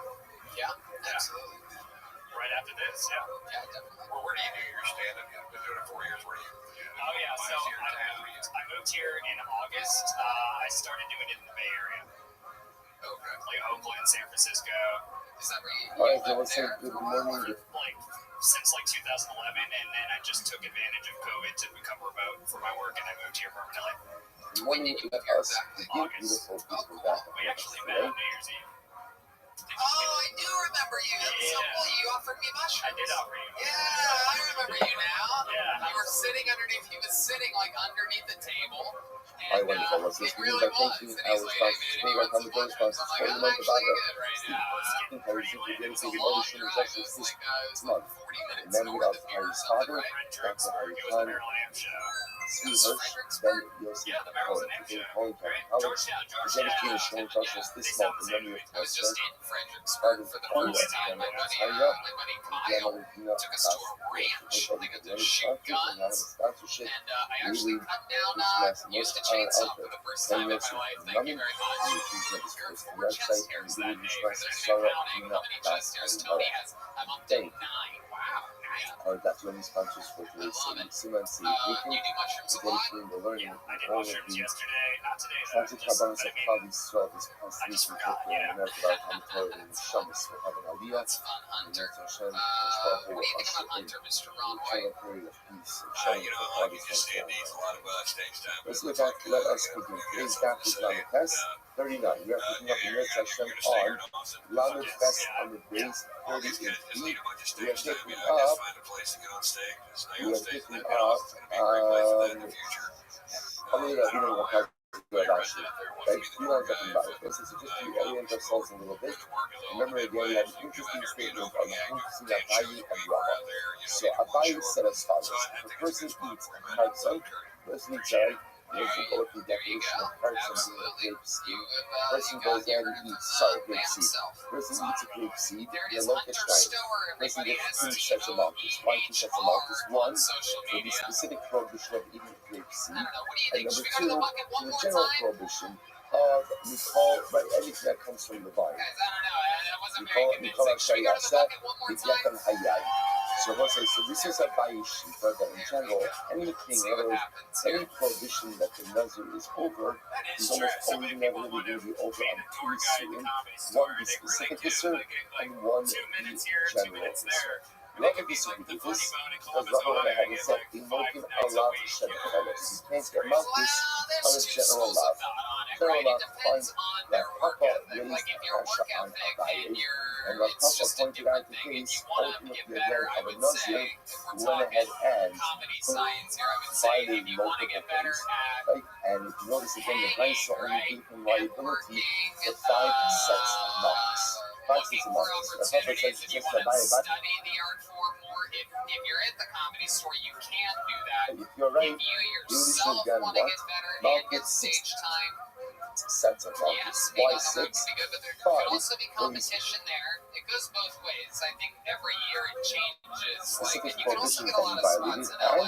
and a 6th I for agree the with general Ron. Right prohibition now, of Austin's the place Mikol to be. Sharia Semigefen Hadayim. Definitely The fact that there's only 5 and not 6 indicates Kasai Papa that Abaye, you're wrong. Abaye counters, like the Gemara says, Kama Bashir, no. And the Brisa says 5, the Brisa didn't include all of the things for which you're liable for. So let's say, now we're trying to figure out, in order to make the claim of Tana Bashir, you have to identify at least 2 things, right? That's the Tana left off. So one of them could be the love Shabbat Lavos. What's the other thing? Which we must only have been about Kazra Rashi, Bashir, the Dame Habinai. So let's say this is very interesting. I put the price on left off, and let's say Dame Habinai, listen to this. Here's what we've established, right? The Nazir eats a grape. Let's say, what do you hide for in a grape? So what do we establish? You hide it for Zug, grape skin. You hide it for Kaksaner, grape seeds. What else do you hide for? Everything between the skin and the seeds. That's called the Bein HaBeinai. Like the meat of the grape. So we'll say with the Rush. The Rush says as follows. Rush says the Hashi of the Bein HaBeinai. Hey, Mashi, Spina, Katsana, Vazal. So it's like, the part of the grape is sort of extreme. We're focusing on the seeds and the skins. So the stuff that is between the seeds and the skin to the Harshtal, the Loki Allah, Mishum, the eye. That will say, now the truth is, there's no prohibition. So what's really fascinating about saying is, you eat a grape, you eat a whole grape. It sounds like, what are you chayiv for? It's incredible. What are you chayiv? Like, you're chayiv for some grape skins. You're chayiv for Bein HaBeinai, the flesh. You're chayiv for Hatzanim, the seeds. I say, by the way, all one little grape. Like one little grape. But I say, all these different prohibitions associated with it. So the Gemara says, that's not in the Brisa. That's not in the Brisa. I'm going to pop off. One time you have to publish. So my papa says, you know what? This is I retract. Like, don't say that the Brisa said you pay 5 times. So the Gemara says, that's not on the Papa Brahma says, don't say Halish. But that was the whole point. In other words, the Papa's whole kasha on Abaye was that the Brisa said you only get 5 sets of Malchus. You get 5 sets of Malchus. That was a Papa's entire kasha was based on the number that the Brisa gave, and the Brisa seemingly omits the last Shabbat Lavos. You have to do a time of punish. My time of host today. So I say, if the Brisa is not going to have the requirements of the whole kunst of the kasha, then what the kasha that my Papa's bringing, he wants to listen to this. I'm not Papa. My Papa says, I'm not savvy, not the other. So listen, my Papa said, the reason I question Abaye is because I do not think that Abaye had a true tradition from his Rebbe about his position. However, the Huckabee, right? Although you found out the Gemara keep the day, hello Huckabee. I originally thought that when I posed that question to Abaye didn't really possess a sincere tradition about this from his Rebbe. Therefore, he couldn't come to the Brisa. It wouldn't retract. And now that I realize that Abaye does have a true Gemara, but she was so ultimately against his position, I retract my question. Fine. See, I was like, the way the Gemara essentially ends off is with a more yesodistic machlokas in Abaye and Rabbi, namely, do you get Malchus on a lav Shabbat Lavos? So do you get Malchus on a general lav? And again, at least we're going to keep hyper-focused on Nazir. So we'll say that's it's a big ramification. Because what that would mean is, when you violate a tenet of Nazirus, how many sets of malchus do you get? So this, again, so I'll point out, by the way, this goes on both ends, right? So in general, again, the immediate grade, you're going to get about 4 to grade, you're going to get malchus, or whatever part of the grade, plus, from the Kodesh Shayas and you get an ayah, or not. So Rabbi says, you are looking at Rasha B'cholos. Rabbi says, you look at Rasha B'cholos. Shabbat says, so it's interesting is the Rambam is not supposed to Nazirus. Actually, Halacha Chas. Rabbi says follows. He says, Nazir Sha'achol Kizayis Anovim, Kizayis Hartam, Kizayis Zot, Kizayis Shimufim. He talks about over here, if a Nazir ate a whole bunch of stuff, right?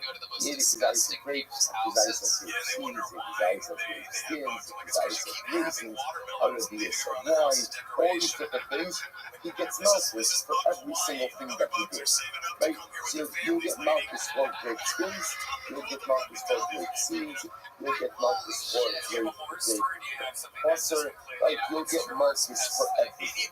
Everything makes sense, because they each articulated as an independent God. So on the hand, the Rabbi, listen to this. Now, you won't get malchus shishis. Watch this. The Rabbi says, you'll get a 6th set of malchus. Why? Mishum lo yachal devara. Fascinating. So I'm going to say, the Rambam holds like the Rava over here in this case, meaning that Mikol Asher Yasem Gefer Hayayim is not an additional right. But the Rambam does hold, and this is fascinating, that if you violate during the Nazirus, you're going to get malchus for every particular infraction. Plus, the fact that you're in violation of Lo Yachal Dvaro, what does Lo Yachal Dvaro say? What does Dvaro? Don't profane your word. Now, where is that stated? Where is that stated? By the Torah, right? So, by the way, according to the Rambam, you're going to get that lot, you're going to be in violation of that whenever you violate the neder. That's not unique to the Nazirus. What he's just pointing out is that halacha l'maisa, whenever you're in violation of the Nazirus, you're also in violation of the Yachal. It's a real muscle hustle if you think about it. That, there's a lot to do in the sitting about the psychology of things. Why do people sin? Why do people sin? Okay, so it's easy to say, Gaiva, Haiva, Kav. Like Gaiva, everything's done with every place. It's like, it's all about my effort. Haiva, I can't resist my temptations. And Kav, which is kind of the same thing as Gaiva. Right? So I say, what's very interesting is, if you believe the concept that people are good at their part, which is what we do. I want to do like me. So why is it that I do this? Why is it? Let's say, deep down, it's often because we think our actions don't matter. In other words, I'll do this, and it's not a big deal. It's not a big deal. No, whatever the effects are, they're going to be localized, and there's not going to be any type of ripple effect or ramification. Anything I do doesn't really matter. And listen, it's fascinating to me that you see a Rambam like this. And what is the Rambam saying? Here's one little act. And look how one little act has a ripple effect. Right? So here, I'm a Nazir. I violated the terms of my Nazirus. Okay, fine. Right? Listen, you know how it is. Sometimes you just have to have that grade. Right? Sometimes, no matter what the ramifications are, you just can't hold back. What's fascinating is, yes, by the way, but it's not just about the grade. It's not just about the grade. There are also other ramifications. Well, Yachal Dvaro. Let us say you condition ourselves for faith, that kind of like throwing the rock into the pond. But there's a ripple effect that comes out. Every single thing we do, there's a ripple effect. When a person commits a little sin, it's not localized. It's not a shut that it's just you and that's it. There's a ripple effect that comes out. And what that ripple effect is, who knows? Now the beautiful thing is, whatever is true with Aveda, to 100 times over with a mitzvah. Same thing I said, often you don't see the opportunity to do this because you don't necessarily think that they matter. So an Aveda has a ripple effect. Now we try to Nazirus. It's a type of a Yachal Dvara. If it's true, you're right. stand-up comedian knocked it off his bucket list. We fell in love with him, made him a regular immediately. Now he has the tough task of writing and performing a brand new minute every single week on this show. Everybody else you saw tonight has been preparing for months in this event. This guy has to do it every week, and he does it every week. Ladies and gentlemen, it's the great, the powerful Michael Blair, everyone. What's the definition of Kartsonim and Zod? This is how you close a show. You said Kartsonim are grape seeds, Zod is grape seeds. Rabbi Yossi said Kartsonim are grape seeds and Zod are grape skins. I'm Rabbi Yossi. Iman, you put Sonim at Unkelos on the passage of Kartsonim ad Zod. How does Unkelos translate Kartsonim ad Zod? Literally, you put Sonim ad Itzur. What's the definition? I'll say Putsanim means like genius, the inner part. Itzur means the outer part. So we'll say, in accordance with who does Unkelos translate the pasuk, to which the Gemara says Rabbi Yossi. And I will say, if you notice, by the way, already the Gemara adopted Rabbi Yossi as we're going through the sugya. That Putsanim ultimately means grape seeds, and Zod means grape skin. Which I will say, it's also fascinating the way the Torah describes the grape, right? How does the Torah describe the grape? The Torah describes the grape from the inside out. From the inside out. I must say it's fascinating because, I don't know why you intuitive the outside in. I must say perhaps you look at Roman Shastas as well, which is interesting. So why does the Torah describe the grape from the outside, from the inside out? I must say, if you think about it, by the way, it's such a contrast with Nazirus. Right? Listen to me, what's the Nazirus want to say? What's Nazirus? Nazirus is a person adopted. Hey, Michael Blair, everybody. In order to what? In order to what? In order to go ahead and change the core. And that's what's happening by Nazirus, right? Someone sees something terrible occurring, what do? They adopt this extreme behavior. But what's the goal of extreme behavior? Shape the communities of the individual. And by the way, this is a, and we mentioned last night, this is aligned with the same practice. Sometimes what you do is your behaviors have to shape how you play. That's all what Nazirus is. Nazirus is behavioral modification in order to affect internal change. I would say perhaps what the responsible is telling you Nazir in nuanced fashion is this is not really the right derech. What's the right derech? Mechatsonim ad Zod. The real derech is change the way you think, and ultimately that will shape the way that you behave.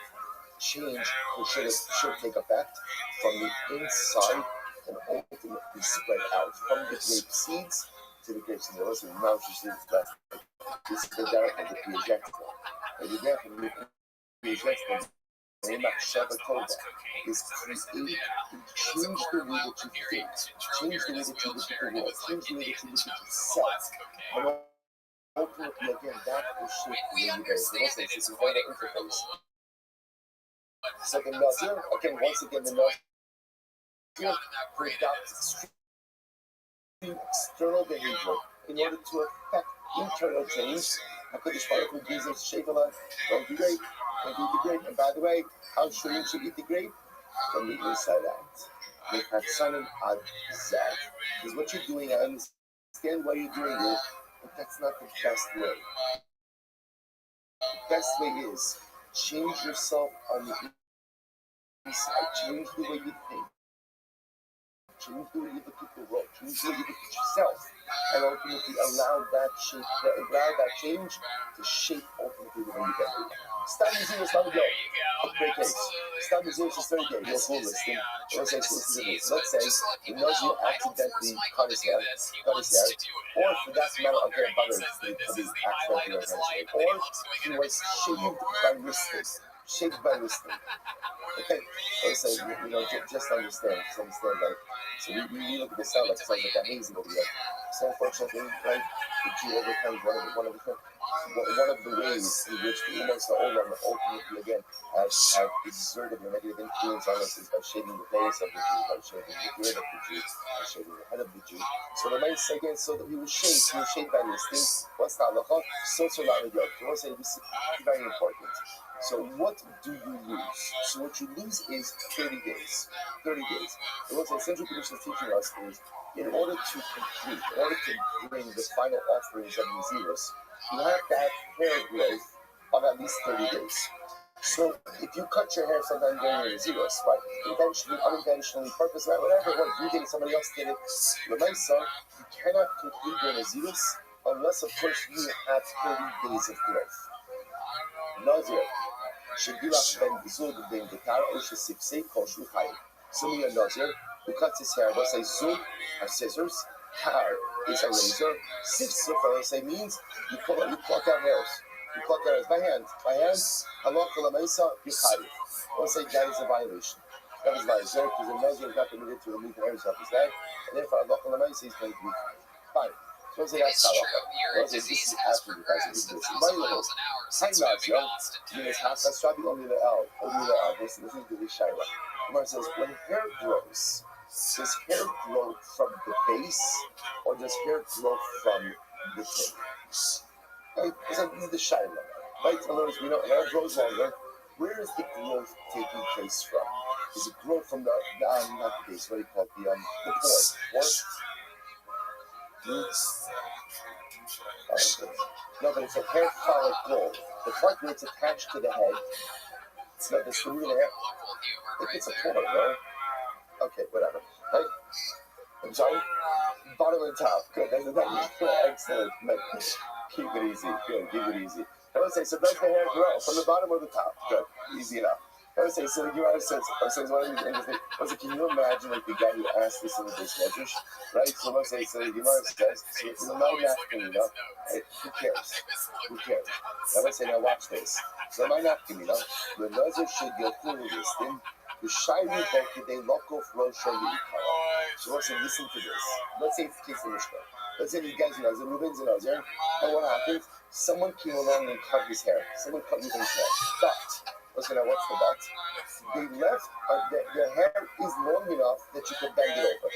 Right? In other words, that you can take the hair and essentially the tip of the hair, to touch the base.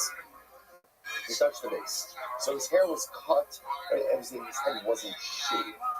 His hair was cut, but the hair itself was still long enough that Allah said the tip could touch the base. So what's the halacha? Now watch this. If we say ultimately again that hair grows from the bottom, then Rabbi Naziros Hashakle. Then ultimately we'll say that what ends up happening is the halacha that growth that took place during the Naziros, that was removed. And therefore, again, you have to let it start out again.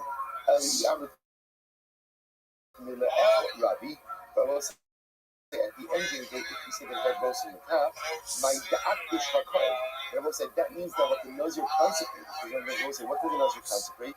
His hair at the time of his neder ultimately is still intact. And we'll say, you hear the Shaila, if you hold that ultimately, again, hair grows from the bottom, so then when they cut his hair ultimately, they say that hair grows from the top, then that which he consecrated at the beginning of his Naziros ultimately is still intact.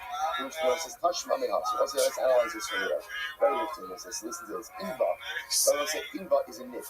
Inba Achaya, you call him the Ikra Gedinsa. They say, if you notice, a live knit always nestles itself at the base, right at the bottom, the root of the head.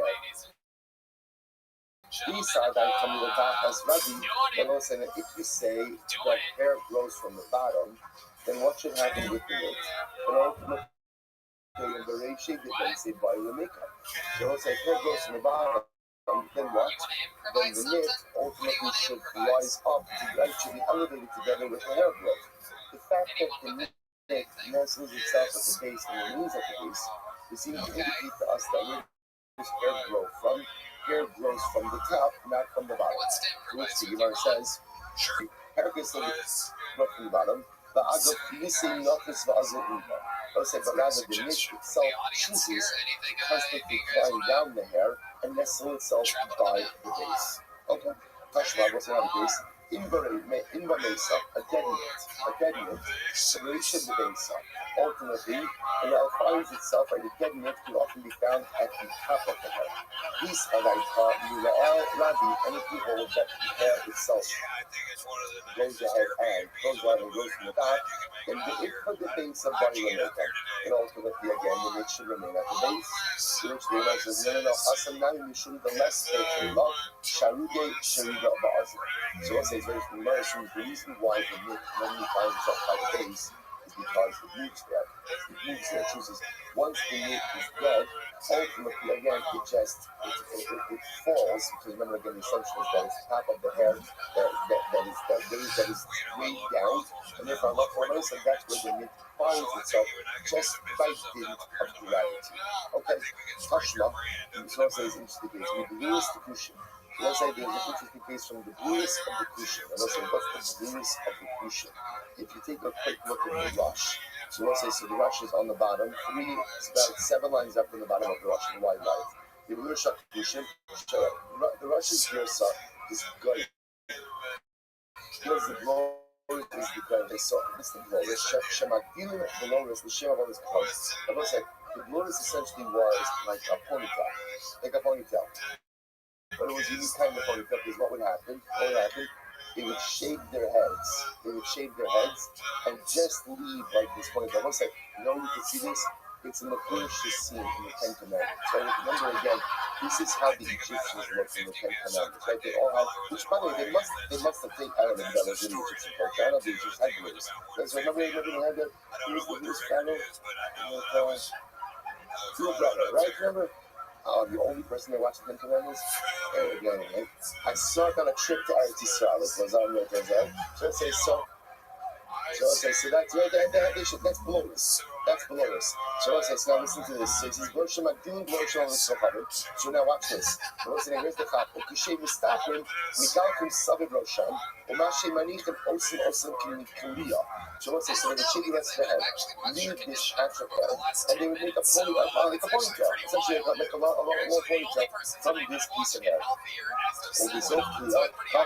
Osim kasha, kadei lios akliya kaimamo kishem kibilim. Rafat Yasha, some of us say, they don't have to do this. I want to watch this. So I want to bring the following raya. When the Goyim would make this glorious, or rather they shave the head, they grow up this head, they would braid the hair very tightly. Now let's say, what would happen over time? So very interesting. The area of the hair attached to the head would become loose. Now let's say, what does that seem to indicate? That growth is occurring there at the bottom, at the base of it. Because everything happening is the hair grows out. So the hair that's growing out obviously is not in the braid. So it gets loose where the braid is attached to the head. That would seem to indicate that ultimately again, hair growth takes place from the bottom, which the Gemara says don't necessarily Hasanami. I do become Turkey is Shirakia, which the Gemara says, no, the reason why that gets loosened is because the Gentile sleeps on the braid. So as a result of sleeping on the braid, moving on the braid, that's why it gets loosened by the base. But that's not necessarily a raya, but growth takes place at the base of the hair, and not at the top. Tashma, we'll say, so trying to read this point. Tashma, the start of the Rafi Amra, Minotapos. So let's say the Sanya, the Karsani Sabi Tikinos. Well, this is actually very interesting. So the Gemara says, a raya for this is Meister Behema. So what's around the Meister Behema? You take a sheep, try to, put them in the pen, smoke, and you want to, sheep number 10 comes out. What do you use sheep number 10? Like a little brush of paint. But let's say, what happens to the wool that's painted? It becomes the wool that's painted. It becomes stiff. And like, what's the word? Stiff. It becomes stiff. And as a result of the paint. Right? So listen, what's interesting is, but if you go underneath that wool, you go to the wool of the sheep, so over time, the wool underneath the paint is very soft. So listen, what does this indicate? That where does hair grow from? It goes from the base and not from the top. So that's for us for the year. The secret, the Rabbi Amra Milotapas. Like ultimately, again, even when the sheep is painted, the Rabbi Amra Milotapas. Ultimately, again, the wool underneath thick is soft, which would seem to paint the picture that wool, that hair grows from the base. Another example of this is when old men color their beards, right? What do you see? Let's say, old men color their beards. What do you see? They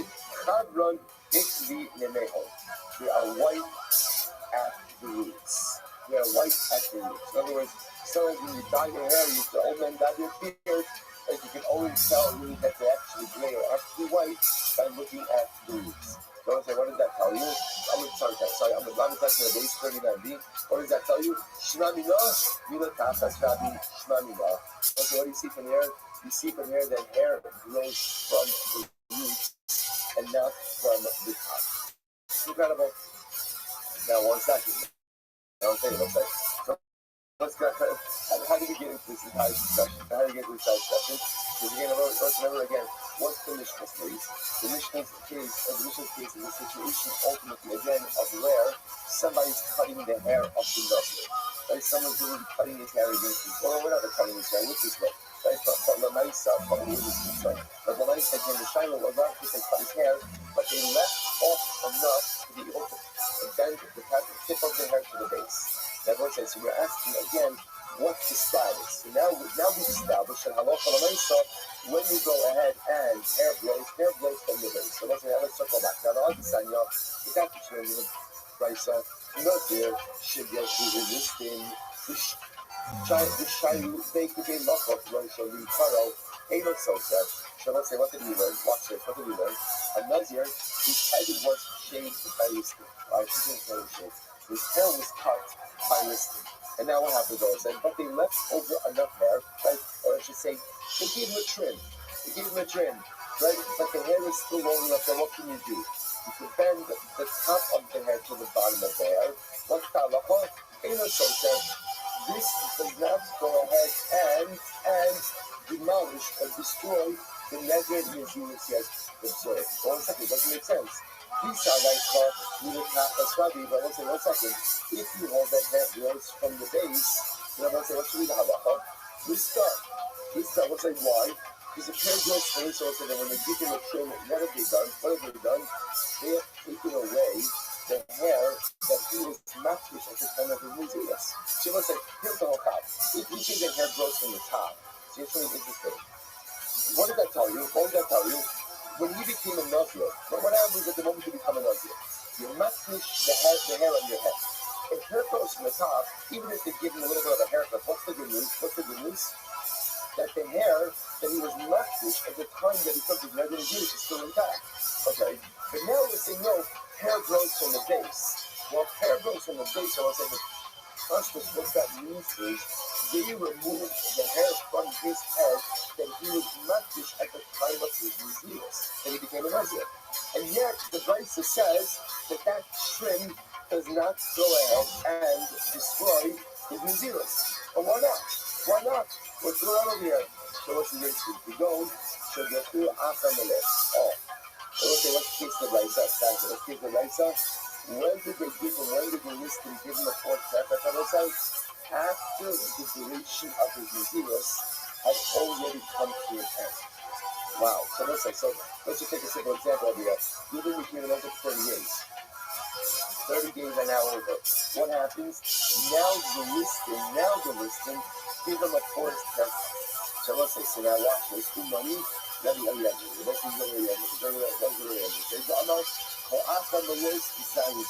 say you've seen this position before. The edges of the opinion that halacha l'maisa, once you finish the duration of your Yezirus, if something happens, now by the way, the something could be a variety of things. The something could be either A, as we said in this moment, or something could be a haircut. Once you've finished your nether Yezirus, if something happens, the most you have to wait, or the most you have to observe is 7 days. 7 days. So therefore, the Gemara is suggesting a brisa that says that if a Nazir had his hair cut by listing, but they left over enough to go ahead and bend over the hair from the tip to the base, that halacha l'maisa it's not so certain as Yezirus. Yes, Rabbi Eliezer. And when is it taking place? After the conclusion of the Neder Naziris. And let's also said if something happens after the Naziris, all you observe 7 days. Now where does he get this from? Sharon says, so interesting in the fine. Where does he get this from? So my time Rabbi Eliezer, Yonif, Haglachas Tayo, Mikaglachas Tumo. So let's say he learns out ultimately again the haircut of the Tala from the haircut of the Tala. What does this mean? Makaglachas Tumo Shiva, Akaglachas Tala Shiva. So let's say watch this. So let's say like this. So let's say Rabbi Eliezer is kind of dramatically in the case of Tumo. What's Rabbi Eliezer is Tumo? You know, just finish his business. Right? So really, when he has it for 30 days, he finishes the 30 days. Then we'll say, then what happens after 30 days? He becomes covered. What does Rabbi Eliezer hold? It's not socially Nazir. By the way, this was just 7 days. I must say, Rabbi Eliezer's obligation to observe 7 days is not to be Rabbi Eliezer. What are the 7 days? What are the 7 days? That's the 7 days of Tumah. In other words, that's halakha. That's halakha. We have to observe 7 days again with Hazal on right sprinkling on base 3 and 7. But the Eliezer said the same way that halakha l'maisa, you have to observe 7 days for Tumah. You also observe 7 days for Tara. What's the example of Tara? We'll say that's our piece over here. Where let's say again, Ruben is a Nazir, and what occurs? Somebody comes along and cuts his hair. Someone comes along and cuts his hair. And if I he has to observe 7 days prior to going ahead and offering up his kabbalah. You might say, Shiva, the king of the Rabban, I'm going to say, because he gets the Rush is on the right hand column, about 9 lines in. In the early listed, if, let's say again, listed, went ahead and shaved his head after the close of the disease, told him Havas Karas, before he brought his kabbalos, Masha Shkataglafaso Shiva Yom. He goes in and waits to do his official haircutting 7 days.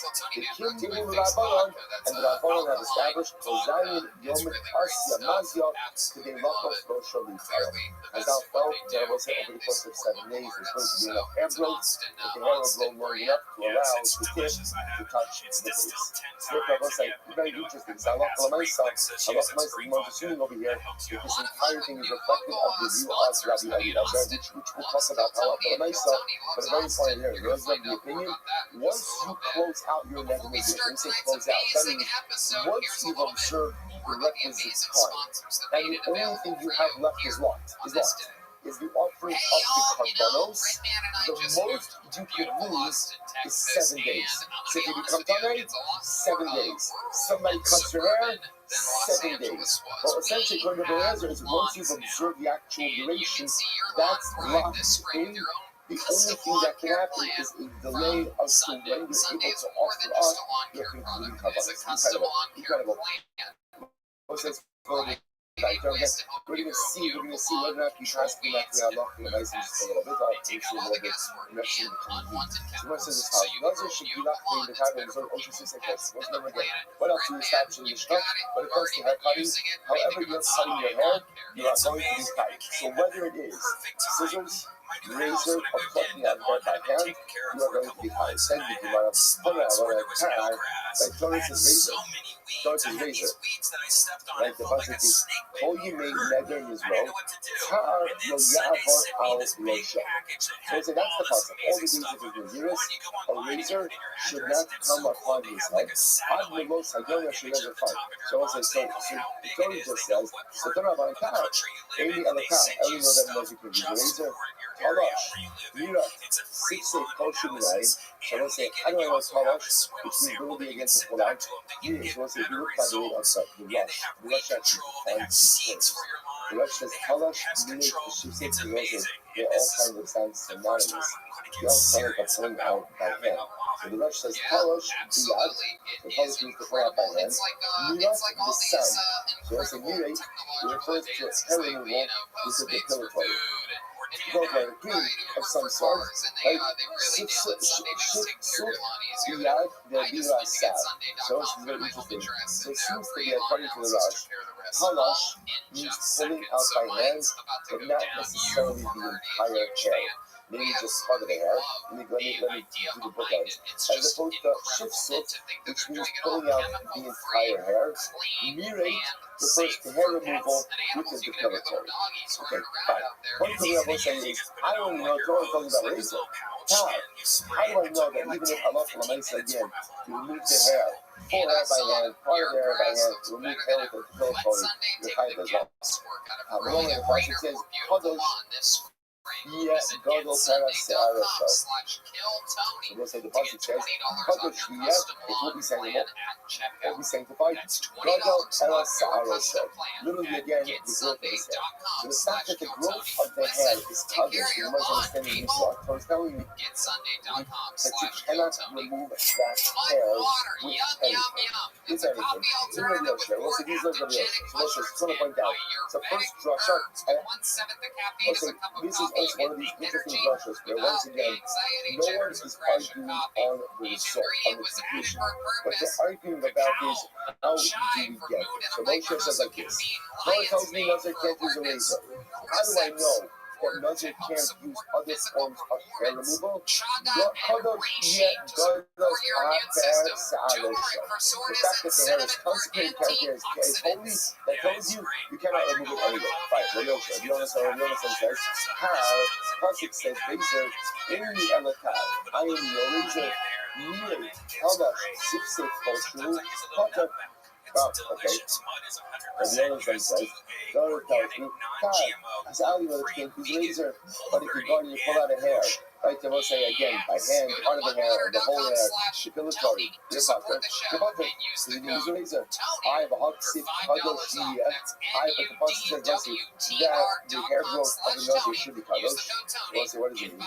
The main law, the Gila made the car, koyim alei, na'aseh v'lo saseh. So we'll say, this is in general, Yonasan says, Yonasan is speaking of Yonasan. Yonasan says, the only time the type for removing hair is when if you do so with the razor. But if you use any other means of hair removal, you will not be tired. But the pasuk says, Kadosh Yigla. Kadosh Gadol Paras Se'ara Shel, that the hair should be sanctified, which means indicating that you're not allowed to remove it with any means. So Rabbi Yonasan was saying, no, what teaches me is that if a Nazir does remove hair, the Lord says he's in violation of both an aseh and what? And a lo saseh. I should say a lo saseh of tar lo yava alo shel, and an aseh, that's the last part of the passage. So I'll say, so just to see what's happening with the fundamental message. You have Rabbi Yoshua using the last part of the passage of Gadol Paras Se'ara Shel to teach me, I should say, Kadosh Yulia, Gadol Paras Se'ara Shel to teach me that any form of hair removal is asur. And Rabbi Yonasan is not teaching that the only type of hair removal that's asur in the life is what? Razor. What does the last part of the passage come to teach me? Meaning that if you remove hair, you're not only in violation of an aseh, of a lo saseh, but also of an aseh. It was like I read another Vaisa. Torah tells me razor, Amy Elakai, anyone can't use a razor. Halash, Mirei, Sipsei, Koshin Yai. How do I know that even if halacha l'maisa, you go ahead and you remove it by hand, and it's depilatory, which you don't do chayiv. Avalomar, lo ya'ava al lo show. Pasuk is the most important thing. According to this Vaisa, Har teaches me the prohibition of a razor. The phrase lo ya'ava al lo show comes to teach me what? All other forms of hair removal. When we are precious something, the rabbis called Rabbi. So if you're going to say that hair removal is asur with everything, not coming on our side, so I'm going to mention razor. Just leave off razor, I'm saying, leave it off. Right? And what would I infer to say anything about if Torah didn't say razor, what would I infer about hair removal? That any form will be asur. And if indeed any form is asur, why would you even mention razor at all? Not Hamalomar Kar Lo Yava Alo Shel. So don't say, listen to this, because halacha l'maisa is fascinating. It's like, remember against Dionysius, there is a shaving, right? What's the shaving? The shaving is at the end of the year, right? What can shave? His head. Well, it's like, that shaving has to be done with a razor. How do I know that shaving gets done with a razor? How do you know that? To which the Gemara says, the way that I know that ultimately is how recall the fact that the Torah goes out of its way to go and tell you that a Muslim cannot use a razor on his head, tells you that during Naziris, that a razor can't come upon his head. But what? At the conclusion of the Naziris, Dafka is done by a razor. Dafka done by a razor. So I'll say, again, I'm going to leave you up over here in the middle of the drop. I'll just show you a short right on the first shot. I like this crowd. So again, we're kind of leaving up the middle of the drasha, but just to point out what we're leaving up with are these two dramatic ideas. Number one, this machlok is between Rabbi Yoshua and Rabbi Yonasan. Rabbi Yoshua saying all forms of cutting is not problematic. Rabbi Yonasan telling you that no, it's only a razor. And now this second brace, that actually seems to support Rabbi Yoshua, all forms of hair removal are assert. So why does the Torah single out razor? To tell me that ultimately, again, a razor is used at the end of the Nazarite process. So we'll say, the answer to be confused tomorrow, so if you just a short flight. Leo Kanopka is first on Milton. Anything can happen here. A few weeks ago, we had a completely the Torah in the beginning of this is Parsha speaks about the obligation. The act of the Sabbath days are not opening possible Parsha. The act of the Sabbath days shall be clear lecha. Shemen Zayis Zoch, Chasis Lama'or La'amos Mer, Parashah Zayin Pasuk, chapter 27, verse 20, that is opening Pasuk. Hashpah says Moshe Rabbeinu, and now I want you to command the name Yisrael, and they will take for you Shemen Zayis Zoch. Right, they'll take for you again pure olive oil, Chasis. What's Chasis? Crushed Lama'or, to give light, Laha'alos Ner Tamid, to provide perpetual light. To both sides, remember the Torah here is telling us Shemen Zayis Zoch. Chasis Lama'or is actually a very important halakhic concept, which is what type of oil can you use for the menorah? Only virgin olive oil. What's the definition of virgin olive oil? The oil that comes out from the first press, from the first squeeze, that you only used in the base of the bush. So let's say there's a beautiful insight by the great tzaddik from Moshe Rabbeinu of Stafford, and he says that in the word Chasis Lama'or, so now if you look at the Lashon is like, again, the Lashon of the pasuk is Shemen Zayis Zoch, so pure olive oil, Chasis Lama'or, crush it in order to give light. So emotionally, what Sasha sees in that phrase Chasis Lama'or, crush it to give light, incredible Muslim aspect. That's what he says. Chasis, Achari Sheben Adam Mechasis Umechashish Is Yisrael. So let's say, what's my avodah right? Says when Moshe Rabbeinu. What's my avodah? Chasis. So let's say, what does chasis mean? I have to try to crush the Yitzhak. Right? Let's say, all of us have desires, wants, and passions, and proclivities and rights. And I have to try to whatever degree I can to rein that in. Now, the truth is, there's also the consequences when I'm trying to pass outside of channeling those things. Right? Because again, the koach itself is a good koach. The koach is a good koach. But at the end of the day, that koach needs to be channeled. Listen, before you can channel everything, right, your prerequisite to channeling is restraint. So the emotion of Sasha says chasis, to crush something, doesn't say to obliterate it. It means to restrain it. To restrain. Let us say, what happens after a person is able to exercise restraint in life? If I'm able to go ahead and literally rein in my types, rein in my wants, rein in my desires, exercise restraint in life. You know what the byproduct of restraint is? Says the Rabbi, the byproduct, like the potatoes of restraint, is light. He says, Lama'or Misubavu Lechanos Mizik Arash. The byproduct ultimately of chasis of restraint ultimately is to receive the light of HaKadosh Baruch Hu. So I will say, it's an interesting thing because sometimes we assume that the great light of Kedusha ultimately is a function of positive dynamic activity in which we engage. And what the Rebbe is trying to highlight to us is that sometimes the greatest light is not from what you do.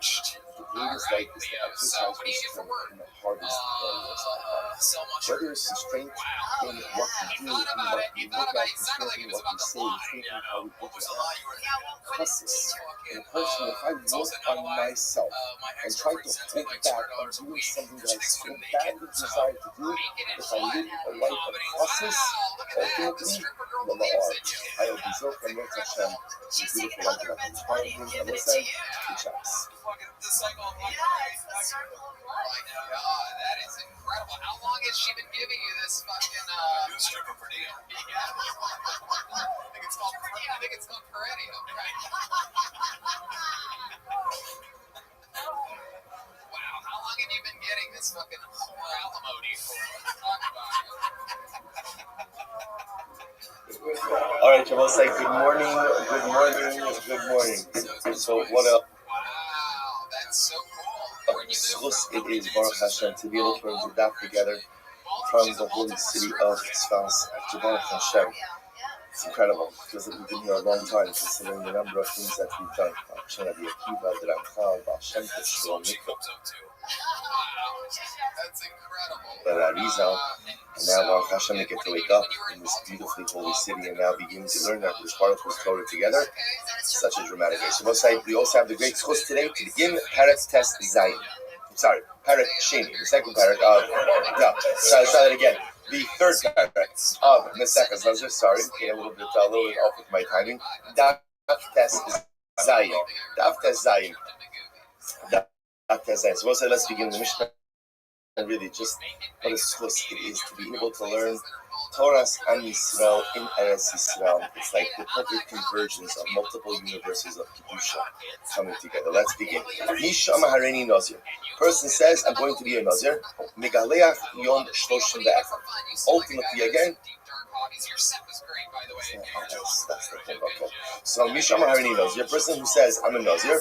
Megaleach Yom Shloshim Ve'echad. So remember again, a lot of these concepts that we're going to see in this parak, we've actually seen referenced before. And I'm just also going to draw your attention. We're going to go ahead and rely on the Rush a lot today for the understanding of the Mishnah and subsequent sugya. So the Rush is situated in the left-hand column of the daf. So a person says that I'm a Nazir, Megaleach Yom Shloshim Ve'echad. So what says so in general? Remember again, Stam Nazirus is how long? Stam Nazirus is how long? 30 days. Now remember, we had a machlokes, right? Good. So the machlokes, we're messing about how which the Rush is going to reference in just a moment, about the standard duration of a Nazirus. Is it 29 days or is it 30 days? Now obviously, again, at the conclusion of the Nazirus is when one goes ahead and cuts their hair and engages in all of the concluding sacrificial and ritual rites as well. So the Mishnah tells us is, a person says, Harini Nazir, Stam Nazirus 30 days, and therefore again, Megaleach Yom Shloshim Ve'echad. He takes his haircut on day 31. Take a quick look at the Rush. So Rush says, Misha Amr Harini Nazir Megaleach Yom Lamed Aleph. It's right in the middle of the Rush. The Rav Masla the Amr Stam Nazirus Lamed Yom Hilchot Megaleach Yom Lamed Aleph. So the first thing Rush tells us is the Mishnah's passing like Rav Masla, that Stam Nazirus is 30 days, and therefore Halacha L'maisa, haircut takes place on day number 31. Levar Kada, Stam meaning the Rush still Stam Nazirus Chav Tes Yom. So again, we discussed how Farhad himself reconciles with the Mishnah. We'll leave that on the side. But let's say that's halacha number one. Next, the Gilach Yom Shloshim, that however the Mishnah says, if he took his haircuts on day 30, so now again, what's happening over here? The passing name Stam Naziros is Lamed Yom. Stam Naziros is 30 days. And now let's say we'll call him Rudain. He took on another Naziros, and now what happens? He goes ahead and takes his haircut on day 30. On day 30, what's the halacha? Yatsa. Now why is the Yotze? Once again, I'm also take a look at the Rush. Then Kilak Yom Lamed Yatsa. Levar Kada Mecha, the Midoraisa Dina Hafi Legaleach Yom Lamed. That was according to Rav Kada. He says that normally what? Stamina Dinazirus is how long? 29 days. So that makes perfect sense. Finish up your Dinazirus 29 days. On day number 30, you can go ahead and cut your hair. The Shai is according to Rav Masna. Rav Masna, the Farish Te'el Mishum de Mixas Hayom Kikulo. I will say this is the perfect segue from the previous staff into this staff. Remember again, we spent the whole last staff yesterday. Right, yeah. Yesterday's daf that we did on Monday, right? Yesterday's daf that we did on Monday. So remember again, we spent our time focusing on the concept of Mitzvah Kikula. The idea that part of the day could count as the whole.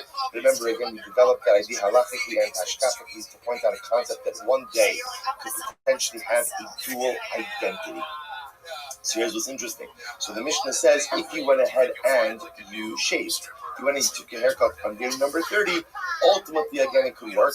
You see, the striving is like this. How could it work to take a haircut on day number 30 After all, doesn't that mean that you haven't fully completed your neder nezirus?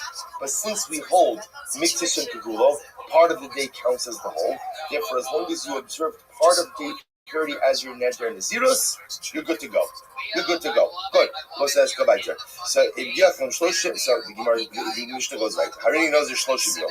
Now, if a person says, I am a nazir for 30 days, then I will say, what's your in the first case of the Mishnah, second case of the Mishnah? First case of the Mishnah, what is the guy saying? What is he saying? Harini nazir. Harini nazir. So we'll say, if you say Harini nazir, now again, stam neder nezirus is for how long? 30 days. Okay? Now, in case number 2, he's saying Harini Nazir Shloshim Yom. I'm a Nazir for 30 days. In this case, the Mishnah said, "In Gilach Liyom Shloshim Lo Yatsa." If you shave on day number 30, you're not Yotzei. What's going on over here? In the first case, the Mishnah we said that what? If a person says Harini Nazir, so Nazirus is 30 days. In an ideal world, then when do you take your haircut? When do you take your haircut? Day 31. If you took your haircut on day 31, halacha, you're Yotzei. In case number 2, I'm a Nazir for 30 days. If you take your haircut on day number 30, then what? You're not Yotze. So what's the distinction? So we'll see in the Gemara, but the Mishnah already, again, the Rosh already references this. When you say Harini Nazir Shloshim Yom, what's implicit in your statement? Shloshim Yomim Shleimim. You are accepting a neder nezirus for 30 complete days. It's implicit. Otherwise, you don't say why. So you don't say the Mishnah is operating with a basic premise, which is a person doesn't say things for no reason. Halavai, we should live up to that, right? That's an aspirational statement. And a person doesn't make a statement a meaningless statement. So therefore, again, if I just want to become a Nazir for 30 days, all I need to do is what? Well, what do I need to say? Harini Nazir. If I'm saying Harini Nazir Shloshim Yom, that must mean that I'm coming to add on something additional. What am I coming to add on? That as opposed to a regular Nazirus, where there's a Mitzvah Yom Kikulo concept on day number 30, I'm taking on Nazirus for 30 complete days. For 30 complete days. And therefore, Allah Kalamaisa, if I take a haircut on day number 30, you can't do that because I'm still in the midst of my Neder Nazirus. Beautiful. Let's go back there. I'm sorry.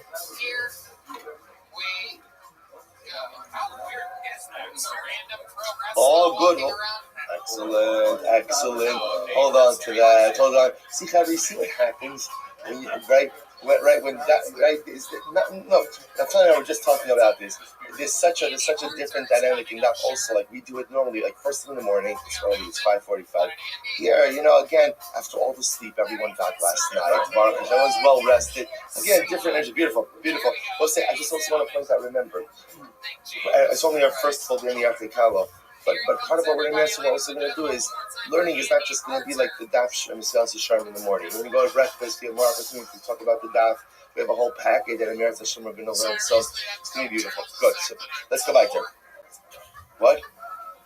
What was the shingles out of? I was kind of late. I was kind of breaking it out slowly. Yeah, trying to pick up on that. Yes. There's going to be more learning. Yeah. Let's say Mishnah. Misha Nazir Shtei Nazirus. What happens if a person took on 2 Nidre Nazirus? So I'll say, remember again, Stam Nazirus will give me 30 days. So at this point, he's taking on now 60 days of Nazirus. So Misha Nazir Shtei Nazirus, Megalech HaSarishona Yom Shloshim Ve'achad. That's Hashniya Yom Shishim Ve'achad. So it's like Pasha case. Again, it's just an extension of the previous part of the Mishnah. I take on Harini Nazir, Bishul Shtei Nazirus. I take on two durations of Nazir. So I will say, how long am I Nazir for? 60 days. But remember, in this case over here, I will say, I'm not taking on one Neder Nazirus of 60 days. I'm taking on 2 consecutive terms of Nazirus. So I observe the first 30, and then what? Do my hair cutting when? Day number 31. And then I go and I observe the second Neder Nazirus and take my haircut when? Day number 61. Beautiful.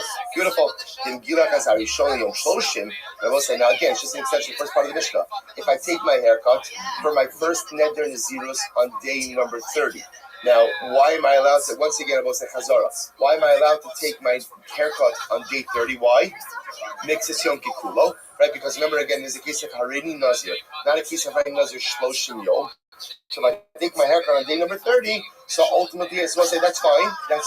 But then what that means is the second term. So we'll say the chap over here in this case is the first term and the second term are mirrors of each other. So therefore, if I take my haircut on day number 30, which is fine, mixed to Yom I'm also going to megaleach esashnia Yom Shishim. I'll take my haircut for the second term when? Day number 60. Day number 60, they have to mirror each other. However, now watch this. The Megilach Yom Shishim Chasra Echad. Nabose, here it's interesting. What happens if you end up going ahead and taking your haircut on day 59? Right, Yom Shishim Chasra Echad, Yasa. Ultimately, again, you are Yotzei. You are Yotzei. You are Yotzei. So what I say, the Gemara says, we'll take. We'll see in the Gemara why this is. Fine. Let's see why this is. Good. Well, we don't have to do all the rush right now. He also says, listen to this. The Zu Eidos Heid Rapapis Al Mi Shegazar Shenazar Shtei Nizios. Shabbos and Rapapis. But I was said, by the way, I'll point out over here. Was it Rapapis? Rapapis was a contemporary of Rabbi Akiva. So if you notice, by the way, if you notice in the description, this is the beauty of learning Torah Eretz Yisrael. That here, right, we learn Torah in America, so it's beautiful, it's magnificent, it's incredible, but sometimes it's just a bit more esoteric and removed. Here, so many of the personalities that we discussed live to it, well to it. So remember again, in the inscription of Rabbi Akiva's kever, the one to the left, it told the story of Rabbi Akiva's capture by the Romans and ultimately his death. The first part of the story was Rabbi Akiva was incarcerated with puppets. They were incarcerated at the same time. Right? It's an incredible thing. So Rabbi Puppets, also just pointing out, like he's like, so the Gemara says as follows. So Rabbi Puppets, so the Gemara says, hey Rabbi Puppets, Amish and Ozer Shtei Naziros, She'en Gilach es Harishona Yom Shloshim, Megalech es Hashniya Yom Shishim. So let's just listen to this. So this Eidos, that Papas went ahead and he was made Ashen Mishin Nazir Shtei Naziros, that if a person went ahead and took on 2 consecutive Nidrei Naziros, Shemgilach as Harishon Yom Shloshim, if you went ahead and took your haircuts for the first one on day 30, which you're going to both say works why? Because Mitzvah Sayom Kikulo, so Megalech as Hashniya Yom Shishim. You can go ahead and take the second haircut on day 60. Then Gilach Yom Shishim Chaser Echad. That if you went ahead and you took the second haircut on day 60 minus 1 day, so Yatsa. We'll say it works. Now, how would that work? Let's play this out. So now, remember, normally, remember, we'll say in a perfect world, if you're taking on 2 consecutive Nidrei Naziros, right? How long is the first one? 30 days. When do you take your haircut? 31. Excellent. How long is the second Nidrei Naziros? 30 days. When do you take your haircut? 61. Okay, so that's the idea. We now understand that what can you do technically? 62, right? We'll see. The truth is, right, we're going to get that good. So let's listen to this. Now, we understand also, if you end up doing it 30, right? Good. It's not calendrical days. What it's talking about is how you go ahead and you review the 2 Nidrei Naziros by themselves. We're looking at it as 2 units of 30. So you're taking it so that you do it. You observe 30 days and then go ahead and haircut 31. You observe the second set of 30 days and take it on 61, which if you're counting the days actually together, would be 62. But now I understand, if I do it on 30 and 60, does that work? Why? Makes you some people. Now Rabbi say, Puppets is introducing us to the idea that if on the second Nidrei Naziros, you take the haircut on day 59, it works. Rabbi say, how would that work? Here we go. Listen to this. Sheyom shel shloshim ola lo min aminyan. Rabbi say, watch this. Day 30 works both ways. Day 30 could be, I'll say this again, see, everything comes back to the mixes. I'll say, like we said on Monday, anyone remember Monday? Feels like about 4.5 weeks ago, right? I'll say, but remember again on Monday, this whole Yisrael Mishum Kikulo teaches me that one day could have a dual identity. So therefore, day 30 could actually count as the end of the first Nidrei Naziros, and what? The last day of the first one and first day of the second one. So therefore, technically speaking, by the time you get to day 59 of the second Nidrei Naziros, technically, You can take your haircut. Incredible. So the Gemara goes right there. Misha Harini Nazir. So listen to this. Misha Harini Nazir. Person went ahead and said, I'm a Nazir. Rabbi say again, Stam Naziros. How long? How long? 30 days. 30 days. Rabbi said, but remember again, now what happens? In this case, Nitma Yom Shloshim. What happens if he becomes Tameh on day number 30? Tough break, right? It becomes right day number 30. So what's the halacha? So stress hakol. Like David said, you lose everything. You lose everything. Now, both say. Now, I want to point out over here. See, what's the chiddush in that? What's the chiddush in that? The chiddush, right, is all. Like David just said. Remember, I wouldn't have thought that there's a workaround here. If you're going to be coming on day number 30, if you'll mix some kikulo, effectively, I could kind of that's what I finished the end in a zeros. But again, so we're going to discuss all of this in the Gemara. But Allah Kamaisi, you go out and you become coming on day number 30, you lost everything. You lost everything.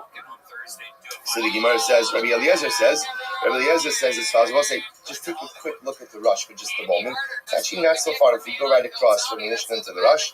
So the Rush is over here. Misha Amar Harini Nazir Nitma Yom Lamed So Stress Hakol Rav Masla So Seminat Torah or maybe Carbon to Mulabar Pado So Seminat Rabbanon. I'll tell you fine. So listen to this. Rabbi Eliezer says no. Rabbi Eliezer says no So Sir Ela Shiva. Rabbi Eliezer says to Allah you don't lose the whole Neder Nazir. We've actually seen this reference before. You don't lose the whole Neder Nazir. He said, what are you losing? What are you losing? You're only losing 7 days. 7 days. I want to say, take a look at the Rush. Rabbi Eliezer Omer Eno Soser Ela Zayim Delo Gazer Ol Rav Maslam Mishum Tesara Miktisim Kulos. Wasn't here it is. Here it is. So Rabbi Eliezer holds like this. Rabbi Eliezer holds. Look, Miktisim Kulos says that Allah Kalamaisa wants you to observe part of day 30. Then what? Then what? You're finished. You're done. So I will say. So where does 7 come from? What does 7 relate to? What is 7? Tumah. So 7 represents the amount of time that you need in order to extricate yourself from Tumah. So halacha l'maisa again, so Moshe is incredible. So Rabbi Eliezer will say, Beis Yom Kikulo tells you that if you became tummy on day number 30, you're good. You're good. You've observed your full Neder Naziris, but you have to go ahead and observe another 7 days corresponding ultimately to the Yom of Tumah. I already know your Shloshim Yom. So we'll say now again. Remember, we'll say this Mishnah is beautifully set up. Compliments to the author. Right? So we'll say Rabbi Yehuda Nasi, right? His kever is right here. Where's Rabbi Yehuda Nasi buried? It's very young. Sipori. All right, next Yarkei Galo. So many Kvarim, so little time, right? So we'll say so. We passed it. Yeah. So listen to this. So this, but again, in all seriousness, you come across Mishnayos that are just so beautifully arranged. So listen to this. So Rabbi, so now we'll say, what's the next case? Let's say Harini Nazir Shloshim Yom. I'm a Nazir for 30 days. Let's go back to the beginning of Mishnah. When you say you're a Nazir for 30 days, we'll say, what does that statement mean? What does it mean? Full 30 days. Meaning what? No mitzvahs hayom kikulo. So now, if you say you're Nazir 30 days, nitba yom shloshim soser esakol. Ultimately, again, if you become coming on day number 30, you lose everything. Now, that sounds like you lose everything, even according to who? Even according to Rabbi Eliezer. Right? Even according to Rabbi Eliezer, who said that beforehand you only have to observe 7 days for something to be Tumah because of mitzvahs kikulo. If you say Harini Nazir shloshim yom, you don't get mitzvahs yom kikulo. Incredible. Next. Harini Nazir Mei Yom. Person says, I'm a Nazir for 100 days. Nitma Yom Meya. You become tummy on the 100th day. Soser Esakol. You lose everything. Shabbos says so again. That's the Tanakama. Rabbi Eliezer Omer. No. Now, Rabbi Eliezer says Mitzvah Yom Kikulo. So because you're becoming coming on the 100th day, therefore halacha l'maisa, you're fine. Mitzvah Kikulo. You have it locked in. However, Eino Soser Ela Shloshim. Rather, again, halacha l'maisa, you only go ahead and be tamei 30 days. Now, I will say, the Rush points out we actually already learned this halacha before, because Rabbi Eliezer holds that halacha l'maisa, when you become tamei biyom melos, on the day in which you conclude your neder naziros, the most you can lose for a prolonged or protracted neder naziros is 30 days. It's 30 days. Therefore, on a 100-day neder naziros, the most you're going to have to make up is 30 days. Incredible. So, Nikba Yom Me'ah Ve'echad. Now, this is interesting. What happens if you became tamei on the 101st day? On the 101st day, then what's the halacha? So Shloshim Yom. So, let's listen to this. So, the Tanakama says we'll define all of these cases. Pashtos, what this means is I became Tameh after the Neder Nazirus was over, but before the corresponding sacrificial rites and haircut was able to be performed. So in this case, even the Tanakama said, listen, you finished your Neder Nazirus. So because you finished your Neder Nazirus, that's kind of locked in. But because you haven't performed, therefore you can't lose it in totality. But what you will have to go ahead and repeat is a 30-day duration. And in this case, Rabbi Eliezer says, no, Enos also Elishiva. The most you're going to put in this case is what? 7 days. 7 days. Beautiful. I will say, our first Mishnah in Eretz Yisrael. First Mishnah in Eretz Yisrael. L'chaim. Even I'm going to hold a little too early. It's not 5 o'clock anywhere. Anywhere. So we're going to stick with coffee. Black coffee is perfect right now. Says the Gemara. And the says the Gemara. Let's go right there. Mi shama harini nazir. The nitma yom shloshim. So once a person says, I'm a nazir. So let's remember again. Let's just reinforce these concepts. A person says harini nazir. How long is he a nazir for? 30 days. That was like, when you see a harini nazir, according to the Tanakh and the Mishnah, what halachic principle do you have the ability to tap into? Mix his own kugula. And that's a big thing. That means once you get to day 30 with an harini nazir neder, ultimately what? Halacha l'maisa, you block in your neder naziros at the beginning of day number 30. So Misha harini nazir finit mayom shloshim, and now you became tameh on day number 30. So stress hakol. You lose everything. Okay, so the Gemara Rabbi Eliezer says, "Eno soser ela shiva." Ultimately, again, you only lose 7 days. That was say, by the way, before you turn the page, it's actually interesting. So Rabbi Eliezer says, why do you lose 7 days? Kadeshi karbano betara. So according to Rashi, the idea over here is that why 7 days? Because ultimately, again, we want you to be able to bring your carbon in a state of ritual purity. Otherwise, I just want to point out, obviously, you can't bring your carbon while you are tameh. So everyone's agreeing you're going to have to undergo the 7-day ritual purification process for your tumah. What Rabbi Eliezer is adding in over here is we're going to tack on another 7 days to your nazirus, so that ultimately, again, you're able to bring your carbon from a state of purity in your nazirus as well.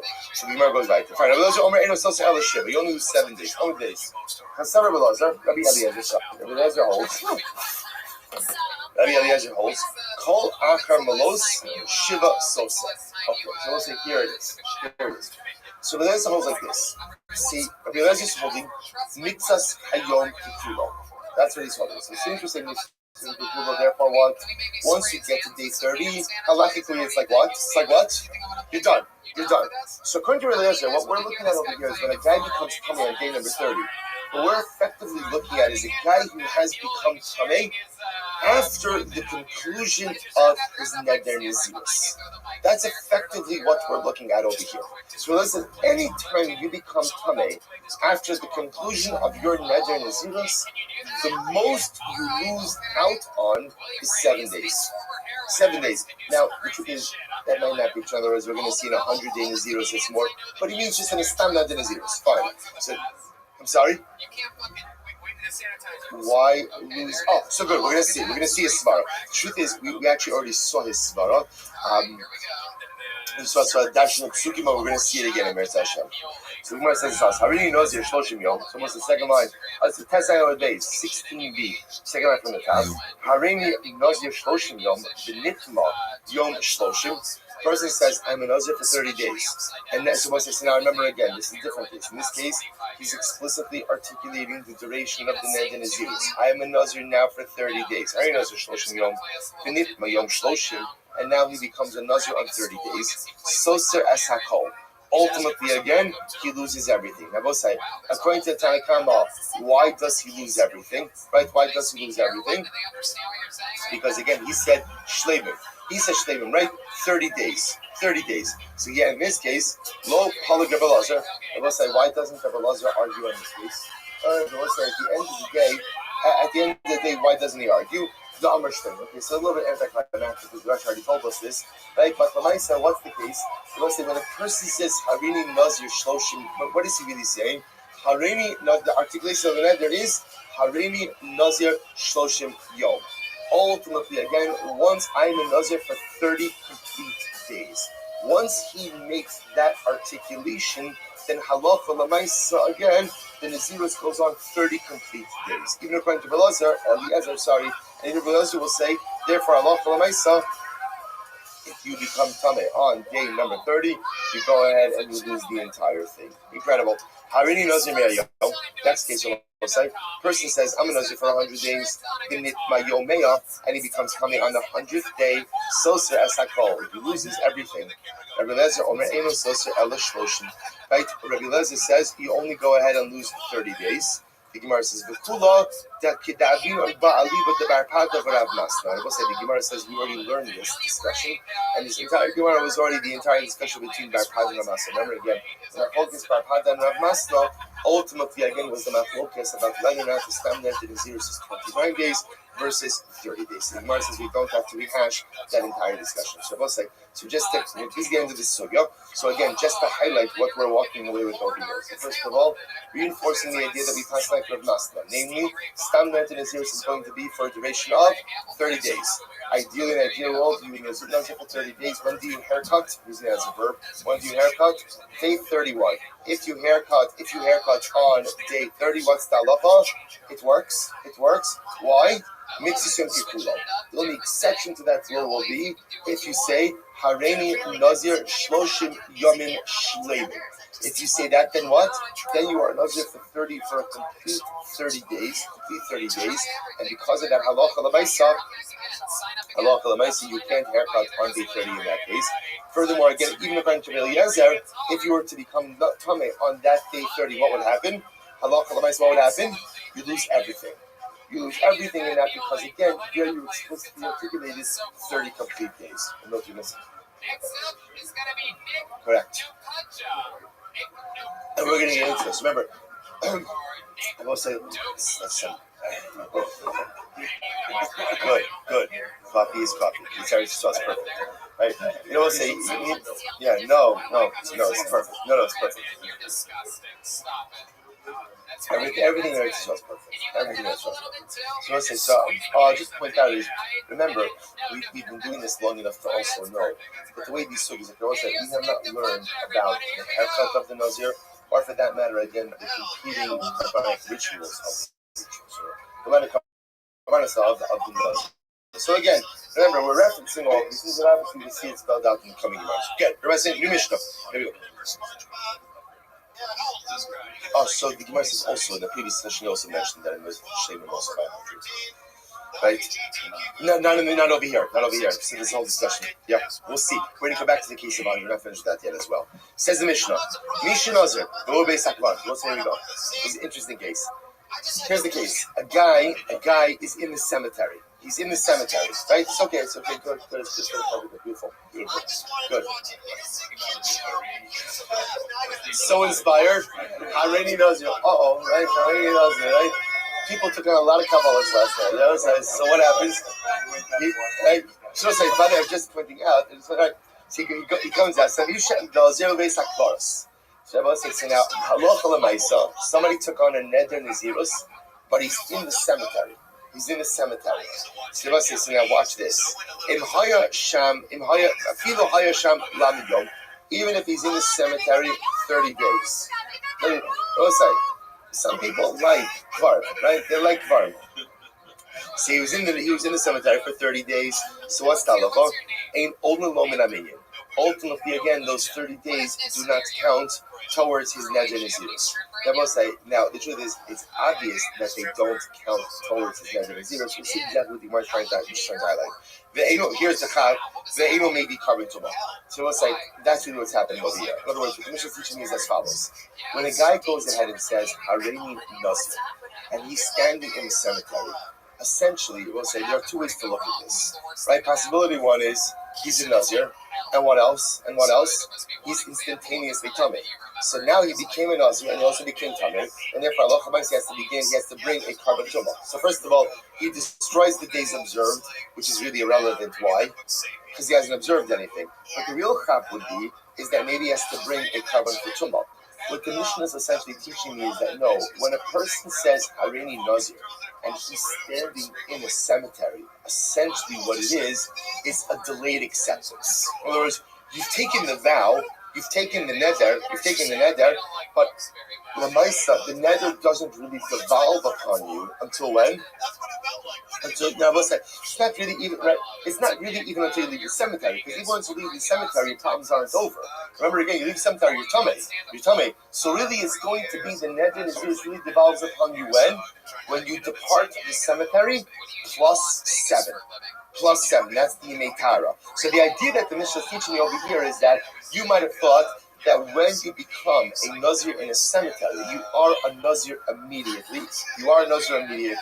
And therefore, again, perhaps you'd have to bring a carbon tumah immediately. Kamash Malan, no. Kamash on the Neder Nazirus does not devolve upon you until you leave. Is all of your material based on stuff that would kill him for 10 years? First, let's lift my either to do such a thing like that. Yeah, no. The simple reason, I'll tell you why. Simple reason is because you, contrary to popular opinion, you don't have to drink, right? In other words, you could put the cup down, right? You cannot put camelbacks, right? With the thing, yeah, no, you can become a Nazir even on the wine, right? So the Gemara says as follows. Listen to this. So I feel like Shalom Yom ain't all over Minaminian they ain't maybe carbon tumah. Good. Yatsa Finichnas. I will say now watch this. So we'll say here's the timeline. He went ahead and he took the Neder Nazirus and then what? Then he left the cemetery and then he came back in. Yatsa Vinichnas. Only Minaminian. So we'll say ultimately again now obviously the days that he observed outside of the cemetery ultimately count towards his Neder Nazirus. And what's the halacha? Or maybe carbon tumah. And we'll say obviously in this case, now again, we'll discuss exactly the novelties in these cases, but halacha l'maisa over here. Now, if he left the cemetery, that gives the opportunity for the Neder Nazirus to devolve upon him. And now when he goes back in, again, the tumah is there again. He loses whatever days he's observed. And halacha l'maisa, he's going to have to bring a carbon tumah. Okay. So that's what we're going to see. We're going to see essentially what are the mechanics. This is going to be machlokes in the Gemara. When you take a Neder Nazirus in a cemetery, what is happening? Is it the shot now that there's a binding Neder Nazirus, but there's just something preventing the Neder Nazirus from devolving upon you, and the moment you leave the cemetery, boom, the Neder Nazirus attaches itself to you, or that effectively you've done nothing. Taking a Neder Nazirus in a cemetery is an irrelevant statement. That's exactly what we're going to see in the Gemara. Rabbi says, Lo bo bayom. Rabbi Omer, Lo bo bayom. Shene emar. Rabbi says at the times. Rabbi says that if you go out of the cemetery and come back in, you haven't lost anything, and you also don't have to bring a carbon tumah. Why? Why not? Listen to this incredible. Why? Shene emar. Rabbi says that the way the pasuk is when it comes to tumah is as follows. That if a person becomes tummy, the Torah says the days you have observed, yiplu, literally again will fall by the wayside. So Rabbi Eliezer is a dyke. We'll say, what does the pasuk say? The hayomim. What does yomim mean? What does yomim mean? Plural. Days. Days means you have to have at least 2 days of Nazirus under your belt for Tumah to destroy those days and obligate you to go ahead and bring a carbon. Incredible. So Gemara says, let's analyze. Itmar. And this goes for the ridiculous child. Itmar. Here we go. So let's start this sugya. Oh. Good. Itmar. So we'll say, let's now drill down into this. A person goes ahead and takes a Neder Nazirus, and he is in the cemetery, So we'll say, so now what's the halacha? Rabbi Yochanan says, Nazirus chala alot. So we'll say, Rabbi Yochanan is of the opinion that the neder is chal on you. The neder is chal, right? It devolves upon you. So in other words, what's happening over here? What's happening? I'm in the cemetery. I say Hareini Nazir. What happens, Rabbi, in that moment? What happens? Am I a Nazir? I feel like that's the kind of experience I'm looking for. Kind of. What's happening over here is like this. The Nazirus is chal. There is a neder that is upon you. There's a neder that's upon you. But the ability to observe the neder, right? The ability or the obligation to observe the neder is not yet there. I go out because I can't. Conversely, one second. Rabbi Shlokish says, Ein Naziros Chalava. Rabbi Shlokish says, no, the Naziros is not Chal. When you say Hareini Nazir in a cemetery, I will say, what's the effect of that statement? It's meaningless. It's meaningless, right? And it doesn't matter. It doesn't accomplish anything. So we'll say, so this is the fundamental machlokes. So the Yochanan says, when you see Hareini Nazir in a cemetery, ultimately again, the neder is chal. It's just that you can't execute on it, right? So the neder applies, right? So I will say, when you see chal, if somebody were to ask you, tell me, where are you holding your life? What can you answer, according to Rabbi Yochanan? What could you answer? I'm a Nazir, just a non-practicing one, right? I'm a non-practicing, right? I'm a not yet observant Nazir. So Lamaisa again, the neder is chal. The neder is chal. You just can't do anything with it. You'll see what you have to do in country Shlakish. You take a neder Naziris in a cemetery, that's an irrelevant, inconsequential, meaningless statement. Now I will say, where's the nafkamina? Here we go. Rabbi Yochanan Amarnez, here it is. Rabbi Yochanan Naziris chal. Rabbi Yochanan says, when you become a Nazir in the cemetery, ultimately, again, the Naziros is chal. Savar, listen to this. Misla Talya. He holds, I will say, that when you become a Nazir, it's almost as if that neder is like suspended. It's right, you took it upon yourself, but the application or the execution or the living of that, mitla Talya, literally, it's suspended over you. The kaima, kevan de mishkechatara chayla. Once you find yourself in a state of tara, a state of ritual purity, I will say what happens? Boom. The neder devolves upon you. Reish Lakish says, Reish Lakish says, no. You see Hareini Nazir in a cemetery. Both say Hareini Nazir in a cemetery. What's the effect of that statement? What's the effect? Zero. Now both say, now watch this. This is incredibly important. So now I come out of the cemetery. I go through my purification process. According to Reish Lakish, what's my status? I'm a non-Nazir. And therefore, I hadar va'amar chayli alei v'ilo lo. And therefore, Rabbi Shlokish says, if you want to become a Nazir, what do you have to do? You have to re-accept a neder Naziris upon it. So we'll say, you know what's happening over here? So we'll say, so this is great.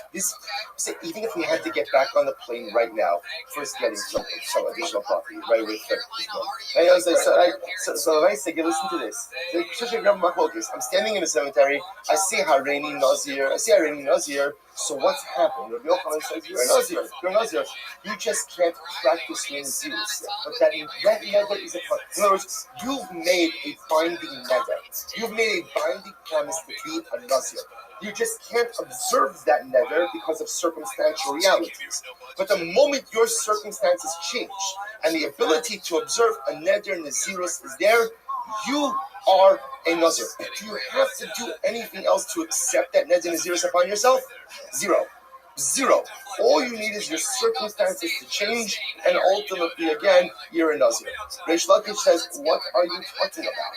You cannot accept something upon yourself if you don't have the ability to act on it. So you go ahead and you see Hareini Nazir in a cemetery. That's a meaningless statement. That doesn't make any sense.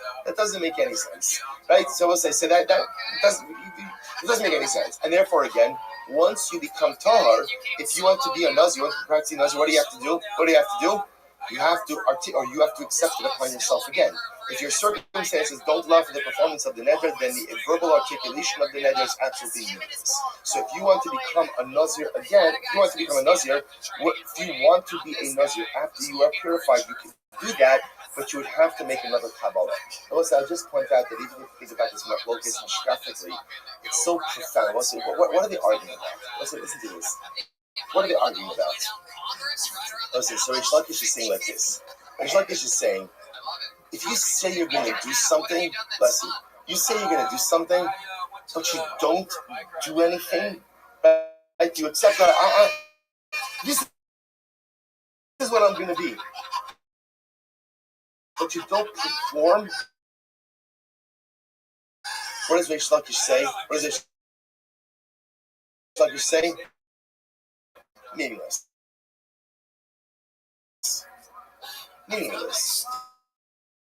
An articulation of self-actualization. An articulation, an aspirational articulation is only meaningful if you do something about it. To say what you're going to do, talk about what you're going to do, plan what you're going to do, but you don't do, it's absolutely nothing. And comes on Rabbi Yochanan, what does Rabbi Yochanan say? Chas v'shalom. When a person talks about an aspiration, a person goes ahead and has an aspiration, a moment of what they want to accomplish in life. Sometimes your circumstances do not allow for the actualization of your aspirations. Sometimes it happens. And we'll see, you know how it works sometimes in life? Sometimes I'm just standing in the graveyard. As long as I'm just standing in the cemetery. For whatever the reason, I can't get my act together. For whatever the reason, I just can't get forward. But when I articulate that I want something bigger, better, and holier in life, what Yochanan says, that is absolutely unequivocally beautiful. Don't say that. Don't say that just because you don't act. Sometimes in life you can't. Now let's say, this is an example, right? This is an example of a guy who's not acting why. Why isn't he becoming an husband the moment after his articulation? Why not? Circumstances are preventing him from doing so. It's not that he's lazy. It's not that he doesn't want it. He can't do it right now. I don't care. You give all the excuses in the world. If you don't deliver actionally statements, all right, articulation, action. Rabbi Yochanan says, Chas v'shalom. When he articulates that he wants to be great, he articulates that he wants to accomplish something, even if he can't do it, even if he can't act. They will say, dreams of greatness are meaningful, even if they're not immediately followed by action. Because at least if I'm dreaming about greatness, even if I'm not actually delivering, my body will catch up as well. So we'll stop over here for today with this machlokas. So we're leaving off in the midst of this machlokas. We'll say, let's go here. We're going to now do a little bit of an Emir session. Guys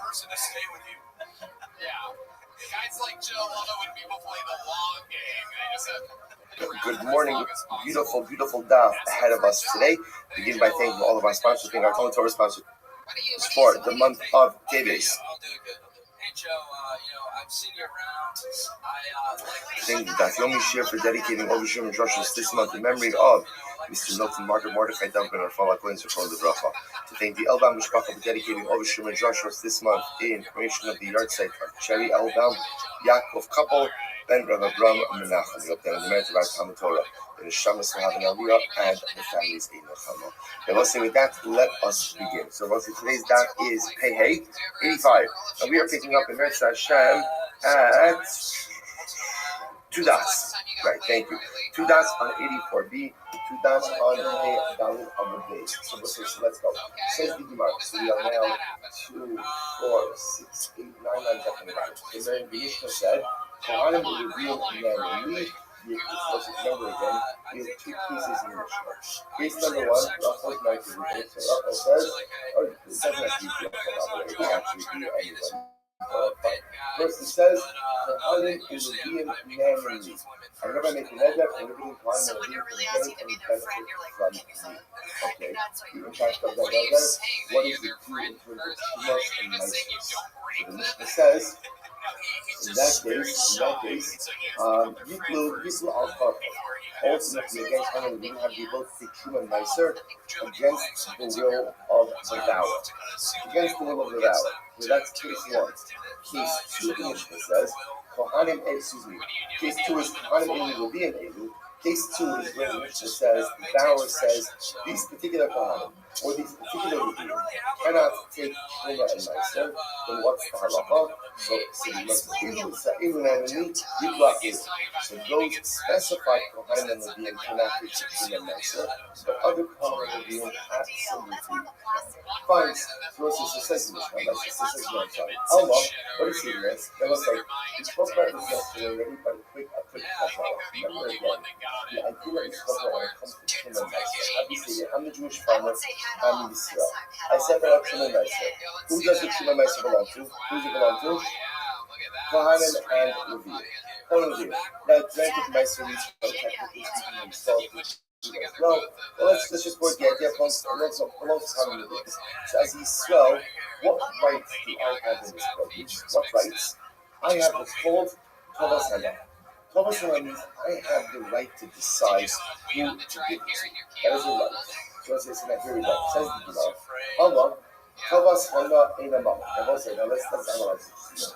The critical shadow we're going to deal with now today is, does Tovas Hana, the right to decide which coin or maybe to give, which one or not to do, does that right have a financial value or not?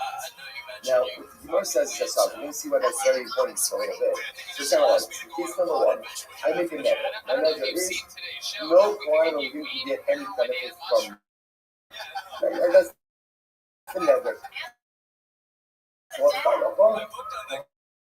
How will you come and take human maestro against my law? You just take it down. So what do you see from there? You see here that Tovas Hana does not have a financial benefit. Right? Why? Because if it had a financial benefit, then what?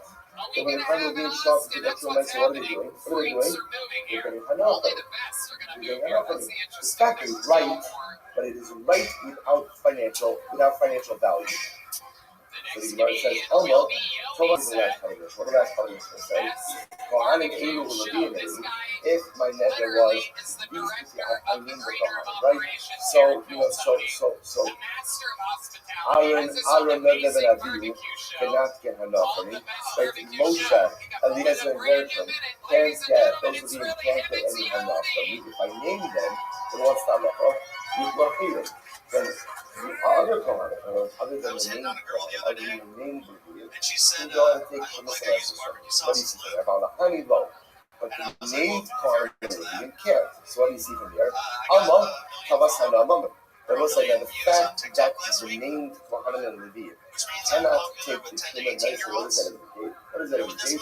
That Tovas Hana does have a financial value. Right? Because if it didn't have a financial value, then Allah from I saw it would not be even the name Kohan Reveal should be able to take. So Allah said, what do we have? We have a contradiction. From the first case in the Mishnah, it sounds like Tovas Hana does have its financial value. In the second case in the Mishnah, in the first case in the Mishnah, it sounds like Tovas Hana does not have a financial value. In the second case of the Mishnah, it sounds like Tovas Hana does have a financial value. So which one is it? Here's the Gemara says, here we go. Yakasha, Halevi, Vahalevi, Yossi. That is really good. Give it up to me. It looks like this time, here we go. Listen to this. I'm going to the Rosh I don't know the Akbar. Very interesting. If you listen to the following case, Ruvain comes along, and Ruvain steals my cattle. What does it mean? I have produce. I just harvested those. I have not yet separated out Guinness and Nitrous. So therefore, again, I have crop, I have grain, and my green is cattle. Ruvain comes along and steals my cattle.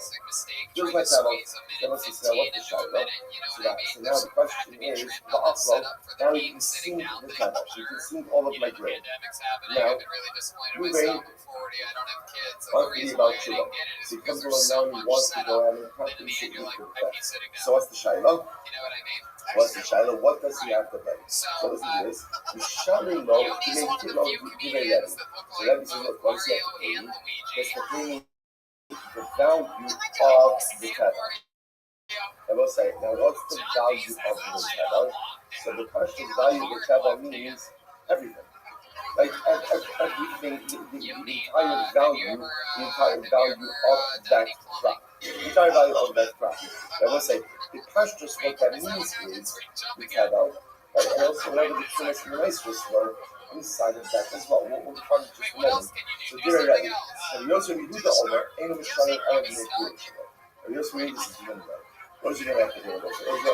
Only the amount of what has been cleared. Otherwise, when you basically start, you have to bring back the cleaner and nicer. Why not? Why not? No, actually, it was mine. Alright, it was my crop, it was my cattle. So ultimately, again, now Ruben stole the whole pile. He ate it. Now what is it paying back? Rabbi says he's got to pay me back to make kidra, the entire value of the cattle. Entire value.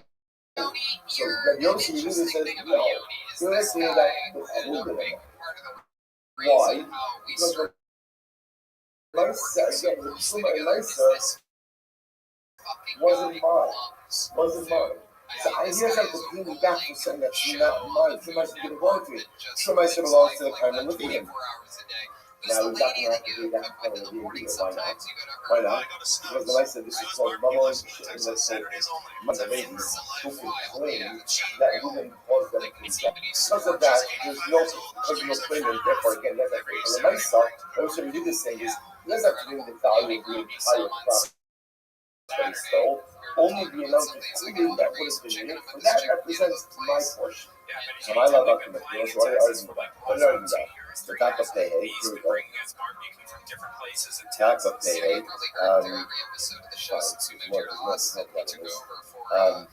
fine, so I'll just point out. Fine. Let me just mention this. Okay, Ryan points out over there. Ryan points out that when Rabbi says, I'm sorry, when Rabbi says, so actually take a quick look. Go back to the value of just a moment. I'm sorry. So ultimately again, so the Ryan says over here, so he says, we made Shabo, we made Shimas Amaisus Lefi Tovas Hano, Shivish Lobahem. So okay, let me finish this a moment. So now let's go back. I have grain. Reuben unties grain. Reuben steals my tevel, consumes the whole thing. Now what does Reuben want to do? Shuvah. What does he have to do? Pay me back. Pay back what he stole.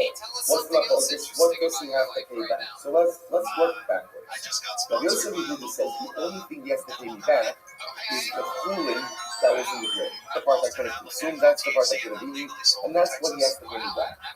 Rabbi on the other hand holds, that he has to pay me back the value of the tevel. Then we'll say, what's the value of the tevel? So even Rabbi agrees. He has to pay back the fooling, like I said, plus what? It can't be plus the actual value of the tuna and rice. Why not? Why not? That's not a value to me. It's not a value to me. But unless you know what Rabbi means in one question, Tavas Hana. The value of the Tavas Hana. I had tuna and rice in my possession. I also had the choice to give that tuna and rice to someone. That choice, right, that right, has a value, Reuben by stealing my grain, deprived me of my value, and therefore if you do that, he's obligated to pay me the value of that right, however we assess that, the value of that right, plus the amount of food. He says the Gemara, so what's going on over here? What's going on? So my love Akamati, so we'll say, are they not arguing about the following point? The right top of Pele, the Rebbe Saba, Rebbe holds, Tovas Hana Mamo, Rebbe holds Tovas Hana is Mamo. Rebbe holds that Yosef, the right to choose who to give this tuna and rice to is a right that has a value. And therefore again, when Reuben steals my grain from not only does he have to bring back the food in that grain, but he also has to bring back for what? The value of the right that I had to assign the tuna and rice to. Rebbe holds its moment. And you'll see that Yehuda Savar Tovas Hana Imano. But this Yehuda on the hand holds no. The only thing Reuben has to bring back for says, what Reuben has to bring back for is the Tovas Hana. While it is true, it's a right. Now why is this important? Because it could very well be that these two opinions are reflected in the two different pieces in the case number one in the Mishnah. Like ultimately again we're making the measure that no Kohanim will be accompanied by Shema Meiser. So the Mishnah said, no, the two Kohanim will be accompanied by Shema Meiser against Meiser. That reflects that the Tovas Hana does not have a value. That's the opinion ultimately again of the Yehuda.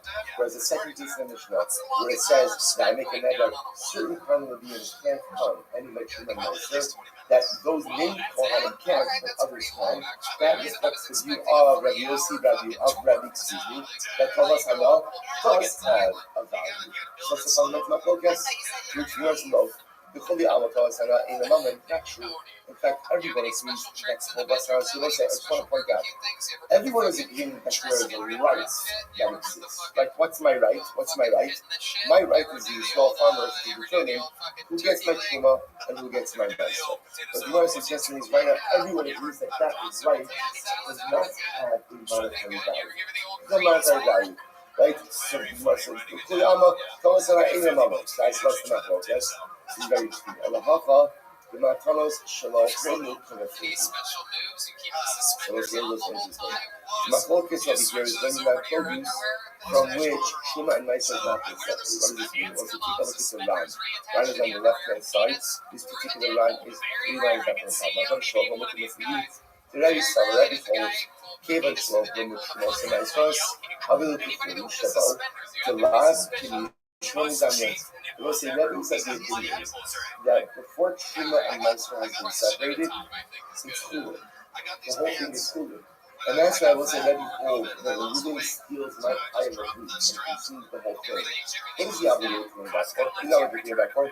The value of being pile of that. Because before Shuma and Maisro has been separated, it's not viewed as existing. It's simply looked at as Chulin. Conversely, Rabbi Yossi Sahar, Kiri Shohar Medamyon, the Inlo Bahem Klum. Rabbi Yossi, on the other hand, holds a little pile of grain. The fact that I have like Shuma and Maisa in that pile is as if Shuma and Maisa has been separated already. And therefore, what? When Reuben steals the pile and consumes the entire pile, he's essentially here as having consumed Reuben, Shuma, and Maisa. And therefore, the only thing he has to compensate before his loss is the food in the salad. So let's say some alternate version. In this version, everyone is agreeing that Kovas priorities is not a right with a monetary value. So what's the mafocus? The mafocus is how you view unseparated tribes. Rabbi views unseparated tribes as being Chulin. Therefore, the whole pile is Chulin. Therefore, Reuben consumed the pile of Chulin. And therefore, Reuben has to compensate for the entire pile. And we're saying this is no. We know that this Truma and Meiser in that even if it has not yet been separated, and therefore, again, Reuben is only obligated to compensate for the value of the Chulin in that pile, independent of this, of the future to be separated Truma and Meiser. To which we must 1 second. Because in the moment, that if it's really true, that's all one ultimately, again, it's not a monetary value, then who cares? What is it? Matter if so much energy is separated or not. Allah, any time to do that, that's the very right. The real reason of that is that Surah, la bonne Ganov, qui est figuré. Notice that the reality is everyone agrees that Tovas Hana is not money. Right? The ability or the right that I have as Yisrael to determine which color, which lady gets my Tuma, gets my answer, that is a right, but that is a right without the monetary value. When unfighting, when heaven was stolen, who are we going to get ready? Rabbi holds to penalize the thief. Penalize the thief. Now let's see, in reality, when you go ahead and do this is fascinating. In reality, when Reuben steals untied produce, right? Reuben steals untied produce, he consumes it, and then I'll say, we'll say, halachically, right? Make a you have to do that. Don't you have to do that? Just the chulin. Like, really just the chulin, right? Because I know that within that pile of grain, there's chulin, there's truma, and meiser. Did Reuben steal the truma and meiser from me? Did he steal truma and meiser from me? No. What did he value? Not that value. So, in reality, what did he really steal from me? The chulin. The chulin, or others in the penalize it. How do you disincentivize, right? Ladies and gentlemen, I present to the comedy style. How do you disincentivize it? Right? Make it hurt. So if you steal untried produce, now you're actually on the hook for the value of the that by levying this significant financial penalty against the thief, it's going to make the thief think twice before going ahead and stealing the produce. So we'll say that's Rabbi. And so about the Ganov, Keisha the Lita, Yossi, Rabbi, read this sentence list. This is incredible. On the other hand, we read the whole, but ultimately again, does not penalize the meat. They penalized the produce owner. Why? In order to go ahead and encourage people to play as quickly as possible. If you go ahead and you have your produce stolen, the only produce you're getting back is what? Is the food and sugar and the owner to go ahead and tie these produce as quickly as possible. This way they'll be able to dispense the necessary time. Incredible. So that's not focus. They always say, but I try to point out the bottom line, interestingly enough, we are suggesting that everyone is agreeing that Kobas Hanal is not normal. So I say, here's the counter I say is, well, Rabba, let's look at Rabba. So it's not, here's the problem we have. We're still left now with the contradiction of the Mishnah. Remember, they're going to also be two cases in the Mishnah. Case number one is they're making that there no Kohanim or Rabbi can get benefit from it. Let's look on that case. Is Kohanim or Rabbi to do what? If you show them a house that they get Shuma Meiser. What does that show you? That Tovas Hanal is not Mamo. It's not Mamo. If Tovas Hanal was Mamo, then they are taking a boundary from the beginning of the Case number two, as I say, these Kohanim and these Rabbi can't get Shuma Meiser. So what's that? So those Kohanim and Rabbi can't get Shuma Meiser, but what? Others can. Which shows you that Tovas Hanal is a value. So how do you reconcile that? So it's like, we're not reconciling this. So what comes along Rabbi? Rabbi says, shiny Truma, the Hainu time of the Yitla couple, we shouldn't be Truma nor Kazi all the time. So let's listen to this. People look at the Ran Truma before we can start. So the Ran Rabbi says about 2, 4, 6, 7 lines up from before it gets wide. So watch this. So Rabbi Amar, Rabbi says, shiny Truma. You know what, two of us is to go us and Mamon. So let's listen to this. Rabbi holds in reality, every one of these that Tovas Hanal is Mamon. Reversing course now. Everyone agrees that the right that I have is the Yisrael. To determine who gets a Shuma Meiser, that is a right that has a monetary value. Now let's work on this. So it's like based on this, the second case in Mishnah makes sense. Always second case in Mishnah, I make another. These Kohanim, these Levians cannot get benefit from it. So what's the halacha? Those Kohanim, those Levians cannot get like Shuma Meiser, but who can? All other Kohanim Levians. So that makes sense, because what does that show me? That Tovas Hanal has a monetary value. Therefore, the name Kohanim will be can't get Shuma Meiser from me because they'll be getting benefit. But what do I do in the first case? What was the first case? First the last two cases. I make an edge of all Kohanim Levians cannot get benefit. So what's the halacha in that case? What's the halacha? They can come and take it even against my will. But what about the Tovas Hanal? So watch this. I'll give you the Rabbi Amar, shiny Truma. The Hainu time of Duke will talk about the years of the Shum. The Truma was Chazal Salam. So let's remember again. Who is Truma good for? Right? Truma can only be different by Kohanim. The Rebbe to Ka'asi, the Mitzvah Alaihu, they will say, watch this.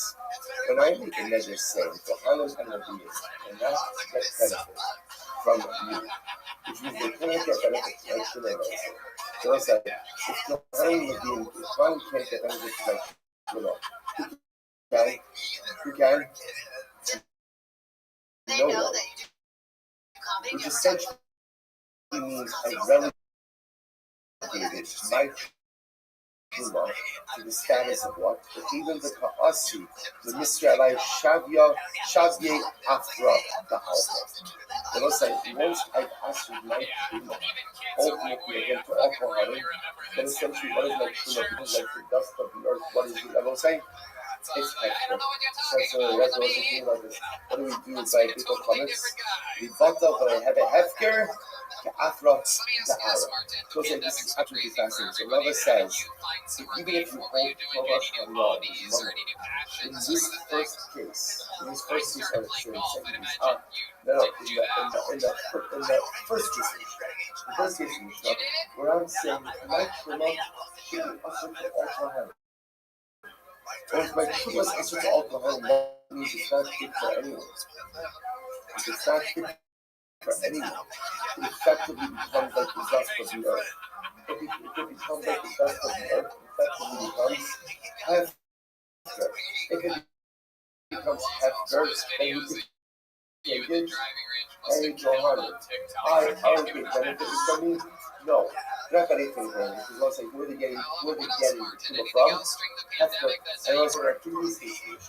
The Rafa makes another not to get benefit. They get benefit from everyone. She can still collect their why. She's not collecting that from someone who she like.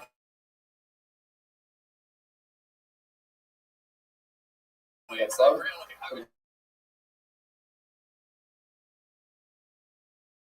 That's good. So what's the absolutely incredible? Now take a look at the Ran again. The Ran says, Rava Amar Shani Truma, Kilomar, Kulomas Nisan is the Tavas Hana, Mamun, Amrita, the just the view that Tavas Hana is actually Mamun, it has a monetary value.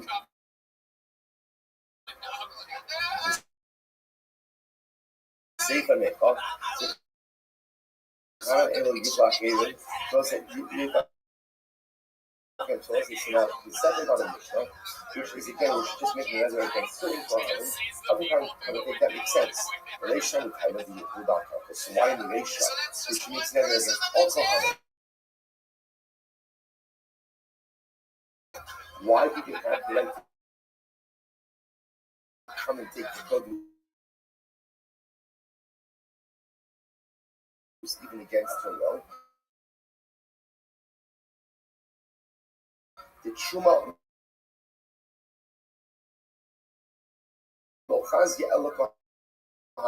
like Truma is only fit for Kohanim. She Esher literally Hilcha. Here they told us Sheish Laban. So what's really incredible, really incredible. So Rabbi has just a dramatic interpretation. Is Mammon? Tovasana is Mammon.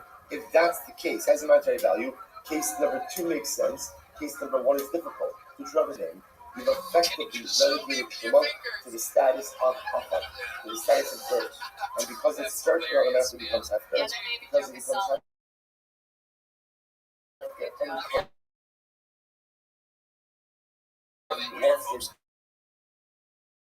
has the ability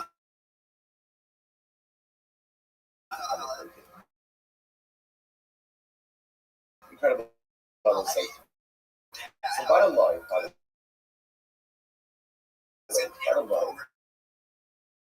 sounds good. Does Tovas Hana or is Tovas Hana Mammon or not? Now they're saying, I'll tell you why this makes a difference. So let's listen to this case. Listen to this case. The Rambam, those of Ushos, Parakeh Halacha, chapter 5, Halacha 6. Let's listen to this. How about Yisrael? Listen to this case. I am Yisrael. I would like to get married. I give a woman Truma. There's only one problem, right? I'm Yisrael. She's a Yisrael. So I say to her, no problem. There's a value. What's the value? Tovas Hana. Take this Truma, right? Our active discussion is Tovas Hana Yesh Yisrael. Right? In other words, take this Truma, and now you have the right to give this Truma to whoever you want. Now, listen, now watch this. Does the Jesus work? Now, it depends. What does it depend on? Does it depend on? Does Tovas Hana have a monetary value? Tovas Hana does have a monetary value, and I have just given this woman an item of value. if Thomas has no monetary value, then what have I given her? What have I given her? Nothing. Nothing. Asking the Rambam. Asking the Rambam. Why? Shahari Ingo B'Mafra. She can't sell it. The Ingo Ba'Ela Tovas Hana. Anything that exists within is Tuma Tovas Hana. Ingo Mono. So we'll say that isn't the Hari Pascal Allah for the Maisa. There is a concept, it is a right. There is a right. These Tumas and Maestros to whoever dies. Good, terrible. That's not local. Says the Mishnah. Kolam She'eni Osa Api Abba.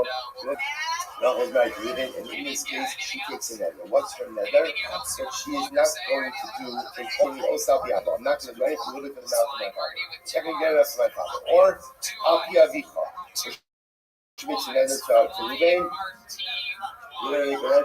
I'm not going to do anything for your father. Api Api. Or I'm not going to do anything for my brother. Api Api. I'm not going to do anything for your brother. So what's the Rachel's in all these cases? Ain't no young go with that. I will say, why is it not going to say all of that? Why not? It's not so they know the no, take a look at the run on the last line. The ain't able to literally even that. This is a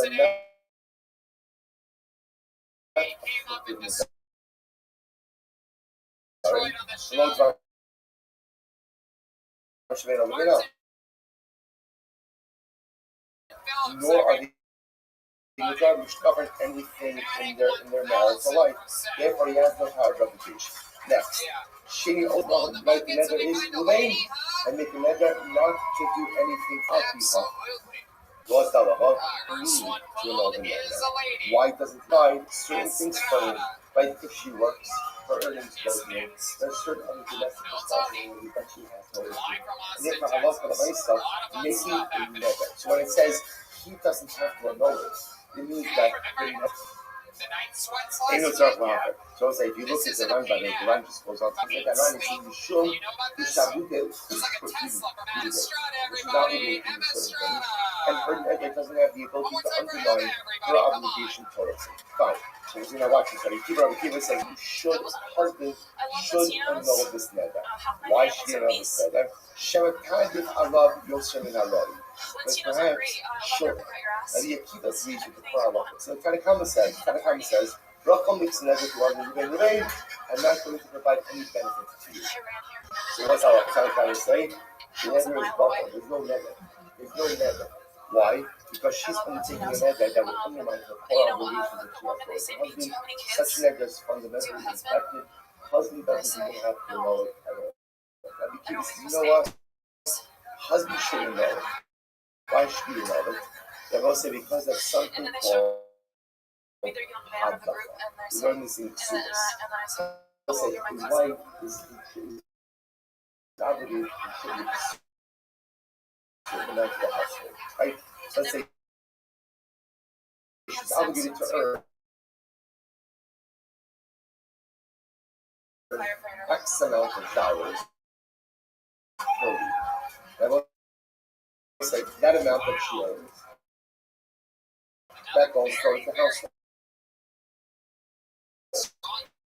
I'm not a teacher. She has a good job. She makes a lot of money.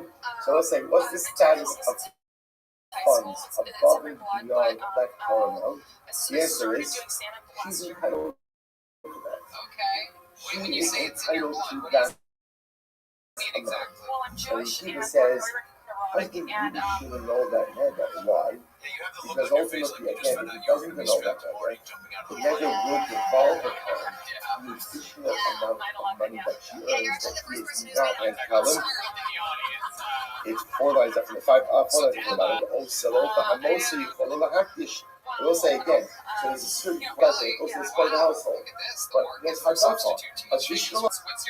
Therefore, again, when we find some haddacha, shayvi, bizarre, sorry, the have a Vichal Alava Hektish, Avi Farim Shabino,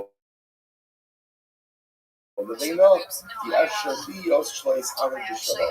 So let's say that he keep a hotel and it doesn't shouldn't love in this case. We're not going to extend that down. That any unemployed to be benefit to you. And it's time to say, no, neither is buckle. Neither is buckle. Husband doesn't have to do anything. But this is no. You should really know why. Because that negative specific effect is what we'll call additional earnings. Because additional earnings ultimately get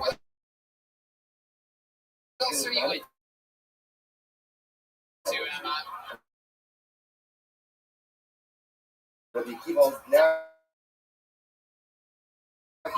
come regarding should they know that they know, and therefore husband really should exercise the right to have a kid. That's how he actually does. Right? So the Yochanan the Yuri or Yochanan says Yachar, Shem says that Komensa, he agrees with Rabbi Akiva that husband shouldn't know this together, but ultimately agrees for different reasons.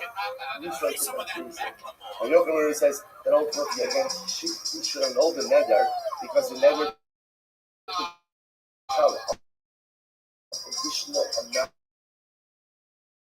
that she earns.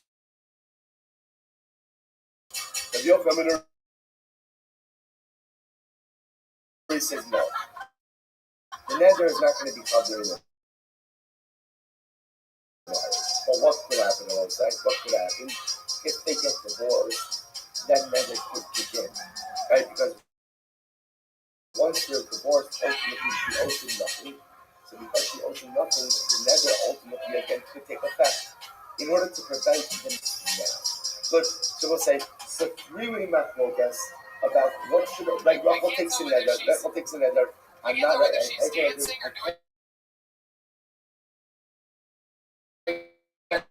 give any benefits. So what should Ruben do with that nether? How about what should he do? No.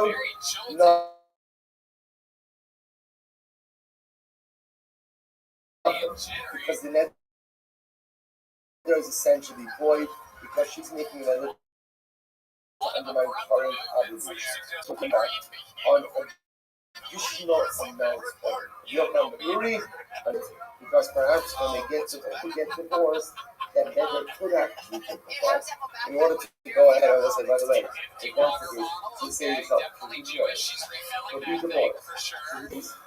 The issue is that if the nether takes effect, once they're divorced, let's say he wants to remarry, that nether would preclude him from remarrying. So therefore, Yochanan is incredible. So say that's the method. Let's analyze. Amar Shmuel. Shmuel says, Halacha Rabbi Yochanan. Halacha is like Rabbi Yochanan. Listen, what does that tell you? Remember this is fascinating. It's fascinating. Let's learn again. What does Rabbi Yochanan say? Rabbi Yochanan says, that in reality, Rachel makes him like that. I'm not perfect. I benefit. Rabbi Yochanan says, you should really know. Now, why should you know? Does this nether have any marital impact? If there is, no. What does Rabbi Yochanan concern? Or that you're going to get divorced, you're going to get divorced, and what's going to happen? Now the nether is going to spring into effect, and suddenly again, she is ushered to give him a handoff, which precludes marriage, which would also preclude Justin getting any benefit from her in whatever way. So Yochanan really says, annul it now. Now, one second. Again, does the nether have any present impact? Zero. But I know it now because of this potential future. So the fact that Shmuel says, "Allah is like a miracle," what does that tell you? That tells you that a person has the ability to consecrate something that is not yet in existence. That will say why. It's similar to the Yochanan Menuhi says that we should know that even though there's no part of the sub-future, potential that's now in the present, there's something that may occur in the future. There's something that Yochanan Menuhi or Shmuel must also hold.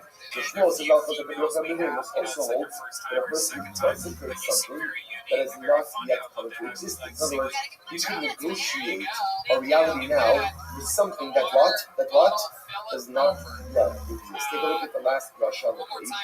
Rush says, Adam Makdish. Davar Shalom Yolam. The Dayin Lo Girsha. Remember, Forster yet. The Im Lo Na. The Gam Lo Nasa Maisa Biyadai. Nothing has happened. Nothing has happened. And also, the Gemara supposedly it's the same Shmuel who holds that the halacha of Yochanan Menuhi that you may become will also hold that one. You can be not consecrate something that has not yet come into this world. But is that true? Or is it kasha? Or is it kasha? A makdish might be the ishto. If a man goes out and consecrates the earnings of his life, means you earn his hektish.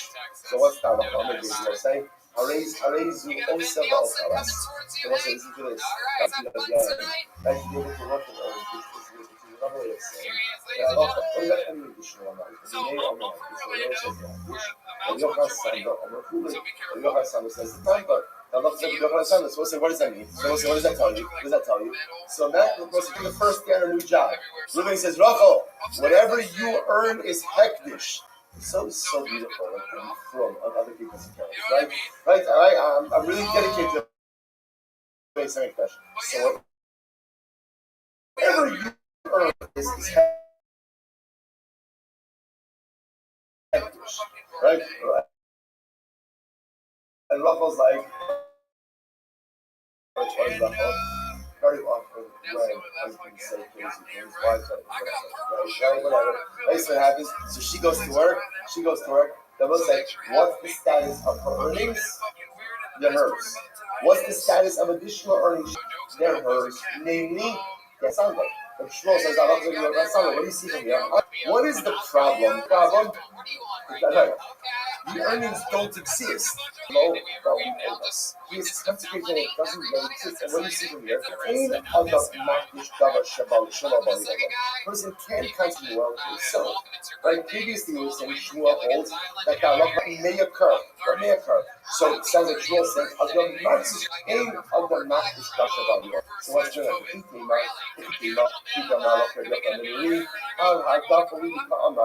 Maybe again, Shmuel is saying that halacha just for any reason.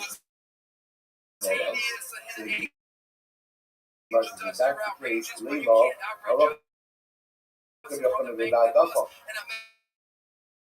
just then say that. Inami, the other possibility is halacha kikana kama, or Shmuel could have also said halacha. Or maybe we're saying here Shmuel says halacha Yochanan Menuhi that's only for additional amounts. Maybe the core amount is actually consecrated, but additional amounts are not consecrated. If that's the case, say it. Or Shmuel says that halacha Menuhi follows the Tanakh.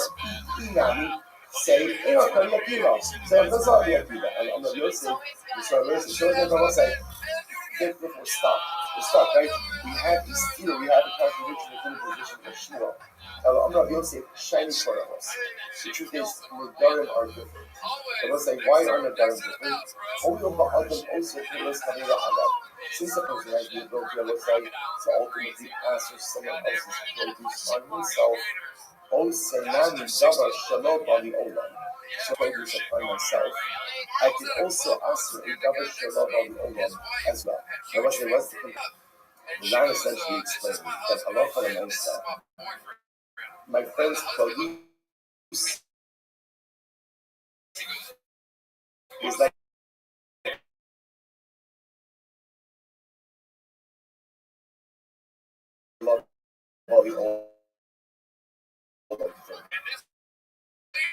makes sense, right? I have nothing to do with my friend's produce. So for me, like my friend's produce is like a dam shalom. The fact that I have the ability to ask my friend's produce upon myself, just like I can ask that upon myself, I can ask it with shalom upon myself. I'm gonna buy advice in 1 second. So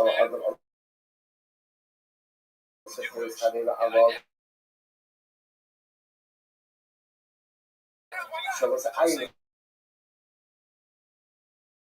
like to ask my friends produce upon myself. Sorry, I'll go also.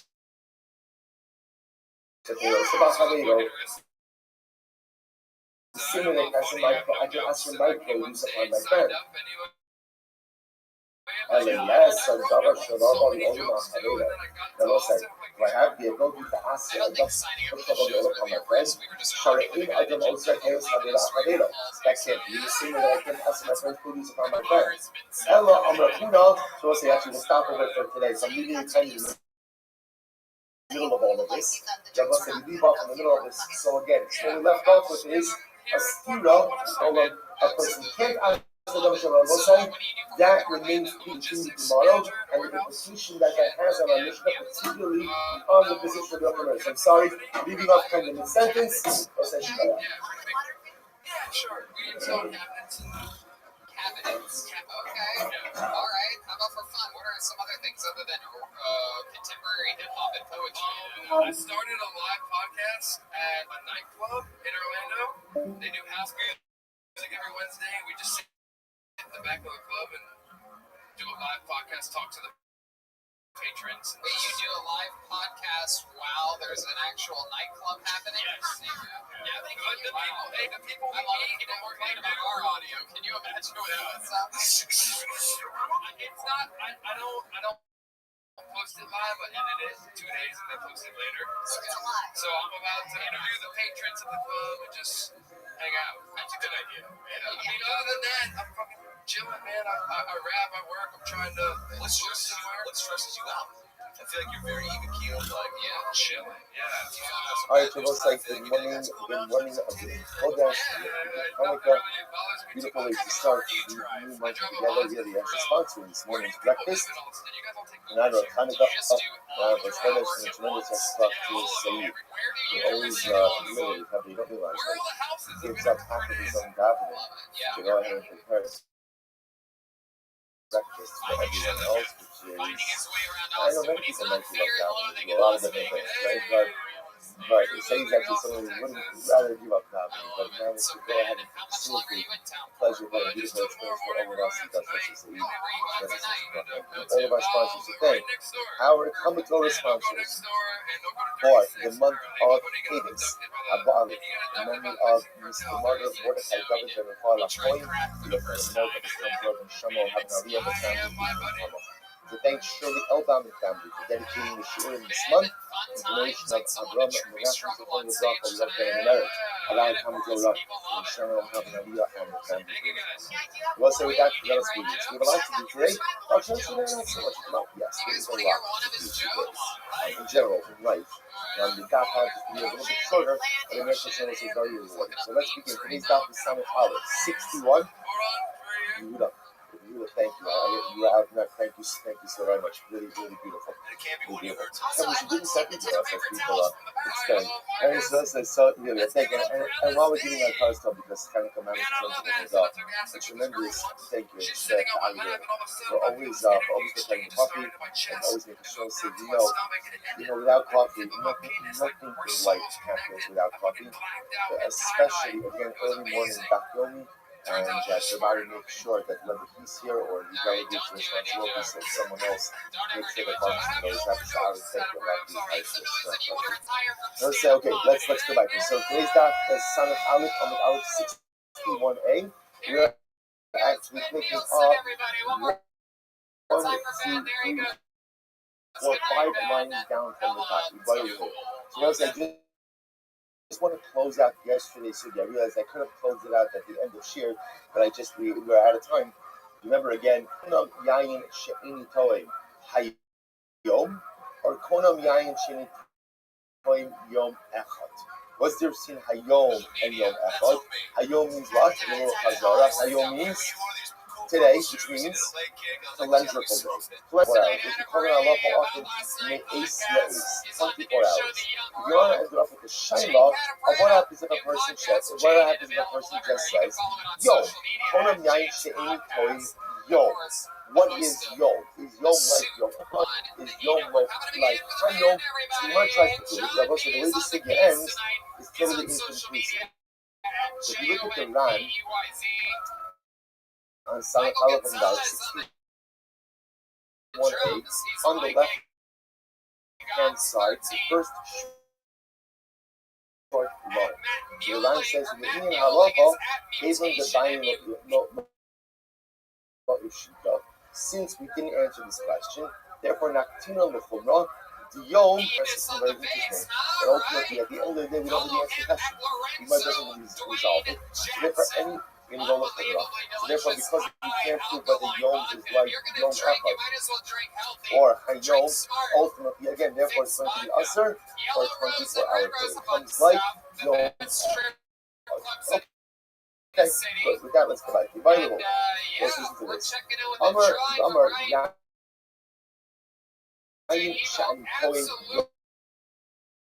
This is such an interesting case. First, it says, I take a nether that I'm not going to drink wine for a Yovel. For a Yovel. So what's the halacha? So my Shnas Hamishim Kilei Hamishim Okula Akar. So what does that mean? So now, when he gets now, let's assume I'll say that like this year. This is the first year of the Shemitah cycle. So you can drink wine for a Yovel. So what does that mean? Does that mean I'm not allowed to drink wine? Shnas Hamishim Kilei is the 50th year included in the nether, or Akar Hamishim, or is year 50 considered to be kind of? I mean, the nether extends up until year 50, but year 50 is already post. So which one? Let's analyze this. It's really quite interesting. So we'll say, in reality, thank you guys so much. Right, so Everybody, thank you so much.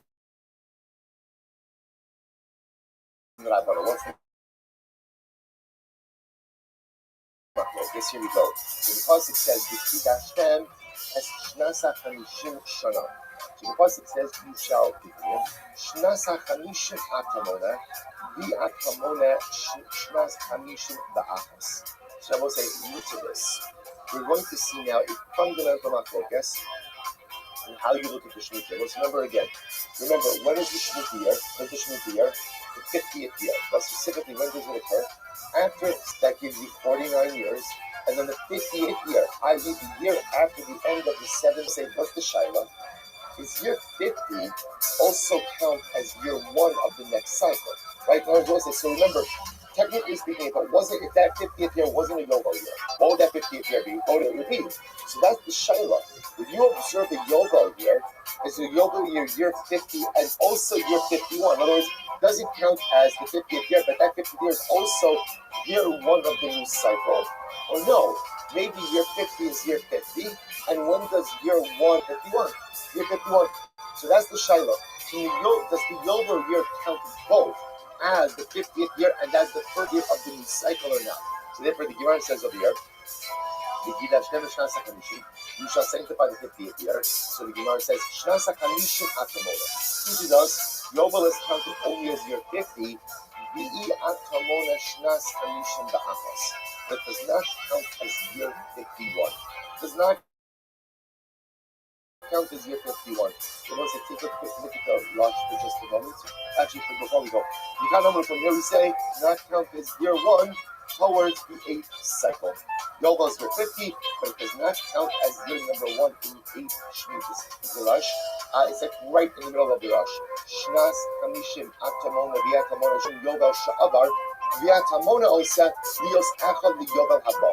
The 50th year of Osai is the but that year 50 does not count as year 1 of the next cycle.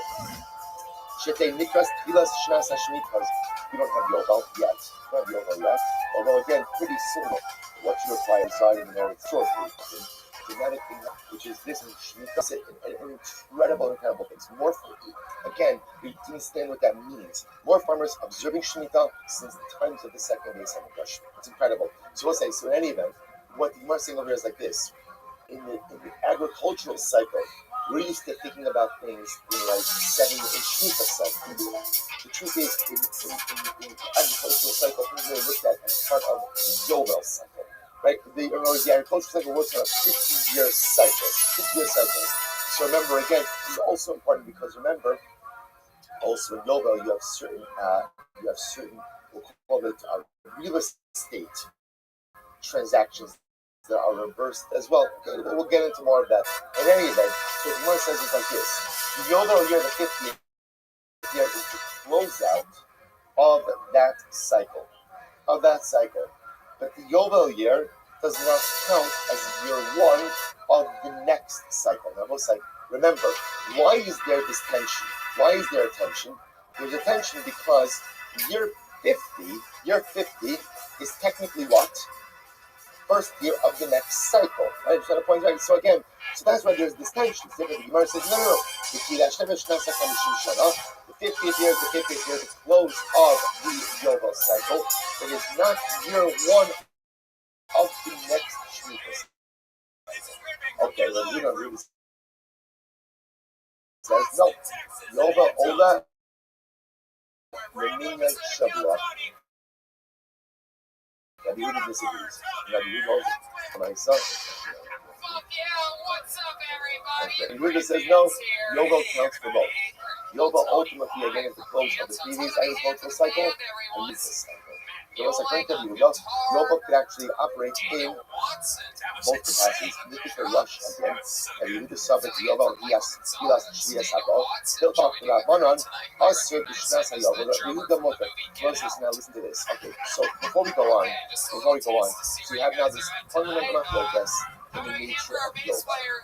Yovel simply close out toward the whole of the previous agricultural cycle and not year one. Therefore, not year one of the next cycle, or Yovel, also, now again, the truth is, everyone agrees that Yovel is the close out of the previous cycle. The Shaila is it also year number one of the next cycle? So Yehuda says you can essentially dual purpose Yovel.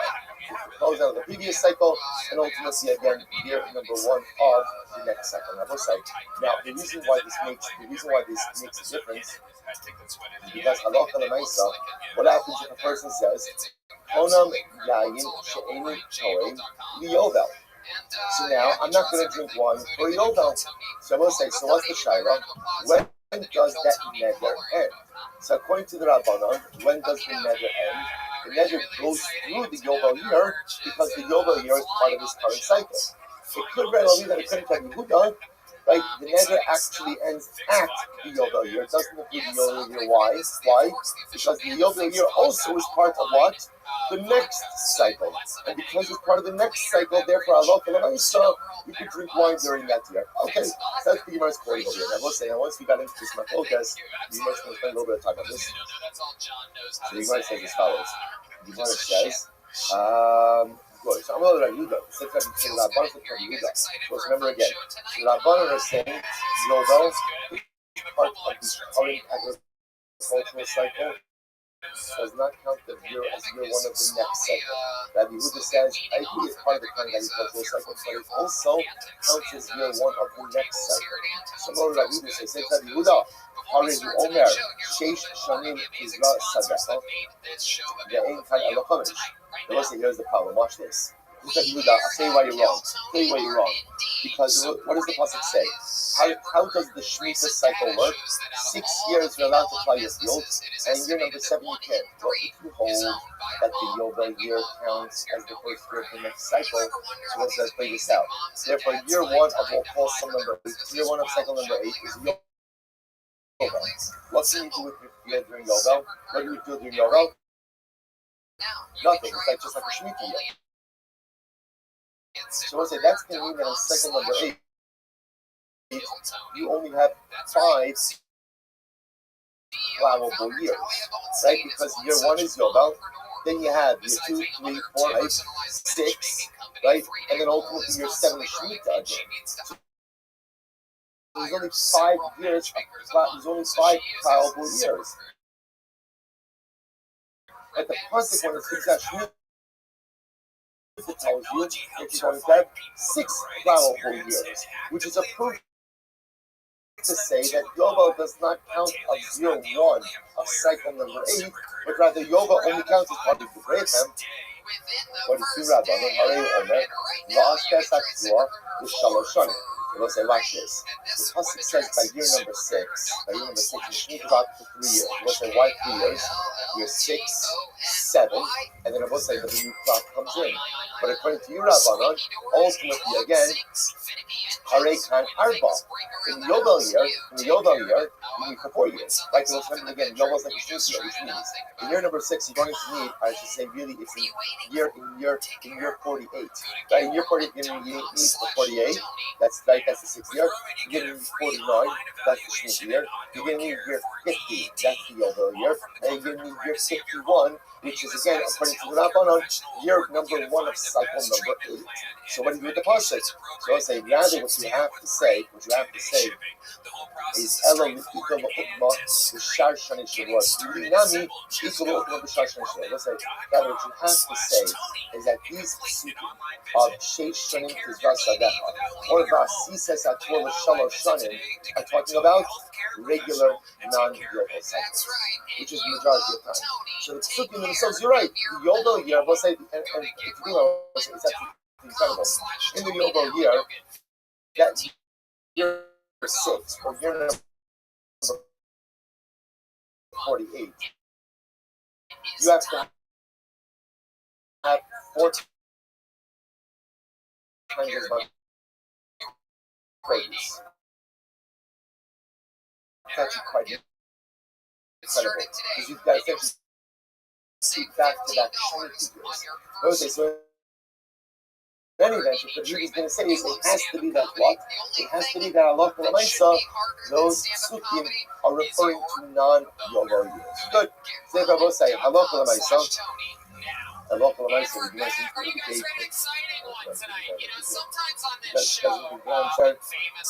if you went ahead and you made a neder, all that does that neder include the Yovel year?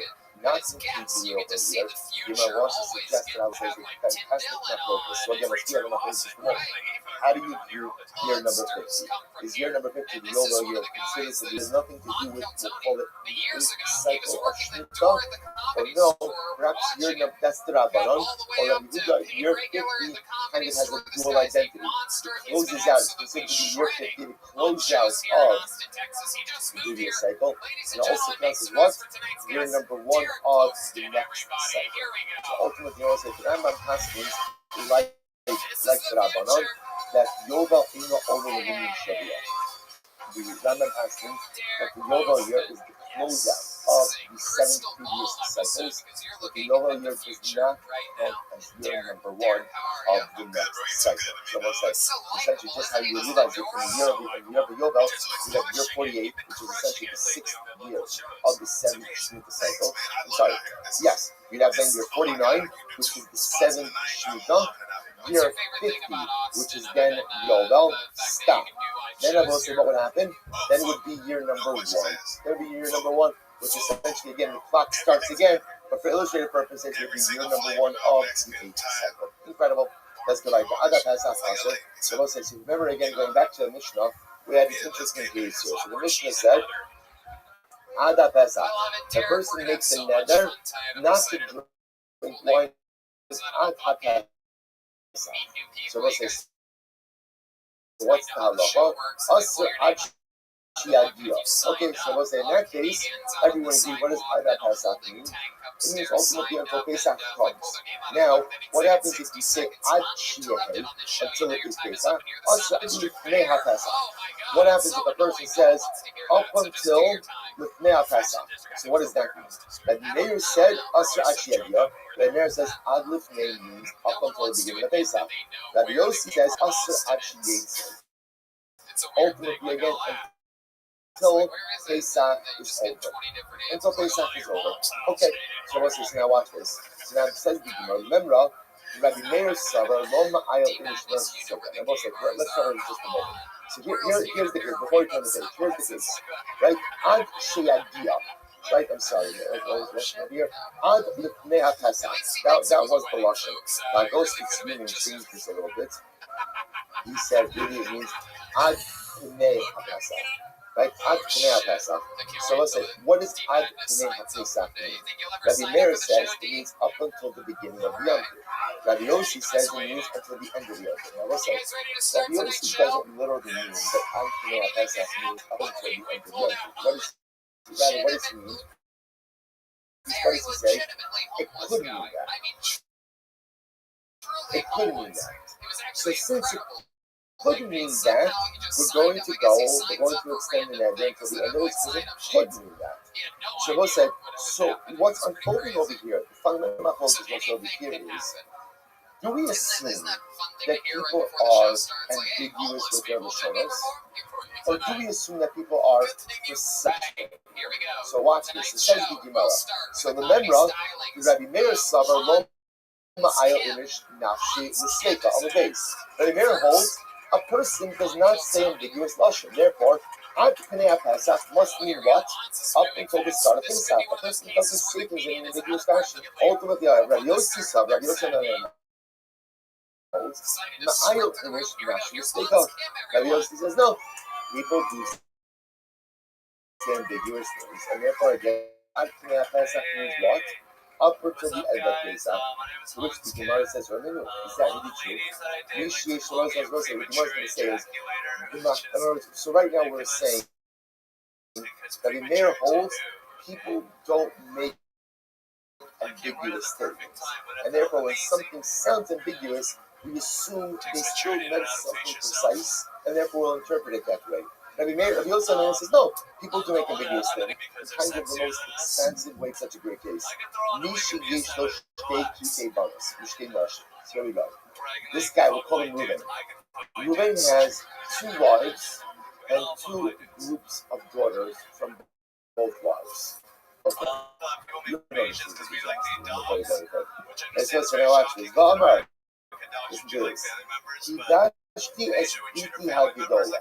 So the guy says, I know that I betrothed my oldest daughter. The Amy Yodea, here's the only problem is, I don't know which daughter it was.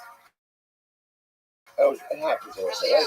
There was a big breakfast by the Yomi, right? You're having a conversation with someone. You've got a son, I've got a daughter, let's just lock this down. Right? So, but then I saw Jelly Good. Very easily distracted. Right? Joe says, now watch this. So he says, so he went ahead, so my older daughter, I just don't know which daughter I had in mind. Now listen, now watch this. They both say, now here's the ambiguity. Stuff happens. Here's the ambiguity. So listen, now remember again. Why is this confusing? Because Reuben has 2 wives. We have not mentioned Reuben, since our Yavama days, right? There's like a Yavama throwback. Okay, so now watch this. So now, remember, he's got, let's say for argument's sake, Reuben has 2 daughters with Rachel, 2 daughters with Leah. Now let's just, for illustrative purposes, let's assume he married, and let's assume for a moment that the order of the daughters are Rachel's daughter A, daughter B, Leah, daughter C, daughter D. So he says, I know that I betrothed my older daughter. There you go again. Now, older daughter can mean a lot in this time. It means the oldest of Rachel's daughters. In Gedolah should be punished. Or maybe it means what? The firstborn of Leah's daughters.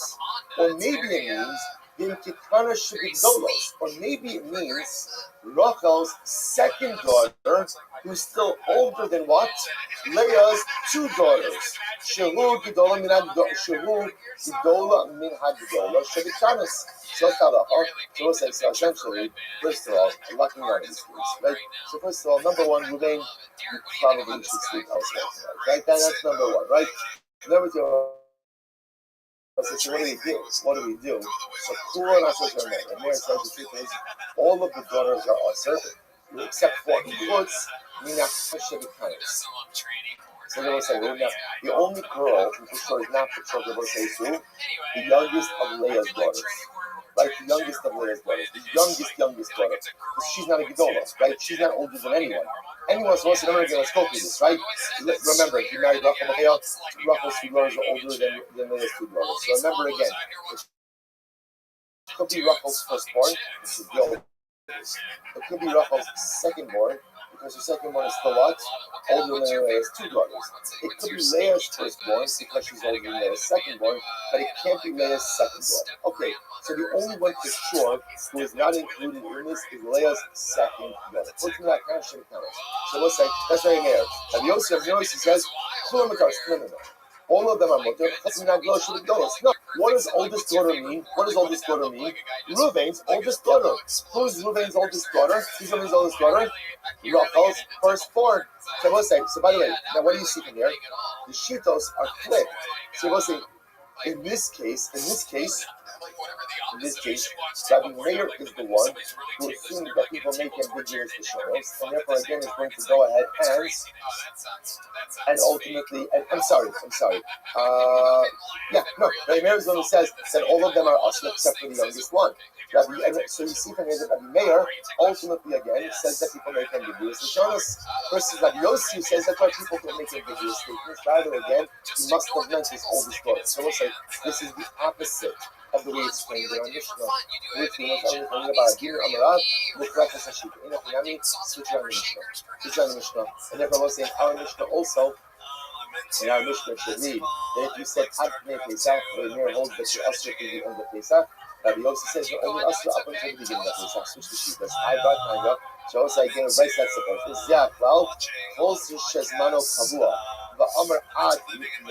So ultimately, again, anything that has a set time, like Pesach, and you said Rabbi Meir Omer Achi, Rabbi Meir says you're usher to the end of Yom Kippur. Rabbi Yossi Omer Achi Yadua. Rabbi Yossi says ultimately again you're only usher up until the arrival. So we'll say so indeed, we end up doing this switching the Rishon. So now we'll say it turns out that Rabbi Meir is the opinion that holds people do make ambiguous decisions, and therefore if we say Kohen Yain She'eni Torah Ad Pnei HaPesach, Rabbi Meir interprets that the nether is you are also to drink wine until when? Until the end of Pesach. Just like Rabbi Meir would say that Halacha L'Maisa, in this case of Reuven, if Reuven chose his oldest daughter and he's not sure which one he did, who's Aser? All of them are also except for the youngest of the youngest, Mamish, the youngest girl.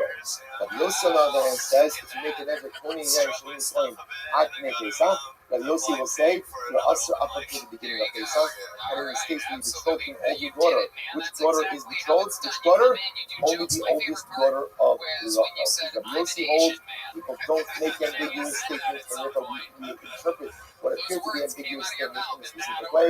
So Mary says people do make ambiguous statements, and therefore again, you have to interpret the statements. Incredible. Let's say Biker. Ada Kotsir, Ada Botsir, Ada Nasir. Here we go. A person goes ahead and says, in same case, any 20 yayin, I'm not going to drink wine until when? Ada Kotsir. The most like Kotsir means the great harvest. Botsir means the great harvest. Nasik means the olive harvest. So what's that? Eino Osir Ela Ad Shiagia. You only usher up until the time of the harvest arrives. So the Bible says, what's the Havamina? The Havamina means that maybe I should be usher when? Through the end of the harvest? No, you only usher up until the time that the harvest arrives. Zera cloud. So it says, no, just mention that. This is the rule. Kosher's manokabua. Anything that has a set time. The Amar Ad Shiadia, and you frame your nether is as I will be usher up until the arrival of this event. Asr Ad Shiagia. Ultimately, again, the Isser only applies until the arrival of the event.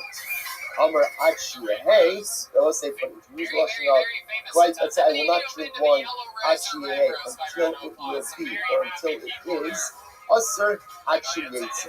You are Asr through the conclusion of the event. So let's just give you an example. Right? So if you were to go ahead and say, let me use Pesach for just a moment. Pesach is a good example of Zmanot Kavua.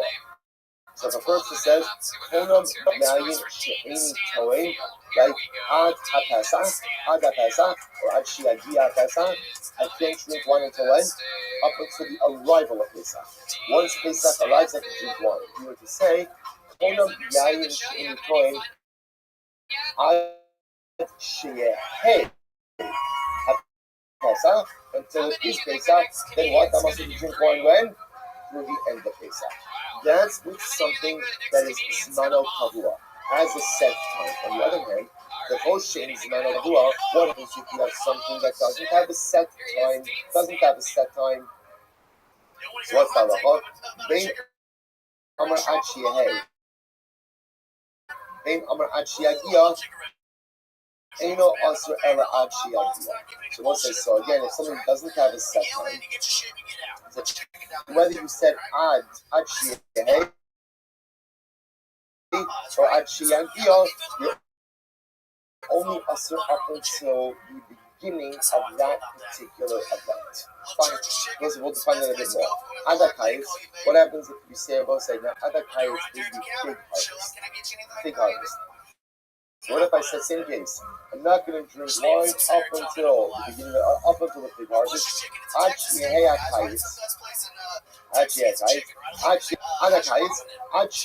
I'll say ultimately again, if you said I'm not going to drink wine, ultimately again, up until ha'am hafnis b'kalkolos.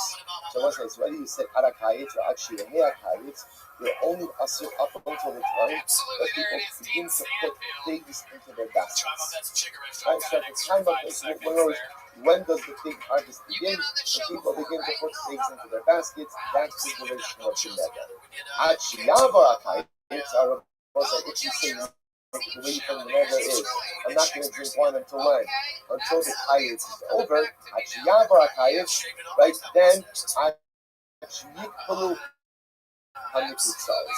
You are not going to drink wine up until they put away their knives. So if you look at, fine, until they put away their knives. Someone says, so apparently, again, if you look at the Ran, the Ran says over here, he says, actually, Hasakim and Shemi Yifadun Nachtoch Hakarim Kisesman and Gulim, the Kramis yourselves. These were the knives that ultimately, again, they would cut up the figs. Now, also the truth is, these weren't knives necessarily just used for harvest. These were actually knives that were used to cut the figs and make them into figs that the Ran comes out of here. He says, Nikrami Kutzos, Vaki Ashke Chatzfan. So I say, so ultimately, again, so this is actually very interesting. So if you just say, Adakayit, or Adshiyahayakayit, so when is that neder in effect until Adshiyasiva Amahakis B'Kakos? When people begin to put things in their baskets. But if you phrase the neder as Adshiyahayakayit, I won't drink wine until when? Until the fig harvest season is over. When is the fig harvesting season over? When people put away their fig knives, then the harvest season is over. So what's it said to the Gemara? When we speak about the fact that also the Gemara said that if a person made a neder, I'm not going to drink wine until the fig harvest season begins. So the Mishnah said, when does the fig season begin? Or when does the season begin? When people begin to put things into their basket. So what's the Raisa says, when we say the basket, it means a basket of figs below Kal Shalanobin, not a basket of grapes. Not a basket of grapes. So Tanya, I know the Nepeos Akayit, if a person makes a neder not to eat the potatoes of the Kayit of the harvest, and us to elevate to aim. And us to figs. So Sheminil says, I'm loving the thoughts that even though grapes are included in figs, and therefore if you make a neder not to go ahead and eat the fruit of the Kayit, what's interesting about this is as follows. There's a different term used for fig harvest than for grape harvest. Like remember again, grape harvest is called batzir, fig harvest is called kites. What's interesting over here is there some level of interchangeability in terms. So the way this conversation started is like this. If I make a neder, I'm not going to drink wine up until the kites. Like, so until when am I not allowed to drink wine? What did the Mishnah say? Until when? Until people begin placing things into their baskets. Now, we assumed the things that the Mishnah refers to are what? Figs. The Raisa comes along and says, yeah, it only means figs, not grapes. Now there's a second thing that says, no, it means grapes also. What? Because apparently there's a school of thought that says there's some level of interchangeability between grapes and figs. For example, if a person says, I make a neder, I'm not going to eat peros hakayos. So what's included in that? So right, so the first opinion said, Tanakama says only figs. Shimon says, no, but kasavar, te'inam mikasatzim biyada, another one mikasatzim biyada. So this is very interesting. Tanakama says because there's no figs and grapes are reckoned separately. Why? Because they're harvested differently. How are they harvested differently? Figs apparently are harvested by hand. And so that's why, by the way, the Ran said that even though we said before that if you make a neder not to go ahead and drink wine until the end of the fig season, when's the end of the fig season, fig harvest season? When is that? In the Torah, the knives. That's when the Ran said, the knife, what are the knives used for? To cut the figs, to make them into paper press. It's not used for harvest. Dates are actually harvested by hand. They're harvested by hand. Versus grapes, which are often harvested ultimately again not with a knife or with some type of utensil, not by hand. So that's the Tanakama says, therefore, again, if you make a neder, nati peros hakayitz, it only refers to figs, doesn't refer to grapes because they're fundamentally harvested differently. You shouldn't listen, on the other hand holds. Another nani, kimerardon, bikatzan biyada. So Shimon on the other hand, but halacha l'maisa, he says over here, another kimerardon, or miradidon. The line says, when ultimately again the stems of the grapes dry out, they're often also cut by knife. The line says, by hand. And so interestingly enough, it's fascinating. It seems to be that the reason why grapes aren't normally harvested by knife is because since the stem is moist, so it'd be harder to do it by knife versus by hand. Ultimately, again, just the opposite. Right? The grapes are normally harvested by knife because the stems are moist, and therefore to get it off by hand, you run the risk of ruining the grapes.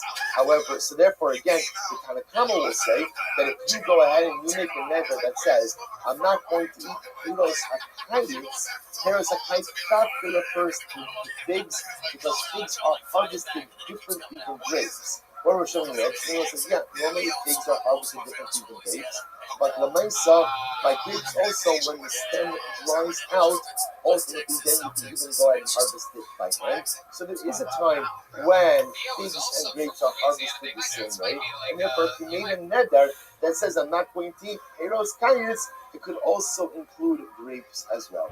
Good, I will say. So again, we're not finished. Much more to do this. We'll stop with the direction that happened a few minutes of Mesilas Yesharim. So we'll say, just again tomorrow we're also davening 7:15 Shirat V'Zvasai. Tomorrow, ridiculous tomorrow. Ridiculous. Right? Too good. Mamish too. Almost like we haven't earned it. That's how good a Gemara like this. A little bit of Agarata tomorrow. Fascinating halacha. And we'll say through a little Mesilas Yesharim.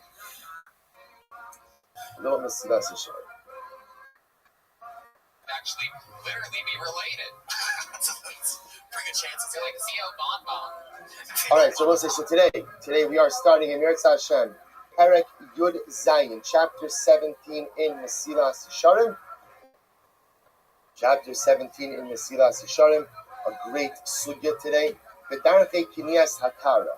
How do we acquire the midah of Tara? So let's remember again, we spoke about Tara in two different ways.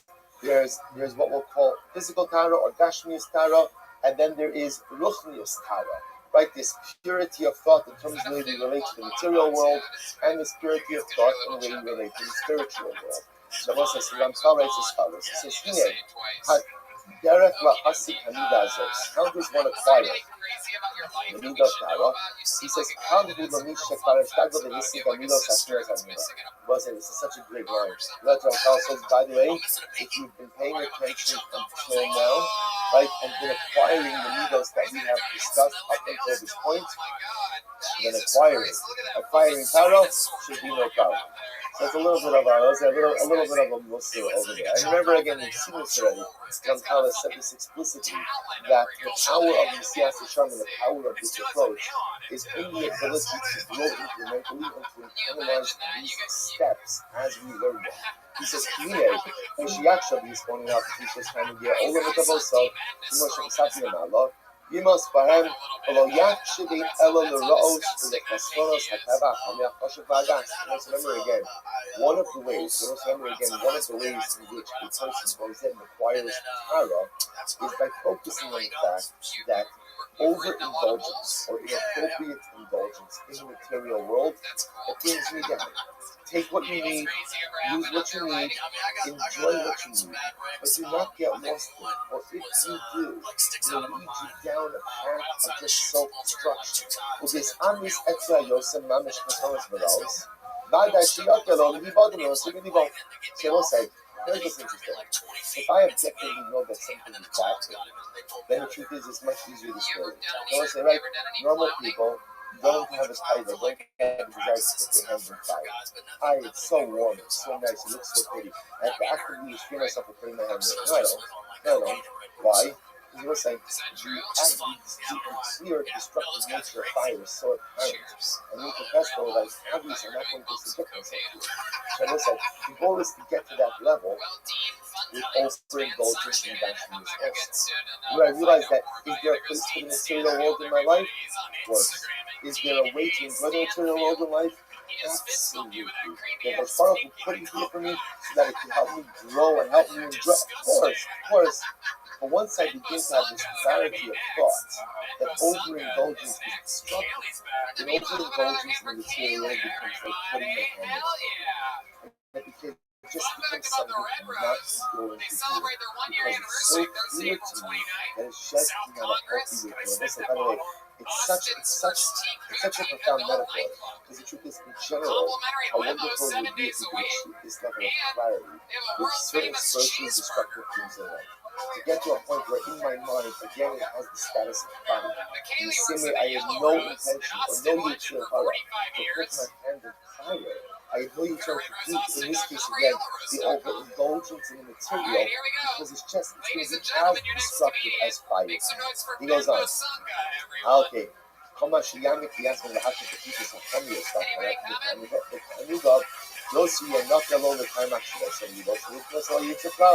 Bishum Maisa Menamaisi. Shofar Ranchal says the same, the more I work on myself and review the previous chapters and understand why overindulgence in the material could be so destructive. Why overindulgence in the material leads me down what I want to say. By the way, and remember, the overindulgence that we're talking about is not us. In other words, it's not overindulging in something us. It's not that I'm eating too much. Right? Or that I'm stealing other people's money. No. My overindulgence, quote unquote, is being done beheter. Like, in other words, I'm not committing any averas to indulge in material. It's just that my mindset and my approach to life is off. The more I review that concept and review that idea, the greater clarity that reality has in my mind, and therefore the easier it is for me to ultimately avoid it. And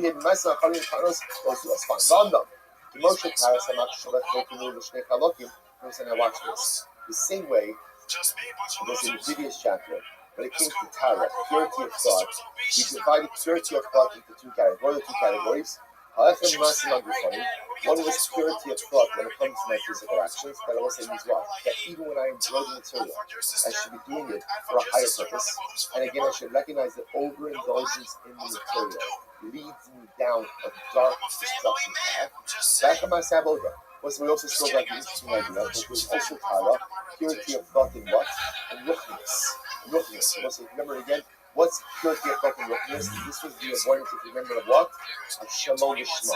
We spoke about the three different categories, the three different levels of Shalom Lishma, three mitzvahs for the wrong purposes. So Tara says that even in my ruchnius, I have to avoid Shalom Lishma. I will say again, Shalom Lishma number one was because I want reward. Number two, avoidance of punishment. Right? And number three, or I should say, reward / covet. Avoidance of punishment. The third level was like the hybrid. Remember again, I start serving Hashem for the right purposes, but then what happens? I get praise for it, and suddenly again it becomes the praise that becomes the catalyst for my Tara in Ruchnius means the ability to serve Hashem with purity of thought, not for these other ulterior motives. He goes on, he says, the Rabbi said the way to acquire Torah is also divided into two categories. In order to go ahead and literally purify my thoughts when it comes to material things,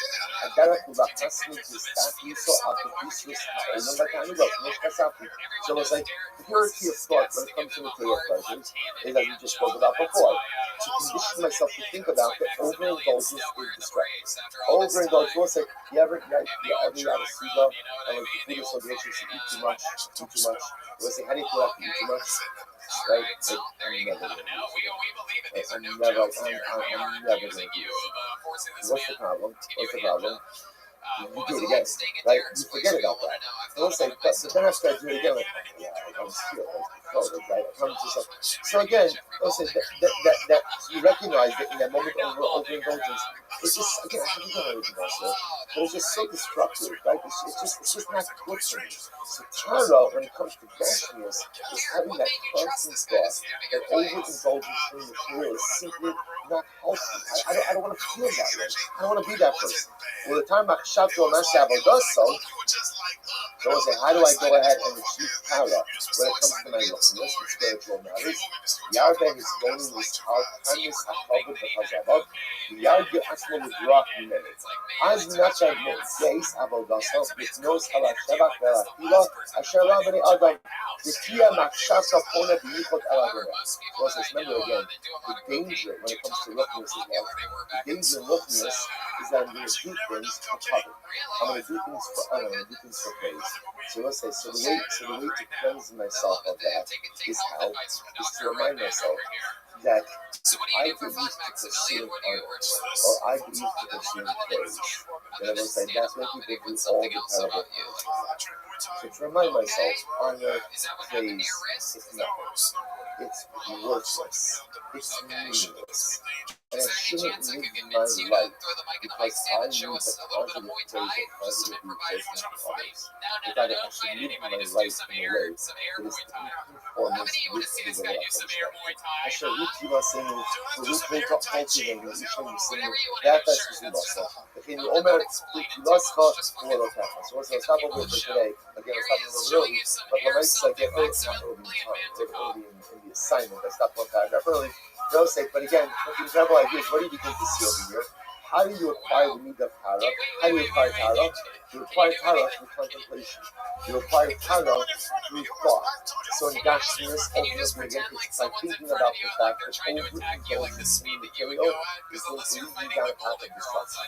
And when it comes to Ruchnius, it's again thought about how if I do things to acquire cover, I'm going to go down the wrong path of life. In my Ruchnius, I realize that even my motivation should be one thing only, which is to serve the Rebbe. So it's fascinating because up until now, when Ramchal teaches us about how to acquire certain states, how to acquire certain egos, there's an actional piece. Interesting that there will be an actional piece here as well. Think of right now, it's not an actional piece. What is it? It's a cognitive piece. Think about the destructiveness of the overindulgence in material. Think about living a life where you run after cover, and how both of these things ultimately lead you down a path of destruction. I'll say, stop it for today. Shkoyach. You go there all by yourself? Yeah, a couple times I've gone there. You can always meet people on the street. Everyone's drinking. All right, everyone's have a great day, everyone. But for the most part, you just run by yourself. If you don't run with anyone, it's kind of weird. Because once you're alive, you're like, you're just on the street. Like, it's a weird feeling. You're like, I'm alive. I'm just here. Yeah, that's how I felt during all the Black Lives Matter marches. I remember I was okie dokie, not ready to laugh at that yet. All right. Good job, guys. Okie dokie. Good job. I was just getting run off the street. I was all by myself and scared, but I guess it's not funny yet. Thank you, Jeremiah. I guess we're going to give that joke a few more months to marinate, and when I do it, you'll be there. You'll see, I tell you. Am I running with the Bulls? Black Lives Matter. That's fun, Max. You never got hurt by any of the Bulls, though? No, never. No, I've seen people get destroyed. Just trampled. Yeah, thank God I never got hit. I got hit with a couple elbows. The people people are more dangerous because like shoulder to shoulder. So you're running with everyone. Everyone's trying to get the fuck out the way. And then the Bulls hit you with their elbows for a second. Very impressive. When I've seen the way you do Muay Thai, so I'm dangerous. actually not surprised if a Bull was actually able to hit you with its elbow. All right, so we'll say good morning. Good morning. Let us begin. I apologize for the little bit of the distract. I feel like something very beautiful. So one of my other roles that I call from the boys is shooting for a town line. Seeing too much of that. I this morning, Camille Goodman ran a basketball set for the basketball team at YMC, together with a group of boys from the inner city. It was such an incredible relationship. Such a relationship. And the opportunity, right, fascinating for Golden Life is to be able to go through this all different parts of the community. God Hashem, the opportunity to see different communities, different types of minority communities come together over a shared language of sports is really fascinating to the beautiful arrangement of Hashem life. So many more things like this should happen. The balance between all parts of our global community should be very strong. So we'll say, so again, but I apologize. That was my, I think it was a pretty solid excuse, but as far as excuses goes, I think it's probably much better than what I've heard from most of you. I'm just going to put that out there. Anyway, okay, we'll say with that, let us begin. No, that I don't do. I didn't even lose my mind. All right, so let's begin. Begin by thanking all of our sponsors for this morning's shirt. To thank our commentator sponsors for the month of Kislev. Shashin Mefakidin is dedicating all the showings of the Mission of Josh's Hardy, Yuga Ben, Harab Chaim Yochel. To thank Senya Malka Esterson for dedicating the memory of their parents. Yitzchak Leib of Aaron Cohen, Sarah Rafa Bakar Hadron, Inda Baskan Fafine, continuing the result of her flock of Mr. Morton Esterson, Amanda Esme Shannon Tovos. To thank the Pepper family. To dedicate and showing the snow furnishing of the Shmuel's brother, Yosef Pepper, Yosef Flowers, and Rebecca Ben Yaakov. To thank our legal learning sponsors, Allowance Steinberg, and exclusively Christian Appreciative Shams Basusha, Hillary Jacobson, Ken Ben Akiva, in memory of Hillary's father, Harold Mitnick, C. Hirsch, Ben Hanok, and Muzafa. And to thank our Kathleen sponsors, the Birnbaum family, in honor of Bernard's birthday, Baruch Hashem, and that's Hashem Shibizilcha, Amir Be'esim Shalom. So listen with that, let us begin. We have a lot to do today, a beautiful, beautiful God ahead of us today. Today's God is God. Then, we left off on the bottom of it. Again, continuing on the subject of Peter Foley, which we began yesterday. We left off yesterday on the bottom of the test on the days 39b. I'm Rabbi Hanira, so we'll say 2, 4, 6 lines up on the bottom. I'm Rabbi Akabar Hanira. So on the back of the anyone who goes there and visits the sick person, knows what Echad Mishishin Tzalo takes 1/60th of his tzar, 1/60th of his pain. So the Gemara says, and also it's interesting. It's interesting. So the Gemara says, if that's the case, Amar Lei in came Leo Shisim Bulukme, why not go ahead and have 60 people come in and visit him at once, thereby removing all of his kindness?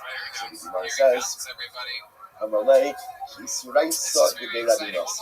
So ultimately, Rabbi, this is also actually this takes us back to our previous days. This is like the Yisraisa, the 1/10 of this stage that we had by Rabbi Nassan. We'll get to that in just a moment. So the Gemara says, so essentially, this is actually very interesting. We're all familiar with this idea. It's actually Gemara Sefes Brachos as well. Gemara Sefes Brachos, the Lashon over there is Kalam Mabakir Chola, Noto Atam Shishin Bechalyo. Goes right, the person visits the sick person, ultimately again they go ahead and they take 1/60th of his illness. Here is 1/60th of his tsar. And we'll see the word teaching us a very profound idea. Tsar, right? Tsar is pain. Pain can be physical, pain can be emotional. Because all are sensitizing us to is that sometimes when a person is suffering, pain can be worse than suffering alone. And when you go ahead and the person is in pain and you are there and you're there with them, even if you do not go ahead and take a piece of their illness, you absolutely take a piece of their side. And even if it's a very small piece of their side, maybe it's only 1/60th, but the knowledge that when I'm struggling, I'm not struggling by myself. The knowledge that when I'm struggling, someone else there is alongside me. The knowledge that when I'm having pain, ultimately at the end of the day, someone is there to hold my hand, that helps take away some small amount of the time experience. So the Gemara says Ben Gilo. However, where does this work? Ben Gilo. Now we'll say Ben Gilo is interesting. If you look at the Ran says Ben Gilo, second to last line. Shinola Hamadake Benazala Shahola. But when does it work that the person who's visiting takes 1/60 of the Tsar? Only if the visitor was born under the same astrological sign as the person who was ill. Rashi, on the other hand, understands Ben Gilo, Bakar Kamoso, or Zakin Zakin. Ben Gilo means someone the same age. So if we go ultimately with Rashi's interpretation, that is very profound. Sometimes, so if we go with the idea that when you visit a person, you take 1/60 of their side, the recognition that at the end of the day, you're there for someone, and therefore the knowledge that you're not alone, by definition, you need some of the side. So I will say that's most of the felt with someone who can relate to what it is that you go through. So sometimes people are going through suffering, or people are going through difficulties, and I can't relate to what it is that they're going through. Well, that's just turned out that Ben Gilo means someone your age, right? Someone in your stage of life. With someone who, let's say this happens all of us, when you do something dramatic or tragic, something happening to someone much older. Okay, they're much older. You hear it happening to someone your age, suddenly again it strikes home. So it's so much closer to my head because I can relate to it. So Rashi says something amazing over here. When is it that a visit can be most impactful and remove some level of the sound of the person who is ill, so then do it. The same to relate to the side of the person who is suffering. Not to be clear, the mitzvah of bigger holy is no matter what age or no matter what stage the visitor is. And anytime you go to visit someone who's sick, that's a mitzvah. But the ability to shoulder someone else's pain along with them often is someone who's in the same stage of life who can truly relate to what the person who is suffering is undergoing. It's incredible. So the Gemara says as follows. Good, that's from Gila. Besides the Rabbi Omer Basan is always the next happening. So most of the saying before, his daughter who is supported from the estate of her brothers, and tell us Eastern Nechasa takes 1/10 of the estate as her dowry. Amrulon Rabbi said Rabbi Dvaracha. Someone who has 10 daughters and 1 son, ain't no the Ben B'Makom bonus. Someone will get nothing. Each daughter gets a 10. So someone will be left with nothing. Amalahem, Shona, Talis Yisrael Chasim, Shneir Menashe Shairov, Shlisha Femayim Shairov, Ichagash Mechokos Bisharim. No, what it means is, daughter number 1 takes a 10, right, for her dowry. Then, daughter number 2 takes what? A 10th of what's left. Daughter number 3 takes a 10th of what left, so there's always something left over. You must bring in this in because it's the same way. When you go to visit someone, you take a 60th of their tsar, of their pain and suffering away. So again, it's not the pshat that if 60 people converge in the whole at once, Baruch Hashem Mazel Tov is cured, but rather again, what it means is each one takes a successive 60th from the remaining illness. Much in the same way that you saw by the dowry. It's incredible. But Helbo, this is to this case. Helbo Polish. The Helbo got sick. That's it. Not like after his left Kahana, half of them, but Helbo Polish. So the Kahana went out, and he announced that the Helbo is sick. Lo Ika the Kas. No one came to visit. No one came to visit. And I say, what's the pshat? Like, what's the pshat? No one came to visit Rabbi Helbo. So let's say, what's the pshat is? You hear about people who are in need all of the time. Why is it that so often we don't answer the call? Not because we don't care, it's not because we're not empathic, it's because we're busy. Or we perceive that we're too busy. Listen, people get caught up in their own lives, and you get caught up enough in your own life, you just simply hear things, but you don't internalize it. So people that are Chavo is sick. But again, okay, I'm sure they're adapting for him. But when I gotta go to work, I have this, I have that, so no one visits. What happened? So like you did the cost, I'm going to do. Look, I might say from the Talmud Rabbi Akiva. So he said there was once an episode with one of the Talmudim of Rabbi Akiva. Shekala, no nichnis u'chachamim lebakra. Was Rabbi Akiva at a Talmud who was ill. No one nichnis within a Talmud seemed to visit. Nichnas, Rabbi Akiva lebakra. Rabbi Akiva came in to visit. And because Rabbi Akiva literally went ahead and swept, was it this something that had dirt foot? She sprinkled water on the floor in order to keep the dirt settled. So Rabbi Akiva came in, and Rabbi Akiva went ahead and scrubbed. He sprinkled and he swept. I will say, I'll point out to you. if you look at the rush, which is the moment, the rush is in the bottom right-hand column, about 4 or 5 lines into the rush. So she keep over until the funnel. Lifnei Achola, it's Sivay Rabbi Akiva. She should also say, so the rush just points out, it doesn't necessarily mean that Rabbi Akiva himself went ahead and swept, but rather Rabbi Akiva came in, he saw that sweeping and sprinkling needed to be done, so he made sure to get someone to provide this service. The Rush says you see from here an incredible aspect of people Chola. Ki hanitnas levakir asachola mifakir atzrafal u'mechayev. The Rush explains what is the primary essence of the mitzvah of people Chola. What's the mitzvah? The mitzvah is to see if the Chola is taken care of. In other words, why do I go to visit a sick person? To look around, to see, is everything in place? Does he have what he needs to eat? Does he have what he needs to drink? Is the house kept? Is the temperature okay? Is enough like that's the mitzvah. So that the people goes in and sees no one's swept, no one's sprinkled the floor. So he goes ahead and does this, or has someone do it. Amalei, Rabbi Akiva's son. So the Talmud says, comes into the Akiva, Rabbi, he gave me life. Right? What the Talmud was saying is, Rabbi, no one has come to visit me, and therefore by definition, no one has really seen to the needs of the household. The also Rabbi Akiva V'Darash, Rabbi Akiva went down to the Darshan. Tomu she'im mevakir cholim, she'im shofech damim. Wow. Rabbi Akiva says, if you don't do Bikkur Cholim, it's like you're shedding blood. I will say, obviously, this is a bit hyperbolic. Rashi says over here, also know the I will say, this is really incredible, and what you begin to see is something really amazing, which is the Gemara is really building up the concept of Bikkur Cholim. So, in other words, just on the days, you see the mixture of Bikkur Cholim is this idea that when you visit someone who's sick, by definition, you provide empathy, you provide compassion, and that goes ahead and removes some of the sour of the person who's suffering. Now the Gemara says, there's also a very utilitarian aspect of Bikkur Cholim, which is you go and you see, does the person need anything? Does the person need anything? And if they do need something, I'm going to spring into action and ultimately do for them. Incredible. We also have been on our Mevakir Asachola. Goy Rosh Yitya. Listen, Rabbi Kimavon, who said, anyone who goes out and visits the sick causes him to live. It's the same idea, because if you go to visit the sick, you're able to see what they need, and by definition, you're able to go ahead and provide for them. The Choshedim Mevakir Asachola, Goy Rosh Yitya. And I will say, if you don't visit the sick, you cause them to die. So I said, well, let's talk about this. So this is my drama. What does it mean if you visit them with causing them to live, and if you don't visit them with causing them to die? What is this causation? It means like this. Anyone who goes to visit a sick person, ultimately davens for them that they should live. And whoever does not go and do Bikkur Cholim, daven that he should die. So Gemara says, really? She almost said the right phrase. Is that true? That at the end of the day you're davening for a person to die? And look, Hoshe in the Gemara says like this.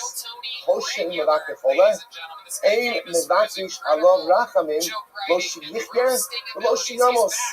The most it's incredible. The Gemara says it like this: is that if you don't visit a person who is ill, you don't become sensitized enough to their condition, and therefore you don't really daven. And I will say, what's riveting about this Gemara is if you look at the Lashon, it's very incredible.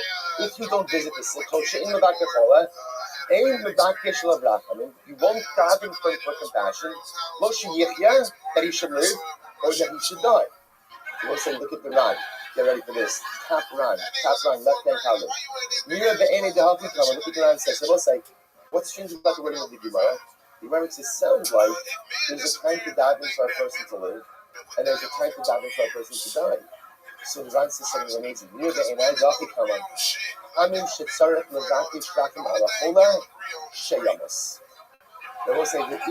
concept of davening for a person to die. There is a concept like this. The Gemara says,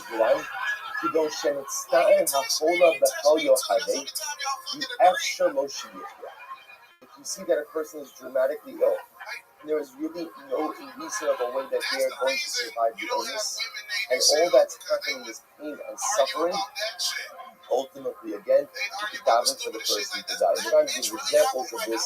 Ultimately, this happened with Rabbi, his maidservant. So let's say if you skip down a little bit, when Mishum Hafi Ka'amar Bamavakir Ola Mo'ila B'Kilaso Afidu Lakios B'Pnei Tfila Yosem Alas. When you say Imovakir, it's like, oh, you know what? So let's say the idea because like this. So we're saying two things. Number one, you truly only know the situation of a person with what? If you visit. I would say it's the Eno Domishnia Kiriya. Right? Nothing ever replaces seeing something for yourself to understand the totality of the event. But I will say what Ravana sensitizing us to, this is a very difficult idea in halacha, which is sometimes when a person is suffering terribly, and there is no natural way for this person to have a refuah, you are allowed to daven for a person to die. I will say the interesting thing about this concept is you see we have two like concept. You notice that this graph is going down.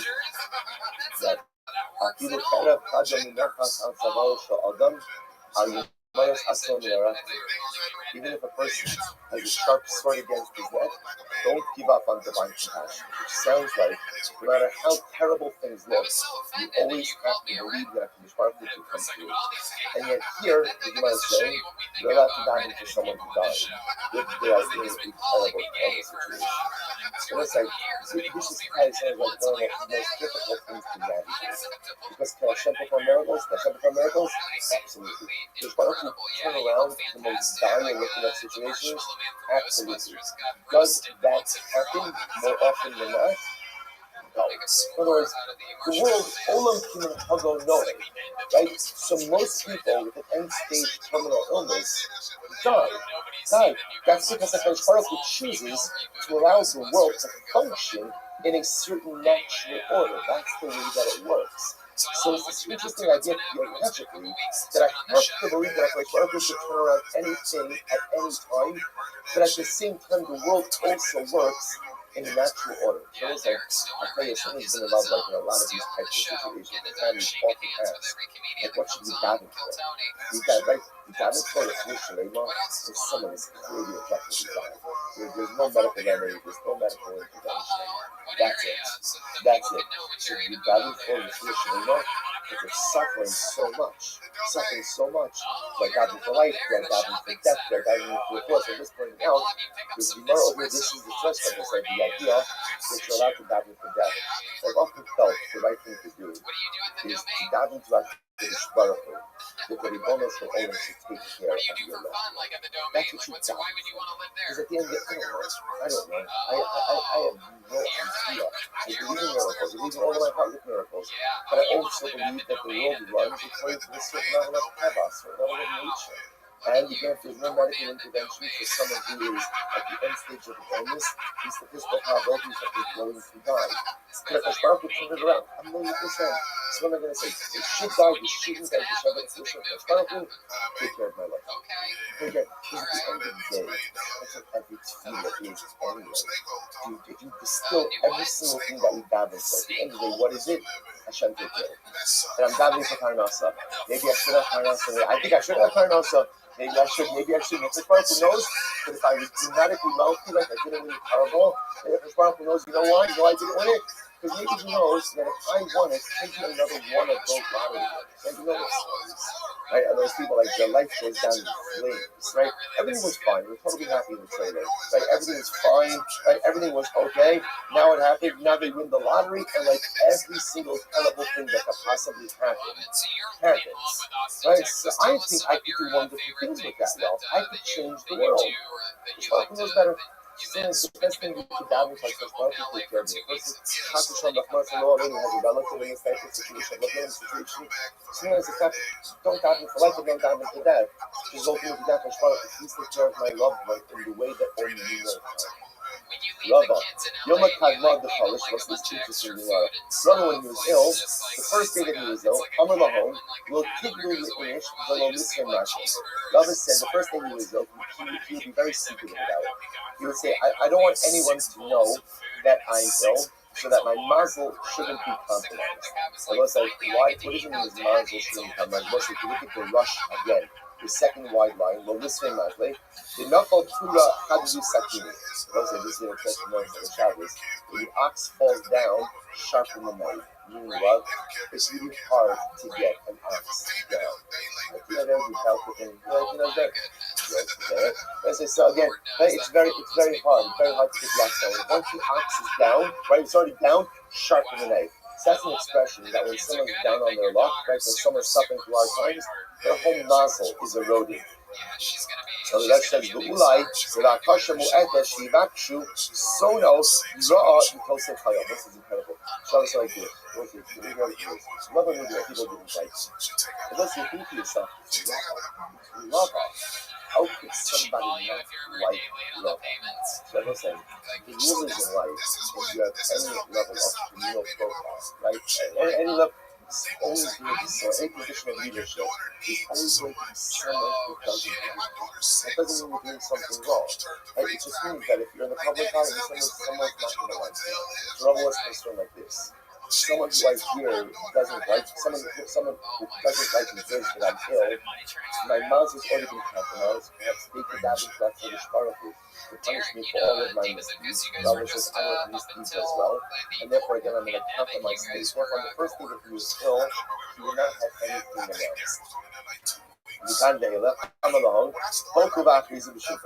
After that, if his illness persisted, he would say, go and announce in the marketplace that I go, so people should dive into me. Listen to this. The focus sunny lifty, whoever hates me will rejoice over the fact that I am ill. And the Pasuk says, in fall a vecha al tisnach. Also, the Pasuk says, when your enemy falls, do not go ahead and rejoice. And the Pasuk says, because if you do, HaKadosh Baruch Hu will get upset at you. The Rabbi said, okay, HaKadosh Baruch Hu will get upset at you. You know, HaKadosh Baruch Hu will get upset at this now. It's by healing me. So it's okay. So people get happy that people become happy that I'm ill. I'll benefit from that. If you love me and those who love me, or those who have compassion on me, the boy alai racham. Ultimately, again, what have racham. Incredible. Alright. So we'll say, by the way, this is another piece of general. When people fall ill to each other, we often are very secretive about it. And there is something to be said about that. There is something to be said for preserving one's privacy. On the flip side, one loses out on the opportunity to have others damage for them. So there is this balance. So Rabbi does introduce us this idea of sometimes, at least initially, especially before someone knows what it is exactly that's going on, there may be an element of keeping things a little bit quiet. But again, once the illness persists, one definitely requires he knows something happening. He knows something is doing it, but once you go ahead, that doesn't have to shout from the count, but somehow publicize the idea to make it known that so and so needs your solution. And please down on your hand. I'm allowed.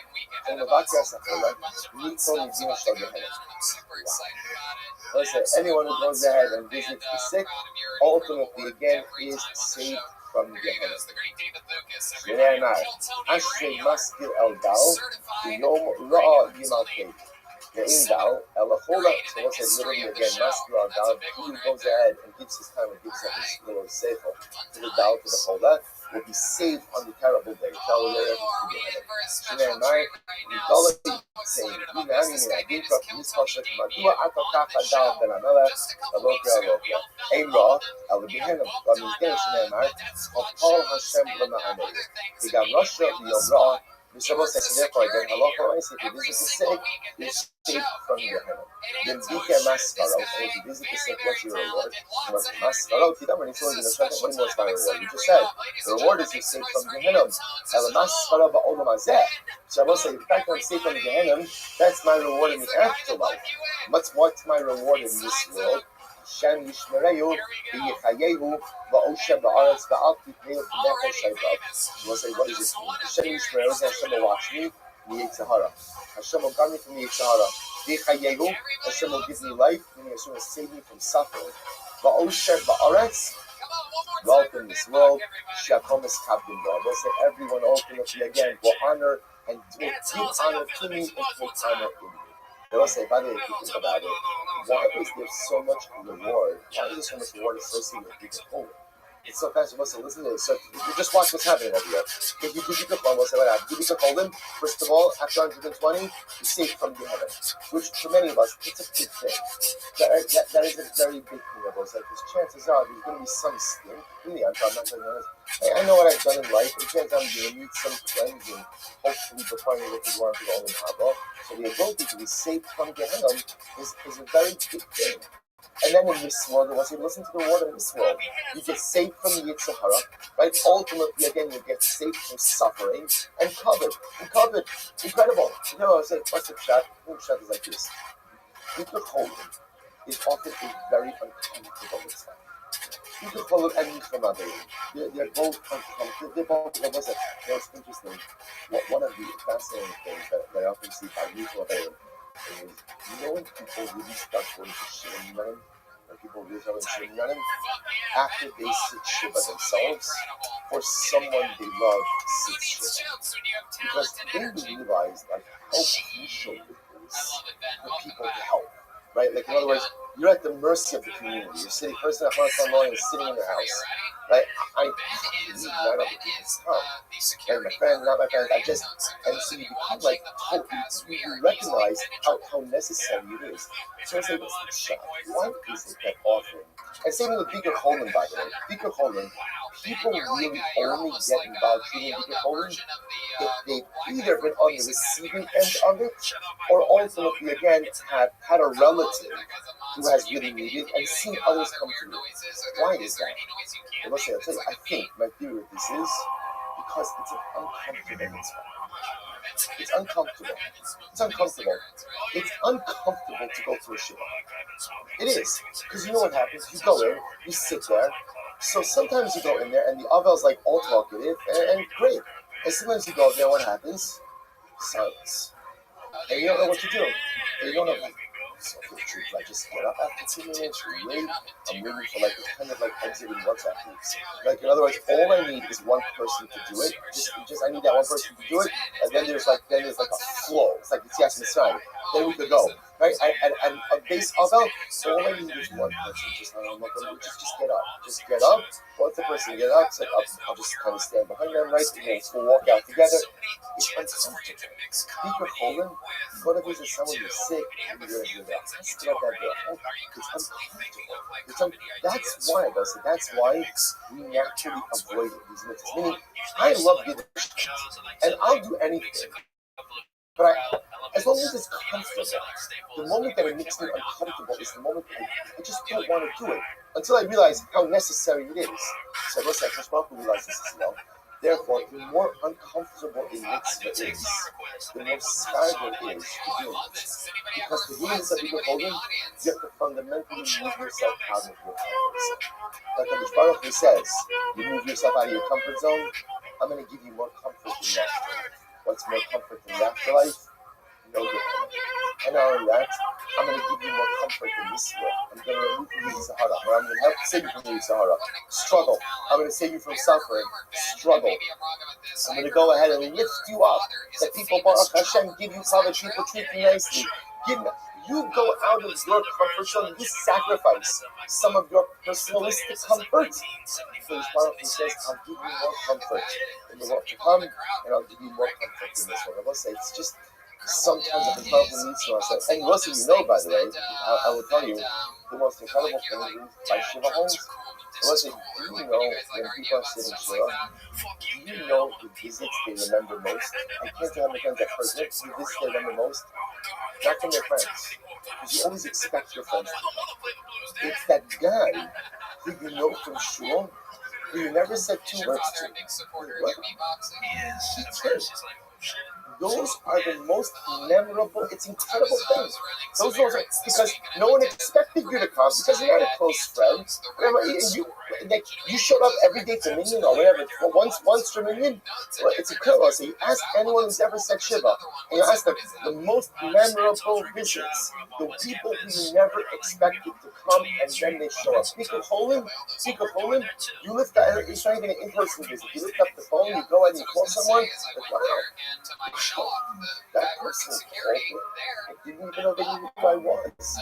Or I know they don't realize, but like we never even share 2 words, and they cared enough to go ahead and visit me or call me. Listen, it's totally different to the world. You need to move yourself out of your comfort zone. There is no telling what you can do for the other individual, and no telling the reward that Hakadosh Baruch Hu has in store for you. Incredible. So Gemara goes right there. The Gemara says, "Oh, sorry, I didn't finish up. I'm sorry, stop. You said it about the Kir Benefesh Aybav."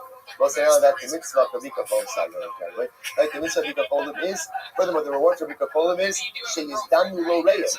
You get more friends. And we'll say, where do you see you get more friends? Kinamon, Shariku es Salaso. Someone said he's called Naaman, Naaman was an Aramean general who was killed from Saras by Elisha. Someone said, if you Bika Polim, what do you get? You get more friends. Which I will say is just a de facto reality. Right? You do nice things for other people, people will be there for you as well. She tells us nothing, so I will say, and you'll avoid negative friends like your Rabbi. We'll get to that in just a moment. Right? Because the Rabbi also is the same as Shlomo. He had bad friends who gave him bad advice. Tanya, was it, here we go. This is just, it's almost like too good to have this all in one day. It should be divided up over here. There's Tanya. There's Omer. In Yom Ulacha Yeladim B'nei, there's a Canaan's son. We'll say, get ready for this schema. Let's say, if young people tell you should build, and old people tell you should demolish, Shema is the king about this one in the rest. Listen to older people and ignore the advice of younger people. Why? Shebinya Yeladim Stira, whose Stiras is a Canaan of Binya. As I will say, the building of young people is demolition. The demolition of older people is built. How do we know this? How do we know this? The Chavam ben Shlomo. As I say, the Chavam was the son of Shlomo.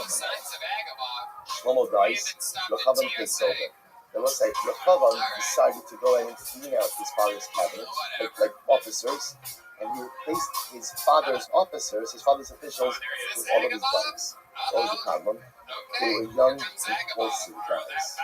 And they told the Chavam, if you want to solidify your reign, rule with an iron hand.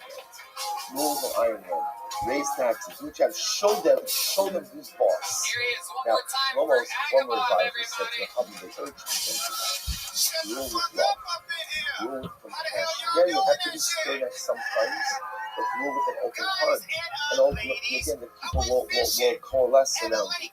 The Chavam ignored the advice of his father's advisors, went with his young friend advisors, and between them split. So we're going to choose tomorrow's doctrine. Like where we kind of us. Kingdom split. Like when half of it stayed with the Chavam, and the other half, ultimately again the same part, went with the Rabbi Ben Nebuch. So listen, this is an incredible idea. The most teaching us is get advice from people who have life experience. Because the worst thing you do is get advice. Listen, sometimes, I remember this one is and he got up to speak, and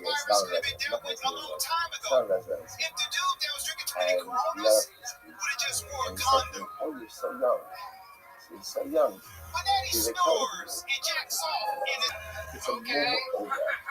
So there are different types of movement. I think of blemishes. There's a permanent blemish, right? And a blemish that's going to appears. Just don't worry, you. There's a blemish that appears. And when he said it, I was like sitting about some other things. He's welcome back anyway, right? And I was like, so taking it back, and then the truth is that statement is always good with me. It is such a truth. Or there's such profundity in that. You see, when you're young, you think you know everything. And the truth is, then you get older, and you realize, I don't know anything now. Forget about when I was young. Even less. That's even less. You know, if you have two different groups of people speaking to you, right? And the young people are telling you to build, and the old people are telling you to demolish, so to speak. It's a metaphor. Go with your, even though building always looks great, dynamic. Be careful, because sometimes that which looks like it's good, in fact is not good. So make sure you are sensitizing us to it. Because all of us need to turn to people for advice. Because at the end of the day, if you think that you could solve all of life's challenges on sure that you have 2 inches of without foreskin? third-party intervention, without Really? third-party So advice, technically, you you're are always in the hood.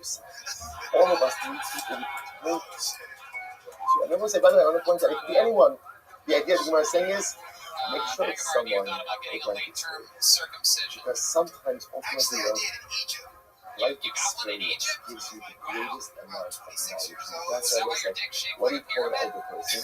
A zaki. Okie do. I Like, don't what really is know what zaki? his Zaki dick shaped like. stands for Egypt. Zesha Kanafachma, one who has acquired life wisdom. I will say, Right. what happens if a person is old but they've never learned the word of Torah? Thank you, It's still Agabar. called Yeah, I love these Why? compliments. I get David Lucas Because up there's here. a He calls certain me a amount of fucking wisdom ginger. that Let comes me get a just classy from guy like living an life. Agabar up here Even talking if you about haven't learned gaining Torah, weight. You're right, there's a certain amount Agabar. of It wisdom is that true. just I comes gained from about life 3 experience. pounds Make since sure doing to get your advice on life from people who have life experience. It's incredible.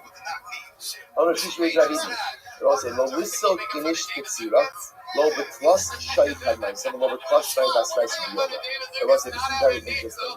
A person shouldn't visit the sick in the first 3 hours of the day or the last 3 hours of the day. Why? Because they'll say, "What's the problem? If you visit somebody who's no, the first 2 hours, the last 3 hours, you're not going to properly dive into it. Why not? Listen to this." Plus, shloik hadmai. So love kadaiku. But so often, first thing in the morning, the person who is ill is feeling good. So what happens if you're going to visit them in the morning? You're going to see them. You're going to say, "Oh, you're doing great." So I'm not going to dive into them as much. Right? Basraisa, if you go to visit in the last 3 hours of the day, often a person is feeling even sicker. And what's going to happen? What's he going to say? "Oh, he's a goner. He's a goner," right? There's no point in, I mean, not exactly, but there's no point in davening for him, like he's already passed any kind of help. So therefore, don't visit the first 3 hours. Don't visit. What we're also going to say is that there's an etiquette in people forward, and making sure that when you do visit, it's at a convenient time for the Torah. So let's say often a person is getting up in the morning, Torah needs a little bit more time to get themselves together. One person is winding down their day, but often not come for a visit. So again, it's twofold. Number one, you want to make sure it's so interesting. What you begin to see is, why do I visit a sick person? Number one, because it's a mitzvah. Number two, because when I do so, I remove some element of their pain. Number three, if they need something, I'm going to know I can actually physically help them. Number four, when I see the person I see him, I'm more motivated to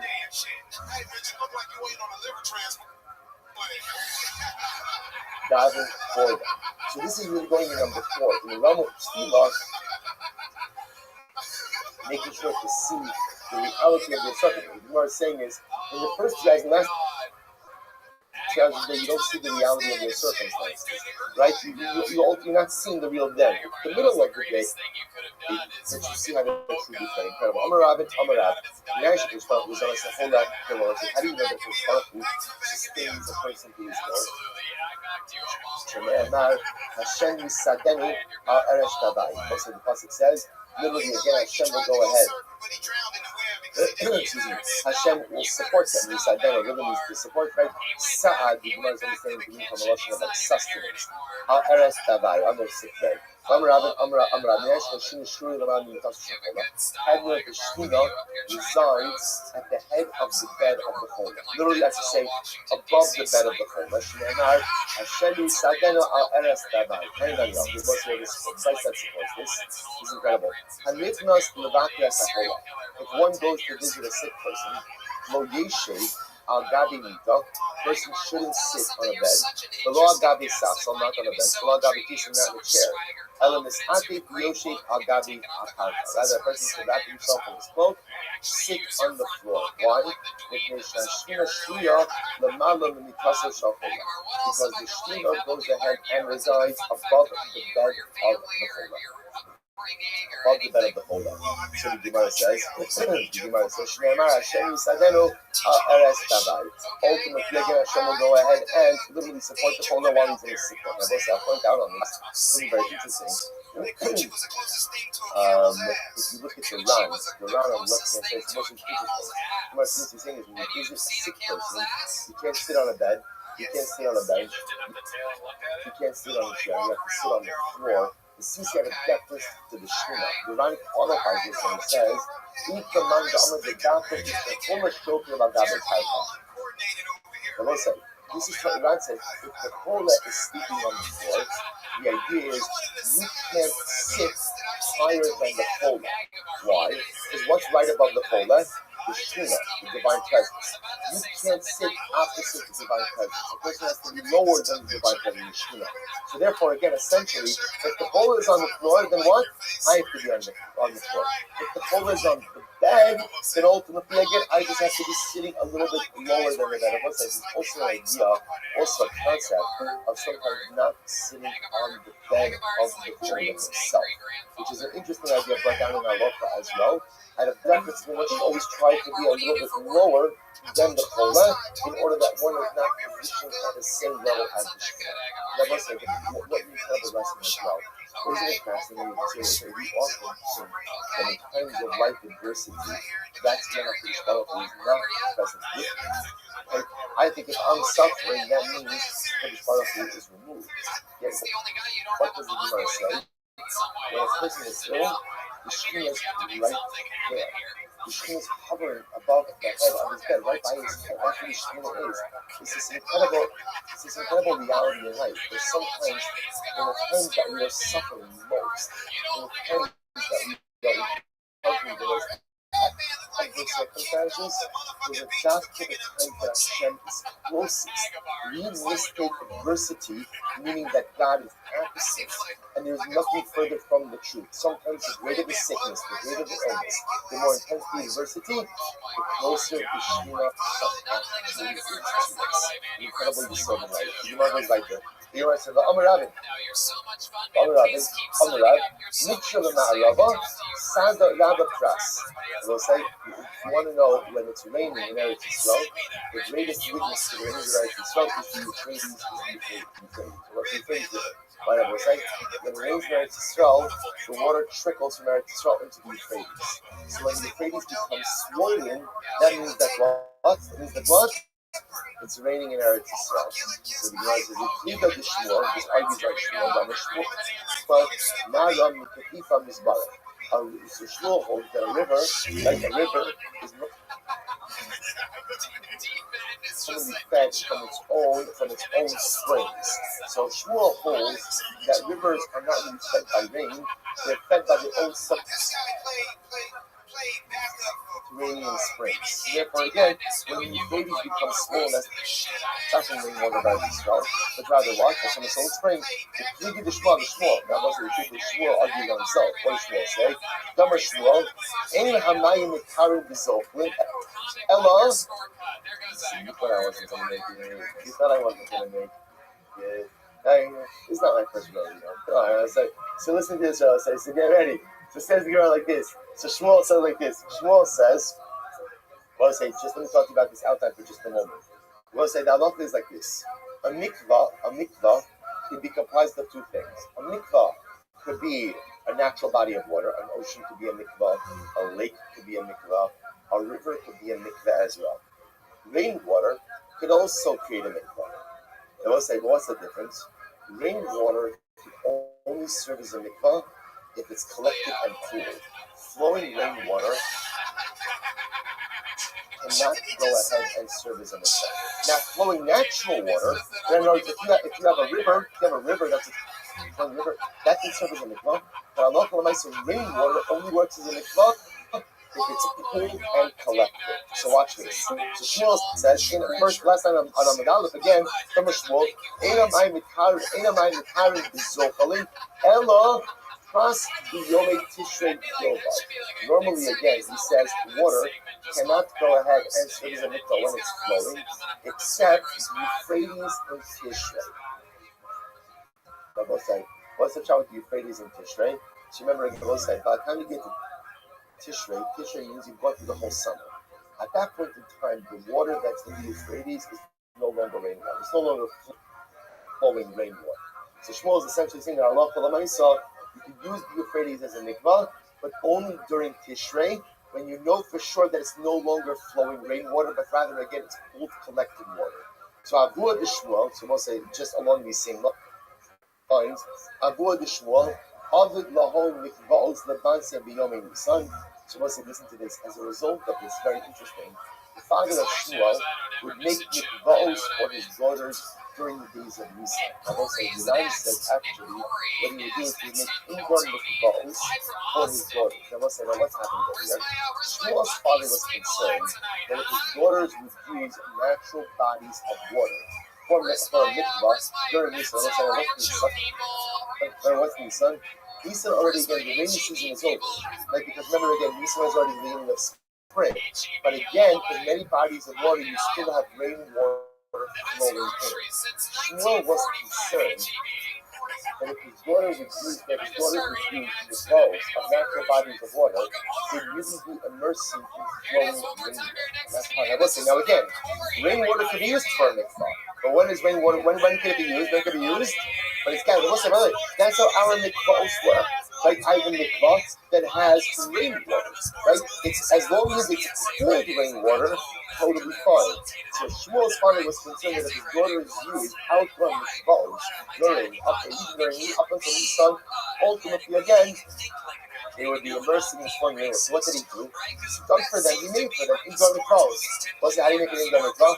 Not so complicated. Dig a big hole, right? Create a cistern that collects rainwater, and then allow the rainwater ultimately again to collect in the mikvah in the hole. And you have a mikvah. That's a different role. So what else would he do? He not see the Yom Tishrei. So I must listen to this. Now in Tishrei, as we said before, he used the Euphrates. Is a mikvah in Tishrei use the Euphrates? Yes. Why? Because the Tishrei already there's no concern of flowing rainwater. I will say that there is a different problem about the Euphrates in Tishrei, which is the bottom of the Euphrates is very muddy. So what was the problem? The concern was that if a woman is using the Euphrates as a mitzvah, what's going to happen when she walks in there? Her feet sink into the mud.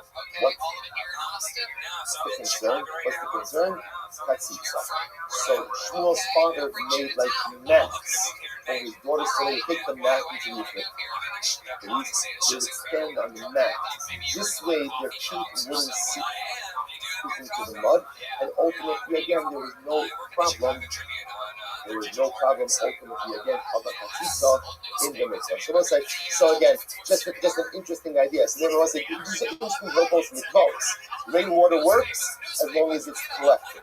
Right? The moment that it's flowing, it can't work, and therefore ultimately again you have Shmuel saying that Allah nicely can use the Euphrates in Tishrei. Father of Shmuel made his daughters indoor mikvahs during the rainy season, that they shouldn't run into any flowing in water issues, and mats for the Euphrates ultimately again, so that the mud should not pose a chatzitza. So let's stop over here for today. Let's stop in a few minutes on the Siras Yisharim. We'll say tremendous stuff. And so I'll tell you tomorrow also, ridiculously good tomorrow, we'll say. Let's go. We have just a few minutes. Let's stop. Just like hearing what was like when I miss you, and then just kind of figuring out. I'm really big on just on the political side, just why did someone think this way? All right, we'll say good morning. So we are picking up today on Sunday, it's the short piece today. Sunday the 10th of Kislev, December 4th, and I'm calling to solve the Sirah. The Achol Sakinot Yakem Dadat Hayma. The boss said this is incredible. Then Paul writes to see the younger sister, ultimately again of jealousy. What's the younger sister of jealousy? Chenda is desire and Taiva. So the truth is Chenda and Taiva often translate in the same way. Right? They both go ahead and they mean desire. Right? So the younger sister of jealousy is desire. Elohim against the other Yamosa. That's a person to be consumed with desire, and everyone has different desires until the day that they die. As Chazal say,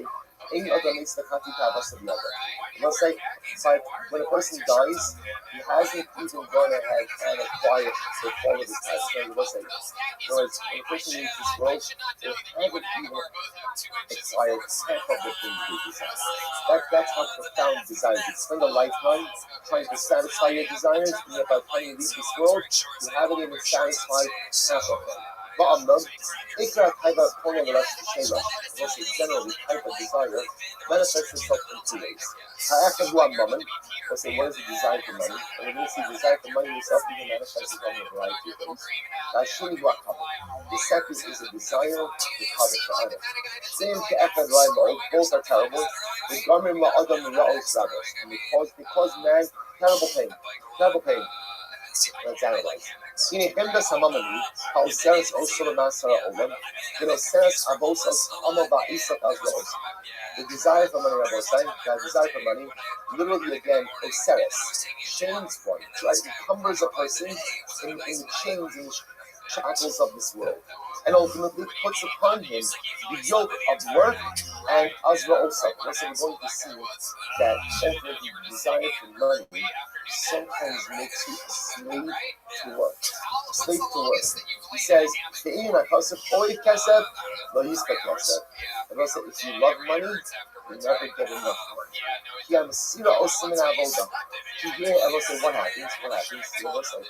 If my life is all about money, and I'm going to do whatever I have to do to get that money. And before you even get into like illicit activities, but it just means really the making of money is going to take priority over anything else in life, even my avodah. The making of money will become first and foremost in my life.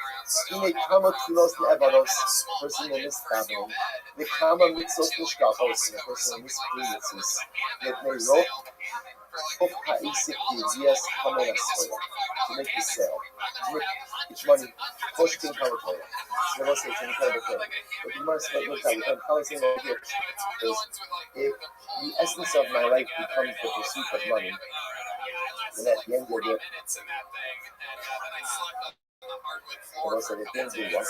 at the end of the day, that becomes priority. And it takes precedence over that. And it takes precedence over mitzvahs. And it takes precedence ultimately again over avodas Hashem. It takes precedence over everything. That's what happens when a person falls in love with money. He goes on, he says, by the way, I want to point out over here, he's not even talking about Averis. He's talking about Averis. Not talking about cheating. He's talking about when the most important thing in my life becomes my parnasa, that takes precedence over everything. So I don't daven in the same way. I don't do mitzvahs in the same way. I don't do chesed in the same way. Because my parnasa, my making of money takes precedence as well. Money becomes king. Cash becomes king. Learning is compromised because I know I need to make money. The problem is to go to the Rabbi, the awesome show from the Eva and the Torah. Those are sometimes again, a person even goes overseas to make money. I will say, sometimes it's great to travel for money. The child is like this. Am I traveling to make parnasa? Am I traveling because at the end of the day, I just want more and more and more? And does that desire for more ultimately come at the expense of my listeners? Very often, those who are successful in business do not necessarily become Hamidi Chachamim. That doesn't mean that person is really successful. The idea about is that the house sometimes the desire or the pursuit of material success has comes at a collateral cost of witness. Sores. Also, Sores, also Sakamas Rabos. And we'll say ultimately again, the desire running after money to put me in dangerous situations, often spiritually dangerous situations. The reason my clock saps me of my vitality because I'm consumed by worry. I'm always worried about what's going to unfold in my parnasa. I'm not going to see behind me. And I will say this is true even after I've had a lot of success, Baruch Hashem. I have money in the bank. I've been successful. But still, because I always want more, because I always want to do more, accomplish more, grow more, make more, I'm consumed. I constantly worry over my parnasa. That in Shaninu, Marbe the Fasim, Marbe Daigas. As I said, sometimes they say the more you have, the more worry you have. That is time in rabbis. And also sometimes the pursuit of parnasa ultimately causes me to go ahead and causes me to go ahead and violate tenets of the Torah, right? Sometimes even causes me to violate logical things that I should know better. Now listen, I want to point out your thing very interesting. The great challenge that Rabbi is outlining over here, they'll say, is fine line between a drive for success and allowing that drive for success to eclipse everything else in life. So listen, a person should never settle for mediocrity, even if they're else. You should have a drive to be successful. And it's always like, I can't even believe. When it comes to your parnasa, you should never strive simply to make enough. You should strive to be successful. Strive to be successful, because the drive for success is a powerful thing. What I'm probably saying is, the drive of success itself has to be tempered. So how do you create that balance when the drive for success does not encumber my rookiness? So I'm still davening with the moon. I'm still going ahead and learning Shkai every single day. I'm involved in chesed. I'm doing the things I need to do outside my rookiness. Then I know that the drive for success is not constant shalom approach to my rookiness. But the moment that the drive for material success erodes my spirituality, then suddenly there's something wrong. Then I know already. It looks like how counterintuitive it is, right? As if we think about this, as if I think that by cutting corners with my spirituality, sometimes I'm going to be more successful. I'm referring to, I know that I can start with hold the peace of my house. So somehow, by going ahead and diminishing, cutting corners, or eroding my spirituality, I'm going to make more money. I'm going to be materially successful. You see, when you say it, it sounds so foolish. But yet you do this all of the time. I have this tension, right? My parnasa, my rookness, and whether we realize it or not, often we allow parnasa to win over rookness. Because what is that from? That's in Kandas Hamamo. That's when we desire for money. And you have to be so incredibly careful about that. Should you have a desire for material success? Absolutely. Absolutely.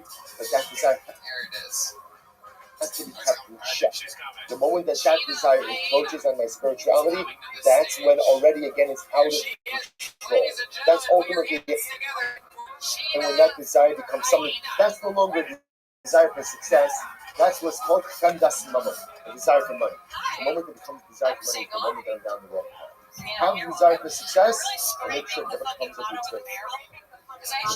So stop over here for today. Again, I know we're not doing a full part of it. We'll pick up.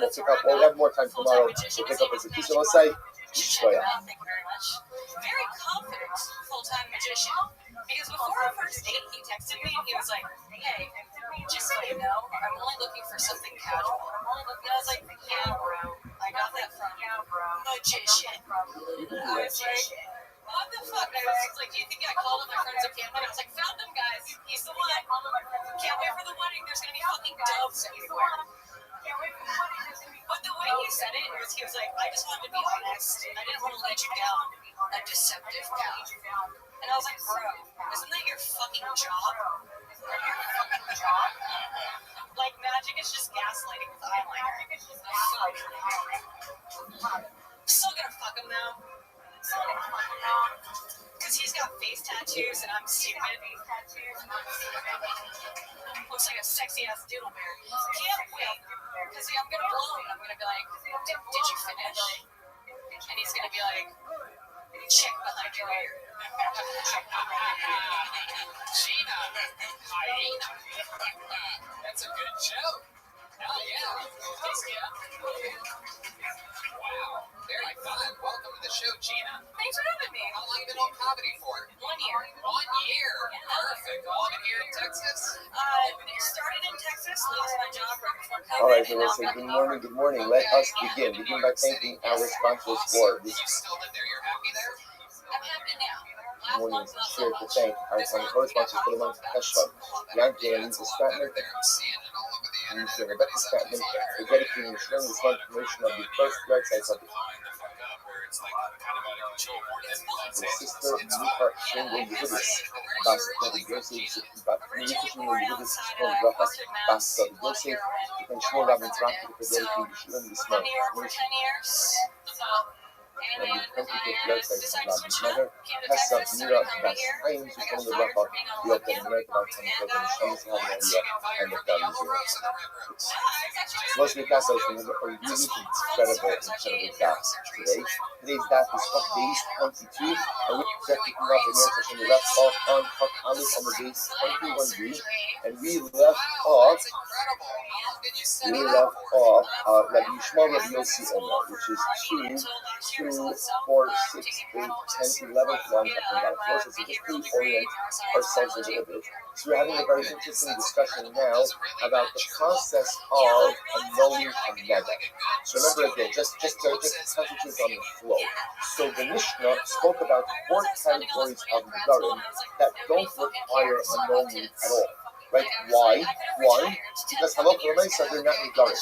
They're sunnah. Again, we only spoke about the first of the 4 UJCs. The Gemara then used that as a launch pad to discuss about the general concepts of annulling the neder. Or revoking the neder. Right, so we'll use lesson of annulling the neder. Right, so again, so what we were introduced to yesterday are 2 different schools of thought, or 2 different processes. Number 1 is charata.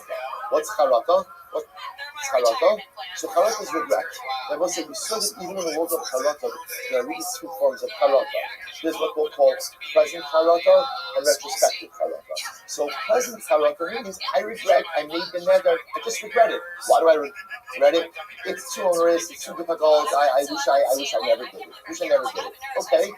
Then there's what seems to be like a nuanced retrospective charata, which again seems like I wish I would have never made it to begin with.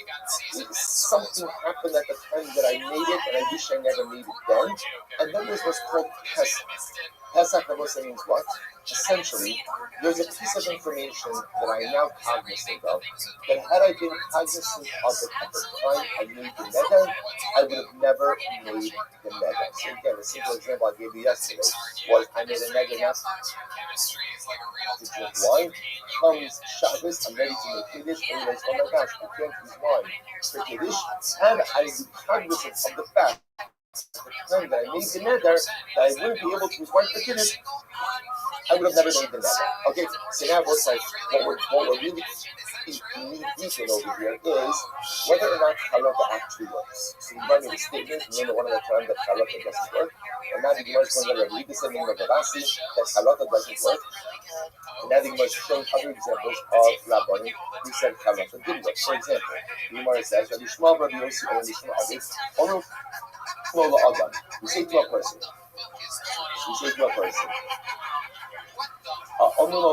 you know how you asara b'nei adam. Let's say a guy comes to go ahead and have his neder annulled. So we ask him, at the time you made the neder, if there were 10 people who could have calmed you down, would you have made the neder? In Amar Love, if he says no, Makir also. Ultimately, again, we go to a Makir the neder. So once again, the Ran seems to say that this is charata. Right? So in other words, it's not that there's new information over here, but they say essentially you made the neder in an excited state. Right? Had there been 10 people to calm you down, would you have calmed down and not made the neder? The guy says, yes, that's charata. You can be Makir the neder based on charata. So a guy came to Rabbi Asi, Amalei, Kaduta Lisa. So we'll say, so the guy, again, the part of the story that's not mentioned over here is, the guy wanted to have his neder revoked. Wanted to have his neder revoked. So Rabbi Asi says, tell me, do you have remorse for having made the neder? Very low. So we'll say, low over here means like, how could I not have remorse? So that's it's a Jewish way of answering the question. I'm saying no. I'm always saying yes, I do have remorse. So the Gemara should be and ultimately again, Rabbi Asi permitted the Ran is 2 or 6 times at the bottom of Sharyeh. Kasabar posting the halakha. So what's that? All of these little stories are just examples of Rabbanim who allow for the annulment of neder with charaka, with simple remorse. And we lost no Rabbi Elazar, so there was the guy who came with Rabbi Elazar, and again he had made a neder, and now he wanted to have the neder annulled. Come on, boys, do you want your neder? Do you want your neder to remain in effect? Rabbi, so the guy that the tower responded, had those people not gotten angry, I would have never made the neder to begin with. So what he was saying was, I regret having made the neder. I made the neder in a state of anger. Amalei Tihiki voice. It should be like your wish, namely the neder is a So these are all examples. Ultimately, again, look at the line. The line is 4 lines. Kilomar.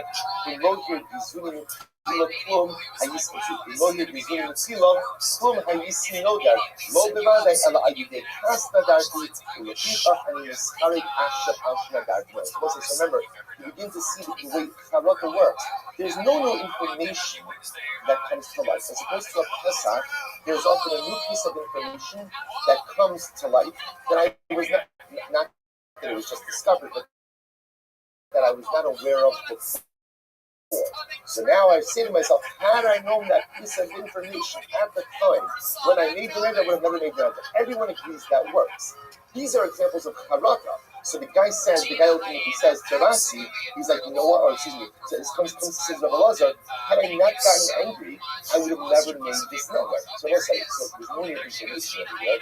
It's just good old-fashioned remorse. And Rabbi Elazar ultimately again committed the annulment of the neder based on charaka. Another case. This is a very interesting case.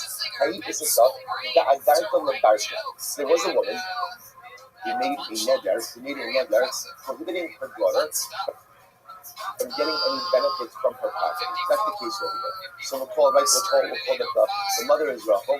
Rachel got upset at her daughter Leah, and as a result made a neder prohibiting Leah from deriving any benefit from her property. Okay, so now what happened? So now Rachel, the mother, is upset, wants to have the neder annulled. Amalei. So the friend says to Amalei, Ilu Chavi Yodis, the Amin Megillah say, Allah Bihar.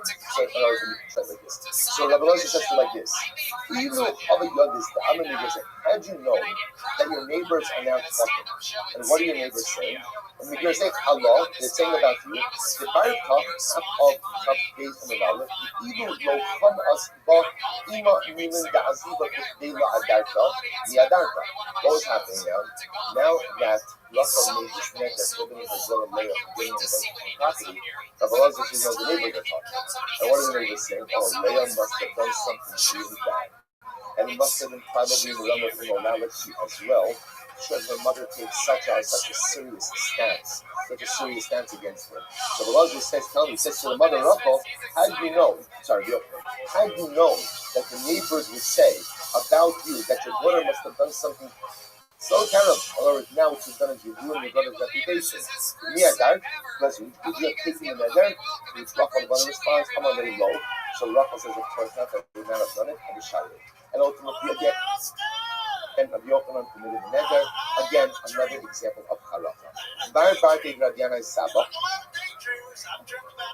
Also committed Rabbi Yanai Saba. So literally, again, the son of the daughter of Rabbi Yanai Saba came before Rabbi Yanai Saba. Or in other words, Rabbi Yanai Saba's grandson came before him with a neder. It was incredible. Amalei. So the grandfather says to the grandson, Rabbi Yanai says to his grandson, now the grandson wants to be released from his neder. And he says, Amalei, Ilu Hava Yad. The Taskin in Kosach, and the Mashmishin Ba'avodecha, Mina Darf. Isn't this what I say? Rabbi Yanai says to his grandson, tell me, grandson, how do you realize that when you make a neder, what happens in Shamayim is they open up your file and they examine all of your deeds. You see why that is. When you make a neder, that's what happens. They open up the file and examine all of your deeds. If you have made a neder, to which the grandson responds, no, I would not have. The Sharia ultimately permitted the neder. Rabbi say, this is also a form of charaka. Rabbi say, if you notice again, this is a little bit different. Because up until now, the character itself is focused on the actual neder. Here, the character is focused on the spiritual implications of the neder. Now, take a look at the line. This is incredible. The line says, "Tap line on Chafezim Dal 22a. The Piston Kim Kasef and Max Shabbalah. Shmidot Shmi Noder. Mir Shemaxik Atzmo Kichosik Shekashmo Neder." I want you to listen to this. We've spoken about this. We're going to get into this again today in today's daf. Chazal did not like Nidarim. Now, why did Chazal not like Nidarim? Because at the end of the day, you're setting yourself up for potential significant religious trespass. Right at the end of the day now, you've made a binding promise, and if you don't keep your word, you're in violation of a biblical prohibition. So, based on this, it's interesting. Rabbi was saying that there is an element of gaiva associated with the neder.